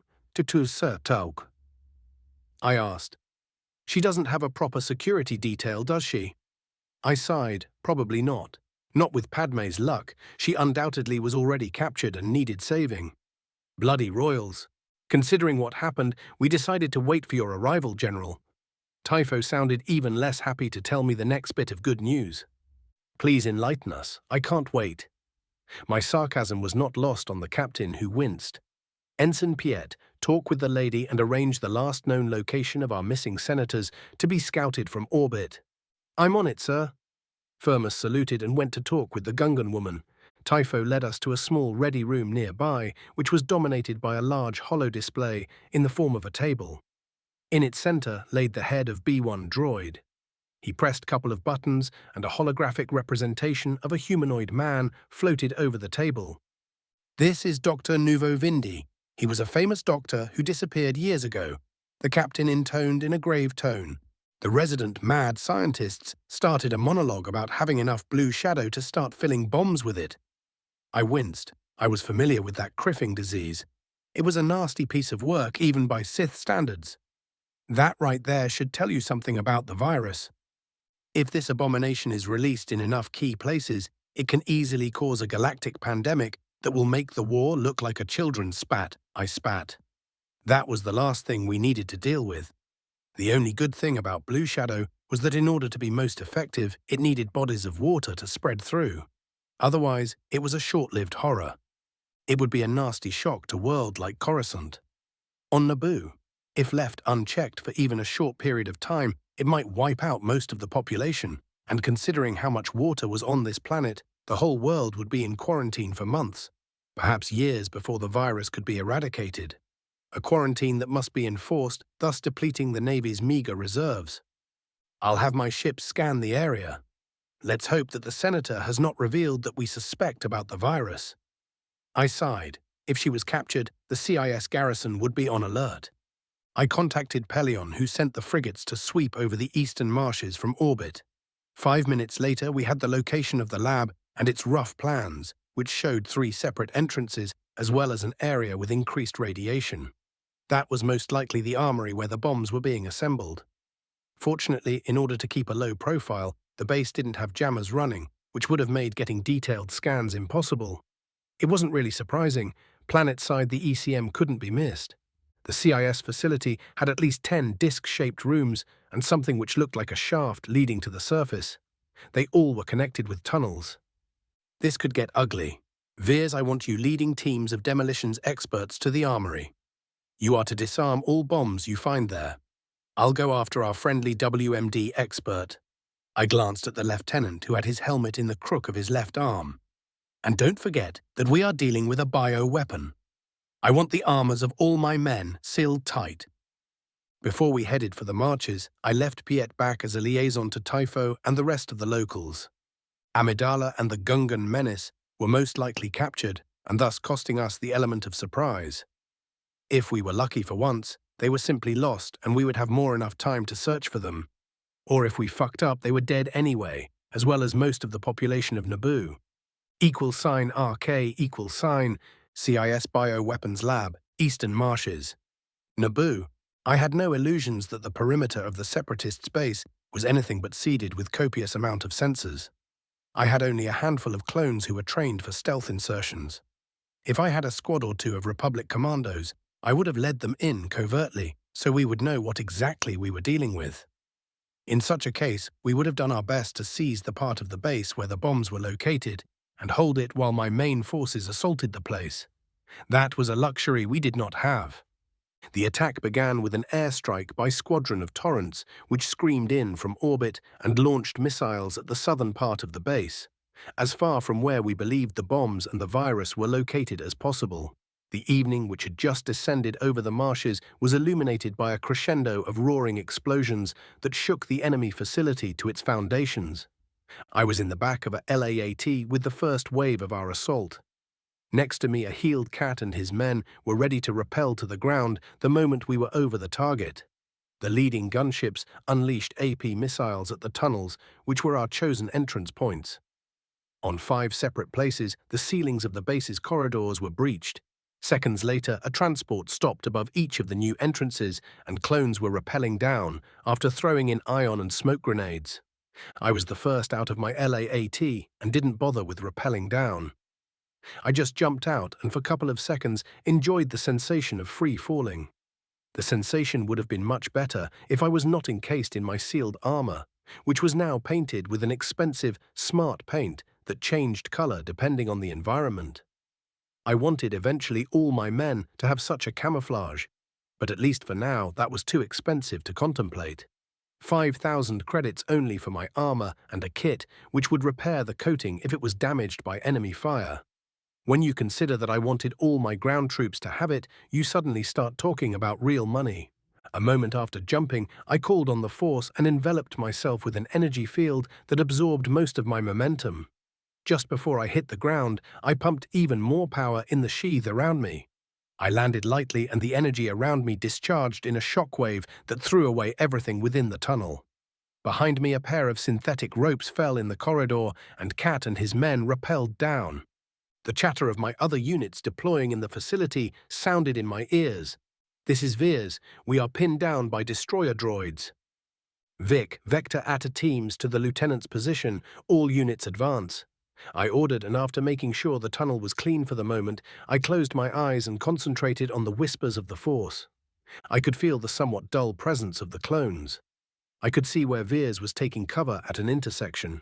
He was waving an AT team, which had just jumped in behind him to deal with a trio of droidicas. The shielded war droids were turning that path to the armory into a shooting gallery. Ah! There, about 100 meters from where I stood, were 3 people, 2 of whom were familiar. Yep, Amidala and Jar Jar got caught. Again, number 3 must be my target. I ran in that direction, followed by Cat and 10 clones. The rest of his men were fanning out to secure our rear. The next LAAT would get in enough troops so they could push for the other entrance of the armory, or make themselves a new one. The only resistance I faced were 2 B1s and a single super battle droid. Needless to say, those machines were unable to even slow us down. I deflected blaster bolts at the 2 flimsy clankers and cut in 2 their big brother as I passed by it. One of the clones shot the SB in the face when he ran over it. Just in case, I guess. I found the Doc and his captives behind a blast door, which was made mostly by a transparent material. I guess it was more for a virus containment than for stopping a determined assault. There were a bunch of droids standing at attention behind him too. There weren't enough of the clankers to make a difference. It took me 5 seconds to cut a circle in it and jump through. My men were right behind me. "Senator, we should stop meeting like this," I quipped at Amidala, who sent me a disgruntled look. The Senator and Jar Jar were on the ground, next to some kind of generator. They were tied to something that was looking like a big Tesla coil attached to said power source. "Another step and your friends are dead," sneered Vindy. He pressed down a switch he was holding, and his captives were shocked by arching bolts of electricity. "Throw down your weapons," he shouted. Vindy sounded like he actually expected us to comply. "Idiot." I shook my head in exasperation and used the Force. The Mad Doctor screeched when I used telekinesis to snap his left arm like a twig and shut down the current coursing through his captives. "Kill them," he gasped an order to the droids in the room. I was already charging forward and was amongst the machines before they could open comply.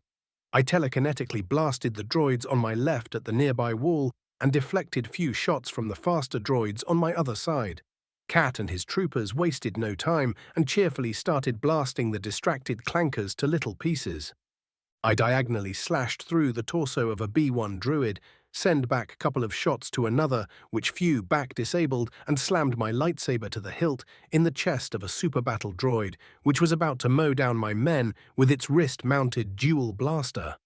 I flourished my blade, which was embedded in its torso, and the droid fell to the ground in 4 glowing pieces. The skirmish was over as fast as it began. The machines were down, and only 3 of my men were wounded, none of them critical. However, their armors were breached, which was very bad considering that in the commotion, Vindy had his hale hand around a vial of blue gas. I should have stunned the bastard. I knew better than to underestimate crazy scientists. "It's too late, fools," Vindy shouted and threw it at the ground. Before the vial could hit the metal floor and shatter, I caught it gently with the force. The doctor just grinned at me dementedly and looked at his shattered left arm. There was a metal brace around it with a prominent red button, in a circle around which were small lights glowing crimson. The first one blinked out. "Time is running out," he taunted. "General, we found the bombs. They are all active." Veers called over the comm. "Start disarming them," I snapped. I stared at the madman, who had his head protected by a transparent crystal dome. I could see it in his eyes. There was no way to remotely disarm the bombs. "In the unlikely event we are unable to stop all the bombs, you'll be taking some of your own medicine," I said, and used my powers to shatter the bubble protecting him. "Commander Vic, I want all of my men whose armor was breached to evacuate back to the decontamination areas set up on the assault ships. Veers, disarm the bombs and check if they contain vials of the virus. We can't afford to miss ever one of those things. Lieutenant Cat, get Senators Amidala and Binks out of here." "Wait a minute, I am going nowhere until I know that Naboo is safe," snapped Padme. "Stun her if you have to." I ignored her protests and headed out while dragging Vindy using the Force. I knew that there was something important I was forgetting. I was wondering what it was when I sensed a movement in a side corridor. I found there a ridiculous-looking small droid which was clutching a bomb in its manipulators. Ah, that was it. I plucked the bomb from its clutches and sent a lightning bolt at the little bugger. I watched with satisfaction as its circuits fried under the onslaught and then its plating started melting. He'll unleash a virus on my men, won't he? Serves him right. I disarmed the bomb and retrieved the vial. Well, that was done. I was such a fool to think that it would be that easy. =RK=, near the city of Theed. Naboo, a figure cloaked in a black mantle, leaned on a tree overlooking the river that passed through the capital of Naboo. He observed the opening stages of the assault over the research lab before Republic jamming cut off the feeds. He waited for 5 minutes before sending a signal to one of a few heavily shielded against detection listening stations spread around the facility. They were connected with the lab by landlines, so the jamming was not an issue. With that done, the man whose face was hidden by a black mask went to a speeder bike parked nearby. He retrieved 4 spherical devices from a compartment at the back of his ride and went to the river. He pressed 2 buttons on each of the small drones and threw them in the water. The current would do the rest. He returned to his speeder and activated a holocom which was built in it. A figure whose features were hidden by a hood appeared.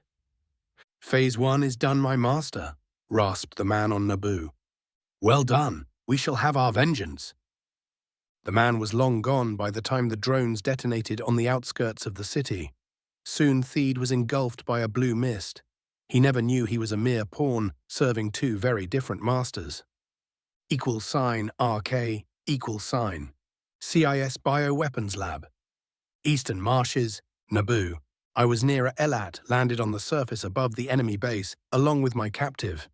We were waiting for Kat, who was escorting a protesting Amidala to one of the gunships. She had decided to comply without needing to be stunned, but was making it clear how displeased she was with the poor lieutenant. That's when hell went loose. All the warning I got was a mere flicker through the Force, signifying I wasn't really in any notable danger. Subdued thumps sounded throughout the facility. Ear-piercing alarms started blaring. I turned my head to the nearest hole in the ground, which was leading to the underground base. That didn't sound good. "Veers, report," I snapped. "Some kind of internal detonations, General. The containment procedures on the base are going in effect. There is blue smoke coming from the vents," he reported. "Get out of there, now," I ordered. "General, we have a serious problem over here." Piet shouted over the comm. "What's happening? We are a little busy ourselves." When it rains, it pours. There are waves of blue mist coming over the river passing through the city, shouted my aide. God damn it, Piet, please tell me that you have your criffing helmet on and your armor is sealed. Yes, sir, he stammered. Good man, I want you to talk with Typho and confirm if the mist is the blue shadow. I switched to another channel. Commodore Pelion, I trust that you are monitoring the situation on the ground. All hell is breaking loose over here. I have confirmed release of Blue Shadow at my location and possible one at Theed. On my authority from this moment on, Naboo is under quarantine. You are to deploy your forces as you deem fit in order to enforce it. No one is leaving this world without my permission. I turned my attention to Vindy. As for you, I telekinetically raised him in the air. Where is the antidote? You are mistaken, Jedi. I was hired to revive the virus and make it airborne. There is no cure. He chuckled. I snorted. You are the one mistaken, Doctor. I am no Jedi. I raised my right hand so he could see purple lightning dancing between my fingers. You will tell me everything, even if I have to tear it from your mind piece by piece. I hissed. Lighting cracked and Vindy screamed. $RK, Part 3, Republic Cruiser Requiem, high orbit over Naboo. I gazed at the green planet below us. To my right, Commodore Pelion was staring at Naboo with stern expression on his face. Looking at this emerald jewel from here, you would never suspect how grim the situation was on the surface. Theed was in shambles. The city's law enforcement and medical services were swarmed and order was breaking down. According to the latest estimates, about 60% of the population was infected in the first hour after the Blue Shadow was unleashed. By the time people knew what was happening, it was all too late. I shook my head.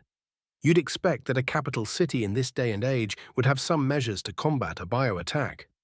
To be fair, the Naboo people had excellent doctors with state-of-the-art facilities. However, no one had been prepared for attack of such a scale. To make matters worse, there was no warning either. However, at least for that, there was a somewhat decent explanation.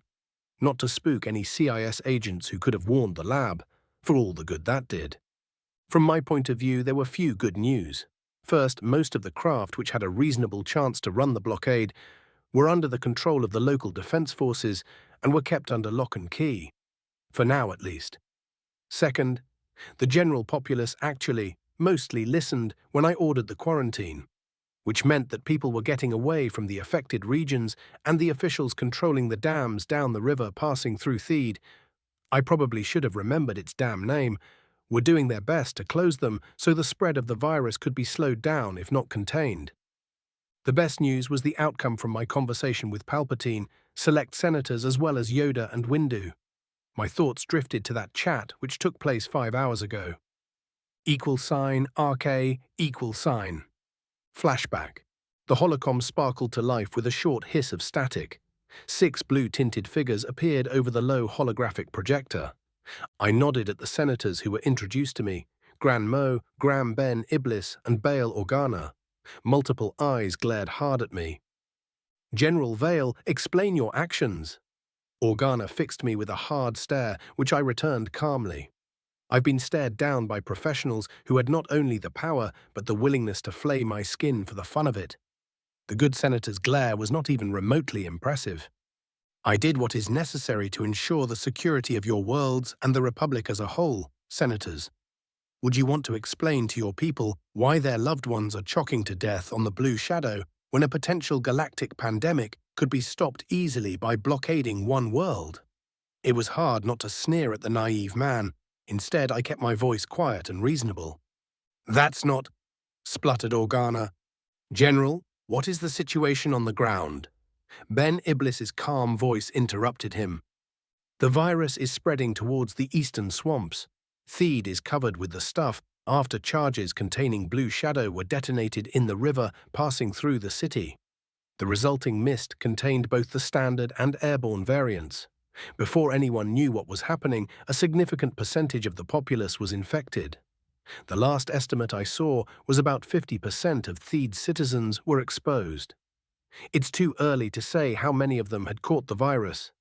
I've ordered all space flights cancelled and the population outside of the currently affected regions to move further away. It is unclear if there were further attacks on the planet. Isn't this a bit harsh and premature action? Asked Senator Mo. His 3 eye stalks were shifting in agitation. Considering how dangerous this particular bioweapon is, quarantine is the best course of action. Do you want to contemplate what will happen if the blue shadows spreads to multiple star systems at a time of a war? Especially while the separatists are still on the offensive. The GAR is stretched too thin as it is. To make things worse, I do not have the forces necessary to mount an effective blockade of Naboo. If the virus spreads further, I trailed off. There is an extensive underground river network passing through most of Naboo. Sooner or later, the whole planet might be contaminated, even if their only release points were at Theed and the CIS lab. Grim news this is, sighed Yoda. Contained this outbreak must be. Chancellor Palpatine, as officer in charge at Naboo, I need orders on how to proceed, I asked. I need instructions, in case the blue shadow could not be contained at its present locations and threatens to go out of control. What do you suggest, General? Asked Palpatine warily. Permission to draw contingency plans for sterilizing the sites of the outbreak, I said with a straight face. I have not wished to go to such terrible lengths to stop the blue shadow from claiming the whole world, but the affected area might have to be incinerated from orbit. This is request I do not make lightly and deeply regret the loss of life that will ensure if it becomes necessary. However, if ordered, I will do so in order to preserve the rest of Naboo and its inhabitants. I lied through my teeth. If it came to it, I was unlikely to lose any sleep over burning large chunks of Naboo. The hit to my reputation, on the other hand, was something I didn't want to deal with. Besides, with Naboo having that weird water networks, it was unlikely anything but sterilizing Theed and the lab in the fist, minutes after the outbreak, could have done a difference. This is madness, shouted Organa, and jumped from his seat. He pointed an accusing finger at me, to even contemplate such a thing. What would you have me do, Senator? Let a whole world die from some misguided sense of mercy? I asked while putting as much regret as I could in my voice. There are 5 million souls in Theed and the affected region of the marshes. Over 300 million on the rest of the planet. We are not living in some children's hollow novel with a guaranteed happy ending. This is the real world, Senators. Wishful thinking will not save the people of Naboo. I took a deep breath. Bloody politicians. It wasn't like Naboo was some kind of densely populated world, mere 300 millions.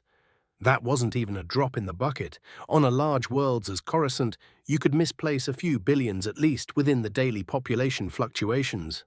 Of course, Naboo did have a few things making it important location on one of the large trade lanes, the popularity of Amidala in certain circles, and most importantly, it was the Chancellor's own homeworld, which was the most important of the lot.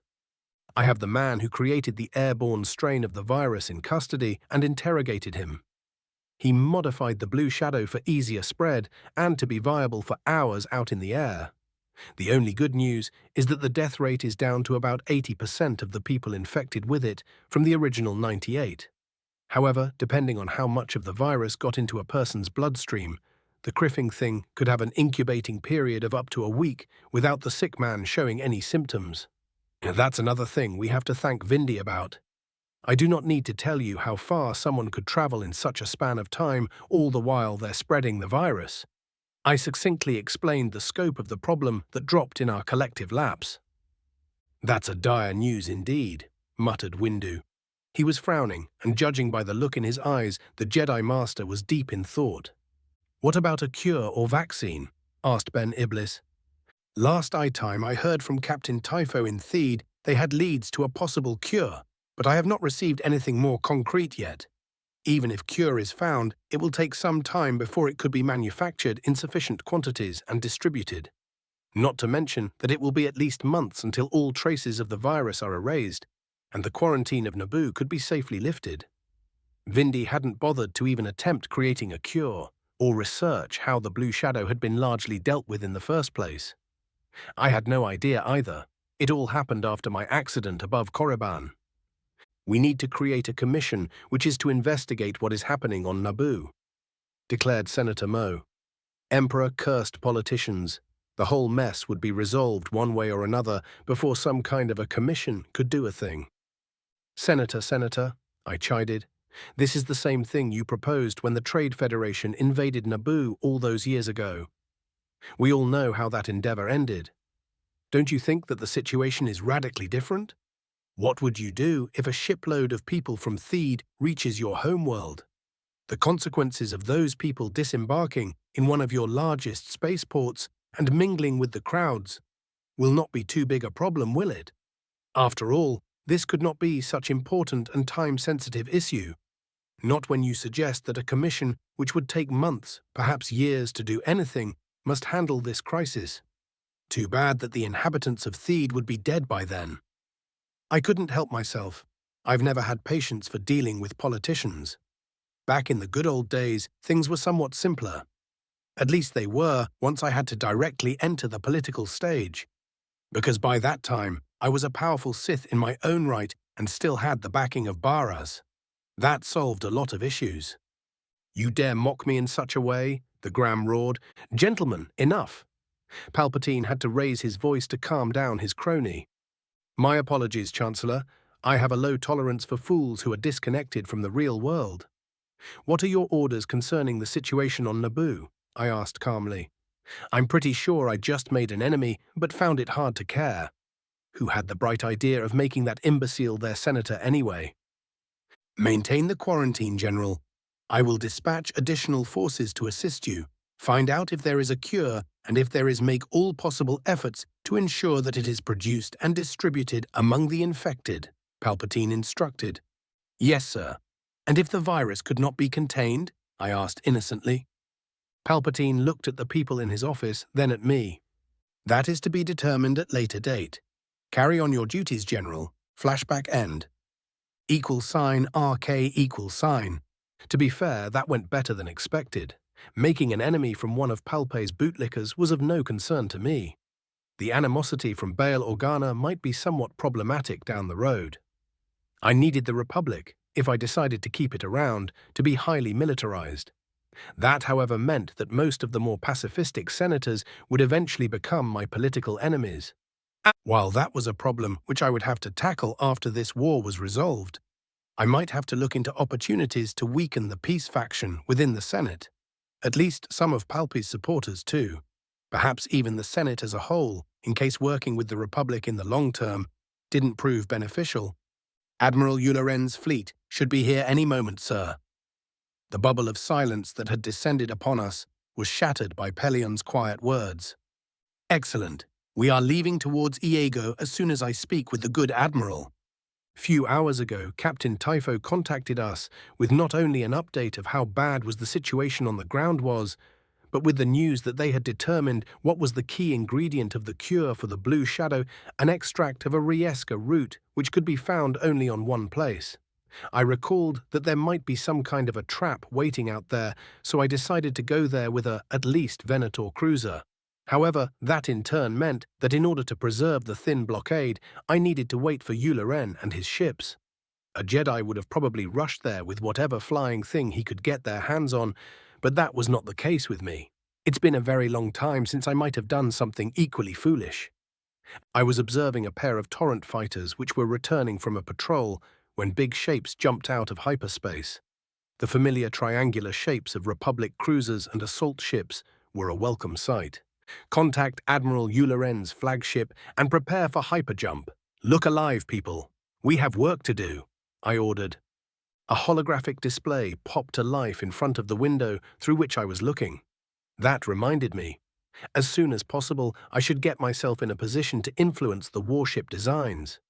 Who in his right mind put the bridge of a combat ship in a tower over the superstructure? With windows, no less. In this day and age, there were very few Force adepts who could benefit from such an arrangement. Even back in the day, the warships at least had CICs, which immediately could take control over the ship if the bridge was taken out. That wasn't exactly the case nowadays. The familiar face of the older man appeared in the display. Admiral Yularen, it's good to see you again. I just hoped it to be under better circumstances. I inclined my head in a greeting. General Vale, congratulations for the promotion. What is the situation on the planet? Yularen asked gruffly. I gave him a short summary and sent him a full briefing compiled by my officers. Admiral, I have a lead on a possible cure. I'll be taking the Requiem and heading there. I'll leave this mess in your capable hands. He glared at me without much heat. It was obviously that he was not happy that I was dumping this cluster criff in his hands. Tough, Skywalker was still recovering from the wounds received when he saved Ayla Secura, and Kenobi was still on some kind of a mission far away from here. So the famous duo was not here to save the day. I am not too thrilled to leave you in such a situation, Admiral. However, the sooner we have a viable cure, the faster this mess could be cleaned up and we can return to winning the war. I smiled apologetically. Yularen shook his head and gave me an exasperated look. It's not like I can order you around, he grumbled. Good luck, General. To you too. I hope that Senator Amidala won't be too troublesome. You are going in search of the cure just to get away from her, aren't you? The Admiral glared at me and frowned. I gave him an innocent smile. I have no idea what you are talking about. You have command over Task Force Requiem. May the Force be with you. I said to Yularen and ordered Pelion to get us on the way. =RK Nalhuta. Hut T controlled space. A blue-skinned alien male was sitting on a chair at a corner table with his back to the wall. He was giving evaluating glances to the other patrons of the cantina, which was one of his favorite drinking holes. He sipped from a mug filled with a steaming black beverage and sighed with pleasure. His last job paid an extraordinary good amount of credits, considering that it was an easy grab of a Twi'lek who had tried to desert the CIS with stolen data. The dumb fool was back in the clutches of his former employers, who were very interested in having a heart-to-heart chat with him. Life for the bounty hunters, Bane was good lately, if somewhat boring. He smiled wanly to himself. Bane needed something harder to do in order to get his blood pumping and make him feel alive. After all, despite what most people thought, he was not in this profession just for the money, though. It was a nice illusion. Besides, he did appreciate what credits could buy him. A figure cloaked by a black hooded mantle entered the cantina and scanned its inhabitants. Bane's right hand instinctively fell to the butt of his blaster as he studied the newcomer, who noticed him and headed his way. There was something in the approaching man that made the bounty hunter feel uneasy. Bane, my master has a proposition for you, one that will make you a very rich man, rumbled a digitally distorted voice. The bounty hunter looked at the man under his hat. The stranger had said the magic words, "I am all ears, just don't waste my time." The masked man chuckled. =RK Part 4, Republic Cruiser Requiem, near the World of Thousand Moons. That may be an issue, muttered Pelion.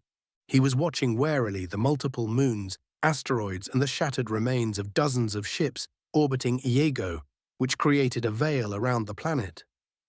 I didn't know that you were such a master of understatement, Commodore. I intoned absent-mindedly.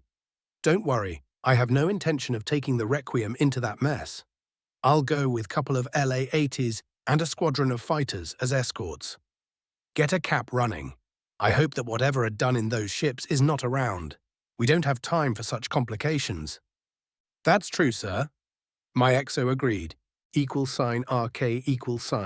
Flying through the mess surrounding the planet and its moons was interesting. It was challenging even for me, while I was not relying on the Force to guide my every motion.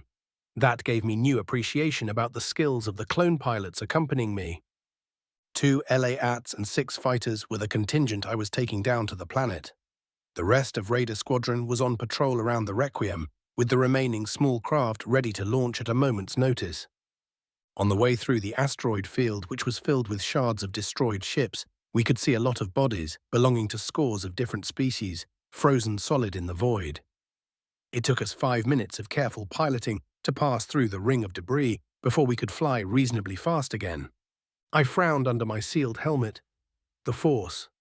It was tugging me in a specific direction. This was not the way it usually tried to warn me about something dangerous. The way it felt, it was like an overly eager puppy trying to pull you somewhere and show you something that had caught its interest. I checked the scanners. There was a power reading emanating from that direction. With a shrug, I vectored my craft that way and ordered my troops to follow. After a turbulent descent through the upper layers of the atmosphere, my small force headed towards the heart of a vast city, which looked like it was abandoned some time ago. It had a strange feeling about it, a mix of high-tech looking building and ancient ones with a lot of spires rising kilometers in the air, being a confusing mix from the two.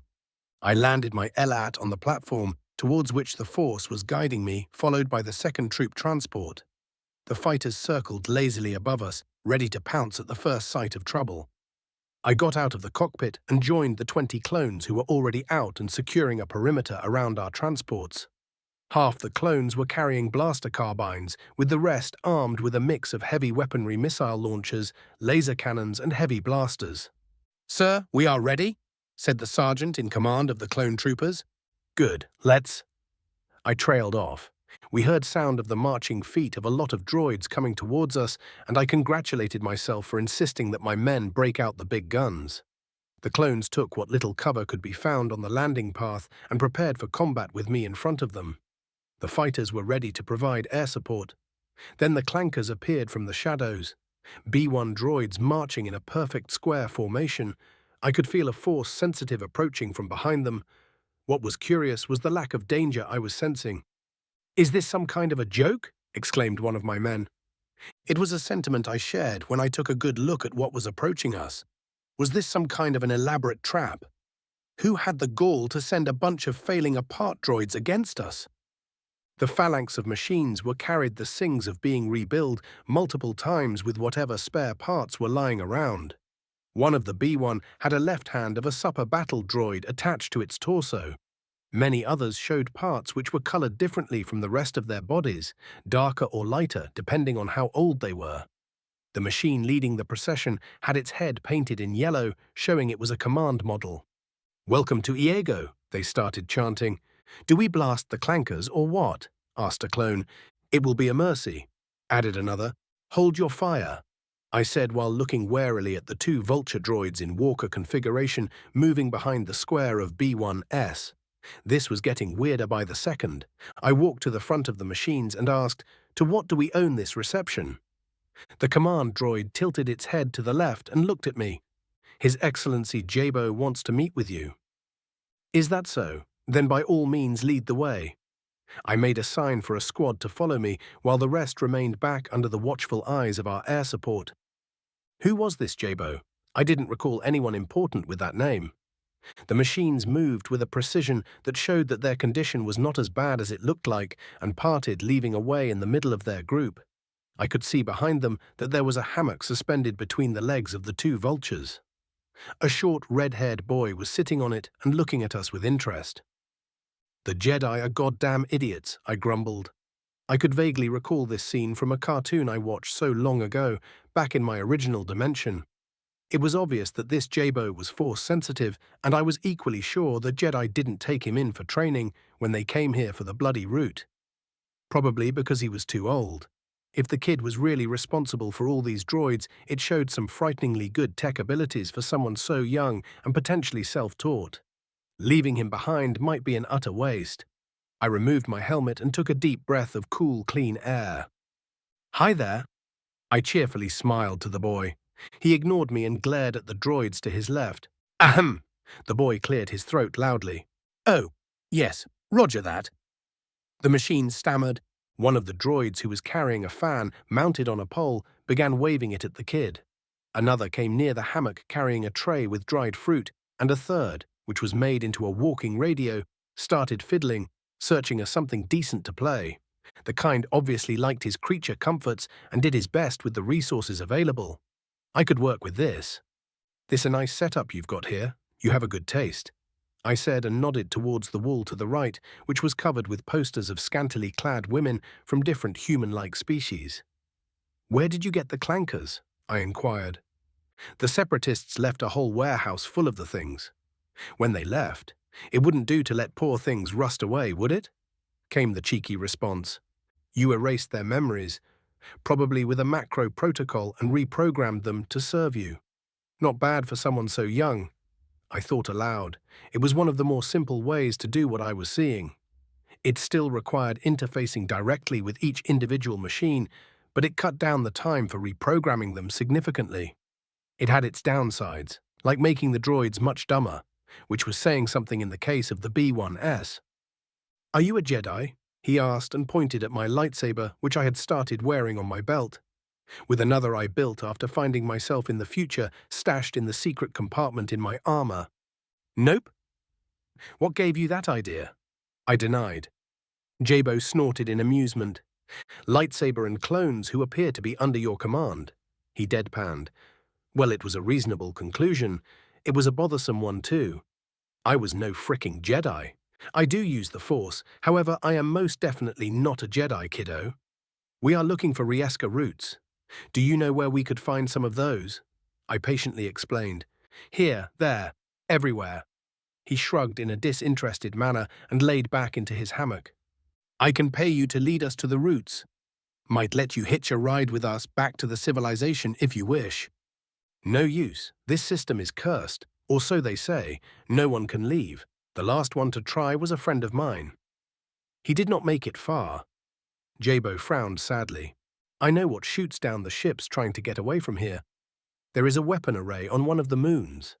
I have a cruiser beyond the asteroid field which can make a short work of it once it is located, I said. Jabo's words jogged my memory, and I finally recalled what caused that mess in orbit. The kid jumped from his hammock and looked at me carefully. We locked eyes for a few long seconds. You are not joking around, are you? Jabo asked with a trace of hope in his voice. Nope, and my offer still stands. Both of them. Before we left to search for the route, I contacted the Commodore and instructed him to scan the moons for the weapon preventing us from leaving the planet. One way or another, that defense system was going down. $RK. The kid led us to a canyon to the east of the city. He pointed us towards a couple of green vines snacking down the cliffs. No climbing down for us boys, I said to the clones and called one of the LAATs. The canyon was more than wide enough for the gunship to fit. I jumped in with a mixed group of heavy armored troopers and clones carrying simple blasters. We flew down following the vines. A couple of brown creatures resembling mutated bats tried to scare the transport from their territory, but few blaster shots discouraged the beasties. It took us only a minute to find a cave opening in which the vines disappeared. Be careful in there. We do not know what may be nesting near the roots, I said and vaulted forward. I landed 10 meters lower on the inside of the dark cave. The clones followed suit and started sweeping the surrounding area. I led the way, and when I was near the place where the vines disappeared in the rocky ground, the floor 15 meters in front of me exploded, revealing a twisted mass of vines and 4 huge jaws of carnivorous plants. Light up that thing, I ordered. We should have brought flamethrowers. The plant screeched when it was hit by multiple blaster bolts.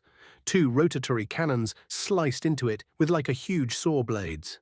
Pieces of plant matter flew in all directions, as well as drops of green juice, which resembled blood. I pulled an incendiary grenade from my belt and threw it at the thrashing flora. It blew up with a subdued whoosh and engulfed the still-alive being in blue flames. It let a last ear-piercing screech before falling down in a burning heap. Huh. So that's why I picked that grenade without even thinking about it back in the armory. My subconscious obviously remembered more about this mess that my waking mind could recall. Weird. The rock to my right exploded, showering me with stone fragments, and from it a pair of green jaws darted towards me. I jumped back away from its path and grabbed the hilt of my weapon. My lightsaber snapped to life, and I slashed vertically at the neck of the plant, which tried to bite me in half. Its head tumbled away from the thick vine that was its body and fell to the ground, where it continued to snap its jaws in a futile effort to bite something. The sergeant shot it twice, with his heavy blaster burning huge holes in its jaws. It gave a long, piteous hiss and finally laid still. Good work. Be on your guard. There may be more of those things around. I told my people. Thanks to the vines themselves, I could feel life all around us, which was practically identical to the carnivorous plant that tried to eat us. We loaded our backpacks with the precious roots and made our way to the waiting lat. If there were more of those plants in the cave, they decided that discretion was the better part of valor and stayed put. $RK. We gave Jabo a ride to the landing platform where the other LAAT waited for us with the remaining clones. I contacted Pelion, who had bad news. Thanks to all the junk floating around, Requiem was unable to get conclusive scans of the moons. It was time for Plan B. So you believe you could lift the curse? Jabo bounced on his feet. It's a weapons system. If by lift the curse you mean blowing it up all to hell, then yes. Unfortunately, my ship has a trouble detecting its precise location. We need a bait to find it. I looked at the two vultures which were minding their own business. Say, kid, how many of those things do you have operational, and how much for them? I asked cheerfully. A few. What do you have in mind? Jabo bounced on his feet. I smiled at the kid and filled him in on my plan. =RK=, Republic Cruiser Requiem, near Yego. Commodore Pelion looked over the shoulder of one of his sensor operators. The powerful scanners of the cruiser were barely able to detect the 4 contacts flying fast from the planet. There were simply too many debris which were giving out sensor ghosts. However, there was no way to miss the massive energy surge emanating from the surface of one of the moons. A yellow energy beam jumped from a weapon emplacement on the planetoid and started bouncing from pieces of ships and asteroids. It created an energy net in which the 4 separatists' fighters were shredded. "Weapons lock on that location and fire at will," ordered Pelion. Huge twin-linked turbo laser cannons rotated in their mounts and targeted a specific spot on the moon, then fired. Blue bolts of compressed particles lanced through the void, evaporating the junk standing in their path.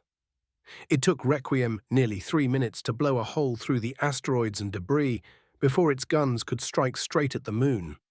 A concentrated salvo from the cruiser broadside hit the place from which the yellow beam emanated. 3 broadsides were more than enough to snuff out of existence the weapon holding the populace of Iego as prisoners. Just in case, Requiem continued to bombard the moon until the side where attack came was a glowing ocean of molten rock. =RK=, unnamed city.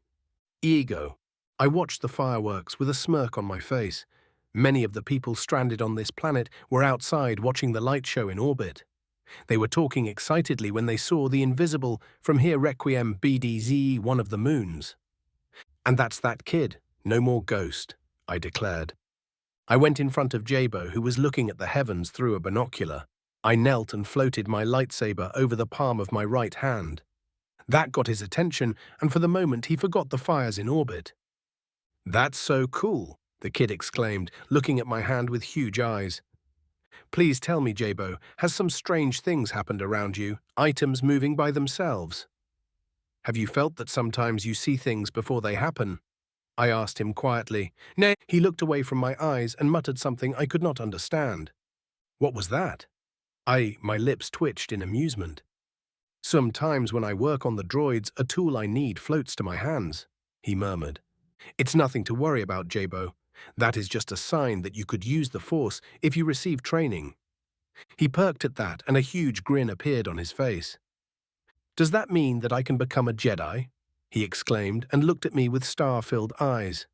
I shook my head sadly. "That is unlikely. You see, in all their wisdom, the Jedi refuse to train anyone who is older than a toddler. The oldest boy I knew that they trained was 9, and they barely agreed to do it." "You are how old? 12? 14? I asked carefully. My face was a mask reflecting how sorry I was about the Jedi's foolish policies. "I became 13 last month," he grumbled sadly. "Ah, it's all right, you know. The Jedi are not the only ones who could train you in the Force." I trailed off. "You see?" I smiled. I had his undivided attention. =RK=, Part 5, Republic Cruiser Requiem. Blockade over Naboo. I watched news reports on what was happening down in Theed on a holodisplay projected on the bridge. Most of the crew here were glancing from their station to see the events unfolding below us. Small news droids were buzzing around the city and catching on camera the tragedy in progress. It was the day after we came back from Iego, and the hospitals on Naboo were already busy synthesizing copious amounts of the cure. However, for many people, it would be too late. The waterborne strain of the virus killed too fast. Already there were tens of thousands dead, with the number rising fast. The few stasis tanks which were available to the doctors on the planet and whatever the fleet could spare were full, but that barely covered 12,000 people. It was not even a drop in the bucket compared to the millions infected. The most optimistic projections were looking at least 1.5 million dead, with twice that number of people that would take months to recover. Reporters from all over the Republic had a field day. While thanks to the quarantine none were allowed on Naboo in person, that didn't stop them from sending down droids to capture the tragedy in person. I could see images of makeshift hospitals on the streets with GAR and local security personnel attempting to keep the order. Bacta and almost everything else we could spare could at best alleviate Blue Shadow's symptoms at best. There were lots of people dead either on the streets or in their homes, and right now I could see groups of clones gathering the bodies for disposal. The picture changed to an overcrowded military hospital set up in one of Theed's many parks. There were thousands of people either lying where they could or simply sitting on the ground while medics, soldiers and med droids did what they could, but in too many cases it was too little too late. A mother was carrying the tiny form of her little girl who was covered by large oozing blue spots. She was frantically begging for help, only for a clone to take a look and quick scan, before simply shaking his head. The woman fell to her knees and simply stood there on the ground, clutching her child. Nearby, a pair of little boys were shaking the unmoving form of a Zabrak male whose unseeing eyes were turned towards the camera, frozen open in death. The horror show continued on, and that was just Theed. Once upon a time, such images would have moved me. Nowadays, I've seen too much horror that made the tragedy on Naboo pale in comparison. Hell, I've caused worse too. All things considered, even when using only conventional weapons taking a heavily populated world, would see much more tragedies than the whole of Naboo had the misfortune to boast. Then there was Crimson, and that horror made every other bioweapon I've seen or heard of inconsequential in comparison. It was a good thing that Crimson was eradicated a couple of decades before I ended in the future. It was a clusterfuck of epic proportions. At least Amidala had calmed somewhat once Skywalker managed to escape from the hospital frigate where he was recovering and made his way to Theed. He was subject of the quarantine for now too, so hopefully Anakin wouldn't be causing any troubles for the foreseeable future. I shut down the holoprojector and looked outside the bridge through one of the windows. I could see a lot of transport ships which were disgorging hundreds of shuttles, chock full with relief supplies and doctors volunteering to help. The most important commodity was coming from the medical ship New Hope, a 2-kilometer-long Titan filled with some of the best medical equipment and doctors in the galaxy. Its shuttles were disgorging 50,000 more stasis pods, which would help save a lot of people. Before the start of the war, there were 25 of those mobile hospitals, but they, as well as any other medical assets the Republic used to possess, were primary target for the CIS. Only 10 of the Leviathans were still intact enough to travel through hyperspace. My attention went to the TACpad in my hands. On it, a message from the Chancellor's office stared me in the face. In its endless wisdom, the Senate had called an emergency session to discuss the events of Naboo. I was to make my way there as soon as the situation on the surface had stabilized and bring Senator Amidala with me. So much for keeping Skywalker and his wife out of trouble. I smirked and called Anakin. It took him a couple of minutes to pick up his comm, and then his hollow image materialized in front of me. General Skywalker, I just received a call from the Chancellor. The Senate is gathering to discuss the situation on Naboo in 3 days. Palpatine suggests that it would be for the best if Senator Amidala makes her case in person. I trust you'll be able to persuade her what is best for Naboo. I valiantly suppressed my amusement. No doubt the good senator would have a lot to say to anyone suggesting she should abandon her people in their hour of need, no matter how good the reason. Better him than me. Anakin apparently shared my thoughts on the matter because he stiffened, and I'm sure he was scowling at me. Is that all, General Vale? Skywalker spoke in a clipped, irritated tone. There's nothing else of note. Good luck, Vale out. I terminated the call. I don't know what he said to his wife, but only a few minutes later, I got a brief message indicating they should be leaving Theed within the hour. I returned my attention to the news, though this time I used my datapad to access those feeds. It showed someone high in the CIS ranks. I had no idea who that was, or even the species it belonged to. I repeat, no one within the Confederacy of Independent Systems had anything to do with that monstrous deed on Naboo. We are ready to provide all possible humanitarian help to ease the suffering of the people of Naboo. The insectoid continued droning apologies, as if someone was going to believe it. With Vindy in custody and singing like canary, it was a foregone conclusion that the CIS would get all the blame. My issue was that the crazy doctor had no idea who actually released the virus. I made sure he was telling the truth.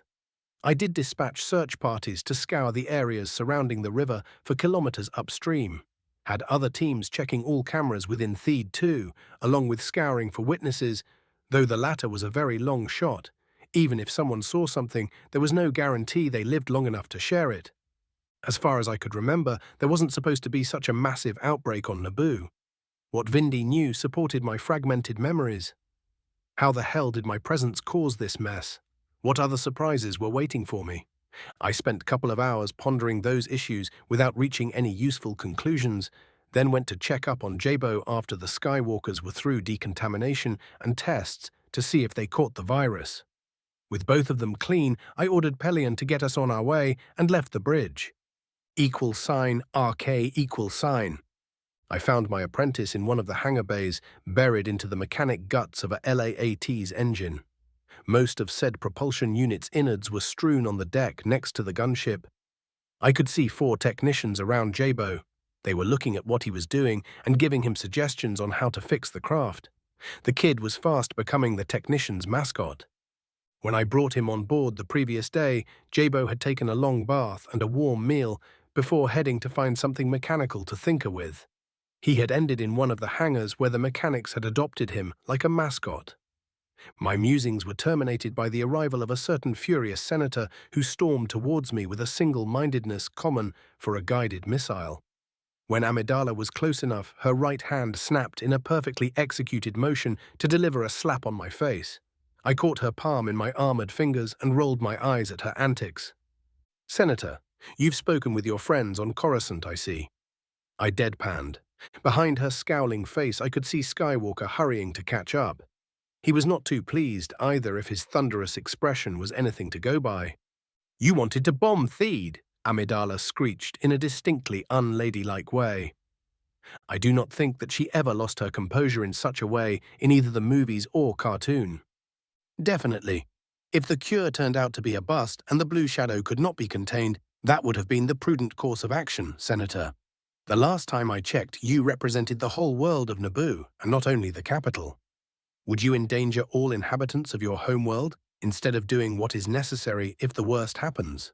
I asked her in an even tone. I was honestly curious how would she answer. There are 5 million people in Theed. You'd slaughter them just like that? Asked Anakin with a disgusted expression on his face. If that is what it takes to protect the remaining few 100 million people on the planet, Jedi, what would you do? Watch most of them die? I sneered. He spoke as if 5 million people were too many to be considered expendable, which was a laughable idea. I knew for a fact that there were hundreds of worlds where more people died as collateral damage in this war so far than lived on Naboo. The Council was right about you. You are a heartless monster, spat Anakin. I never denied the monster part. By most reasonable standards, I am a monster. I shrugged. Trying to hide it from anyone with even curious knowledge of my past simply wouldn't work. Fortunately or unfortunately for the Republic, I was the kind of monster the GAR needed. Amidala, despite being a senator for years, you are still a naive child. And you, Skywalker, where is your valued Jedi stoicism right now? The universe does not care for your ideals or good intentions. Neither does the blue shadow. If it is not contained, it will murder between 60 and 80% of all living beings down there. I pointed at the deck and the surface of the world below us. Anakin glared daggers at me. His right hand was clamped around the hilt of his lightsaber. I could see the emotions rampaging through his heart as clear as a day. Frustration, anger, love, and fear. The latest was like a parasite worming its way within the recesses of his heart. It was blinding him. It was obvious that he had no experience with managing his emotions. They were drowning him, leaving him confused and open for manipulation. I had no doubt that as he was right now, Skywalker would be receptive to the lures of the dark side. If I was so inclined, he was ripe for the turning. Tell me, Senator, What would you have me do? Would you watch the virus spreading all over Naboo and choke your paradise of a world? Or if it comes to it, would you have the courage to do what is necessary to save your planet? What about you, Skywalker? How many people must die so you could keep your high moral ground? Please enlighten me. Jedi. They seldom could make the hard decisions necessary during a war or certain types of crisis without compromising themselves. However, those who could bear that burden without high risk of falling were those to watch for and occasionally fear. Right now, Anakin certainly wasn't in the latter category. It will never come to that. There is help coming to Naboo from all over the Republic. Even if the virus spreads, we'll be able to save most people. The cure is already in production, Amidala countered. At what cost, Senator? Did you even wonder where all those medical ships were before the current emergency? How many more would be needed if containing Blue Shadow at Theed and the swamps is impossible? How many people across the galaxy will die because necessary medical support is diverted here? The world is not black and white, no matter how much some people try to pretend it's otherwise, I said, looking Anakin in the eyes. Amidala opened her mouth to protest, but thought for a moment and snapped it shut. She looked down, crestfallen, so she might be aware just how thin the logistics and medical assets of the Republic were stretched. That actually made sense. Padme was famous for her humanitarian missions. That is not something I thought about, muttered Amidala. But when she raised her head to look at me, the fire was back in her eyes. I should have, I admitted. However, that does not change the point. Your cavalier disregard for life goes against all principles the Republic holds dear. Her blazing eyes bored accusingly into me. If looks could kill, and if you were a Sith, they just might, I would be a pile of ash scattered across the deck. Tell that to the masses all around the galaxy who are afraid that the virus would escape Naboo and crawl its way to their little corners of the universe. If you want to blame someone for this mess, please target your righteous wrath to the real culprits, the CIS agents who created this abomination and later released it. I turned my cold gaze at Skywalker. The aura of fear you are giving out is irritating. Your girlfriend is right here and safe, so chill out. I gave him my best grin. By the way, when is the wedding? Though considering Amidala's mood, I am definitely off the list of invited. Skywalker growled at me and took a step in my direction. Is everything all right, sir? Asked one of the clones who was with Jabo. At least my apprentice looked like he enjoyed the show. I kept my face a blank mask but internally smirked. I could sense the 4 clones and Jabo behind me glaring at the pair. It's all right. We just have a little harmless chat. Isn't that right? I gave my guests a disarming smile which none of them bought. Anakin shook his head and looked around us. Most of the clones in the hangar had stopped whatever they were doing and were looking at the spectacle with interest. Weren't the Jedi supposed to be calm and composed all the time? Jabo pipped in. You see, my young apprentice, when one of them, I smiled at the kid and pointed at Anakin, is confronted with their feelings, they have no idea how to deal with it. By suppressing their emotions, they are caught off guard when, inevitably, their passion breaks to the surface. He is a case in point. You could taste his anger and fear, as well as his love and devotion to the delectable senator. At least she could be sure that his feelings for her are genuine. I smirked at the couple who were doing a great impression of fish thrown out of the water. I could see a rapid succession of embarrassment, mortification, and anger passing over their faces, and the emotions I could sense coming from them were even more interesting. =RK=, Part 6. Republic Cruiser Requiem, en route to Coruscant. Oh, get over yourselves. I shook my head at the shocked kids. The only reason the rest of the Jedi are not all over you two is the fact that most of those idiots won't recognize love if it hit them over the head. If they were not too busy pretending that they have no emotions, you would have been found out few days after falling for each other. Skywalker had the good grace to look embarrassed by my words. Everything I told them was true after all. Back on Earth, when I watched episodes 2 and 3, it bugged me how those lovebirds could carry on for years under the collective noses of the Jedi. Now, when I had access to the Force, it was mind-boggling. If at least few of the Order members paid any attention, the Skywalker's secret would have been out a week after their marriage. At best. Next thing you'll tell me is that you two have no plans for when the Jedi find out what you've been up to. This was fun. The guilty looks they gave me were answer enough. Splendid. Walk with me. I sighed, doing my best impression of an exasperated parent. I led the stunned couple to the nearest ready room. We found a bunch of pilots who were engaged swapping tall tales, and I banished them to go check the status of their birds, while I citing an important Jedi business as the reason. When the last clone exited, I pointed the Skywalkers to a pair of nearby chairs. Sit, and you can natter at me about Naboo later, Senator. For the moment, the quarantine is holding, so Theed is reasonably safe from orbital annihilation. Amidala frowned at me but sat down next to her husband. I was ready to bet that if she had not been through hell for the last few days, she would not have been so docile. Not that I had anything against it. My patience for politicians, much less the self-righteous sort, had never been high even before I became a Sith. She had spent half the time since my return from Iego helping and reassuring the infected, and the rest by arguing with me, which got irritating fast. You could say that by now I was painfully familiar with her temper and sharp tongue. I summoned a chair and sat down facing them. Jabo, from whom I could feel waves of curiosity, followed suit and watched us with rapt attention. You go back to tinkering, apprentice. If one of those two wants to share the contents of this conversation with you, they will. Scamper. Jabo pouted but complied. Is it really that obvious? Groaned Anakin once we were alone. I smirked at them. Well, you could have made it a bit easier to see by paying for advertisements in rush hour on Coruscant and calling for press conference to confirm it. I trailed off. Seriously, how did the Jedi miss their relationship? It was clear how Sidious figured it out. It was obvious the moment you saw those two together. Skywalker facepalmed. They are going to expel me. He groaned. Throw out one of their better generals in a time of war? Because you've fallen in love? Surely you are exaggerating a bit. If it was a peacetime, the Council might have considered it, but now... I played the ignorance card. To be fair, I had a hard time believing that the Jedi Masters could do something that dumb. Such a stunt would give me and Palpatine a lot of ammo to use against the Council, not to mention the risk of driving Skywalker right in my open hands. Anakin didn't need to know any of that. His fears could be quite useful if managed properly.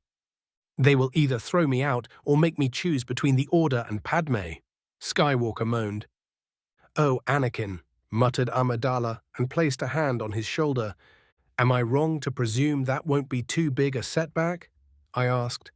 The way those two were looking at each other was making it clear what Skywalker was going to choose. No contest. Are you joking?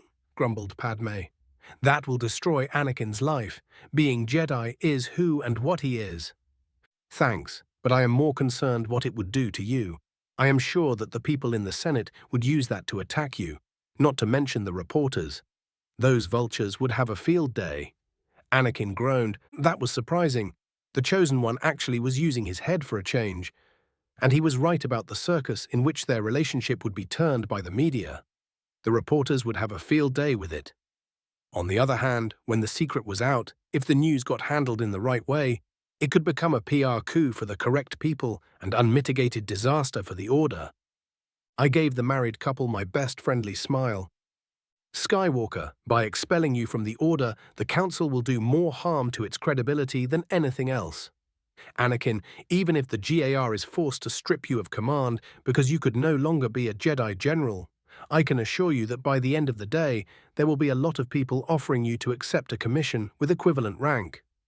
If you accept, that would solve the greatest problem for anyone expelled by the Jedi: no roof over one's head and no income. As you very well know, being a Republic General pays well. Besides, I doubt that your girlfriend will let you stay on the street for even a moment. Of course not, declared Amidala. She had admirable look of resolve on her face. Skywalker was deep in thought for a few minutes. In that time, he was like an open book. I could feel his emotions which were turmoil his heart. Regret that he could be pushed in such a corner, anger at the unfairness of fate. He felt sorry about the possibility of being separated from his friends and apprentice. He was confused when wondering, what would Kenobi think about him if he was thrown out? There was regret about how his actions might reflect on Ahsoka, and he hoped that his apprentice would understand. But beyond all that was his love about Padme. It was blazing like a beacon. I felt what was in the cauldron of his emotions and had an epiphany. Some of those who had watched the Arots in my original dimensions might have wondered why Anakin fell so easy. Many might have thought that his turning to the dark side was because of his love of Padme, that his fall vindicated the Jedi and their code emotion was to blame. But now, when this young man had his very heart open for all to see, I can tell you that the very reason he would have fallen in that other future was rooted in the Council and their dogma. I knew his emotions, his feelings. Any loyalty Skywalker had towards the Jedi Order as an organization was a pale shadow of what he felt towards individual people. He would go to hell and back for Amidala, Kenobi, Ahsoka, and Palpatine, as well as his few other Jedi friends. But if he had to choose between any of them and the Order, there was no contest. The Jedi Masters never understood the heart of this man. They could not while following their own creed. That's where the seeds of their destruction were sown. The Council made it a choice between his wife, unborn children, and a man who had been his friend since Skywalker was a kid, and the Jedi as a whole. The young Jedi sitting in front of me could make only one decision in such circumstances, and the Order would always lose.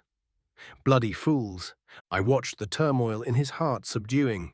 Skywalker had calmed down himself. I could sense vines of hope sprouting within his heart.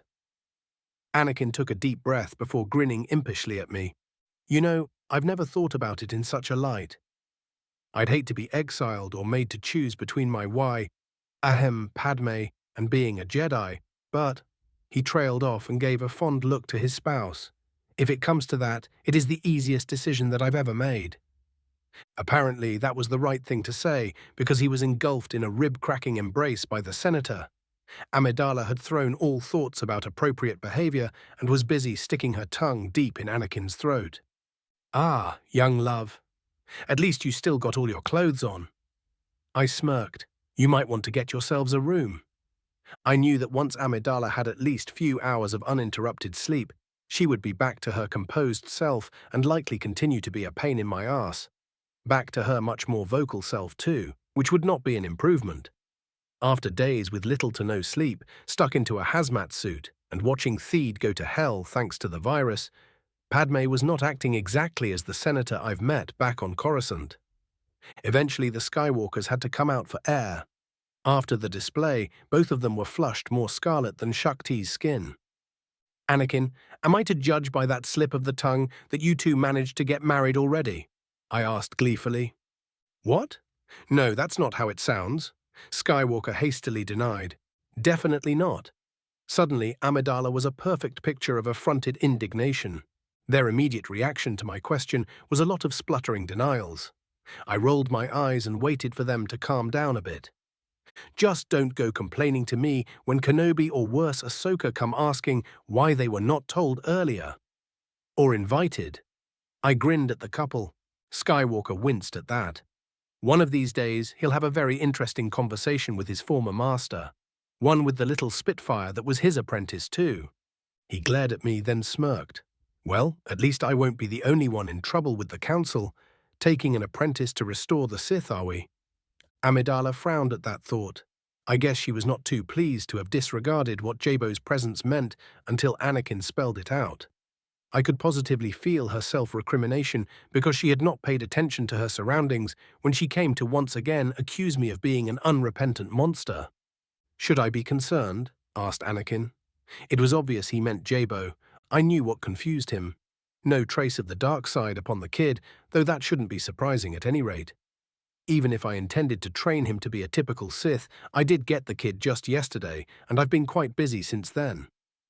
Well, I had no need of a typical Darksider, which would be something that would throw a lot of Jedi for a spin in the foreseeable future.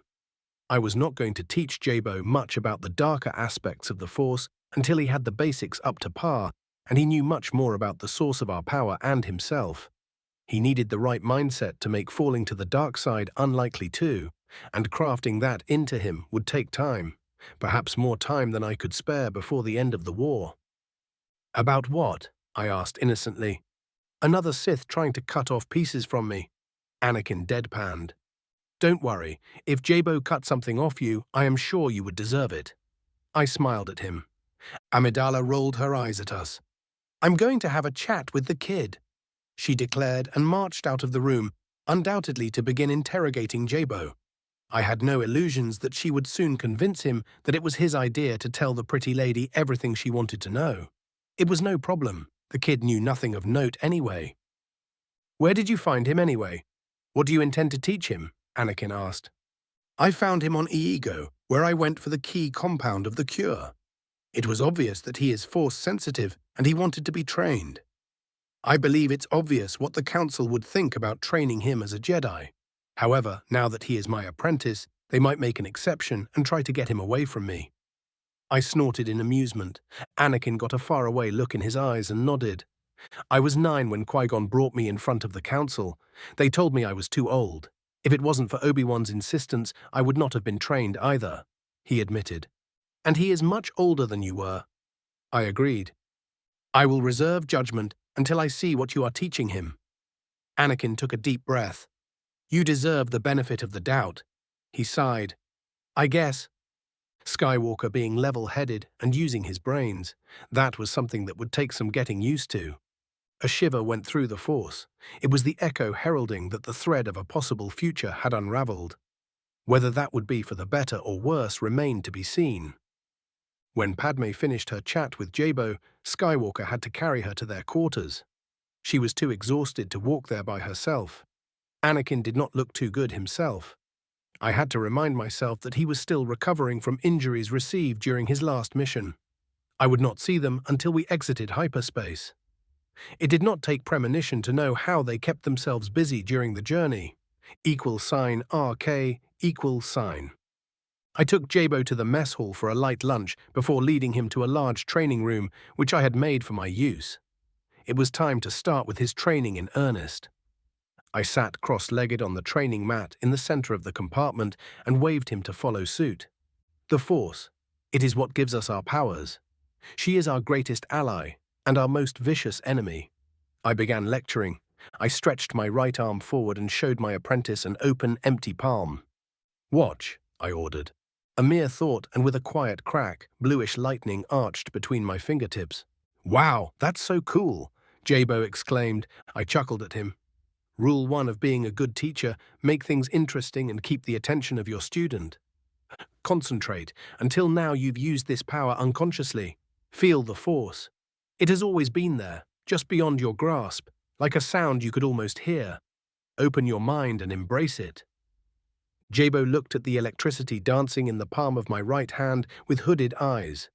I watched him for nearly an hour while was trying to reach for the Force. Then he gasped in wonder. The currents of the Force around him changed their direction and flowed through him. I could feel him drawing it in him and smiled. That's it. Good work. I spoke directly into his mind. This is the first step on a hard and wondrous path. He was startled by my words, and the Force slipped from his grasp. Jabo gave me a proud smile and gasped for air. I had forgotten how much it could take from you the first time you consciously touched the Force. Good. Now you must be able to do that without even thinking about it, and keep your connection with the Force open indefinitely. =RK=, Senator Amidala's office, Senate Building, Coruscant. Once the Requiem reached the capital, I left Jabo on board. There was no need to expose him to the Council right now. Dealing with that particular complication would be a distraction at a time when I was about to have an important hearing in front of the whole Senate. That was the reason I was with Amidala and Skywalker in her office. The senator was checking her messages and arranging to speak with few of her allies before the hearing. We needed to know what the real agenda behind this session was. Was it really just meant to discuss the latest separatist atrocity? After resting and coming back to her normal self, Padme was not particularly thrilled with my actions towards Naboo, but was ready to at least consider the possibility that I knew what I was talking about. Though she still thought I was a bloodthirsty maniac, now I was one with a tiny bit of hidden depth, something that was a source of unending amusement for her husband and myself. If it was not for this criffing virus, we would be resting right now. grumbled Skywalker. "We'd be able to leave for some place where no one knows us, where we could be just husband and wife with no strings attached. Instead, we are stuck here being a senator and a Jedi." "You know we can't any," muttered Padme. "We have to deal with this and ensure that Naboo receives enough aid." "I know," grumbled Anakin. "If the Senate wants a scapegoat, we have Vindy in custody." I added my 2 cents. Undoubtedly, a big part of today's agenda will be assigning blame. Our work as senators is to serve the Republic, to protect those who could not defend themselves. It is natural that the Senate wants to know how the attack on Theed could happen. Padme continued to be her quite blind, idealistic self. Those are laudable ideals. Too bad that outside the core words they do not mean much. I whispered to myself. In fact, they didn't mean much in the core either. The door chimed and Bail Organa strode in without waiting for an invitation. "Senator Amidala." He saw me and Skywalker and nodded stiffly. "Generals, I am sorry to interrupt you, but Mon Mothma called a meeting before the hearing. She wants to speak with you, Senator." Bail spoke formally. "Ah, Senator Organa, of course. I'll be there shortly." Padme looked back at us. "I'll meet you two in the Senate chambers. Try to behave yourselves," she ordered. "I'll keep Anakin out of trouble." I smirked at the Jedi who gave me a dirty look. Organa turned to leave and looked back at Padme. "Are you coming, Senator?" "But of course. I'll see you later." When they left, Anakin slumped in a nearby chair. "I hate politics," he grumbled. "Unfortunately, that's what keeps the world spinning." I commiserated. $RK=, GAR headquarters, Coruscant. In the building housing the high command of the Republic's army, it was business as usual. Officers, both clones and naturals, were striding in and out of the headquarters, doing whatever was needed to keep the army running. From the high-level strategic decisions directing the war to ensuring that the logistics needed for a campaign spawning the whole galaxy were flowing freely. In all this, the droids maintaining the building went on with their jobs mostly unseen beyond some routine scans. On that day, the clones responsible for the security of the headquarters were working with faulty equipment, though they did not know it. A captain responsible for the maintenance of the scanners had gotten a fat addition to his bank account and helped ensure that 6 droids with some unusual equipment slipped in. Late last night, he got on a flight to Scipio and was never seen again. Just like every other day, the machines went on to do the jobs they were programmed for. Most of them did what good cleaning droids would do. A few of the altered ones did the same, but only until their internal clocks reached specific time. Then a non-standard circuits came to life for the first and final time. A spark of electricity was sent into a mechanism buried into the torso of each machine. Then 2 things happened. The plating covering their chassis blew outwards in a rain of shrapnel, which wounded the people unlucky to be around the droids at the time. Then 2 spheres housed in the chests of the droids exploded, spreading thick blue gas. One of the robots was working on fixing a faulty computer in the main junction where the ventilation of the building was passing through in order for the air to be filtered. 2 minutes before the rest of its brethren self-immolated, that droid froze for a few seconds while a hidden programming kicked in. It proceeded to place 2 canisters full of blue shadow within the heart of the ventilation system before going to a nearby terminal and slicing into it. It would take 2 minutes and 4 seconds by the time the intrusion would be detected. Another minute before it could be stopped, which happened moments before security cut through the sealed door, keeping the droid safe. That would prove to be an eternity too late. The droid temporarily disabled the automatic shutdown routines of the ventilation in case a biological or chemical agent was detected in the building. By the time it was turned into slag, blue mist was spreading throughout the whole headquarters. $RK=. Freighter Sea of Tranquility. Coruscant airspace.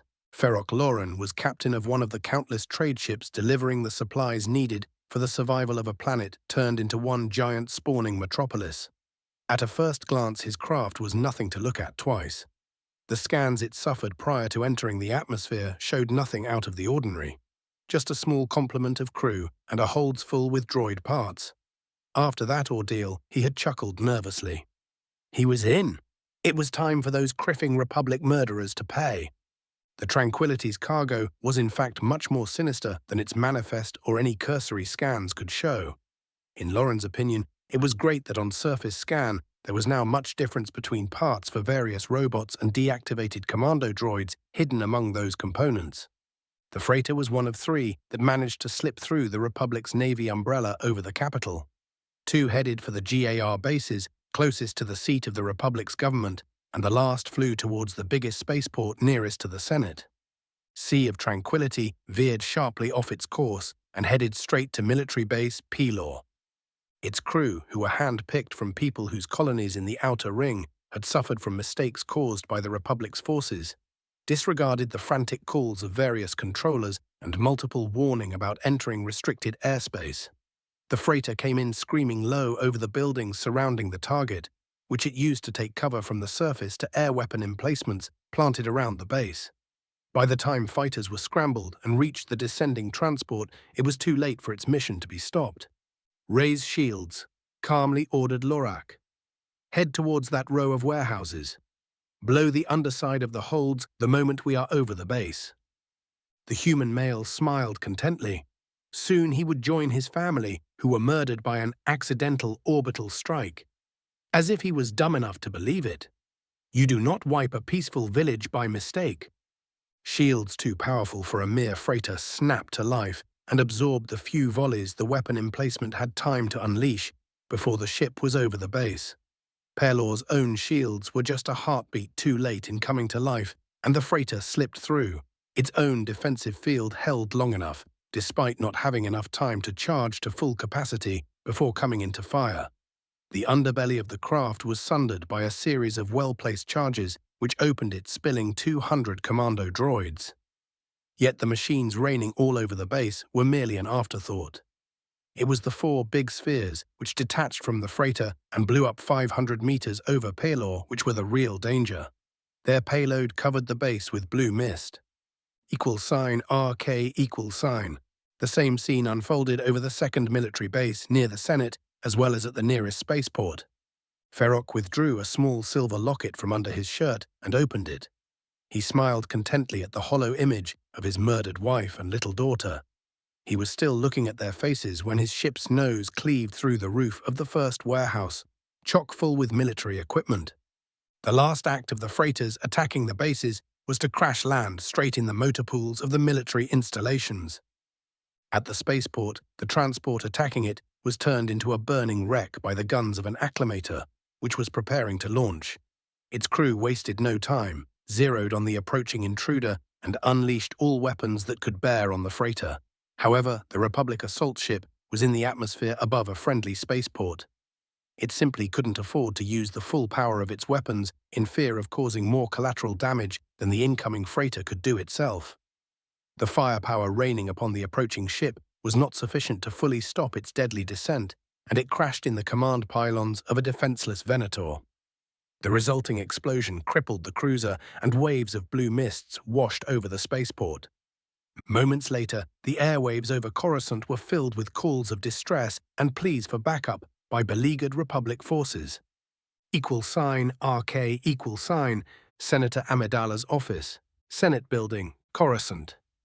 My first clue about the newest mess rearing its ugly head was a tremor in the Force. It was a sense of premonition. Skywalker and I looked at each other. Something was about to happen.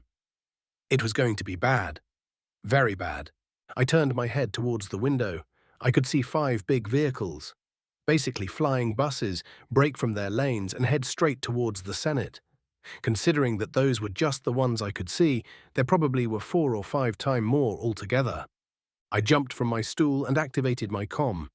My intention was to warn the building's security and then call for backup from the nearest military base.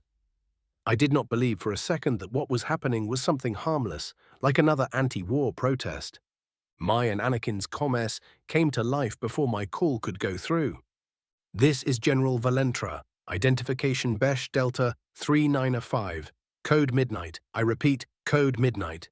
GR headquarters has been hit with bioweapon. Bases Hercal and Pelor are under separatist attack and confirm Blue Shadow released in the area. This is not a drill. All GAR units on Coruscant." The transmission was lost to the characteristic hissing produced by powerful jamming.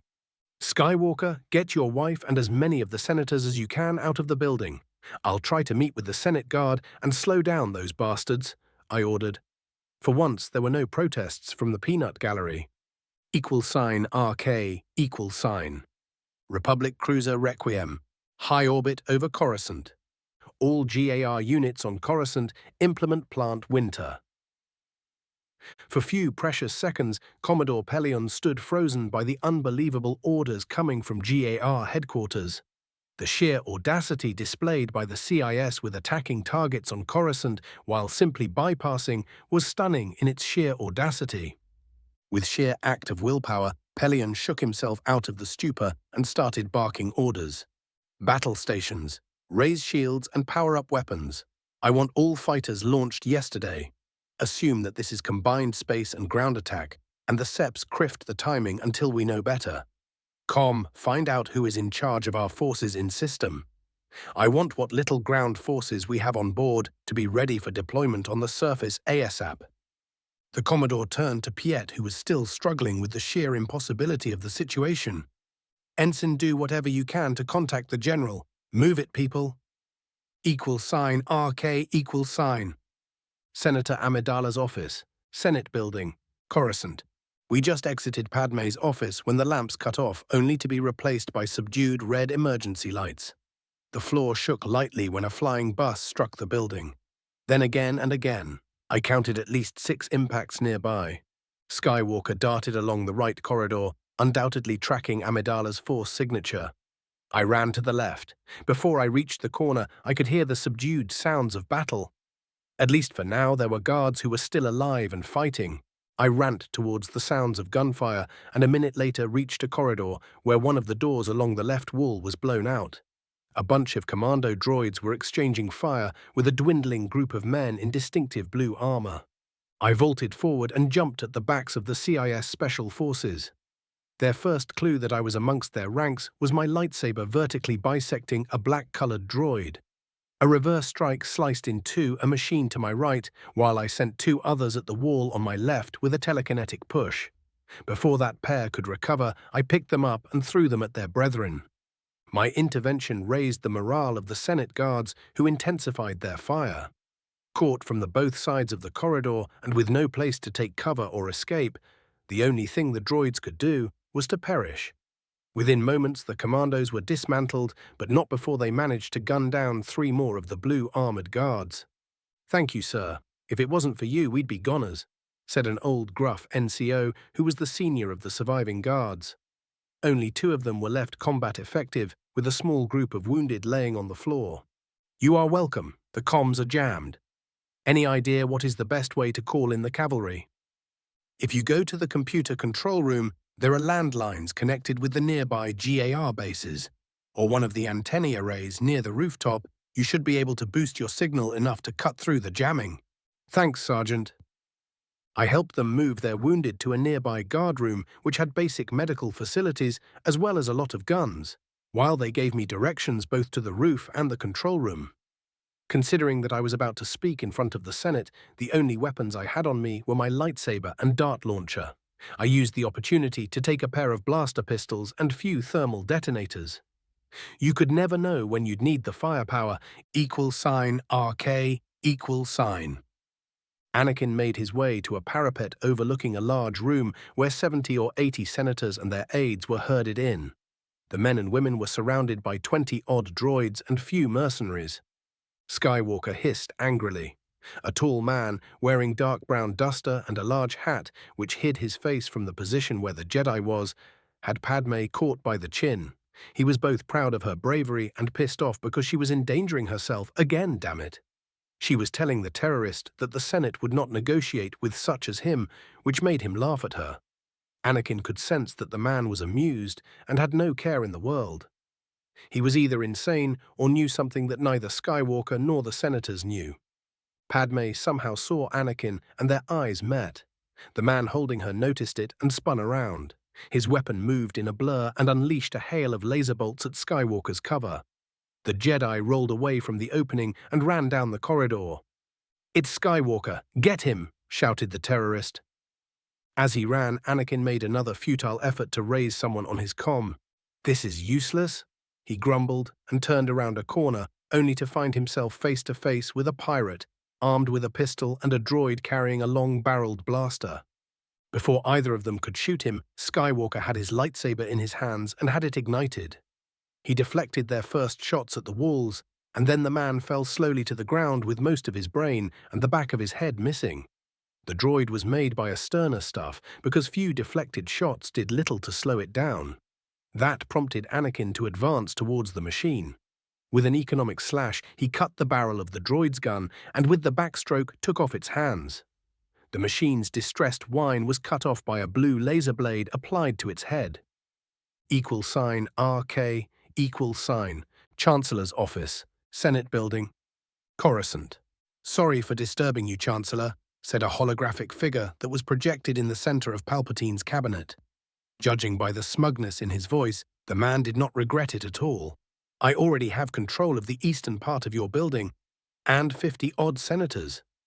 I will soon have most of the Senate in my grip. If you care about your senators, I advise you to release Count Dooku and General Grievous." Palpatine frowned. "You know that the Republic does not bow down to terrorists. No deals.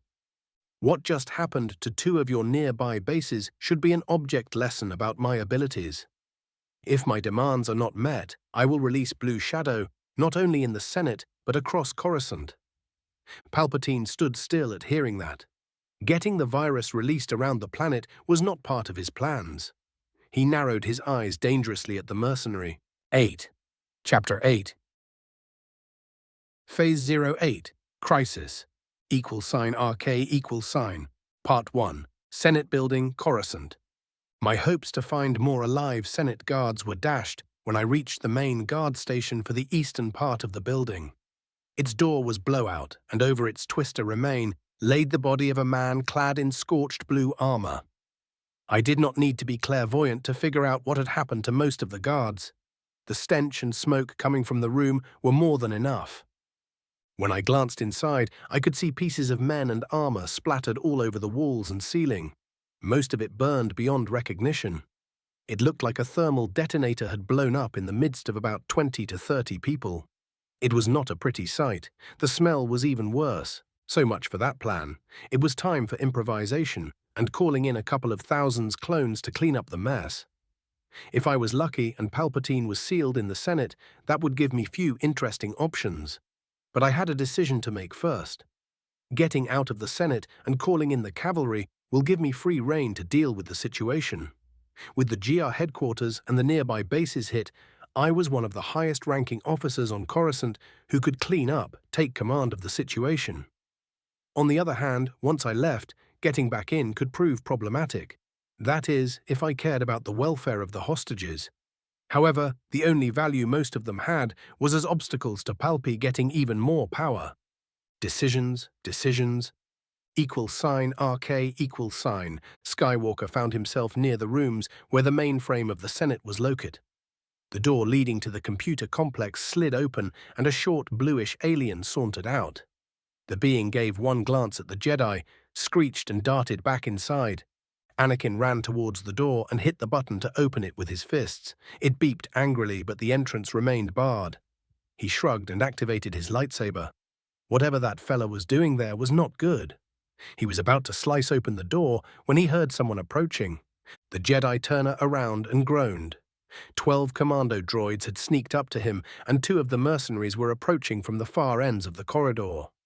One was a Wookiee male, armed with a pistol, and the other a woman who looked human. She had a sniper rifle levered at him. "Damn," grumbled Anakin. As if his words were a signal, the droids opened fire. He had trouble holding his ground under the onslaught. Skywalker deflected most of the blaster bolts and barely moved from the way of the others. The fact that the commandos were made from better materials than your run-of-the-mill clankers did not help him. In order to disable one of the robots, he had to deflect 2 or 3 blaster shots in the same area of the damn machines. Anakin knew that he could not stay at his present position for long. It would take only a single lucky hit or another group of droids showing, and he'll be in real trouble. The Jedi concentrated and blasted the commandos with a telekinetic wave which threw them off their feet. Only the Weequay and the sniper, who were staying back, remained standing. Skywalker deflected few shots at the man, who flew backwards when they connected with his body. Before Anakin could dart in the opening, he had created the door behind him slid open, and he felt imminent danger. The Jedi tried to move away, but was stopped by few well-placed sniper shots, which he was forced to deflect. Before he could react, the small being had jumped on his back and struck him in the neck with something. Skywalker's world exploded with agony. The last thing he saw before darkness claimed him was a yellow glow. =RK=. Palpatine glared at the image of the smug bounty hunter suspended over his desk. He was in a bind. He could feel a bunch of droids trying to cut their way in his outer offices. While the fact that most of the senators were hostages was something he could use, Sidious could not permit himself to be caught. That could easily force him in a situation where he must show his powers, something he was not ready to reveal. The easiest way to avoid that would be for him to cave under the demands of that arrogant bastard. The downside of such an action was that he'll miss a golden opportunity to dispose of some of his most vocal opponent. Well, he could always spin it in a way as him doing his best to placate the terrorists because of the bioweapon and pretend that he was waiting for the GAR to deal with the issue. Sidious frowned. He despised when one of his plans went awry, and in such a spectacular manner. Senator Taff will carry the necessary papers to the prison where Grievous is held. I am afraid that the Jedi will be most reluctant to release Dooku. Leave them to me, sneered Bane. Just sent your friend to take the general. =RK=. These days I was supposed to be a general, not a common grunt, so I decided to act like it. I cut my way through the door of one of the thousands offices spread around the building and made my way through the devoid of life rooms, the thick window which stood in my way of getting shattered when I sliced through it. I frowned at that. I always thought that what happened during the battle between Sidious and Windu in Episode 3 was either done for a dramatic effect. You'd think that the windows in the Senate building would be made from a sterner stuff. Another point for the lowest bidder, I guess. Some things apparently were the same, no matter in which universe you were. I slid down the curved surface of the building and in the last moment jumped off it. After few seconds of freefall, I landed on the hull of a freighter that was parked on one of the docking slips of the Senate. That gave me a nice view of a droid manhandling a big blue alien man into a speeder. The man was wearing an expensive-looking robes. A senator, I think. I frowned. There were a lot of things wrong with that picture. I hurried down from my vantage point and jumped into a red two-seat air car. I sent a bolt of lightning at its onboard computer and used my powers to force start its engine. Then I sped after the robot and the man it was holding hostage while checking my comm every few seconds. Few minutes later, I flew out of the jamming field and grinned. It was showtime. This is General Vale, Commodore Pelion report. I spoke into my comm. =RK=, Republic Cruiser Requiem, high orbit over Coruscant. The bridge crew released a collective sigh of relief when they heard the general's voice. None more than Gilad, who was getting sick from dealing with Rear Admiral Borav Quid, the man who had taken command of the Navy units over the capital after the start of the emergency. How the fool had reached such a rank, the Commodore would never know. The man had refused to allow any troops from the fleet to be sent to the planet, which meant that with the virtual neutralization of the bases near the Senate, both installations were hugged under their theater shields in an attempt to stem the spread of the bioweapon. The nearest ground ponders that could arrive at the scene of the attacks in force were hours away.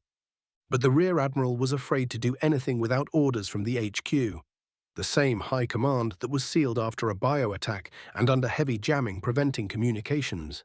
So when the general had contacted them, Pelion was glad. Technically, Vale outranked that toad, Quid.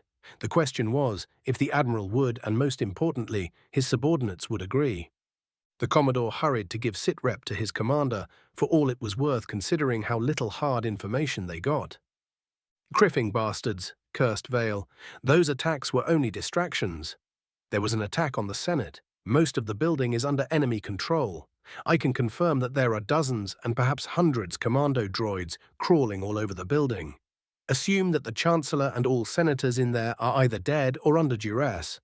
Who is in charge of this clusterfuck? Rear Admiral Quid, deadpanned Pelion. And as far as we can determine, there is no one in command down there. The comms are either jammed or down due to quarantine procedures. By the Force, that at least explains the lack of reaction from GAR units. Listen, Commodore, I am taking command of the situation on the ground. I want you to launch all ground forces you have on board. I want 2 LAATs to vector on my signal and send the others to establish a perimeter around the Senate building. And contact Quid. I want ground forces deployed to contain the situation within the hour. If the idiot gives you any problems, patch him to me. Gladly, sir. =RK=. Secret prison, Coruscant. I could see the senator and his captor preparing to land on a platform where at least a dozen armed clones were waiting for them, so Palpy had decided to play fast and get his pawns out of custody while he still could. I snorted with amusement. Whoever was held at this facility was not going anywhere. I sped up and pointed the air car I had borrowed at the ride, which the robot and its captive had used. That had the additional benefit of giving me a nice view of what was happening on the platform. A door in its far end opened and 4 clones came out. They were escorting a sled filled with clear liquid in which the crippled body of Grievous was floating. I was glad that the RI, Republic intelligence folks, were not dumb enough to rebuild that menace. Not that it would have helped the tin can, given the circumstances. I vaulted out of the car moments before it smashed into the vehicle which my targets used to came here. The sheer kinetic strike sent both craft spinning under the platform, where they smashed in the side of the building and exploded. While I was still in the air, I drew my lightsaber and delivered a diagonal slash. I landed lightly on the platform and smiled at the clones who had their blasters trailed on me. I deactivated my weapon and glanced at the droid in front of me. It tried to turn its head towards me, but that little motion was enough to make it understand that it was finished. The upper part of its torso slid to the ground with metallic clatter. "Stand down, men," I ordered. My words were given more weight by the 2 LAATs, which dropped from the sky and floated over the platform. Their side doors opened and they disgorged 71st Platoon. I walked between the 2 lines of clones who had snapped to attention after a hissed command from their officer. I stopped in front of the container in which Grievous was floating and beamed when I saw that he was awake and was glaring at me. "No, my tin friend, you are not leaving so easy. It would be a most impolite thing to do." I turned to the clone officer. "Commander, get that thing back to his cell and lock down this facility. There is still a possibility of separatist attack." "Understood, General. I'll see to it at once, sir." I went to the senator and all traces of humor disappeared from my face. "And take this fellow into custody. He was either under duress or he is a criffing traitor. When we deal with this mess, we'll have to figure out which." I left the spluttering senator for the clones to handle and headed to the nearest LAAT. I waited for my men to board when my comm hissed to life. "This is Commander Rex. The Jedi Temple is under attack. We need reinforcements." I shook my head. So much for canon events. Perhaps it was a good thing that I remembered very few things about the Clone Wars era, so I won't be lulled in a false sense of security by future knowledge I might take for granted. I was sure that there was no attack on the temple in this period until Order 66 was called. And if that was the case, it would not be a clone calling in for reinforcements to help the Jedi. I glanced in the direction of the Senate and then to where I thought the temple lied. With which mess should I deal first? I wondered before jumping in the LAAT. =RK=. Part 2. Jedi Temple, Coruscant. Padawan Ahsoka Tano was cooling her heels in her small room in the temple. Apparently, the time she had spent in the presence of Delcatar was deemed a bad thing, and she was put under intense scrutiny. She was in what amounted to a house arrest as a result. But that was not the worst. Many of the older Jedi, and even a significant number of her friends, were giving her wary glances when they thought she was not looking at them. It was frustrating. What did she do wrong? It's not like she had become a murdering Sith like Dooku or that skank Ventress. But did the other Jedi see it that way? "It's not fair," she grumbled quietly. She jumped from the small bed on which she was sitting cross-legged. in a futile attempt to meditate. She simply could not clear her mind and concentrate. It was supposed to be simple. Just stuff all your emotions in a tiny mental box, lock it up and throw away the key. And the box while you were at it. Well, it did not work. Tano started pacing around her room. She was exhausted by the unspoken accusations. Even since Anakin had run away to Naboo, where the damn clankers had released a bioweapon of all things, she was left alone in the temple. Her ordeal had started innocently enough. A strange look here, a whispered word there. Then she was summoned in front of the council, where they interrogated her in excruciating detail about every second she had spent near Del-Qatar. When she had refuted their thinly veiled claims that he was trying to turn her into a Sith, Ahsoka could sense that most of the masters did not believe her. Interestingly enough, with the notable exception of Master Windu, none of those who were vying for Del-Qatar's blood had even spoken to the man. By what she could gather from their questions, they had no evidence that he had done anything wrong. In the past 3,600-odd years at least. What she had overheard from his conversation with Master T did not really count, right? Ahsoka would be the first to claim that torturing those ancient Jedi was anything but acceptable. However, if anyone had something approaching a just reason for such action, it surely was Vale. She shook her head ruefully. Won't this madness end at last? Her brooding was interrupted by the chiming of the doorbell. Ahsoka looked at the entrance to her humble home and smiled. She could sense Rex outside. The Padawan hurried to open the door and grinned at the clone who was wearing his armor sans helmet. The man was looking at her with amused expression on his face. Commander Tano, I am bringing you requests from Generals Skywalker and Vale to attend the Senate hearing, which will be held this afternoon. I am here to escort you to the visitors' chambers of the Senate, he declared in a calm, professional tone, at hearing that her face was stretched by a huge grin. She summoned her lightsaber, which was resting on a table near her bed, and eagerly nodded at the clone. By all means, Commander, lead the way. Rex gave her a very proper salute, spun on the soles of his feet, and marched down the corridor as if he was on parade. Ahsoka followed suit. She carefully wiped the grin from her face and did the best she could to give herself an outwards appearance of serenity. She wondered what stunt Del-Qatar was trying to pull off this time. Minute later, both of them heard a frantic call from a Republic general on Rex's comm. They looked at each other and ran down the corridor. They reached the huge hall leading to the main entrance of the temple, and Tano heard the roar of forced engines. She looked at the huge half-closed doors and saw 3 shuttles heading straight towards the opening. She stared in the approaching ships with disbelief. The few Padawan and Jedi Knights in the huge hall mirrored her reaction. This was the Jedi Temple. No one dared attack it ever since the sack of Coruscant. Ahsoka was still staring at the onrushing doom when Rex turned around, grabbed her across the waist, and picked her up as if she was a little girl. The trooper ran to the closest row of columns lining the hall and used one of them as a cover. He was just in time because a missile flew through the open doors and slammed in the ground nearby. The blast wave threw them off their feet under a rain of smoking pieces of marble. The commander acted on instinct and grabbed Ahsoka again. He dragged her away to another column. The entry hall shook when the first shuttle battered its way through the gates. Its wings were sheared off, but its main body remained intact, and it crash-landed on the floor. The craft was deadly wounded. It would never fly again on its own, but it did its intended purpose. Its passenger survived the crash, and the moment the shuttle stopped scrapping along the ground, ramps on its sides opened. Its 2 companions used the hole. It battered to fly in mostly intact. They slammed into the ground further along the long hall. A dazzled Ahsoka could see a young Padawan, no more than 12, trying to running towards an older Jedi who was laying bleeding on the floor near the first craft. The human girl looked up at the shuttle and gasped. Her hands scrambled to grab her lightsaber and yellow blade came to life. She managed to deflect the first 6 blaster bolts which splashed harmlessly on the armored bulk of the shuttle before a shot slipped through her defense and pierced her right shoulder. She shouted in pain, and her arm dropped uselessly. The young girl had a moment of horrified realization before she was torn apart by a hail of blaster fire. Rex scrambled to his feet and activated the comm built in his left arm guard.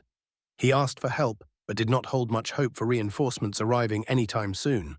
With the bases around the Senate attacked, it was clear where the bulk of the Republic forces on the planet would be heading. He glared at a commando droid which jumped from the first shuttle to crash into the temple. The machine raised its weapon and shot the bleeding Jedi multiple times. The commander drew his pistols and took aim, but held his fire.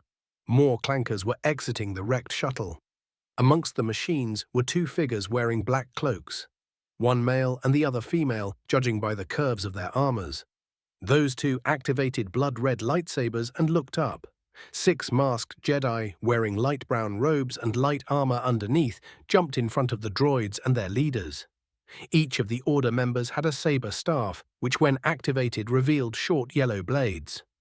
As if that was their cue, 11 more droids exited the shuttle. They had grey cloaks slung over their right shoulders and force staffs in their arms. The ends of their weapons sparkled wickedly with purple energy. Beside Rex, Ahsoka shook off the after effects of the explosion that stunned her and jumped on her feet. She activated her lightsaber and moved to join the temple guards, but the commander grabbed her left hand and shook his head. He pointed at the other 2 shuttles, which had disgorged much more droids, and another 5 men and women brandishing crimson lightsabers. =RK=. Jedi Temple holding cells, Coruscant. Count Dooku allowed himself a small smile when he heard the subdued sounds of explosions. He knew that his master and the CIS won't leave him to rot in the Jedi's clutches. Despite the ancient shackles dampening his power, the former Jedi retained connection to the Force that was strong enough for him to sense what was happening beyond the door of his cell. The surprise of the 2 temple guards who were lounging behind the armored door was a profound source of amusement for him. The taste of their stunned disbelief was like a sip of well-seasoned wine. "It's about time," he muttered when his sensitive hearing detected the approaching whoosh of rocked engines.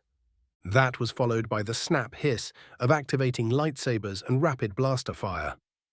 Dooku's cell shook, and the one-armed man had to struggle to remain sitting on the hard bed. He shook his head in an attempt to banish the ringing in his ears caused by the 5 explosions which rumbled along the corridor where his cell was located. The Sith could sense the death of one of his prison guards and the agony racking the other one. That was ended a moment later, and he could feel a familiar presence on the other side of the door. So his acolytes came to his aid. A minute was spent in silence while the armored door glowed orange and started melting. It was time to leave the Jedi's dubious hospitality. =RK=. On the other side of the temple, and few hundred meters down, was another cell where Asajj Ventress was stuck. Needless to say, the young woman was bored out of her mind. The interrogation attempts of the Jedi were bloody useless, but at least they were her one source of entertainment. But for more than a week she was left alone with no contact, if you discount the opening of a small slit in the door, barring her way out from where her meals were delivered. She had to admit that boredom was a better method to force her into revealing information than the sessions she had with the Jedi. Their pathetic attempts to bring her to the light were laughable. Cast off the dark side, and for what? To become an emotionless drone. She scoffed at the very thought. Ventress was in the middle of her daily training regimen, the only thing with which she could fill up her time while stuck in that bland cell when she felt the floor shaking lightly. It was not an earthquake, not on Coruscant. She grinned like a hungry predator who had just smelled freshly spilled blood. Suddenly, Ventress found herself on the floor when the corridor outside was engulfed by the edge of a massive explosion. She groaned and spit a mouthful of blood. Asajj had managed to bit the inside of her cheek when she fell. She coughed from the dust that was filling her room and blinked at the door. Something was hissing and burning the armor. Her boredom was at its end. =RK=. Lat gunship near a secret Republic prison, Coruscant. My mind was made up when I felt sudden shock and pain from a weak connection through the Force I did not know had formed. I could sense the distant presence of Ahsoka from the direction of the Jedi Temple. She was hurt and in danger. Bloody hell. That was a complication that I did not need. Besides, I already got an apprentice, and she was a bit too young for my tastes to consider her as anything else. Besides a friend. That thought froze me. It's been a long time since Vile had someone who he trusted enough to give such a title. And no matter how much I might have wanted to deny it, I had merged with the echo of the man. His memories, his past, they were mine too. They felt they were as real to me as my own. I winced. If anyone ever tries to tell you that the Force comes without a lot of strings attached, they are shameless liars. I called to the pilots, "Head towards the Jedi Temple." I turned my attention to the clones who were in the troop compartment with me. Prepare for battle. I doubt that whoever attacked the temple has come with something less than what they deem sufficient numbers to at least hold off a lot of Jedi for some time. What left unsaid was that if that was anything more than a raid, the enemy would most likely have enough troops deployed there to make our contribution irrelevant. But I deemed such an outcome unlikely. The fact that whoever was orchestrating these attacks had tried to have Grievous released meant that the most likely target was the rescue of Dooku and perhaps Ventress. I activated my comm and called for any forces which were not busy cordoning the Senate to head towards the temple. Don't get me wrong, a bunch of Jedi getting themselves a real taste of war and getting killed in the process was not something awful in my books. But I had an image to create and uphold. When the time to face off with the Jedi Council came, I wanted to have the moral high ground amongst other things.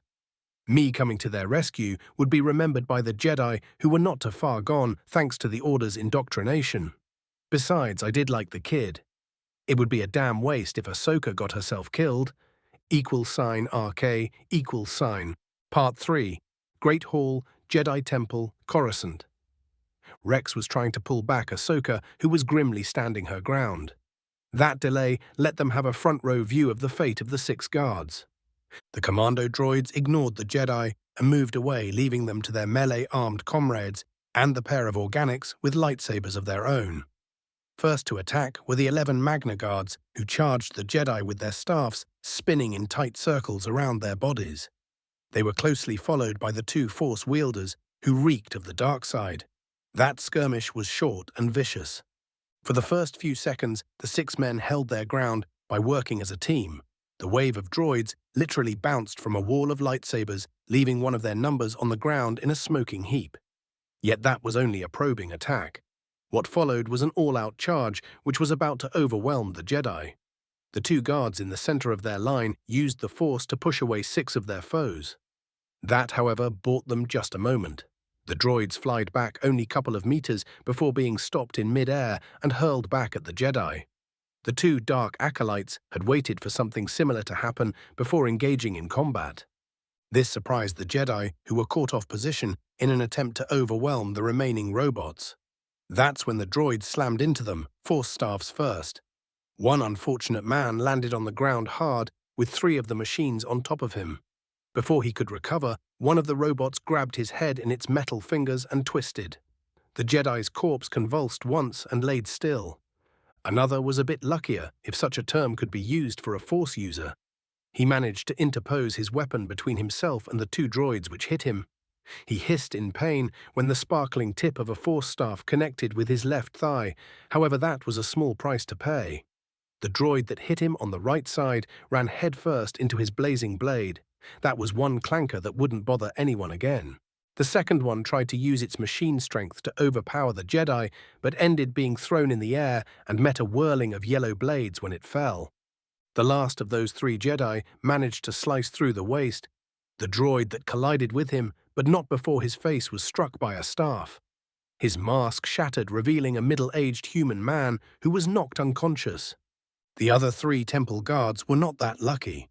The man on the left flank of their original line found himself facing 4 Magna Guards who fell on him like berserk, uncaring for their own safety. He exchanged a flurry of blows with them while failing back from their unrelenting assault. 2 of the droid attacked him simultaneously from the both sides.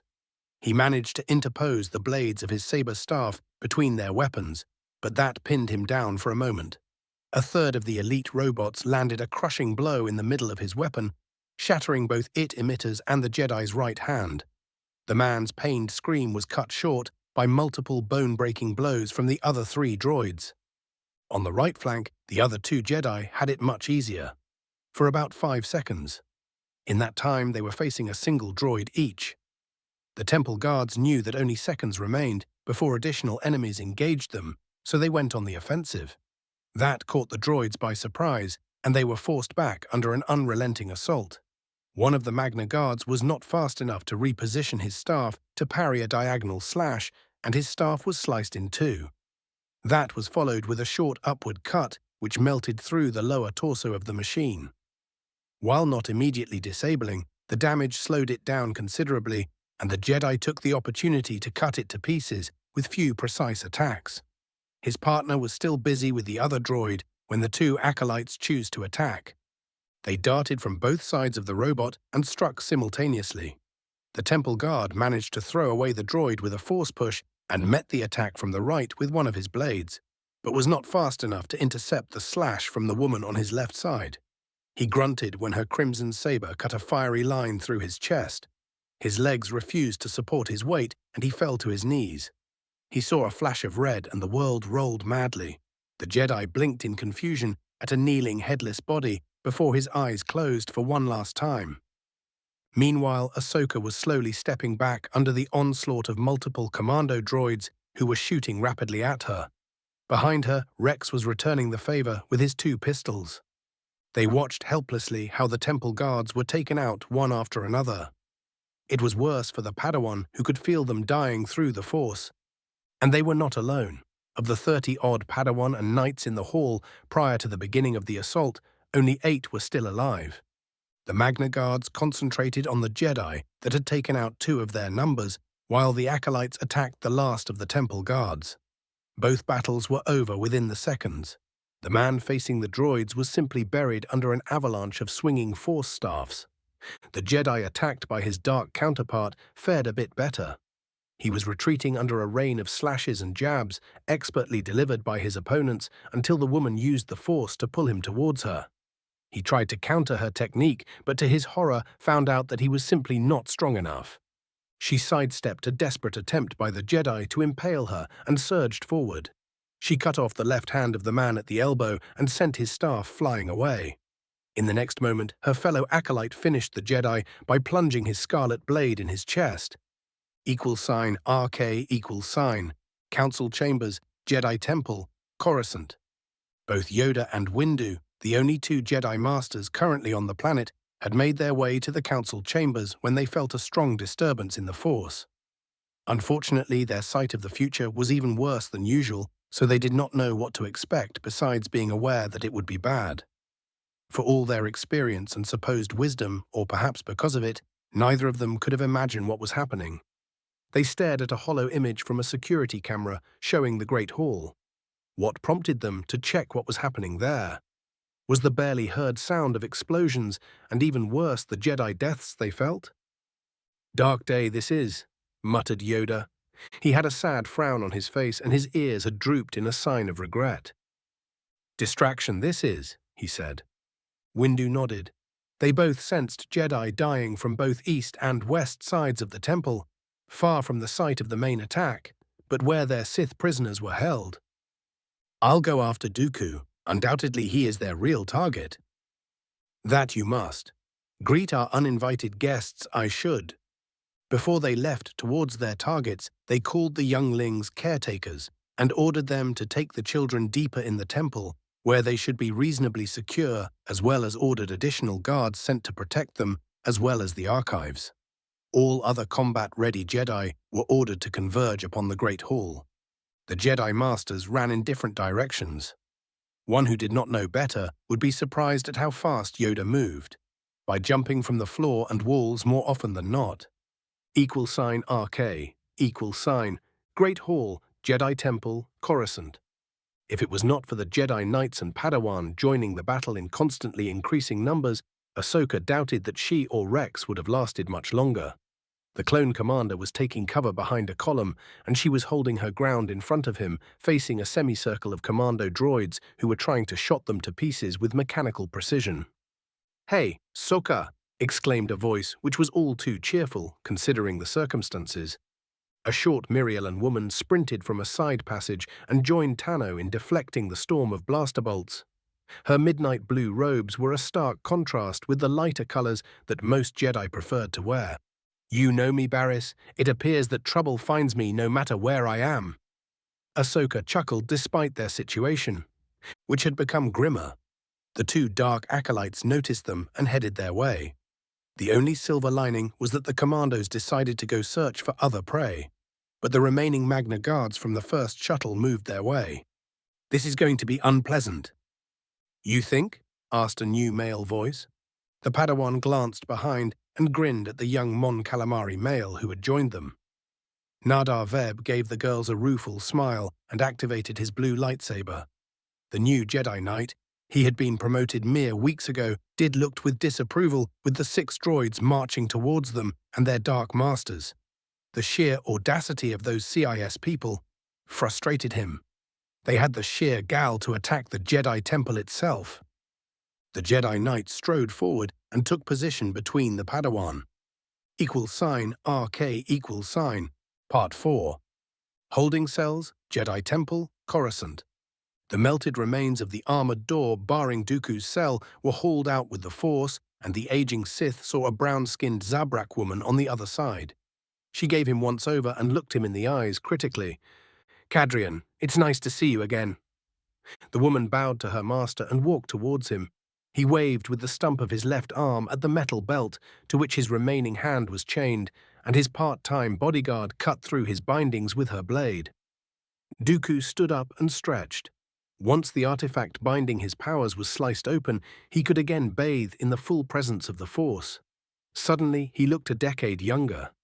Cadrian retrieved a curved lightsaber from her belt and respectfully presented it to his master, who gave her an approving nod and retrieved the weapon. It was one of his spare sabers, which he kept in his various strongholds. "We need to leave, Master. Unfortunately, we do not have the forces at hand to deal with the Jedi today." "Indeed. We'll have our vengeance another day." They hurried away, escorted by 4 bounty hunters wearing Mandalorian-style armors and 2 squads of commando droids. However, when they exited the prison wing, the separatists ran headlong into a single man. The vanguard, which consisted by 6 droids, opened fire. Their shots were intercepted by purple lightsaber blade, which reflected them back at them. The man threw his cloak at a pair of the commandos, obscuring their vision for a moment. He moved much faster than a human should be able to and cut off the heads of 2 machines. With single sweeping strike, the Jedi used telekinesis to hurl another pair at nearby wall, from which they bounced with god-awful clatter. In the next moment, he was upon the last 2 droids, which were still trying to shoot him. He deflected a blaster bolt at the weapon of the one that was further away and slashed through the chest of the closer robot. He pulled the second one to him and impaled it on his saber. The Jedi discarded the destroyed droid and turned to the Sith and his acolyte. "Count Dooku," the black man hissed the Sith's name. "You won't escape." "Is that so, Master Windu? Your anger is plain for all to see. That's not the Jedi way, is it?" taunted Dooku. The Count and Say activated their crimson blades and charged the Jedi Master. =RK=, East Ballroom, Senate Building, Coruscant. Anakin came back to the land of the living, feeling cramps all over his body. He blinked owlishly, trying to figure out where he was.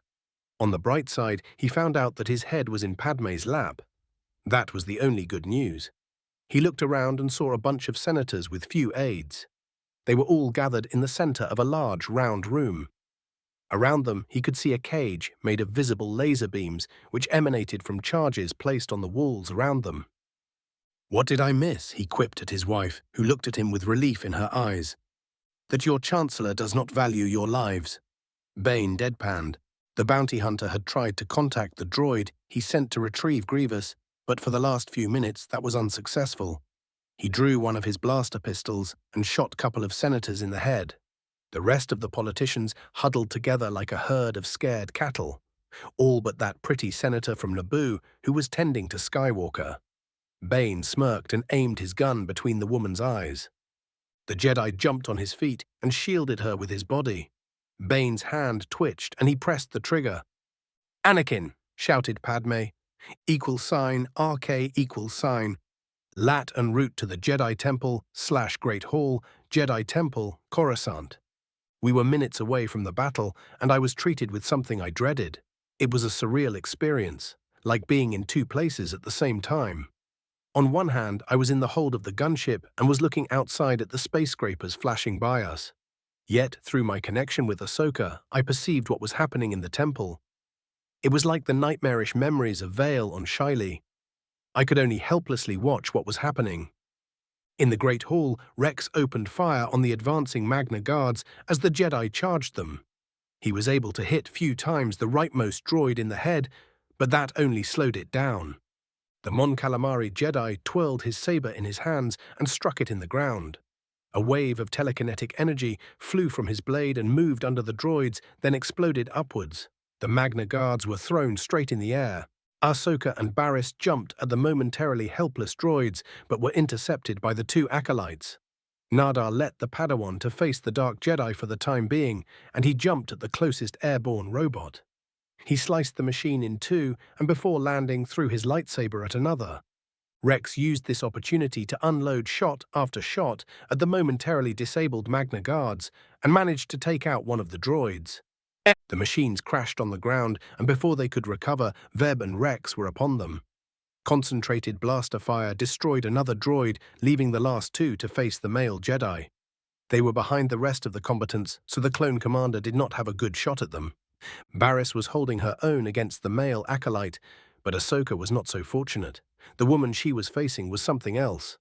There was no sight of the furious attacks which the Padawan had expected, thanks to her encounters with Ventress. Instead, she was facing cold and calculated precision. Every movement the female she was fighting with made was measured and economic. The only reason why Tano was not falling back in front of the woman was because the Dark Jedi was not advancing, but content to probe Ahsoka's defenses and take her measure. The woman was using a Makashi form, which she had modified to suit her own mindset. On the other side of the hall, the tide of battle suddenly turned. The advance of the droids and their few Dark Jedi leaders was stopped cold when a small green figure jumped from one of the upper floors. Yoda landed on the ground, and his lightsaber flew from his belt to his outstretched right hand. He frowned at the carnage that littered his temple. His ears drooped in regret. He had failed his people. For a second time, the Sith had waltzed in the Jedi temple without a care in the world. To his left, a young Padawan was fighting in a desperate attempt to shield his fallen master, but was hard-pressed to survive against two droids using force staffs. For a brief second, anger flashed through the ancient eyes of the Jedi's Grand Master before being beaten back and locked away. The two Magna Guards crumbled to the floor, smashed to pieces. It was like a careless giant stepped on and flattened the machines. Yoda gave a small nod to the Twi'lek Padawan and jumped in the fray. He was an emerald blur which moved from droid to droid, leaving machines destroyed by precise strikes behind. The frantic efforts of the commandos to shoot him down had no effect. They either missed the small ball of mayhem or their shots were expertly directed back to the sender.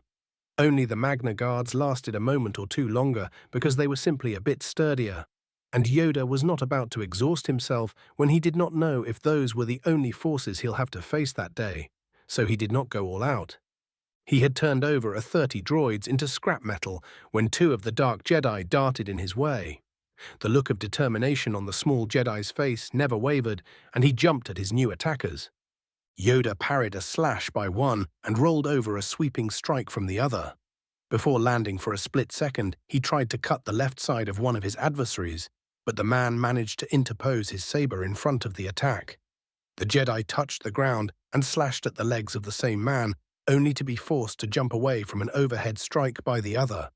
While in mid-air, he pulled his first target towards him with a telekinetic force and landed on the unfortunate man's shoulder. His emerald blade was buried in the Dark Jedi's mask. He jumped up when a horizontal strike aimed at him decapitated the dead man. Yoda parried another slash and went on the offensive.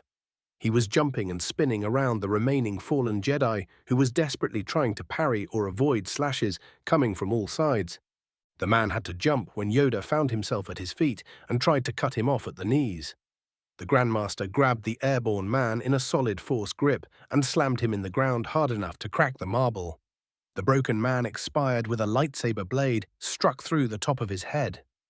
Yoda rolled between a pair of commando droids who were taking potshots at his Jedi, jumped up and took their heads with a single strike. From the height of his brief flight, he saw a sight that made his eyes widen. Ever since they felt Master Yoda joining the fight, the Jedi were heartened and fought with redoubled efforts. Nahar, with the help of a lucky shot by Rex, was able to deal with another of the Magna Guards, leaving him only one as an obstacle to helping the Padawan. That's when everything went wrong for the Jedi. Rex was trying to find a clear shot to the remaining droid. He was not about to send blaster bolts where Ahsoka and her friend were engaged with the Sith. A stray shot there could end deflected at anyone. The commander sensed something from behind him and tried to roll away, but an invisible force slammed in his side and sent him flying at a nearby column. He struck the hard stone with a grunt of pain. He felt a rib or two snapping in his right side. Rex frantically searched for his pistols, which he had dropped, but before finding his weapons, an armored foot slammed in his left side and sent him back at the column. He looked up and found himself staring at the barrel of a heavy blaster held by a man in a grey Mandalorian armor. "Don't," grunted the warrior who had him at gunpoint. Rex glanced to the battle between the Jedi and his heart froze. Another enemy had stalked up to them unnoticed. Ventress was upon the Padawan like a fury. The girls sensed her in the last moment but could hardly disengage from their opponents in order to face her. Barriss was the one to feel her wrath. The young Jedi stepped back so she could face both the enemy she was engaging and the onrushing Sith. She looked grimly at her new enemy and prepared to defend herself. However, moments later, she found out that Ventress was on another level altogether from the man she was facing, and the female Sith was pissed off. Despite that, the young Mirialan managed to hold off both of them for few seconds. Their blades moved too fast for ordinary human eyes to follow as they clashed in a short and lethal union. Barriss deflected a slash that would have cut off her left hand and would have demolished her heart, but was not fast enough to defend herself from Asajj's next attack. The Sith woman darted forward and plunged her scarlet blade in the Jedi's gut. "Tano, stand down or your friend is finished," growled Ventress. Ahsoka shouted Offie's name and tried to run to her aid, but was stopped cold by the own opponent. The female acolyte used the distraction to swipe at the Padawan's saber arm and left a deep, burned scar on it. Skywalker's apprentice shouted in pain and surprise before finding herself on the ground after being kicked in the back of her knees. She tried to stand up but froze when a hand snaked around her and a crimson lightsaber blade was activated centimeter from her throat. "That's quite enough, Jedi. Drop your weapon or the girls die." Ventress ordered the Mon Calamari male who had just disposed of the last Magna Guard.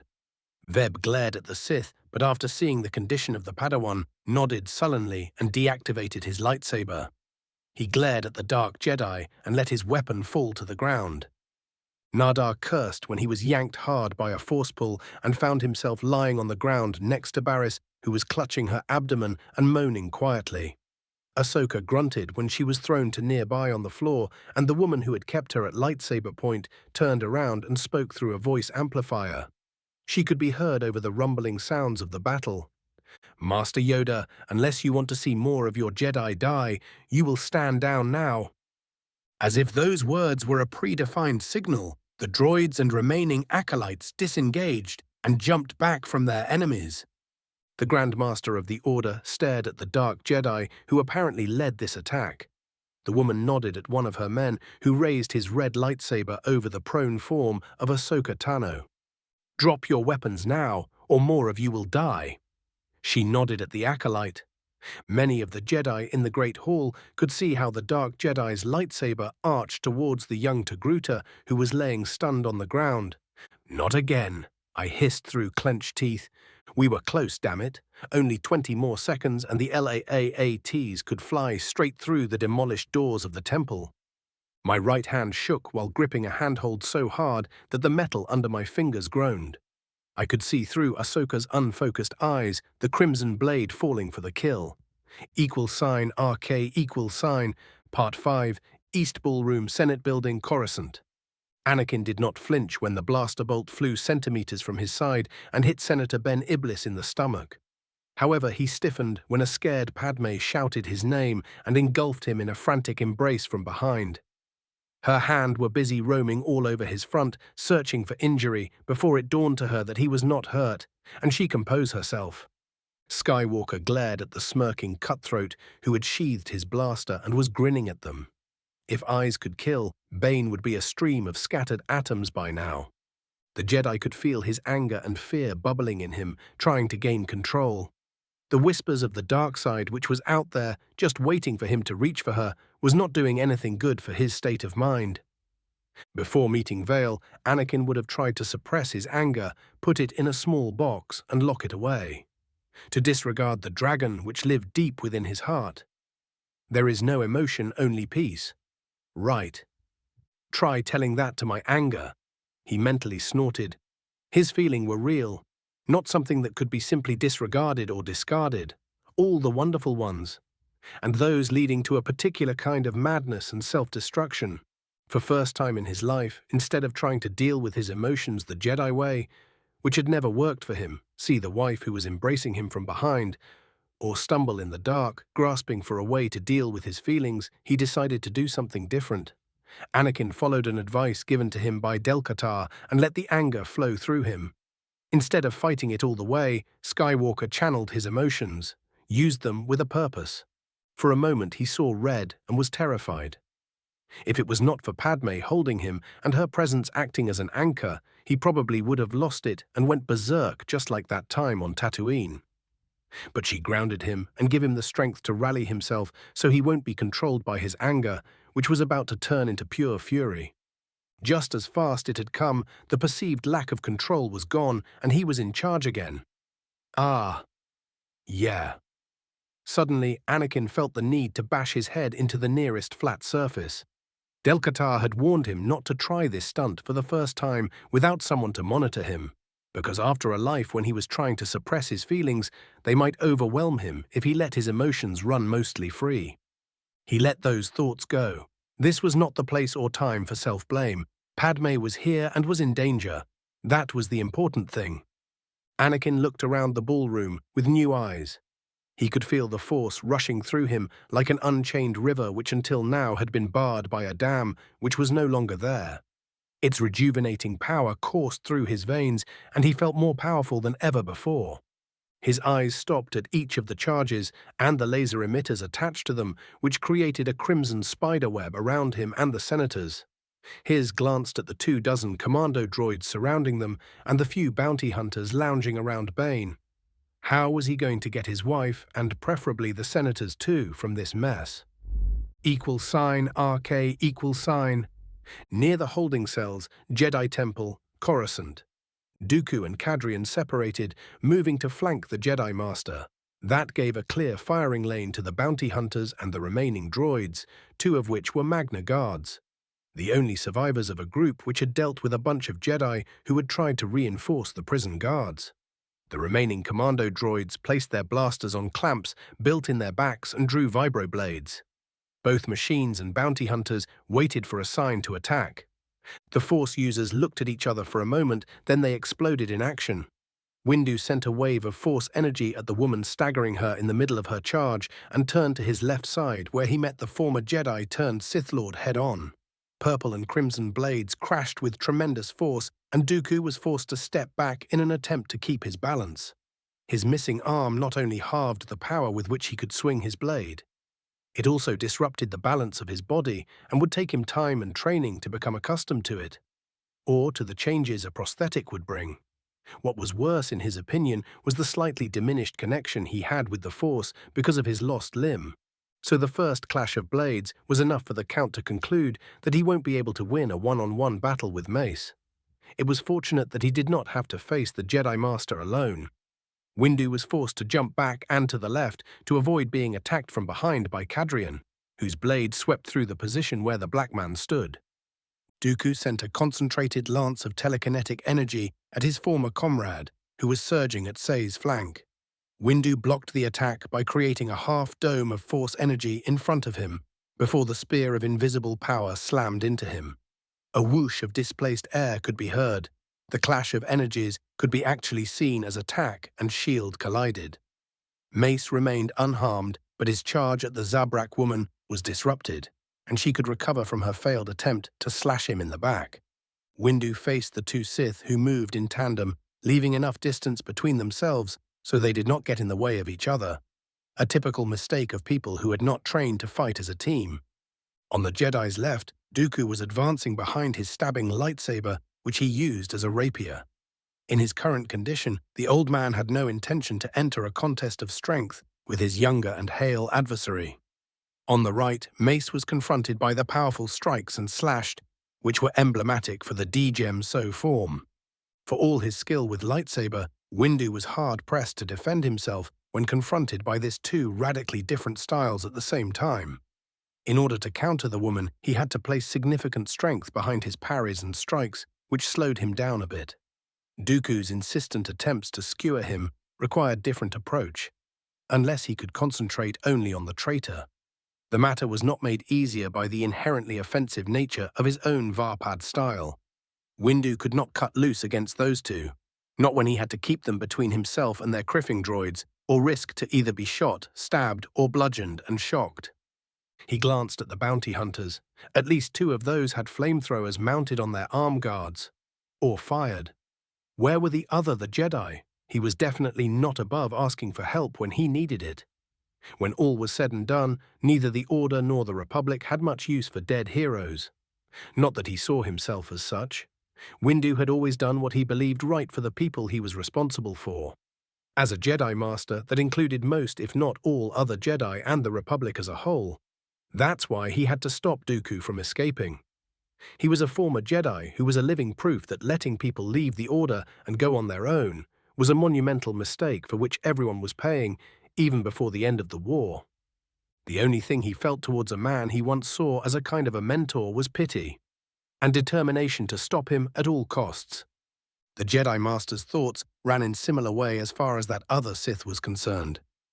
Windu did not know what games Vale was playing, but that man had to be stopped. He felt it in his bones. If Vale was left to his own devices, the Order as it was now would cease to exist, replaced by some kind of abomination molded by the ideals of that monster. He had seen the records from the Great War all those eons ago. The murdered and tortured Jedi, shattered Republic fleets, whole worlds burned from Order by that man's command. Mace shuddered to think what would have happened if Vale was not catapulted to the future. That Sith was a special kind of monster, even worse than most common animals with who he shared name. Vale and Dooku were the greatest danger the Jedi and the Republic faced in millennia. It was not only their skills as battlefield commanders, far from it.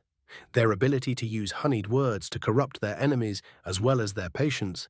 That was the true threat that they represented. It was a danger that the Republic and unfortunately a lot of young Jedi, both Padawan and Knights, were not ready to face. Left unchecked, those two could shatter the integrity of the Order and the Republic it had to protect without firing a shot. Their words were poison, which would find all too many receptive ears. Indeed, who would balk when one of those two offered a much easier and faster path to master the Force? It will be a lie, but the dark side is insidious. It confuses the mind and blinds. The power it confers in the short term is a mere hook, a tool which uses to twist a person until no one could recognize him anymore. He was present for Tano's report and immediately saw the danger. The poor girl was unwittingly walking towards a path that will destroy her. Damn that man. He was openly corrupting young Jedi and right now was untouchable. Those blind fools who had never brushed with the dark side, both the senators and the countless masses, could never understand why a Jedi needed to cast off his feelings. Emotion was the greatest enemy to a Force sensitive. It left you open to the predations of the dark side. But those who did not know the Force simply could not see it that way. For them, feeling emotions was the natural thing. So in the court of public opinion, Vale would be a winner as long as he was careful and did not show his true face. Windu ducked under a swipe from the woman that nearly took off the top of his head and deflected to the side a stab from Dooku. Getting distracted in the middle of combat almost got him killed. Mace was still kneeling when he staggered under a powerful downward strike from the woman. Dooku was moving to attack him again, and he was in a bad position. Windu twisted his wrists to change the angle in which his and Cadrian's sabers were locked and rolled to the right. His left leg snapped along the ground, and he kicked the woman's feet from under her. The Jedi Master was barely able to stand up when Dooku jumped over the prone form of Sei and slashed at Mace. Windu parried and went on the offensive, seeing probably the only opening he was going to get in this battle. He surged forward with his purple blade dancing in an unpredictable manner. With every strike he was battering at the unsteady guard of Dooku and forcing the old man to retreat. The Varpad master saw his opportunity and unleashed his deadly style. He let the force fly through him and siphoned the dark side-derived energies surrounding his opponents like cloaks. Only the Count's excellent footwork and decades of experience permitted him to remain millimeters away from the purple blade, seeking a piece of his flesh. Cadrian's attempts to counterattack and break up the Jedi's momentum turned out to be unsuccessful. Windu moved like a storm front, keeping the Sith between himself and the droids and bounty hunters. Every time when Sei tried to flank him, he maneuvered in such a way as to mitigate any advantage she would have gained or used brute force attacks to keep her close to Dooku. Ironically enough, despite being the least experienced of the three combatants, thanks to her preferred style, Cadrian was the one better suited to face Mace's powerful attacks.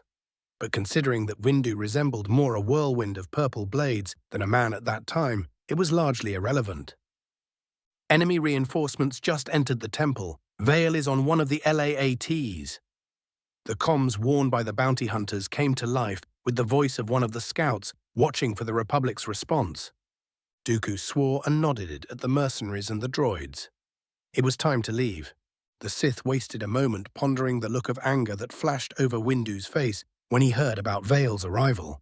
So at least the good Jedi Master was not on good terms with the Republic's rising star. That was a useful information to have. Dooku's lightsaber was battered away, leaving him open for attack, but before the purple blade could cut into his side, Cadrian's weapon intercepted the attack. Then the two Magna Guards were upon Windu, followed by the commandos. The old man breathed a sigh of relief. He summoned his lightsaber from the ground and followed the bounty hunters who waved him to hurry up.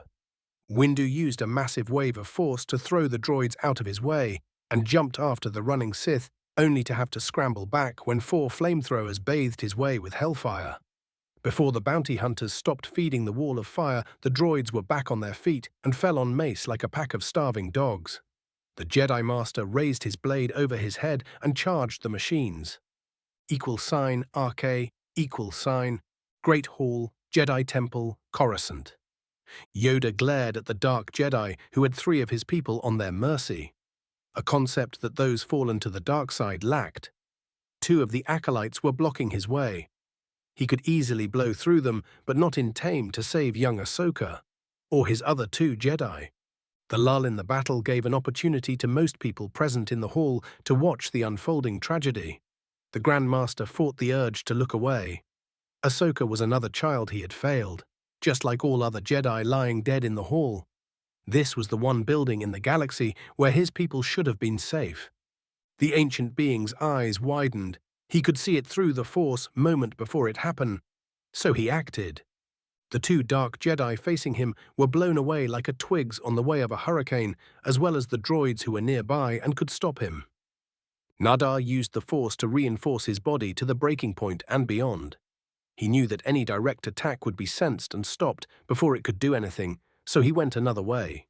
He moved like a blur and was over Ahsoka before the crimson lightsaber was halfway down. The attempt of Ventress to throw him out of his way with the telekinesis splashed over the energy surrounding his body.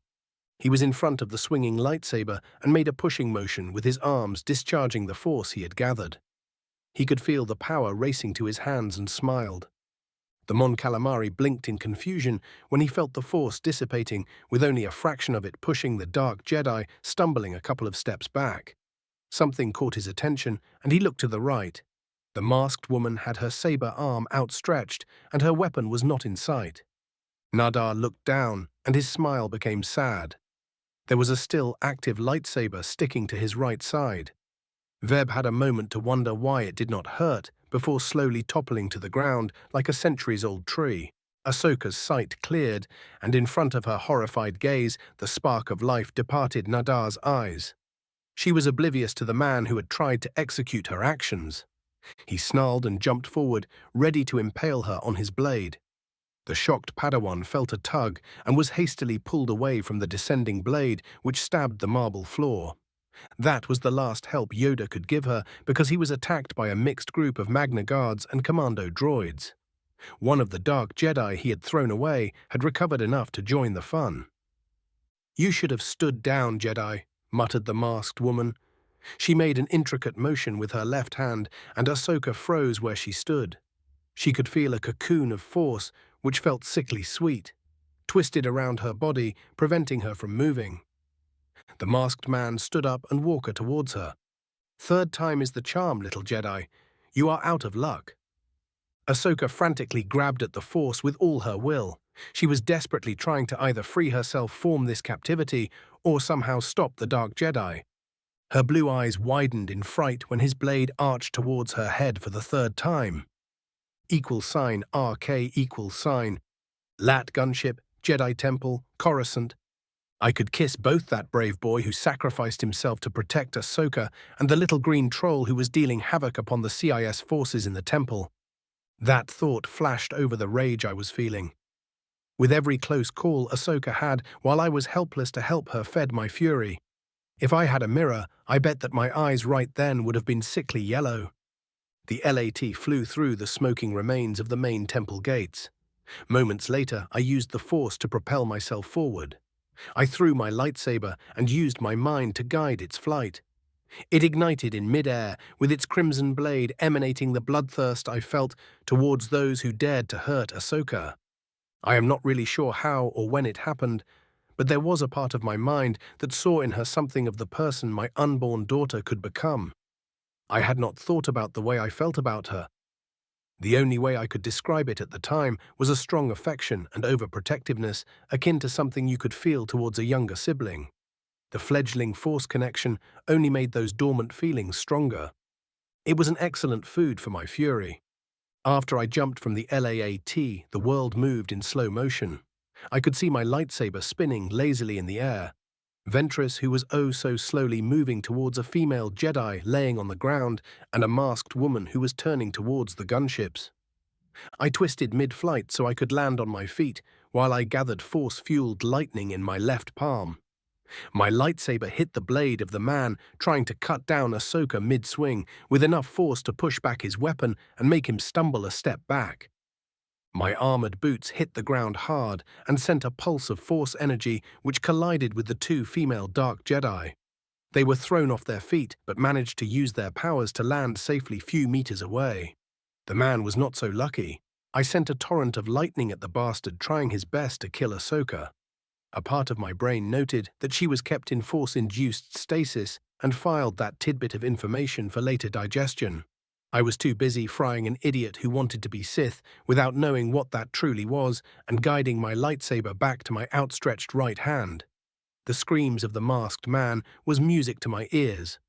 If it was not for the bloody single-mindedness of the droids, all combat in the Great Hall would have stopped. I could feel the shock of both the Jedi and their darker brethren at what they felt from me. I was drinking deeply from the dark side and channeling it in a way only a true Sith could. From my position, its icy tendrils were spreading through the Great Hall, and the screams of the man under my lightning assault were rising high over the din of battle. What I used on him was not my battle version. Oh, not at all. I was not feeling particularly merciful. It was the standard Sith lightning attack that was made for torture. The man was suspended in the air, with dark blue bolts of electricity arching through his body and grounding in the floor. I pushed more juice through my attack, and he was pushed backwards. The Dark Jedi slammed hard in a column pockmarked by blaster fire, and his smoking body lay still when it hit the ground. I gave a slight nod to Ahsoka, who was still paralyzed, and walked towards her until I was between the young Togruta and the two females who probably thought they were Sith. Heh, what a joke. Ventress. My voice hissed in a tone I did not immediately recognize. "It was foolish of you to participate in this mistake," I muttered. Now it clicked. It was I've heard only in my memories, that of Darth Vile. I fixed Asajj with an icy glare. "Foolish children bumping in the night, I can see it in your stance. The way you move, and in your eyes," I smirked. "You do not even comprehend what you are trying to emulate." She glared fiercely at me. "I am Sith," she shouted, but made no move to attack. I could see it plainly. The strong aura of darkness that I had shrouded around myself like a common cloak was terrifying her as well as drawing her in, and she did not know how to react. Nonsense, I snorted in response. Girl, you barely qualify as a dark Jedi. I pointed my ignited lightsaber at her. You do not know the full power of the Force. All I've seen you do is surrender to the dark side like a common thug. Where is your pride, woman? All I see are ignorant children who think that being slaves to the dark side is what mean to be a Sith. You are a bunch of blind fools. My voice was gaining strength with each word until it was a dull roar echoing throughout the great hall. I glared at the women. You want to be Sith? I will educate you. It's time to learn what means to face a true Sith. It will hurt. A lot. A sinister smile stretched my lips. I gathered upon myself the dark side energies I was letting loose around me like a mantle and surged forward. Living shadows clung around me like a cloak which chilled the blood of everyone looking at me. Chapter 9. Phase 09, The Force Unleashed. =RK=. Part 1, Great Hall, Jedi Temple, Coruscant. I stalked towards Ventress and her dark Jedi friend. The latter, a masked woman, raised her lightsaber in an overhead grip and charged me. I pointed my left hand in her direction and unleashed a wave of lightning that she caught on her blade, but was forced to stop by the intensity of the attack.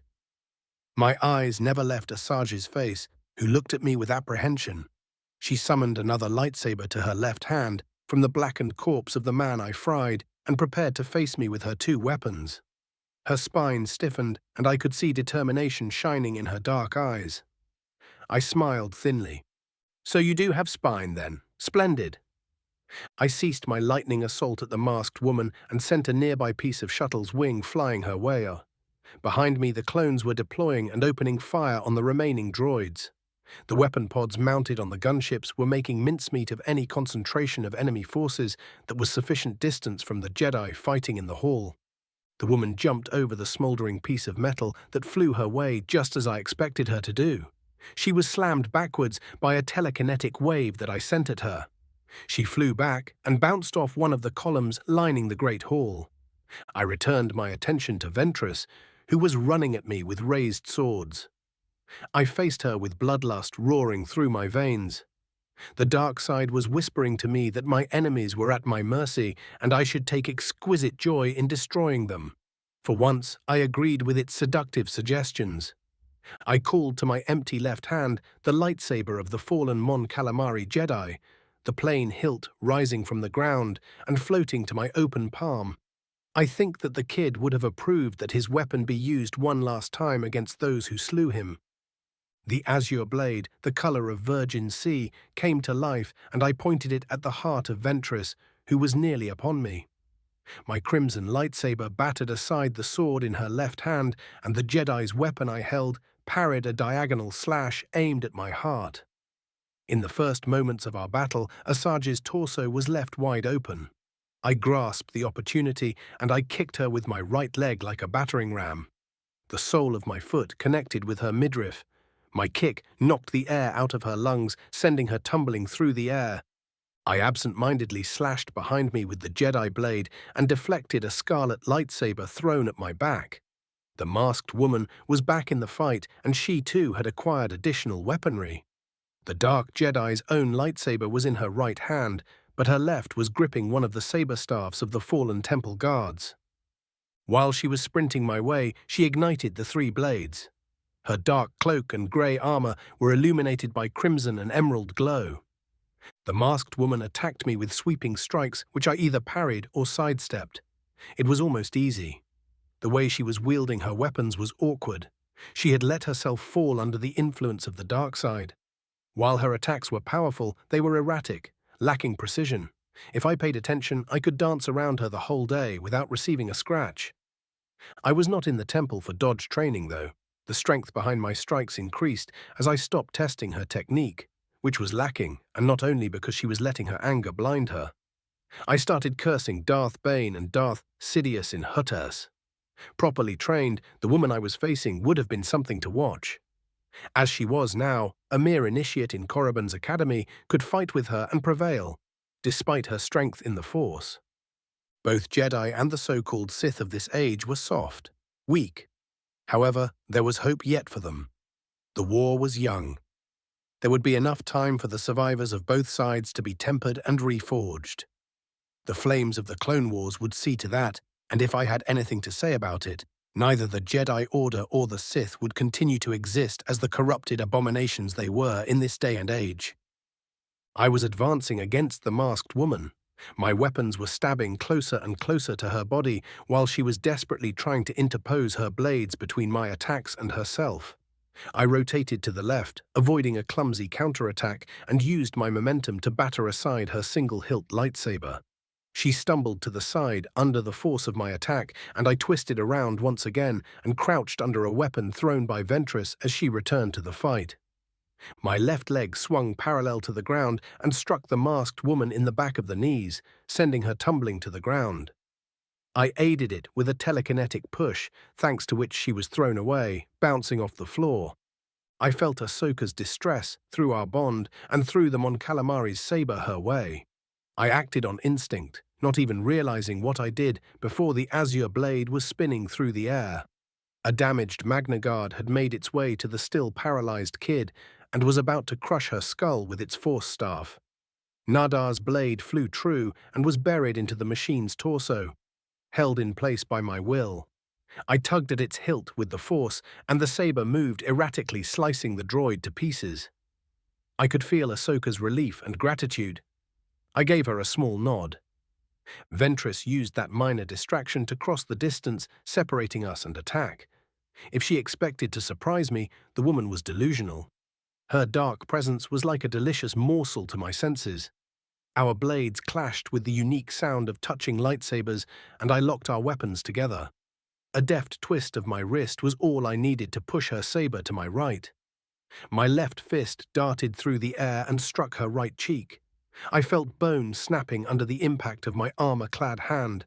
The hit staggered her, and I repeated it again and again, turning that side of her face into a bloody mess. A short and non-lethal lightning bolt later, she was convulsing on the ground. The masked woman was back on her feet and charging at me.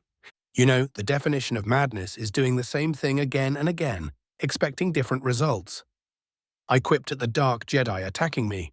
She used telekinesis to send the remains of a few droids at me as a distraction and darted behind the scrap metal, with her lightsaber leading the way. I banished the metal pieces at the ceiling and rotated around her weapon, which was trying to skewer me. At the end of my spin, I stabbed at the back of the woman who was passing by me. My crimson blade entered her back and exploded through the armor over her chest. The masked woman stumbled a few steps forward and fell to her knees. I did not expect to hear her rasping laughter. She used her left hand to remove her mask and turned her face towards me. You were deceived. There was a smile on her disfigured face. Its right side was a sculpture presenting perfect features which could be the envy of any woman. But its left was deformed, with the eye mostly hidden by a drooping flesh. "Ah, I see you figured it out," she chuckled. "This was not as badly planned as you might think." The words of the Chiss woman were lost to a fit of coughing. "A clone, you are only days old," I declared, examining the creature carefully through the Force. If I had met the original, or if there were two copies of the same type in the temple, I might have sensed the deception earlier.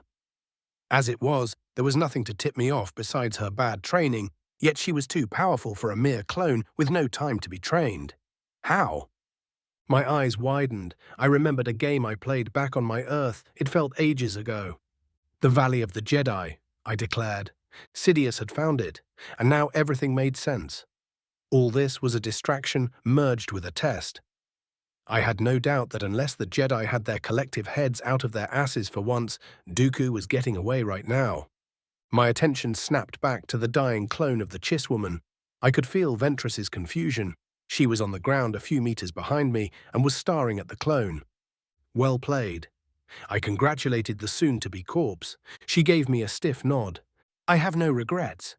She coughed again. At least my death has meaning. On the contrary, child, I shook my head. I definitely did not mean well done. You've thrown your life, so now you can have a biscuit as a reward. Your masters saw that their pawns stood no chance against me and found a way to address the issue of their incompetence. After all is said and done, quantity does have its own quality. Behind me, Ventress attempted one last surprise attack. Foolish girl, I ducked under one of her sabers and parried the second.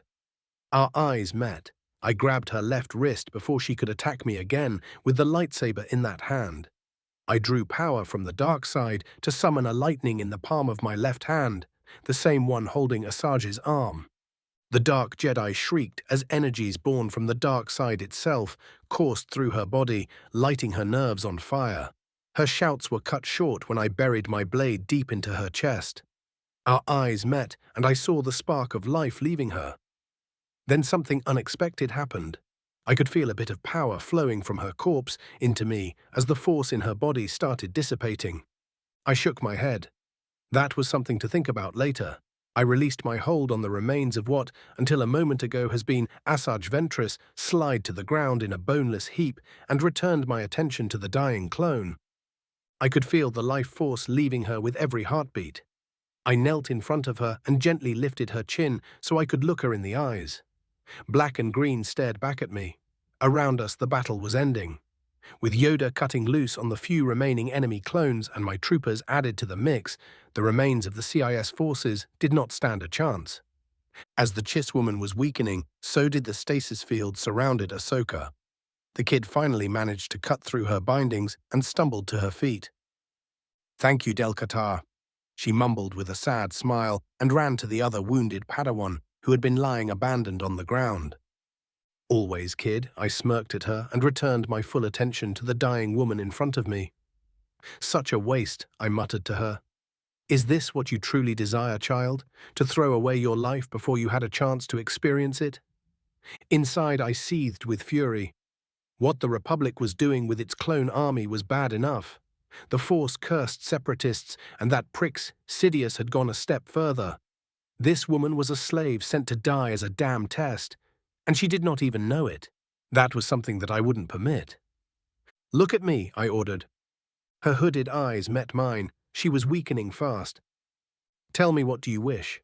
Not what you were told that you want, but what—" I poked her in the chest near the wound I carved in her torso, causing her to wince. "You desire for yourself." I stared in her eyes. Through the Force, I could sense the rough conditioning which was used to give her the minimum knowledge needed to accomplish this sick test.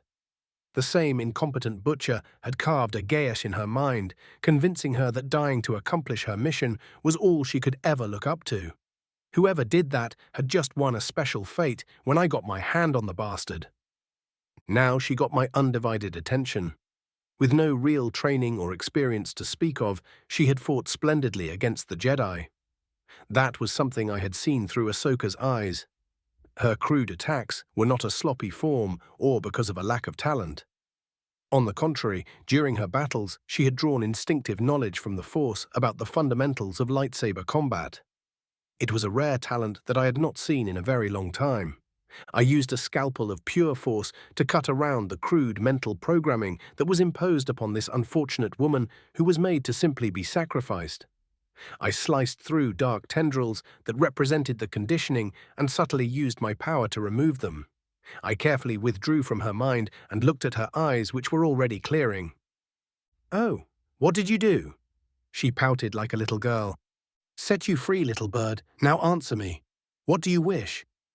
She looked at me with confusion. To be fair, it was a kind of a stupid question. She did not know enough about anything to know. Yet her answer was more than good enough. "To live," she whispered amidst a fit of coughing. The days-old woman fixed my eyes with a determined stare. "To win." Despite being on her knees and my fingers holding her chin, she gave a small nod towards the lightsaber in my right hand, which was pocking her painfully in the chest. I smiled at her proudly. "You'll do." I let the hilt of my saber slip from my fingers and clatter to the marble floor. I gathered the Force to me and used the emotions raging within my heart to demand its cooperation. I subjugated the dark side to my will, gathering its energies in my right hand.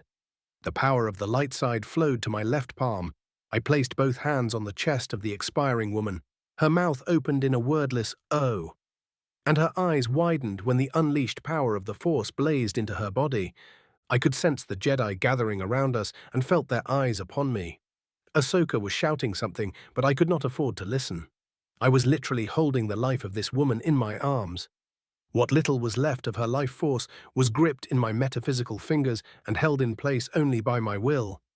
I opened myself fully to the Force, becoming a conduit for the energies I was manipulating. Light and shadow danced around us, through us. I could see the wound I had dealt to the woman and see that even without it, she had only weeks to live. Whatever process was used to clone her original, who was undoubtedly one of the Dark Jedi in service of Sidious or Dooku, was far from perfect. Her DNA was unstable, breaking apart. Talk about expendable soldiers. "I will not let you die. I won't fail again." I did not know that I shouted those words loud enough to shake the Great Hall. The poisonous touch of the dark side flowed like acid through the woman's veins, burning away strands of corrupted DNA. Right behind it, I poured copious amounts of light side energy, modulating it in such a way to rejuvenate dying flesh and rebuild the basic code of life. The hole in her chest was sealed shut by newly formed healthy flesh. Her heartbeat became steadier and stronger, while my own heart was hammering within my breast, trying to jump out. I panted with the exertion of using so much power. I was by no means finished, but a warning I could not ignore was delivered through the Force. I quickly scaled down the energies I was channeling and looked around. The battle was over. I was surrounded by the majority of the clones who survived the skirmish. My men were tense. They were gripping their weapons, and I realized they were ready to aim and open fire. I wondered what had them on edge until I noticed the shouting. Yoda and Windu were arguing while Ahsoka was yelling at the Varpad Master. In a loose semicircle around my troopers were scores of Jedi, both Padawans and Knights. Some were looking at the arguing masters, but many more were staring at me. I extended my senses beyond the woman I was busy tending. She was by no means all right, but at least she was no longer in danger of dying anytime soon. I had stabilized her DNA enough that she could sustain her own life using the Force. For more, she needed to see a specialist who could devise a therapy to clean up the rest of the mess. With my limited knowledge, it was a small miracle that I was able to help her as much as I did. I stiffened when I felt the emotions of the Jedi surrounding us. A small but still significant number were in awe by my performance. But most of them were afraid. Those people were giving me wary looks. I could feel it. They wondered how big a threat I was. That was what Windu was arguing about. He was citing some kind of ancient law according to which the Jedi Order had jurisdiction over all Force sensitives in the Republic, which included me too. I was a threat that could not be ignored, wasn't I? Damn Jedi. =RK=. Part 2. East Ballroom, Senate Building, Coruscant. Anakin was looking glumly around the big room. He was confident that if the worst happened, he would be able to get Padme out of this death trap in one piece. The same could not be said about the rest of the senators and their staff. Many of those people were his wife's friends, so he was reluctant to leave them to their fate, even if he was not a Jedi. Truth to be told, he had a lot of options, in theory. What he'll be able to pull off while saving most of the hostages was different matter.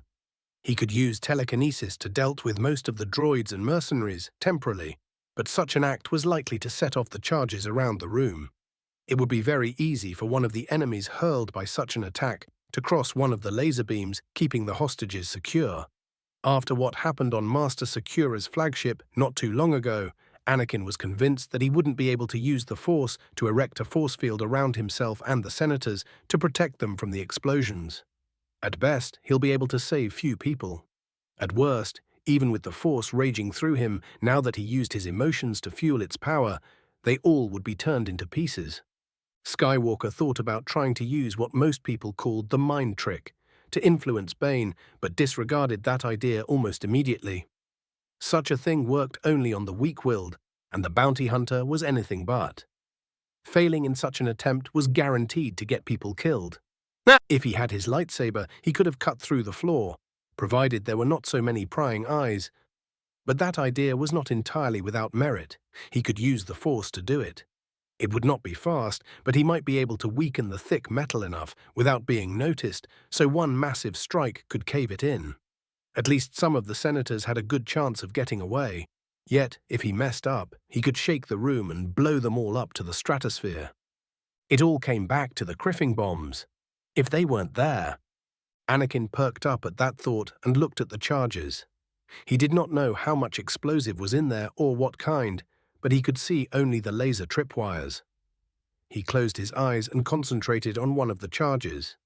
It took him more than a few minutes to make head from tails of what he was sensing, and then Skywalker had to suppress a grin. There was a built-in receiver but no transmitter.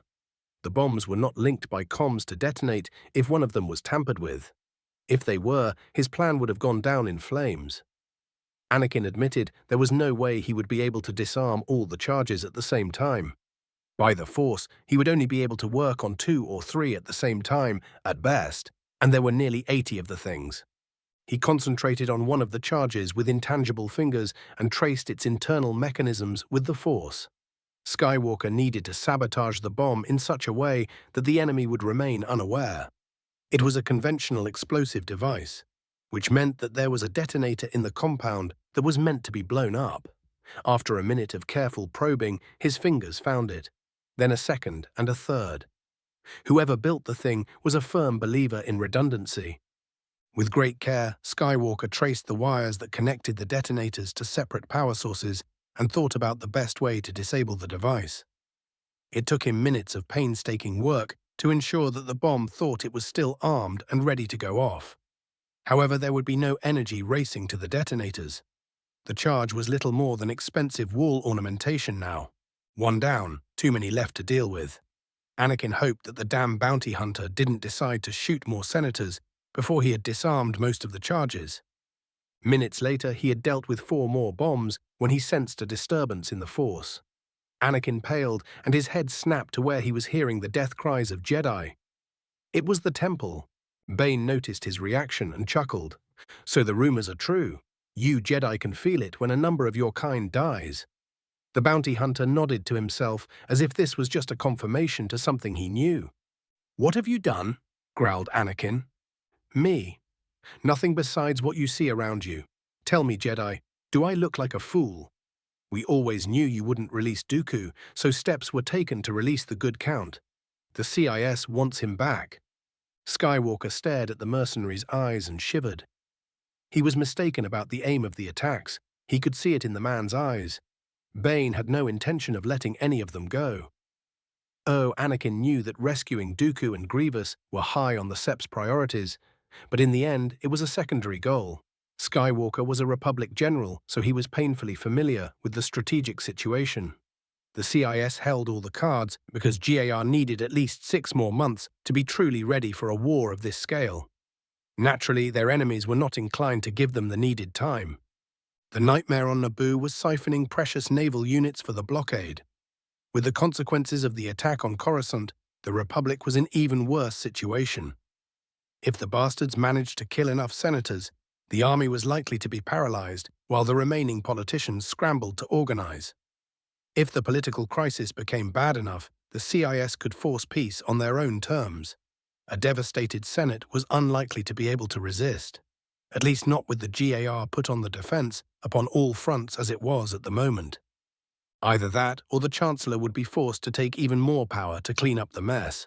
However, in doing so, Palpatine may damage the Republic beyond repair. The Republic he had been frantically trying to save ever since he became Chancellor. Anakin glared at the bounty hunter but declined to reply. He closed his eyes and sat down as if he were meditating. He disregarded the muttering of the senators and concentrated on the next bomb. He was quickly running out of time. Skywalker gritted his teeth as he felt another Jedi die and continued to disarm the charges. He was up to number 15 when his concentration was shattered, almost detonating the explosive by accident. Skywalker could feel Ahsoka fighting for her life and loosing. It was very hard for him to suppress the instinct screaming at him to run to the temple and help his Padawan. Anakin shuddered when he felt every one of her close calls. When she was caught in some kind of strange stasis field, he was ready to jump through the air. If it was not for all the people around him counting on him to protect them, Skywalker would have been halfway to the temple by now. His body shook with impotent fury when he felt Ahsoka's despair. Anakin could almost see the blade descending towards his helpless Padawan. Then everything changed. A wave of dark side energies exploded from the location of the Jedi Temple and drowned everything else with its oppressive miasma. The last thing he could clearly sense from Ahsoka was relief. Anakin smiled in a way that looked just wrong on the face of any Jedi. Anakin knew the source of that dark power. He had wondered why Vale had not tried to save the hostages and him, but now he knew. His fellow general had gone to the temple and was unleashing a fury that matched the emotions within his own heart. Skywalker just hoped that the rest of the Jedi would not overreact about Del-Qatar. He smirked and returned to dealing with the bombs. Padme was looking at him in a way that demanded answers. He soundlessly mouthed, "Later," and then returned his attention to the delicate work of disarming the bombs without using his physical limbs. RK, Great Hall, Jedi Temple, Coruscant. I rose on my shaky feet and looked around again. If I was so inclined, this mess would make a great justification for something resembling Order 66. That way, I could have rid the galaxy from most of the irrevocably brainwashed Jedi. I had carefully removed the worst of the mental conditioning from my troopers during the weeks when my forces were being assembled. This was one of the reasons why my soldiers were ready to back me up to the hilt. But after dealing with the droids, only 24 of the clones were still on their feet, and combat-ready with 5 additional medics caring for the wounded. I had arrived at the temple with 50 people, excluding the pilots. Half of my men were lying dead or wounded. Death without purpose was something that I never found acceptable during my time as Darth Vael. For most Sith commanders, their troops were expendable resources. That was a school of thought that I had never subscribed to, and as a result, the soldiers under my command tended to have much better morale. I smiled proudly at my men. They were professionals, and knew that if the Jedi decided to do something stupid and attack us, there was not much that they could do. There was infantry on the ground, and 2 gunships floating protectively over my head. If the Jedi decided to be violent, they would be met in kind. Knowing my men, there were heavy reinforcements on the way as well. I shook my head. With the Senate taken hostage by CIS agents, I did not have time to deal with the Jedi's insecurities. They were justified, I'll grant you that. I wanted the Order in its current state dismantled, ensuring that the fanatics amongst the Jedi were not free to cause problems with my future plans. But that did not mean that I was too keen on Sidious going through with Order 66.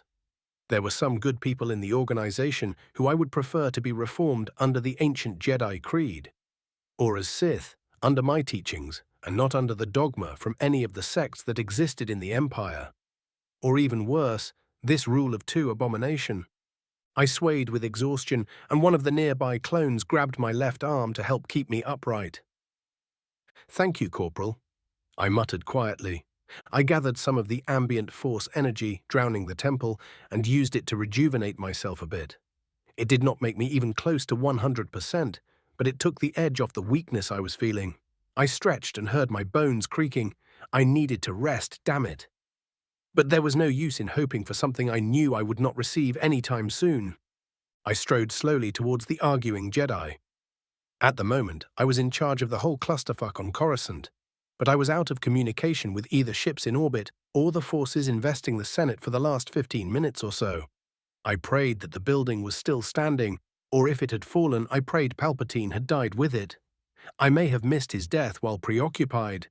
Nah, neither I or the galaxy were that lucky. I heard argument as I moved closer. Del-Qatar has not made a single action against the Jedi. He came here, risking his life to help us, while he probably should have been dealing with the situation at the Senate. And how do you want to repay him for his assistance? Ahsoka Tano was almost foaming at the mouth. Mace Windu was glaring at Tano as if he were tempted to activate his lightsaber. Ahem! I cleared my throat loudly. I had to keep myself from smiling when Windu almost jumped. I regretted that I was not able to pay closer attention to the show and hoped that my soldiers had the cameras in their helmets up and running. Yoda, who looked much older than the last time I spoke with him, nodded in my direction. If his expression was anything to go by, the Grand Master of the Jedi Order was becoming tired of the arguments. Master Yoda, Ahsoka, I am glad you are fine, considering the circumstances. I pointedly excluded Windu. Fine, we are not, but your sentiment, appreciated it is, said Yoda. It's time to end this farce, hissed Mace. The Sith are a forbidden organization in the Republic. In the name of the Galactic Senate, you are under arrest, he declared grandly. I snorted. 2 points. First, prove it. I am willing to bet that I do not qualify as a Sith under Republic law. I was a member of an organization of the same name, nearly 4,000 years ago. And second, I am not a Republic citizen. I have not broken any Republic law, Jedi. Third, at the moment I am the GAR commander responsible for all Republic forces on Coruscant until we can contact High Command or the Chancellor. Under the circumstances, first it should be confirmed that Palpatine is not acting under duress before he could countermand my authority. So choose your next words very carefully. You have no reason to arrest me besides your fears. I have not done a single thing against either the GAR or the Republic, I declared calmly. If anyone is wondering, I did check the Republic laws concerning me and the Sith in general. In the last 1,000 years, some very interesting loopholes were added by newer laws. Ironically, the Jedi were the ones who granted me the greatest boon possible as far as legal protection goes. The fact that I stated in front of their Grandmaster that I was a Sith, and he did not order my arrest. With that information in hand, any half-competent counselor could argue that what I thought to be Sith, and what I considered myself, was nothing like the monsters of old with which I only shared a name. The fun part was that if the matters ever reached court, Palpy would gleefully support me in an attempt to hamstring the Jedi.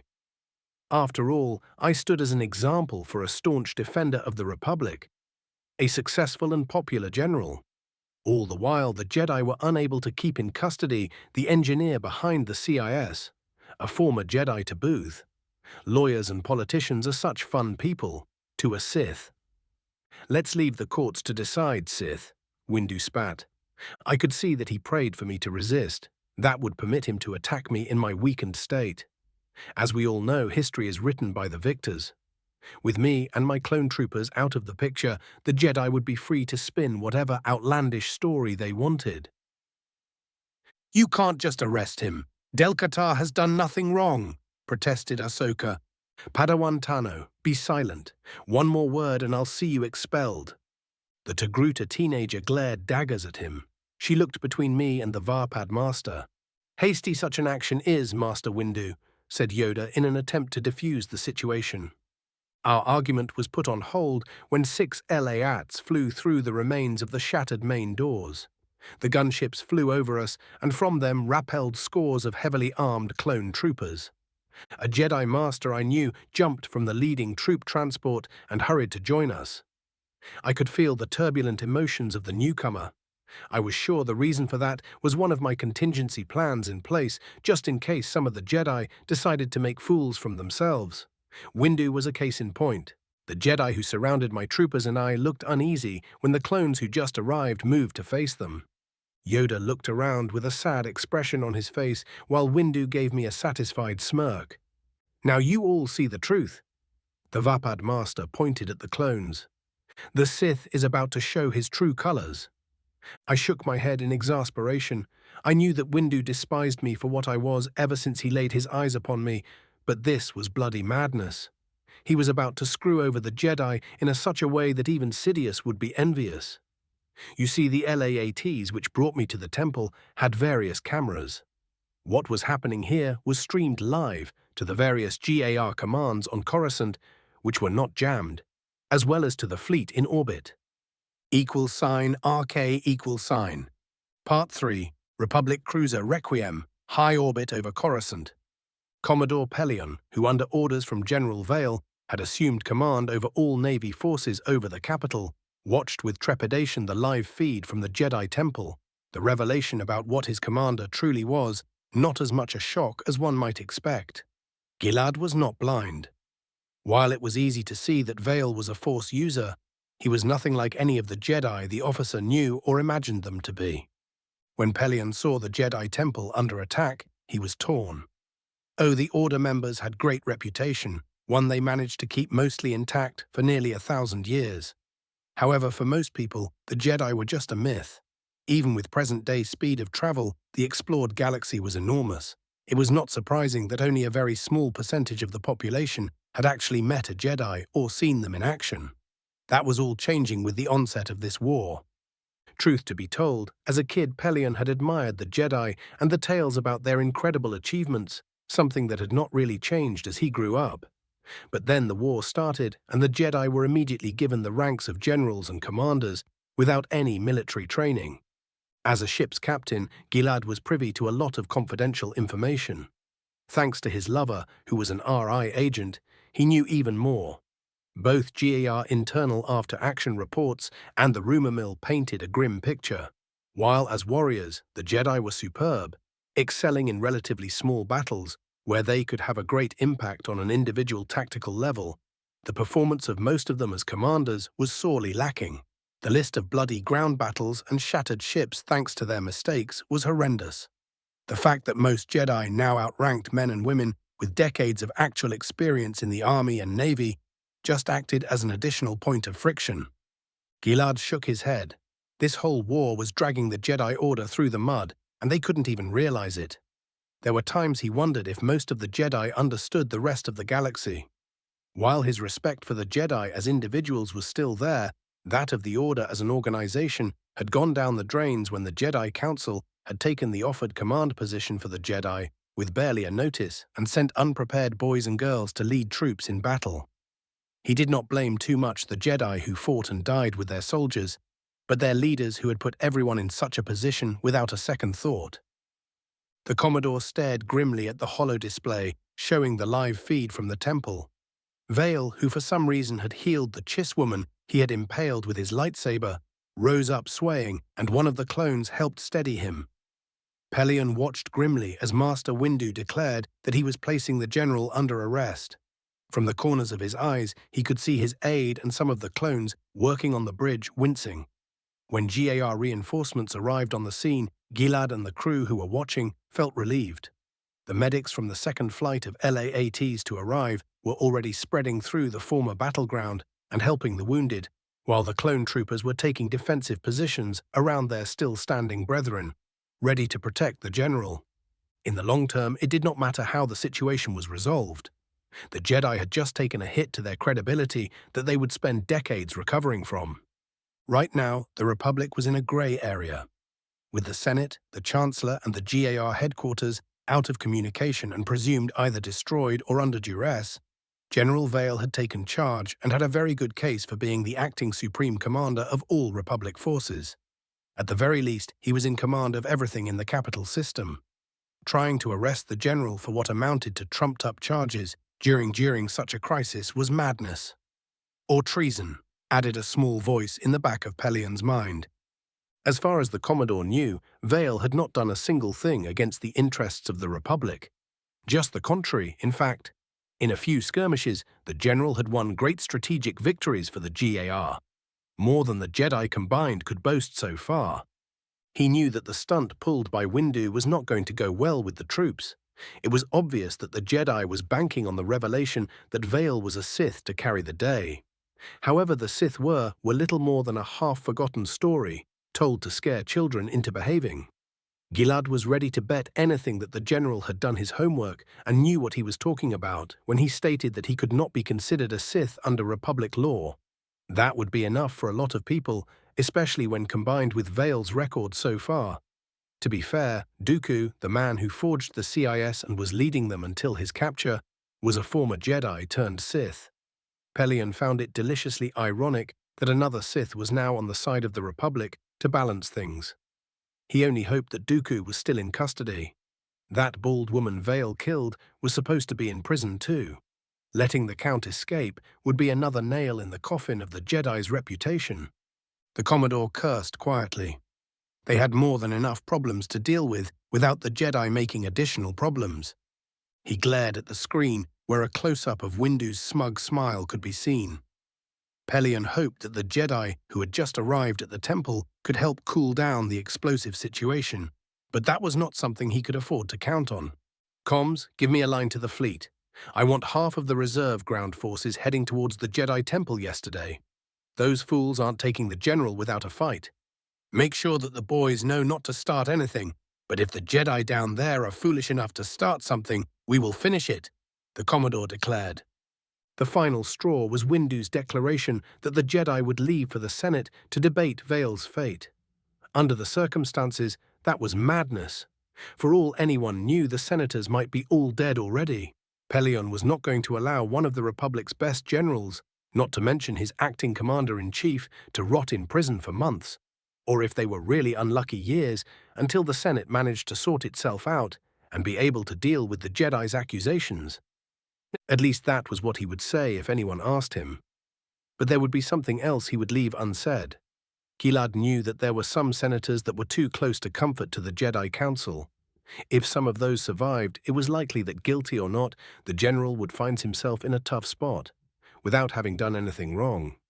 It was a hard thing to admit, but the government he had sworn to protect had its flaws, some of which were pretty big.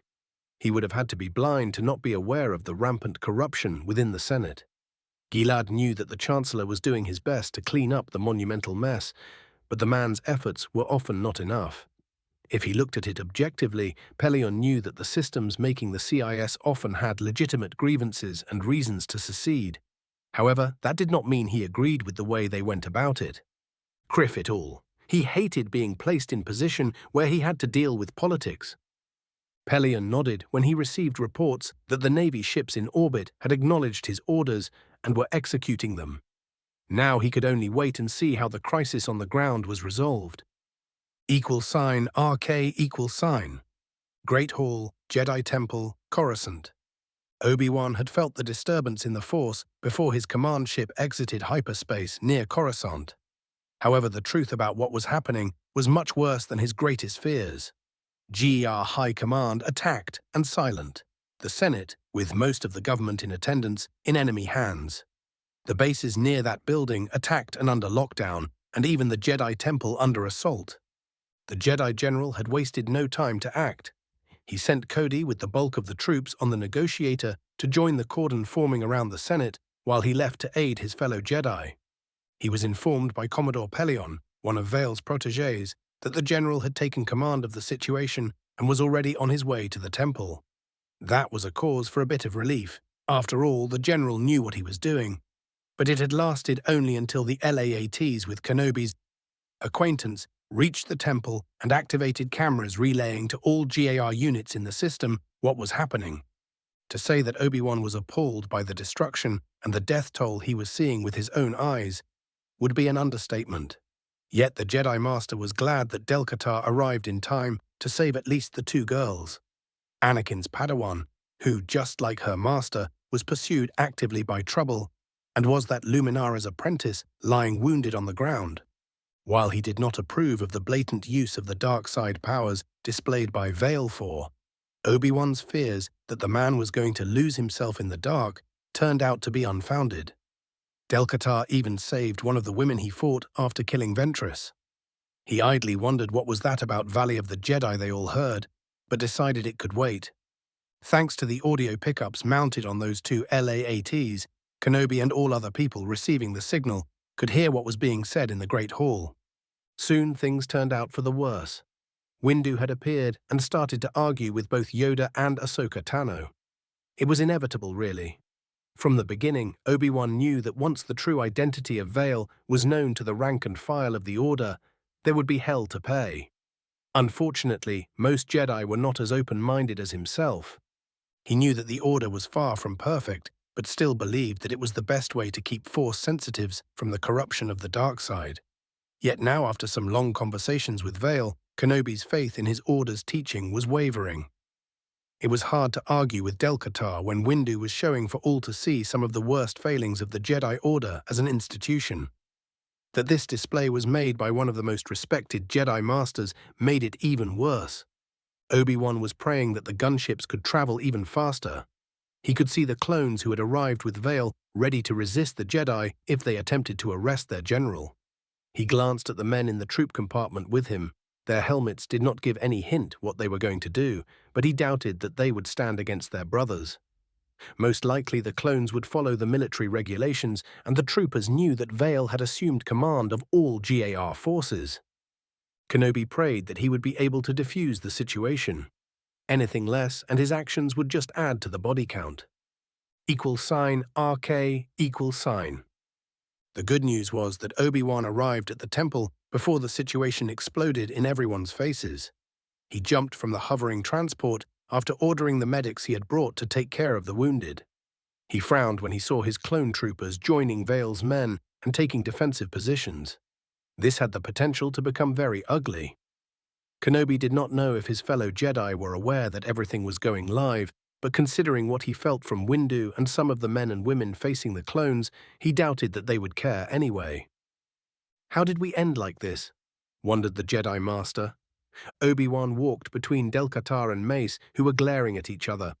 Kenobi nodded respectfully to Yoda and then turned to Padawan Tano, ignoring Windu for the moment. Ahsoka, I see you've learned how to get into all kind of trouble from my former apprentice. I should have a talk with that boy about what he is teaching you, he said with a straight face, looking at her wounded right hand. That. It's just a scratch, Master Kenobi, exclaimed the young Togruta. Good to hear it. What about the shouting match you are having with 2 council members? Ahsoka looked uneasy for a moment, but then her azure eyes blazed with determination, and she stood straighter. Master Windu is being entirely unreasonable, she declared with conviction ringing in her voice. Is he now? Muttered Obi-Wan and turned his gaze towards the fuming Vapad Master. Meanwhile, Yoda was watching the antics of the younger Jedi with an amused smirk on his face. He could feel the tension bleeding out of the Jedi present in the Great Hall. Only Windu was refusing to let go of his anger. That was not good for so many reasons. Master Windu, I missed most of the excitement. Please enlighten me. What is going on? We all have more important issues to deal with. Should I remind you that the Senate is under enemy control and the senators are hostages? Not to mention that the confusion of these attacks could give the CIS Navy opportunity to strike targets that were previously out of their reach. The GAR reaction speed is crippled until we can clean up the mess on Coruscant, added Vale. Kenobi nodded in agreement. The Separatists would be fools not to capitalize on the Republic's confusion, but before such things could be dealt with, the immediate crisis had to be averted. Windu pointed an accusing finger at Del-Qatar, who rolled his eyes at the Jedi. He is the greatest threat to both the Jedi Order and the Republic I can see, stated Mace. This madness end now it must, grumbled Yoda. Sometime during the argument, he had summoned his crooked cane and now used it to strike Windu in the shins. The look on the Jedi Master's face was priceless. Stand down you will, Master Windu. The irritation the Grandmaster felt towards his much younger colleague was plain to see. The future shrouded in darkness is torn asunder by paranoia we must not be. Master Windu, suspended your position it is. The Jedi Council, your actions will judge. Yoda's tone of voice brooked no argument. The Vapad Master glared at the tiny Jedi, but managed to rein in his fury. He is a Sith, our ancient enemy. How long must we wait for him to act against us? Pleaded Windu. Has Vale done anything to warrant such animosity, Master Windu? Asked Kenobi with exasperation in his voice. The Confederacy and the Sith leading it, our enemies are. Del-Qatar Vale, that man is not. Today too much death we saw.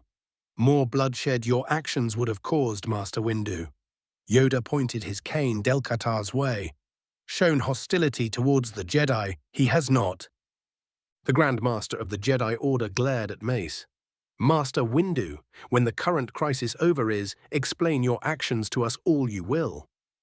Obi-Wan allowed himself to relax a bit for the first time since he first sensed the disturbance in the Force that heralded the attacks on Coruscant. He could sense the same being true for both Jedi and clones. Even the aura of danger surrounding Vale had subdued a bit.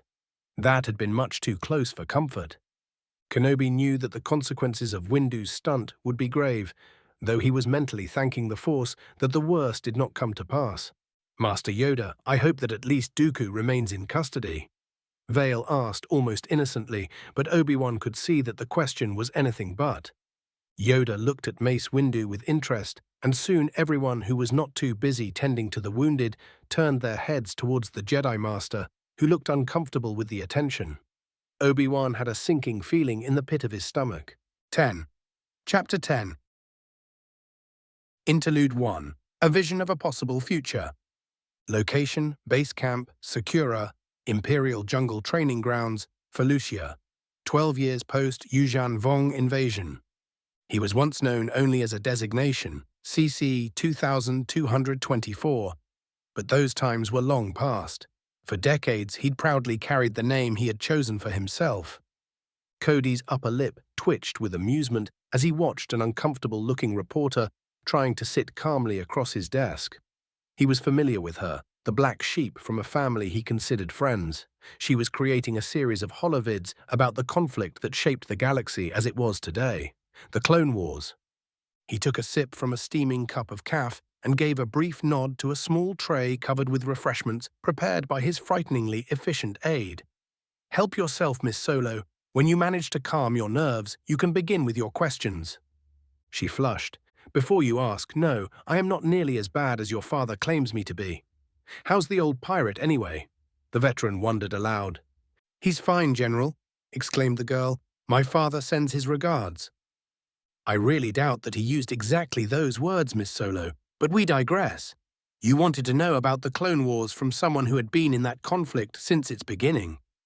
So ask away," said the aging man. She took a deep breath before asking her first question. "General Cody, you are one of the few remaining first-generation clones. Please tell us how you view the purpose you were created for." "This again," he grumbled. It was the same question that was asked every time by the post-Clone War generation, as if he and his brothers hadn't given them the same answer again and again and again. He deigned to answer anyways. "My brothers and I were given our purpose from birth. We were proud to have been soldiers of the Republic. We were content. Being excellent soldiers made us happy." He smiled broadly. "As you can see, that's something I still enjoy." Even though he wasn't too pleased with his current assignment. He had lost a game of Parzak with Rex and Veers, which dumped him here for 2 months. They were overseeing the training of armored divisions on Corellia, while he was stuck on an unpleasant jungle planet trying to impress his hard-won knowledge about warfare upon ungrateful green recruits. The clones have always been and always will be proud to be reliable and professional, the very best at our jobs. At the time of the Clone Wars, we had no complaints. Our attitudes changed when the General revealed the mental conditioning that we were unknowingly subjected to, and the expiration date that was placed on our lives by Palpatine. She glanced at the notes on her wrist-mounted computer. "I'm sorry to interrupt. The General is none other than Lord Delcatar Vale, correct?" Cody nodded with a wan smile. "Correct. For those of us who fought with him in the Clone Wars, he'll always be General. But you didn't come all this way to talk about him. You could have met him back at the capital." "I'm sorry, I only asked for the sake of our audience who may not be aware of who the General was. Back on topic, speaking of Palpatine, what are your thoughts on Order 66 and the fate of the old Jedi Order? Your part in those events, as well as those of your friend General Rex, is a controversial topic." Cody stared at his desk for long minutes. Finally, he raised his head and looked calmly at her. "This is a loaded question, Miss Solo. My brothers and I have a complex relationship with the Jedi." "Well, your friend did marry a Jedi after the war. It doesn't get more complicated than that." Cody snorted with amusement at the thought of Rex and his wife. Yes, Rex and his wife are a funny complication. Lucky bastard, they were together on Corellia, he with his assignment and she helping with the reconstruction of the Green Temple. Now, in order to give you a comprehensive answer to Order 66, you need to know a lot of the background leading to the final weeks of the war. The seeds of that disaster were sown long before the creation of the Galactic Army of the Republic. Palpatine had it planned for a very long time. I shudder to think what would have happened to us all if it was not for the sweeping changes caused by the General's entry into the war. Cody paused for a moment to take another sip of his beverage. Order 66, one of the many contingencies we were taught to memorize and obey since the cradle. The exact details are public record nowadays, so I don't need to recite it. The very broad gist of it was that in an event that the Jedi turned against the Republic, we were to respond with lethal force. No prisoners were to be taken. But obeying such orders, muttered Solo. Cody shrugged. The general once said something about things like this. It all depends on who won. We won, so our troops are guilty at worst of a few regrettable actions needed to expedite the end of the war, saving lives. If we lost, well, he shrugged again. As you know, the GAR units apprehended their Jedi commanders, but many of them refused to gun down their prisoners without a very good reason. They disobeyed direct orders, which was only possible because of the additional protocols added after that mess on Coruscant. The first one, I mean. You're referring to the assault on the Jedi Temple in the opening months of the war. She, as well as anyone who studies history, knew what the general was talking about. That's right. At the time, I had just finished my training and received promotion to Clone Marshal. I was on board the Negotiator, General Kenobi's first flagship, when the attacks occurred. We arrived on Coruscant soon after they began. Cody stared through the young woman, remembering the past.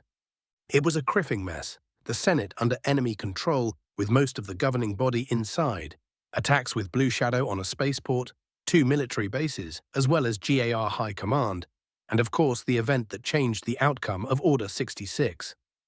You know, until that day, I didn't believe that a contingency plan like Order 66 was necessary, especially after the time I served under General Kenobi.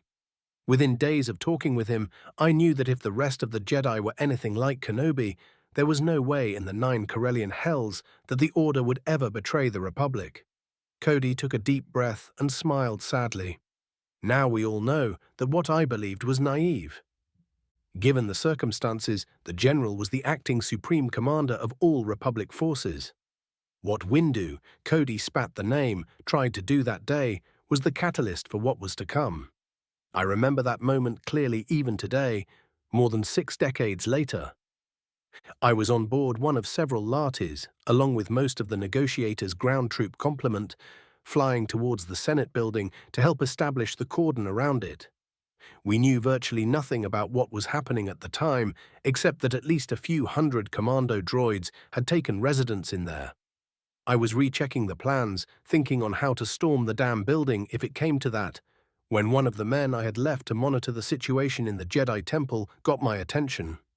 Windu was attempting to arrest the general on trumped-up charges. There were about 25 of my brothers ready to protect him against scores of Jedi. We all know how powerful the general is nowadays, but facing so many Jedi all at once. It made me angry and desperate. There we were, under attack with the Senate as hostages or worse, and that Windu was losing it. The old general shook his head in exasperation.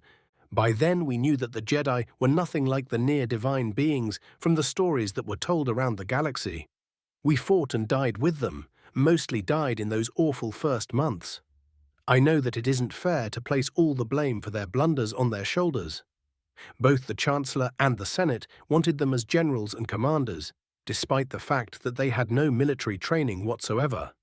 Although command came naturally to some and they became splendid leaders. People like Kenobi and Skywalker, those we were proud to serve under. What about the then General Vale? Cody chuckled good-naturedly at the question. You can hardly argue that he lacked training. Hell, the general was the most experienced military leader in the whole war and in the conflicts that followed. Granted, he did make his share of mistakes, but none of them were born of inexperience. Where was I? Ah, the incident at the temple. It delivered a severe blow to our confidence in the Jedi. If ever there were a more clean-cut situation for implementing Order 66, I am not aware of it. Generals Kenobi and Yoda managed to defuse the situation, but the damage was already done. We would never trust the Jedi like we did before. That day in the temple set the stage for everything that followed, at least as far as the old Jedi Order is concerned. We didn't know it then, but those were the days when the future of us clones was decided. Almost nobody thought that the clones were an army of what amounted to slaves. We definitely didn't see ourselves as such. Our mental conditioning at the hands of the Kaminoans was that good. That brings us to the greatest betrayal to my brothers and I. Solo looked grimly at the general and nodded for him to continue. That was a scandal that by itself almost shattered the Republic. Our lifespan. We were bred for the war and expected to quietly croak afterwards, unless we were given a gene treatment to let us age like normal people. Heh, the general put that to shame. The Ashara option, said Solo. Yes, a few geniuses under his payroll produced a treatment that not only works for us clones, but for most near-human species out there. It nearly doubled a man's natural lifespan. It's the reason why I'm looking so good, despite the hair, he joked. But back to the purge, interjected the journalist. Right, the only thing that stopped us from following Order 66 when it was issued were contradictory orders given by General Vale. Instead of executing them, he wanted us to attempt to apprehend the Jedi in the event of Order 66. Just as you did by placing General Kenobi under arrest on Mandalore, she said. The young Solo frowned at Cody and began again. But that doesn't change the facts. In the last week of the war, you led your 5th Sky Corps along with Rex's 500, first against the Jedi Temple. The one event that made me infamous across the galaxy, Cody declared. His expression became sad as he remembered. We had a real chance for peace. If it wasn't for the hardliners amongst the Jedi Order, not only would the Clone Wars have ended before one of the bloodiest battles of the whole conflict could take place, but the next war could have been averted. Not to mention that without the actions of the Jedi, the Republic might have remained mostly whole. Solo interrupted again. Even now, the purge of the Jedi Temple and the later manhunt that wiped out the remains of the OJO are one of the most controversial subjects in the galaxy. That it is. We believed with Palpatine gone, the ceasefire with the CIS was about to be forged into permanent peace. But we all know how that ended. At the time, very few senators were fit for duty. So for all intents and purposes, the general was the government. Despite what his detractors claim, the general was convinced by both his wife and Senator Amidala to give the Republic one last chance to reform itself. He had even announced a date for general elections so the Senate could start working again so it can clean up its mess. But what did the Jedi do? Cody struck his desk with a fist. Those fools tried to stage a coup. You've seen the recordings. They decided that the general had corrupted the remaining senators and the higher echelons of GAR and tried to take us out. You know who those traitors allied themselves with. They gave us no choice. Yes, this is the version of the events that most of the galaxy accepted after all evidence was brought to light, interjected Solo. Then that led to the Battle of Corellia, where the Green Temple was taken out from orbit. While General Vale was commanding what was to become the last battle of the war, we were sent to subdue the Jedi at the temple on Coruscant. We were led by people who had left the Order and tried their best to minimize the loss of life. You know how that ended. It was the last chapter of the Clone Wars, but it led to another civil war a year later. Cody trailed off and closed his eyes. =RK LAAT crash site near the Senate building Coruscant. The present. The first thing Cody felt was dull pain across his whole body. He cracked his eyes open and carefully looked around. Someone's hand was covering most of his visor, but he was able to see his surroundings. The troop compartment of a LAAT, buried under a pile of silent clone troopers. He shook his head, clearing it from the strange, vision-like dream, and concentrated on the task at hand, getting himself and his men out of the crashed gunship. He heard something arrive outside, so he grabbed the butt of a blaster on the back of an unconscious soldier, switched off the safety, and pointed it at the side door. "Do you think they made it?" asked a familiar voice, identical to Cody's own. "Don't be ridiculous, as if something as minor as this can do in the commander. Let's get the boss out of there." The drone of approaching an LAAT drowned out the conversation. Cody lowered the gun and tried carefully to extract himself from the tangle of limbs. As a result, several of his men awoke with loud groans. The door was forced open to the sound of tortured metal. Then a clone glanced inside. "The commander is alive and conscious, but we have wounded in here. Bring the medics forward." "Well done, Sergeant. What took out the Lati?" asked Cody. "A sniper, sir. After we deployed our own, she's been keeping her head down," answered the clone. Cody's comms hissed to life. "This is General Vale. Give me a sitrep on the situation at the Senate." He tried to pull out his left hand, where the device was located, but was unable to do so. His limb refused to obey, and he felt acute pain from it. This is getting better and better, he thought. Phase 10, Hostage Crisis. RK Part 1, East Ballroom Senate Building, Coruscant. Anakin had dealt with almost 2/3 of the charges when an angry Bane called one of his minions. The precise manipulation needed to disarm the bombs, combined with the novel way of connecting with the Force, had taken its toll on the young Jedi. Then his time ran out. Something happened that had caused Bane lose his patience. He could hear it in the voice carrying from a comm mounted on the right forearm of a weakly mercenary. "Turlock, round up a few senators," Bane addressed a merc. "We'll make an example of them in front of the cameras and show it to the Republic." "We have more than enough of the fat bastards as bargain chips," grunted Bane. "Also bring that girl from Naboo. She's one of the more popular ones. If they don't meet our demands, she'll be next." "Yes, boss, right away," Turlock responded. After speaking with Bane, the cutthroat gave Skywalker a wary look. The fire in the Jedi's eyes made the merc take an involuntary step back. That look promised him a slow and painful end. He shuddered. There was a growing sense of danger in the room. The hostages felt it too, and became uneasy. Well, more than they already were given their situation. The rest of Bane's men present in the room looked around carefully as if searching for invisible danger. Only the droids remained stoic. Turlock stared at the Jedi. Something wasn't right. He felt like he was in the presence of an apex predator, hungry for his flesh. The mercenaries looked at each other. One of them, a disgruntled Trandoshan, grinned, showing an impressive array of needle-sharp teeth. It was unclear whether he was braver than his companions, or just plain dumber. "You heard the boss, boys," grunted the voice of the oversized lizard. Which was the female Bane wanted?"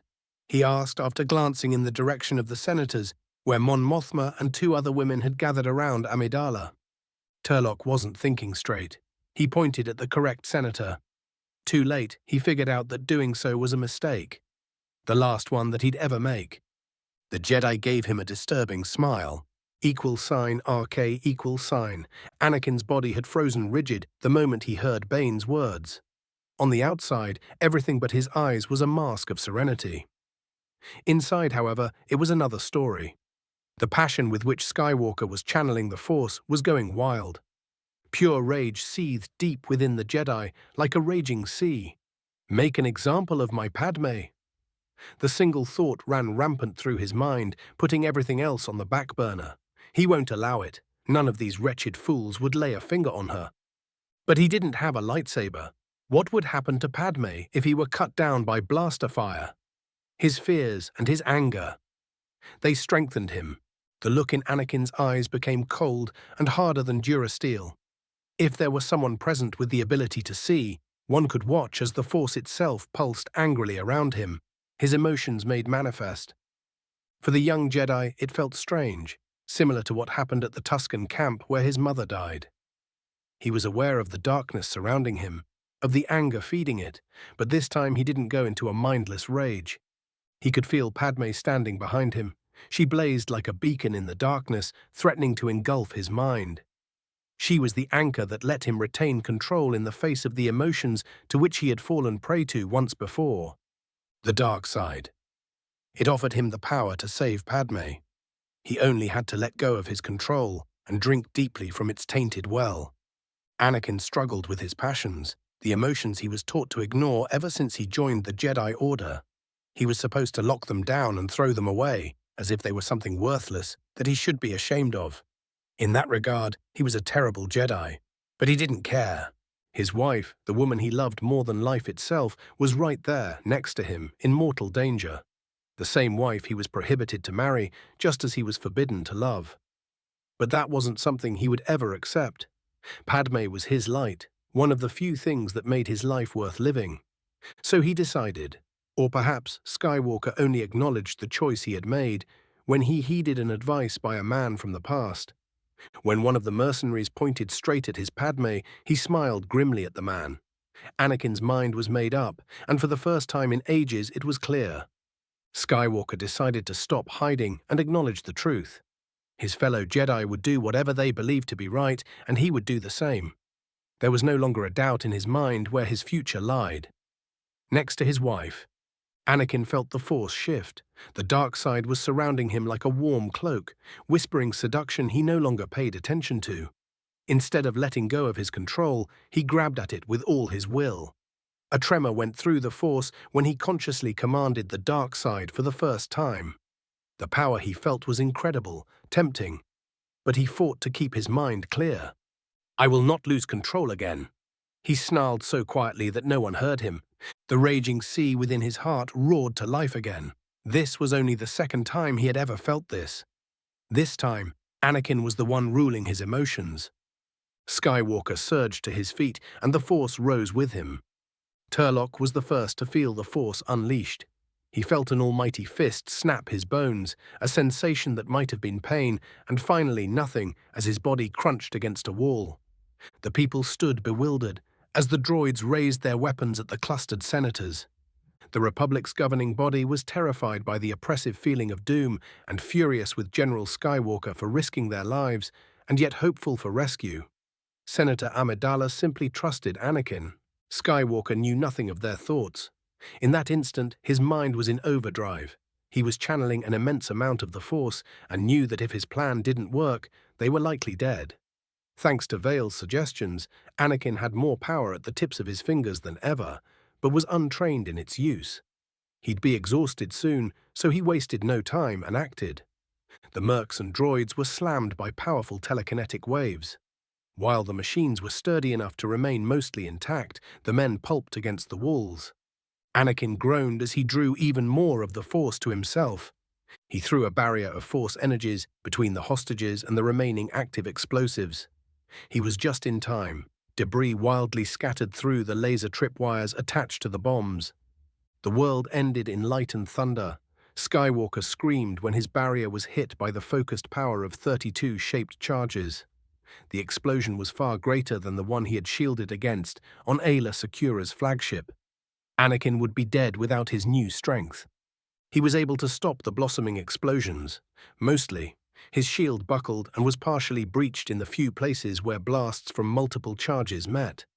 Pieces of molten shrapnel and a few thin geysers of flames spurted through his barrier. Some senators screamed and fell to the ground, scythed down by unlucky hits. Anakin shouted in denial when something hit the left side of Padme's face and she fell to the ground with a spray of blood. He saw red, and the Force itself screamed as if sharing the agony slashing his heart. $RK =, Chancellor Office, Senate Building, Coruscant. Palpatine was in his comfortable seat, with his hands crossed over his desk. He looked calm, a testament to his skills as a politician. The Sith Master Plan, the conclusion to which generations of his kind had worked towards, was falling apart. If he were not furious, he would have found it amusing. Here he was, while his grand design, which was built upon the plans made by his predecessors, was being obliterated by a single man who had appeared from nowhere. With Dooku and Grievous temporarily out of the picture, very few knew that Darth Sidious was the real leader of the CIS. None of them were aware of his identity as Palpatine, which was turning out to be troublesome. The Chancellor scowled at the wall of his sealed inner sanctum. Outside, a bunch of droids and some bounty hunters were trying to breach the entrance. The Sith smirked. While he was loath to show his true abilities, a bit of subtle manipulation with the Force, and all the efforts of those fools were for naught.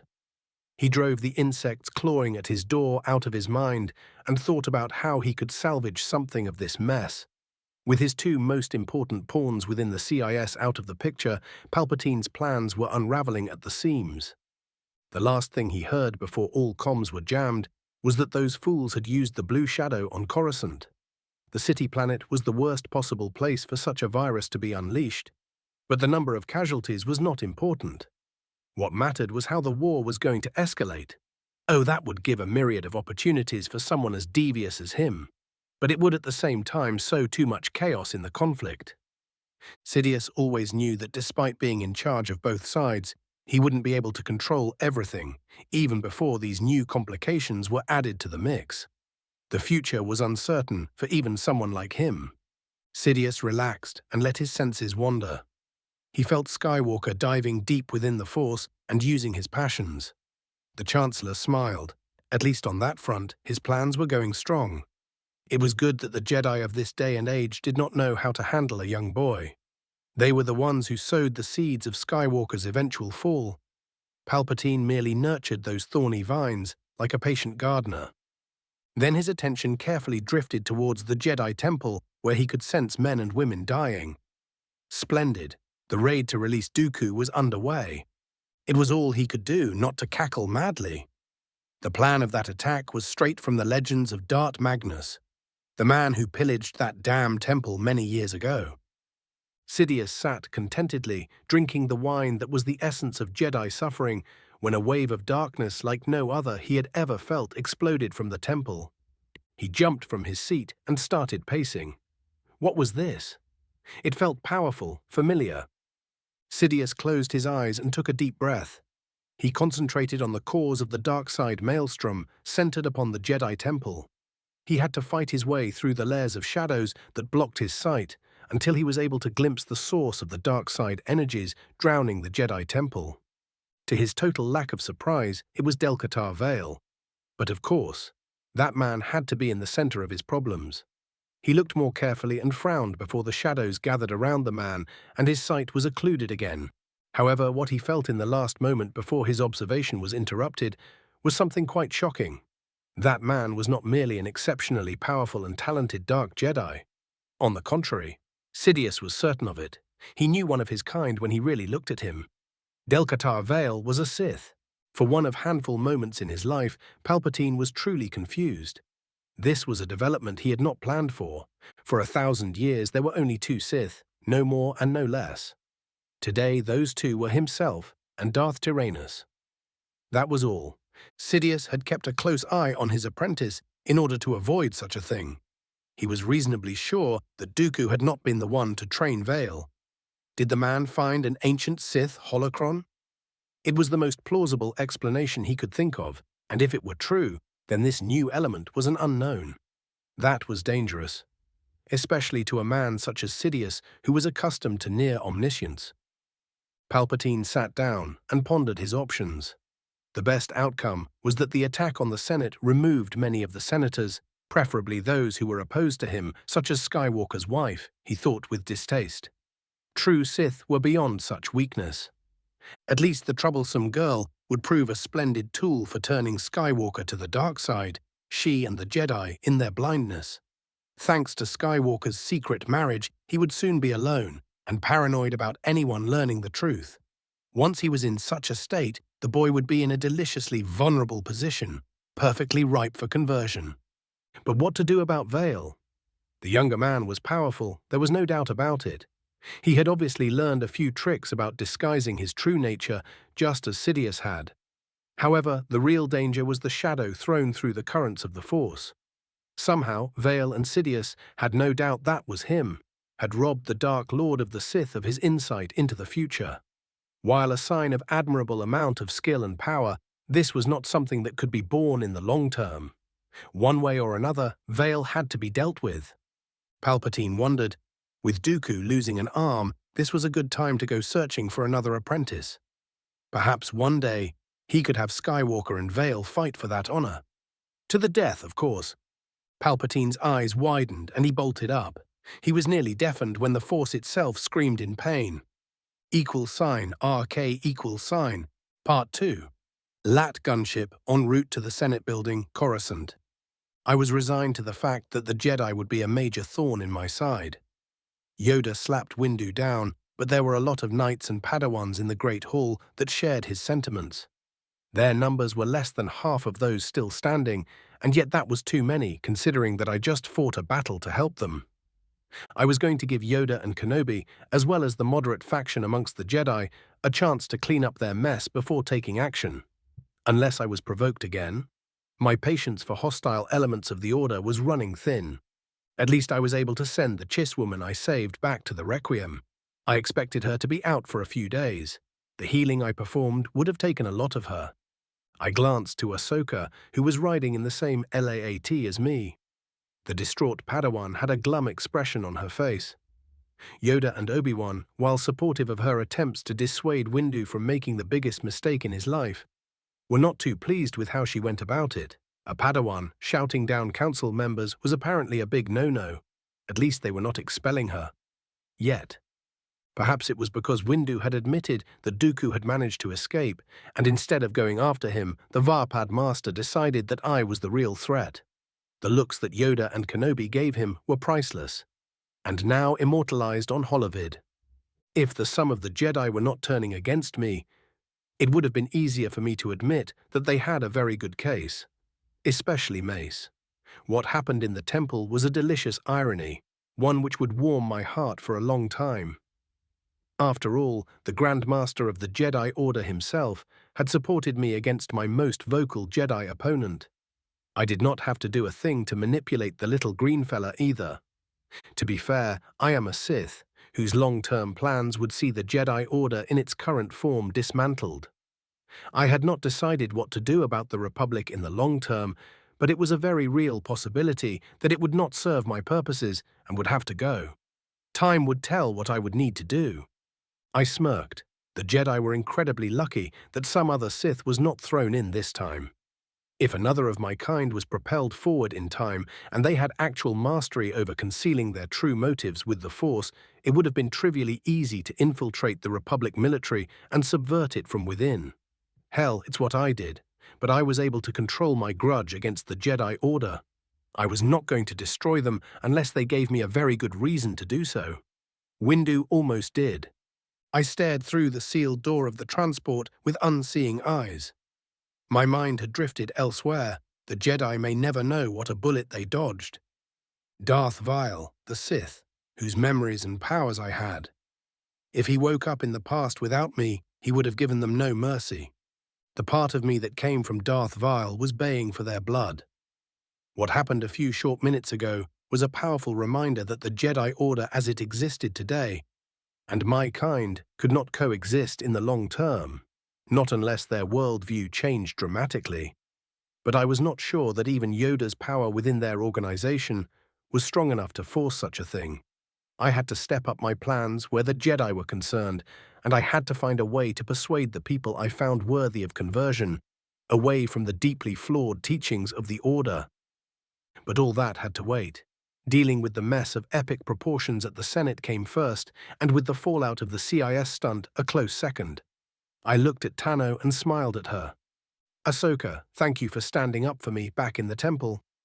I gave her a seated bow. Without your passionate words, Windu might have done something that we all would regret. Ah, she stammered and blushed at my praise. You're welcome, Del-Qatar. I stared at her. Nope. Nah, I was not going there.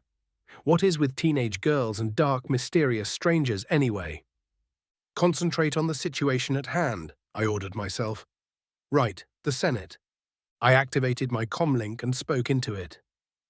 This is General Vale. Give me a sit-rep of the situation at the Senate. I ordered. A clone answered me few seconds later. General, we've established perimeter around the building, sir. Our observation teams could see groups of commando droids patrolling the outer halls of the Senate.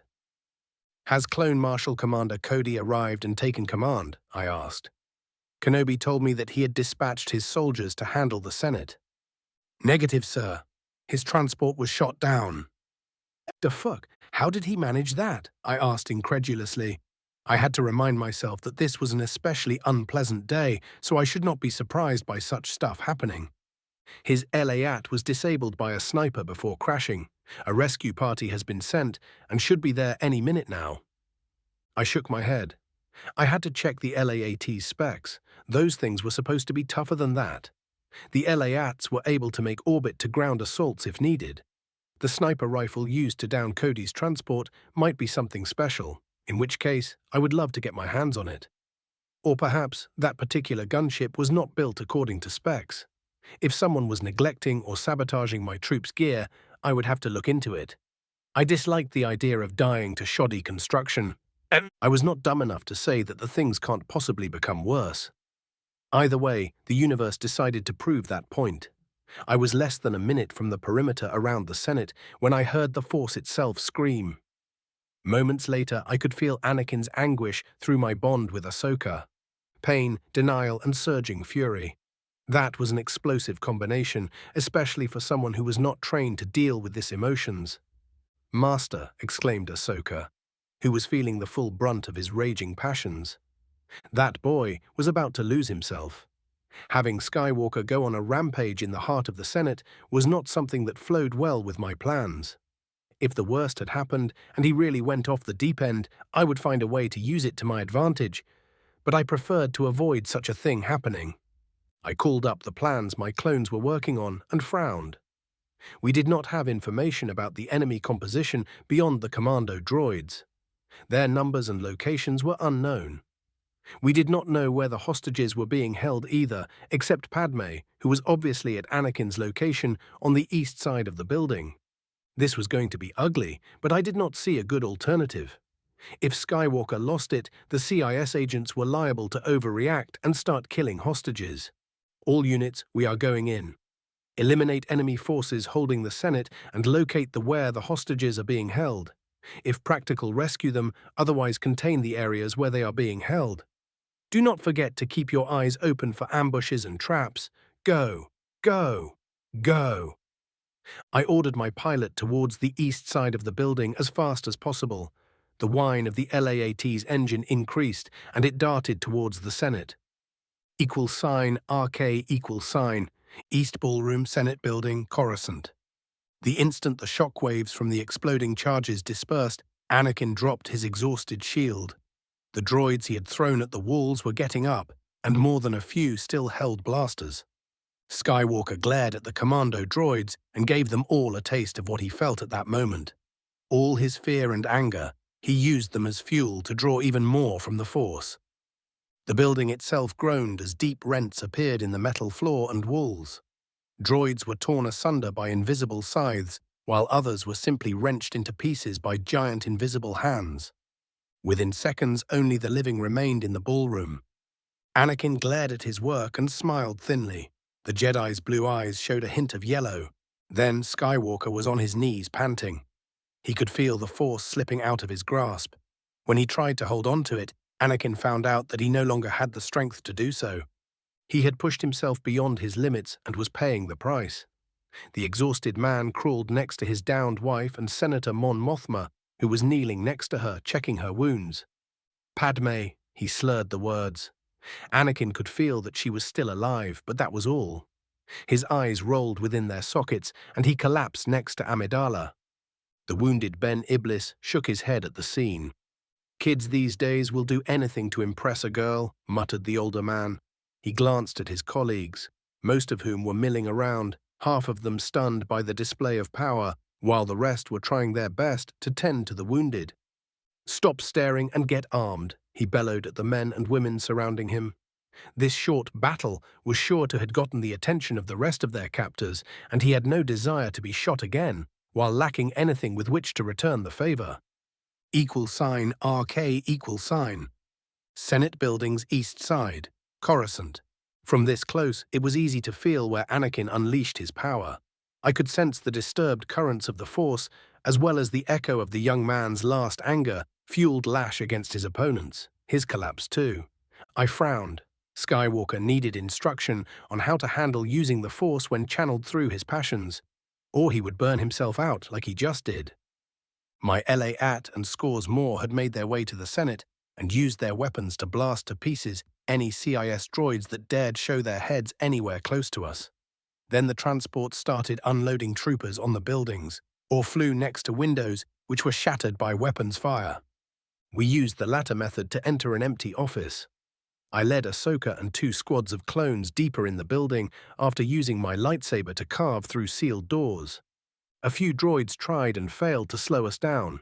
We found ourselves at the entrance of a modest-sized ballroom, by Coruscant standards anyway, where I could feel Skywalker's presence. I raised an eyebrow at the scene that greeted us. The farthest side of the room was blackened, with the walls mostly missing and revealing obliterated rooms. Closer to the entrance, the ground was littered with the gruesome remains of mercenaries as well as heaps of droid scrap. There were large gashes in both the floor and ceiling. The senators were in the center of the room. Some of them were holding blasters which were pointed our way. I could see wounded people on the floor behind T. I recognized two of them, Skywalker and his wife, both of them unconscious. Anakin looked healthy, so I thought that he was simply exhausted from whatever stunt he had pulled out. Next to him was Padme, whose head was placed carefully on the lap of a woman who was about her age. I could see the left side of Amidala's face from my position, and I winced at the sight. Its lower part was a burned, bloody ruin. I wouldn't be surprised if her jaw was shattered. I returned my attention at the senators, a few of whom were still pointing their guns our way. Civilians. We are here to help. Kindly lower your blasters so we can avoid accidents. I spoke firmly but gently. There was no need to freak them any more than they already were. Ahsoka, see to your master and Senator Amidala, I told the young Togruta. She held back because two senators, a human and one from an insectoid race I've never seen before, were still pointing weapons at us. I snatched their guns from their clutches using the Force and chided them. They jumped back, obviously frightened. None of that, gentlemen. We are here to help. I turned towards the clone sergeant in charge of the troopers with us. Call in a SEA for a medical evacuation. I nodded at the wounded, and provide what first aid you can. The man saluted me and started snapping orders to his subordinates. I looked at the senators, who were started to look relieved by our presence. Can anyone tell me exactly what happened? Do you have any idea where the rest of your colleagues are being held? I asked the politicians, while Ahsoka made her way to her master and his wife. If I was not wiped out from the events at the Jedi Temple, I would have helped heal, or at least stabilized the wounded. Well, except Amidala, I would have helped the rest of the senators only for the positive PR. However, I could not afford to use up what little strength I had remaining. Something told me that this day was far from over. =RK=, Part 3, East Ballroom Senate Building, Coruscant. I sort of liked Senator Bel Iblis. One tough fella who didn't let being shot in the gut to slow him down much. Damn lucky too, a credit to his homeworld of Corellia. A few centimeters to the left or right, and the wound would have killed him before we arrived. As it was, he had to be forcibly convinced to lie down so a clone medic could begin treatment. Despite being wounded, Bel Iblis was the one who was able to give me the most coherent account of what occurred. The senators in the room had been gathered to personally discuss the hearing regarding Naboo with Amidala just before all hell broke loose. After receiving his account of the events, I let the medics deal with the grumpy Corellian. I still had to reassure the senators that they would be escorted to safety shortly, then went to check on Skywalker and his wife. How's Senator Amidala? I asked the clone treating her. Shattered jaw, concussion, multiple fractured vertebrae, and she'll have some impressive scarring, but otherwise fine. Well, damn. I suppose that she still lucked out, considering that whatever hit her didn't inflict life-threatening levels of damage. From the corner of my eyes, I saw Ahsoka wincing as she heard the full extent of Amidala's injuries. I glanced at Skywalker, who looked oddly peaceful while unconscious. He certainly wouldn't be thrilled about what happened to his wife. When he awoke, I should be around to run damage control. Can't have him completely losing it right now. Too many other crises that still needed to be dealt with. Padawan Tano, you are in charge here. Remain with the senators until reinforcements arrive and ensure they are safely evacuated, I ordered. I gave a nod to Ahsoka, who shook her head, as if to clear it out of extraneous thoughts. Ah yes, I'll do it, she exclaimed. I headed for the Senate's main chambers where all of the debates and voting occurred. On my way there, I met a short platoon of clones who were exchanging heavy fire with commando droids and mercenaries. The CIS contingent were barricaded at the end of the corridor. While a frontal attack with me deflecting the enemy fire had a reasonable chance of success, I had another idea. Lieutenant, I want a heavy weapons squad with me, equipped with breaching charges. Just draw their attention for a bit. I pointed at the enemies who were trying their best to blast us to pieces, and we'll flank them. Yes, sir, the man answered. Beta section, you're with the general, he ordered. 4 clones who were carrying heavy blasters and a repeater cannon perked up noticeably at that. I led them past a side door and went to cut through the walls with my lightsaber. It took me several minutes to literally carve a new route to the flank of the CIS agents. We found ourselves into a deserted office, which had a wall anchoring the enemy's choke point. I nodded at one clone who had a backpack filled with multiple varieties of explosive goodness and pointed at the relatively thin barrier of metal separating us from the enemy. We could clearly hear them shooting from the other side. "It'll be a pleasure, sir," the man cheerfully exclaimed as he extracted several shaped charges. He carefully placed a spread of high explosives on the wall in a pattern to ensure maximum devastation on the opposite side.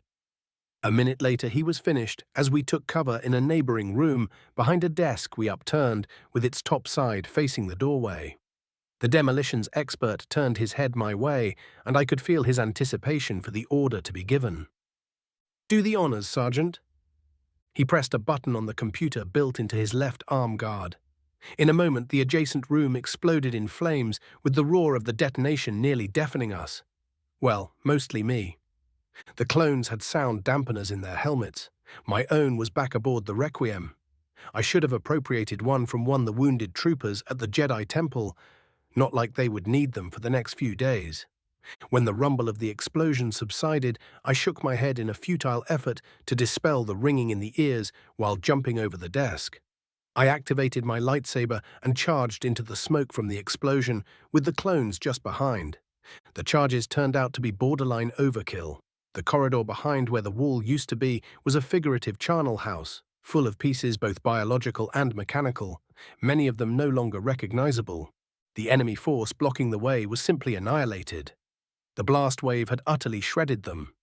In the literal sense, at that. I waved the rest of the platoon forward, those who were still at the other end of the corridor, to follow us, and we headed deeper into the complex. That was the last major opposition we encountered on our way to the primary objective. Several droids and the odd mercenary tried to slow us down, but they were either gunned down by the clones, taken out after I redirected their blaster fire, or felled by the business ends of my lightsaber. Our advance halted short 20 meters or so from the nearest entrance to the Senate's main hall. There we linked up with multiple additional clone squads and platoons which had fought their own way there. We were confronted by an unarmed, smug-looking Weequay mercenary. "Take another step forward and we will kill the senators," declared the cutthroat. I could sense that he was telling us the truth, or at least as he believed it to be. "How interesting," I muttered. "Lieutenant, I want the Senate chambers sealed. Spread the word." "What do you think you are doing?" exclaimed the Weequay. "I told you, we'll... ****. His speech was interrupted as I began squeezing his throat through the force. I maneuvered the choking individual through the air so we were face to face. I smiled coldly. "Now, my new friend, you are going to tell me all about the hostages held by your band of misfits." The mercenary was too busy, futilely clawing at the intangible grip on his throat to answer. =RK, Part 4. Near the Senate main chambers, Senate building, Coruscant. "You were saying?"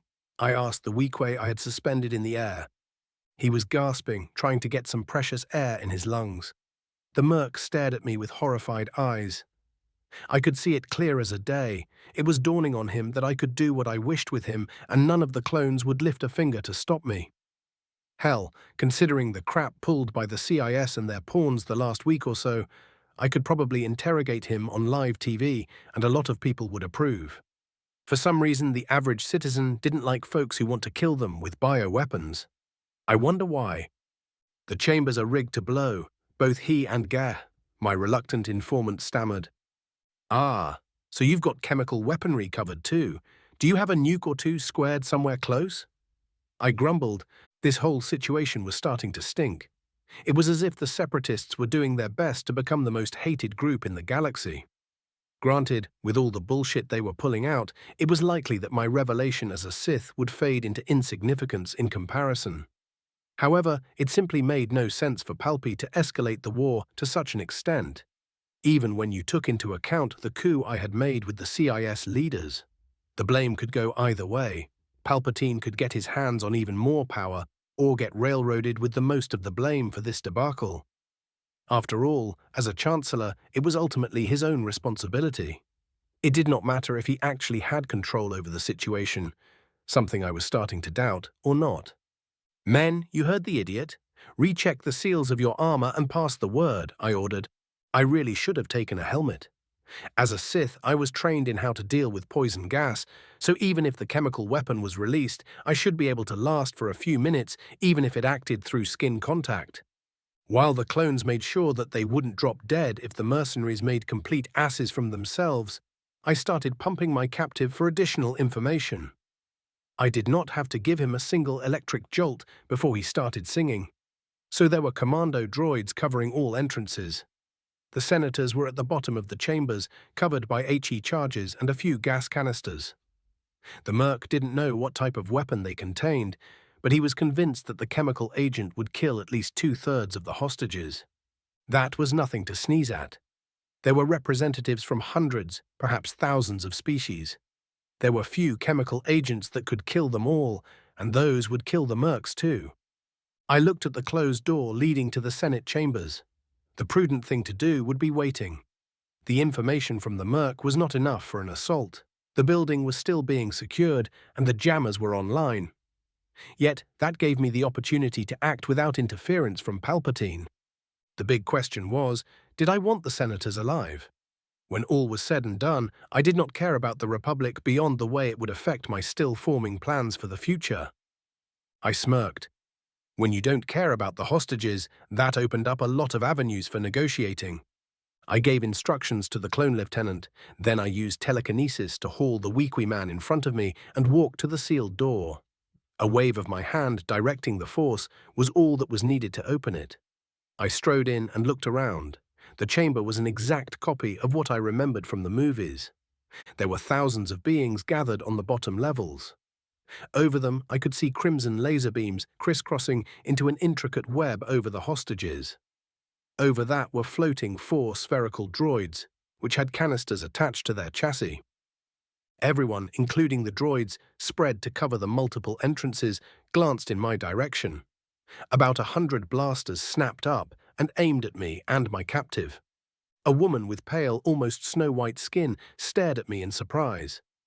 Here, head was shaven except for a single long ponytail. Her huge, calculating eyes were examining me carefully behind the scope of a long-barreled sniper rifle.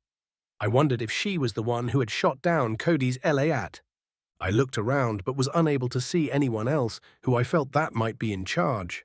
I smiled to the mercenaries and their hostages. If their expressions were anything to judge by, they were disturbed by my expression. I wonder why. I twisted sharply my left fist, and the force field suspending my captive followed suit. His neck snapped like a twig, and he twitched a few times before becoming still. I let his corpse out of my grasp, and it fell to the floor. Everyone's eyes followed the gruesome spectacle. "Well, folks, is there anyone else who wants to negotiate?" I asked cheerfully. "If any one of you idiots wish to survive the next few minutes, lay down your weapons and hit the ground face first." Their answer was nervous laughter and incredulous stares from the senators. I had the nagging feeling that they were not taking me seriously. What a pity. The woman nodded to one of her henchmen, and he turned around. His blaster snapped a shot, and a Zabrak wearing expensive robes crumpled on the floor with most of his face missing. The mercenary who executed the senator smirked at the hostages before I focused my attention on him for a single moment. His weapon slipped from his fingers. He grabbed his throat and fell to his knees, choking as blood flooded his shattered trachea. "That was a foolish thing to do, girl," I addressed the apparent mercenary leader. "How do you think you'll get out of here? Trade senators for a secure transport off-world?" I sneered. Oh, I was aware that without my presence it may have worked, splendidly at that. However, the CIS pawns in front of me were out of luck. I did not feel like making deals with what amounted to state-sponsored terrorists. The white-skinned woman was glaring daggers at me. I was sure that if the looks could kill, I would be dying slowly after she had shot off some very important equipment. "I have nearly 10,000 senators at my mercy," she declared in a grave voice. Under other circumstances, I could have found it even pleasant, but I could hear the traces of doubt in her tone. She was confused, almost afraid.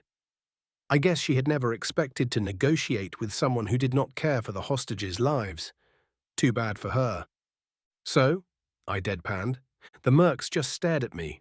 Obviously, things were not going according to their plans. You fools used bioweapons on Coruscant. There is no way in the 9 Corellian hells that anyone off you is leaving this building in something other than chains or body bags, I declared. The senators gasped at my little revelation. It was no surprise that they were not aware that however inefficiently Blue Shadow was deployed on the planet, I could sense anger rising in a lot of the captives, hastily overwhelming their fear. Maybe not all of them were a lost cause. The woman pointed at the droids floating over the hostages. A press of a button, and they all die, she declared boldly. You will meet our demands.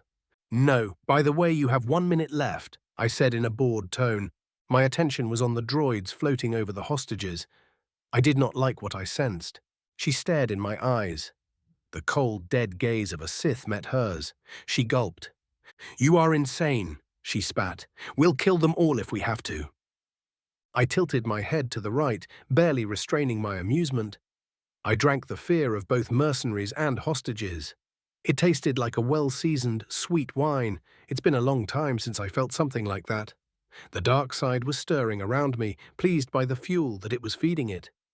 And you are a fool, I declared. Most of the honorable senators were dead men and women from the moment you took them as hostages. Said dead men walking stared at me as if I had grown a second head. Do you think that your separatist masters plan to let any one of them, or you for that matter, get out of here alive? The best outcome for the Confederation from today's debacle is if the senators are decimated. Why do you think they sent so many commando droids to this excursion?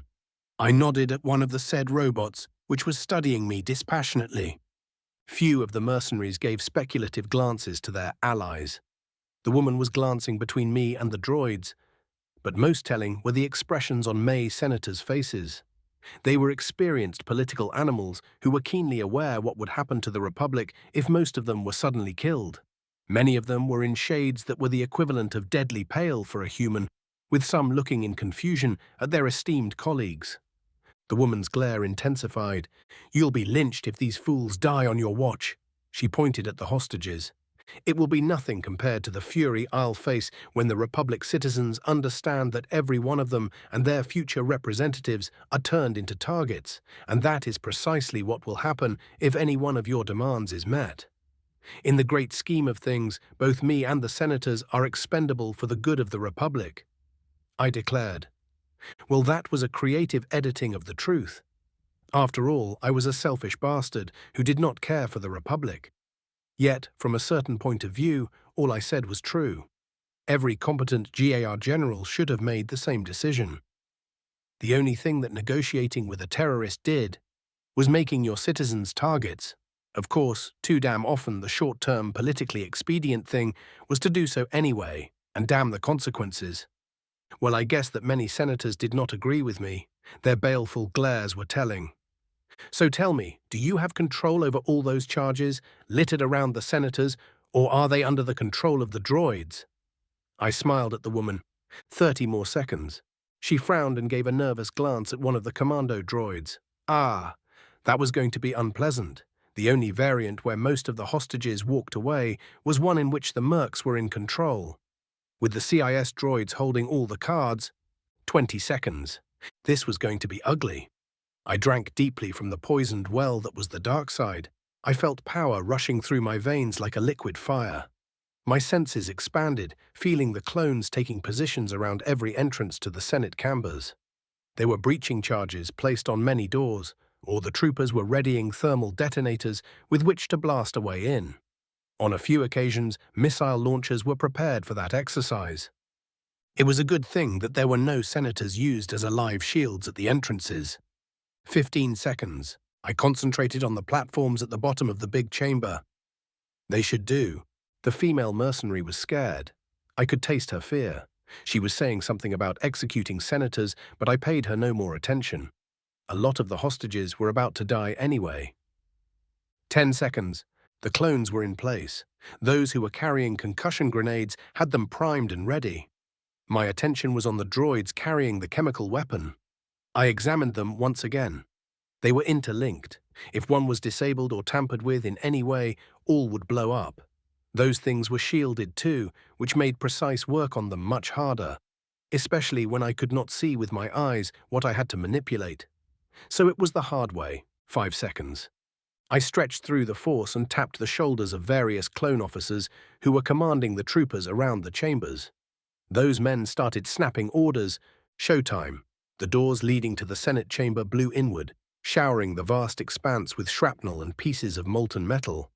Half of the commando droids were wiped out in an instant, yet the rest were already acting before the lethal rain of twisted metal had stopped. The platforms at the bottom of the huge chamber leapt from their docks, creating a crude dome over and around the hostages. The charges around them detonated, but most of the blast waves and sharpnew were absorbed by my improvised shield. Yet hundreds were scythed down by the shockwave anyway. In the same time, I grabbed the droids carrying the chemical weapon with a sure telekinetic grip and hurled them at the ceiling, maintaining a sphere of force energy around them. I threw a pod after each one of them. If it was not for the multiple droids shooting at me and draining my shield, I could have used the force to contain whatever was in those canisters, but that was not going to work. I was exhausted even before returning to the Senate. Clones were pouring in the chambers after a barrage of concussion grenades. The droids carrying the chemical agent detonated, but the grey gas was contained in bubbles of force. Moments later, they were smashed into the ceiling by the pods I hurled at them. A lot of the gas was sealed into an airtight shell of metal. The rest was contained by me for few more seconds until my shield fell. I jumped away from a hail of blaster fire. I called my lightsaber to my right hand and ignited its ruby blade. I rolled under the shots of a nearby droid and impaled it on my saber. I threw another across the chamber. Above me, thick ropes of grey gas started descending. Fast. "Get the hostages out of here, now!" My roar echoed around the vast open space. I could sense that the clones at the bottom were already doing so, but I knew it would be too little, too late. Unless I decided to sacrifice myself for the senators, most of them would be exposed to the gas, and that was not something that I was inclined to do. I cut to pieces 2 more droids and hurled a pod at a group of mercs who were cheerfully shooting at the mass of hostages. Only one of them was fast enough to jump out of the way, however, that was the extent of his luck. He landed in a stream of heavier-than-air gas and started chocking. All around me, clones were storming the chambers and blasting both mercenaries and droids apart. But it was not fast enough. The gas was descending fast, in a quickly expanding streams of grey death. I used telekinesis to throw away some of it, but had to duck when a crimson blaster bolt nearly took my head off. I glanced at the direction from which the shot came, just in time to see 2 more blasts heading my way. I deflected them and glared at the woman who was sniping at me. Our eyes met for a brief moment, and before she pressed the trigger again, I could see a mix of resignation and fierce enjoyment. I deflected another blaster bolt, this time at her, but she ducked back into the pod she was using for cover. Around me, the gas descended, splashing over a hastily erected telekinetic shield. I held my breath, using the force to extend the time I could survive without air. However, that feat was the extent of what I could pull off without collapsing. My muscles were already on fire, and I could feel my strength ebbing away. The sniper was able to shoot one last time before she was engulfed by the gas, which moments later fell over thousands of hostages. Many of them clutched their chests and collapsed, their bodies racked by convulsions. What a clusterfuck.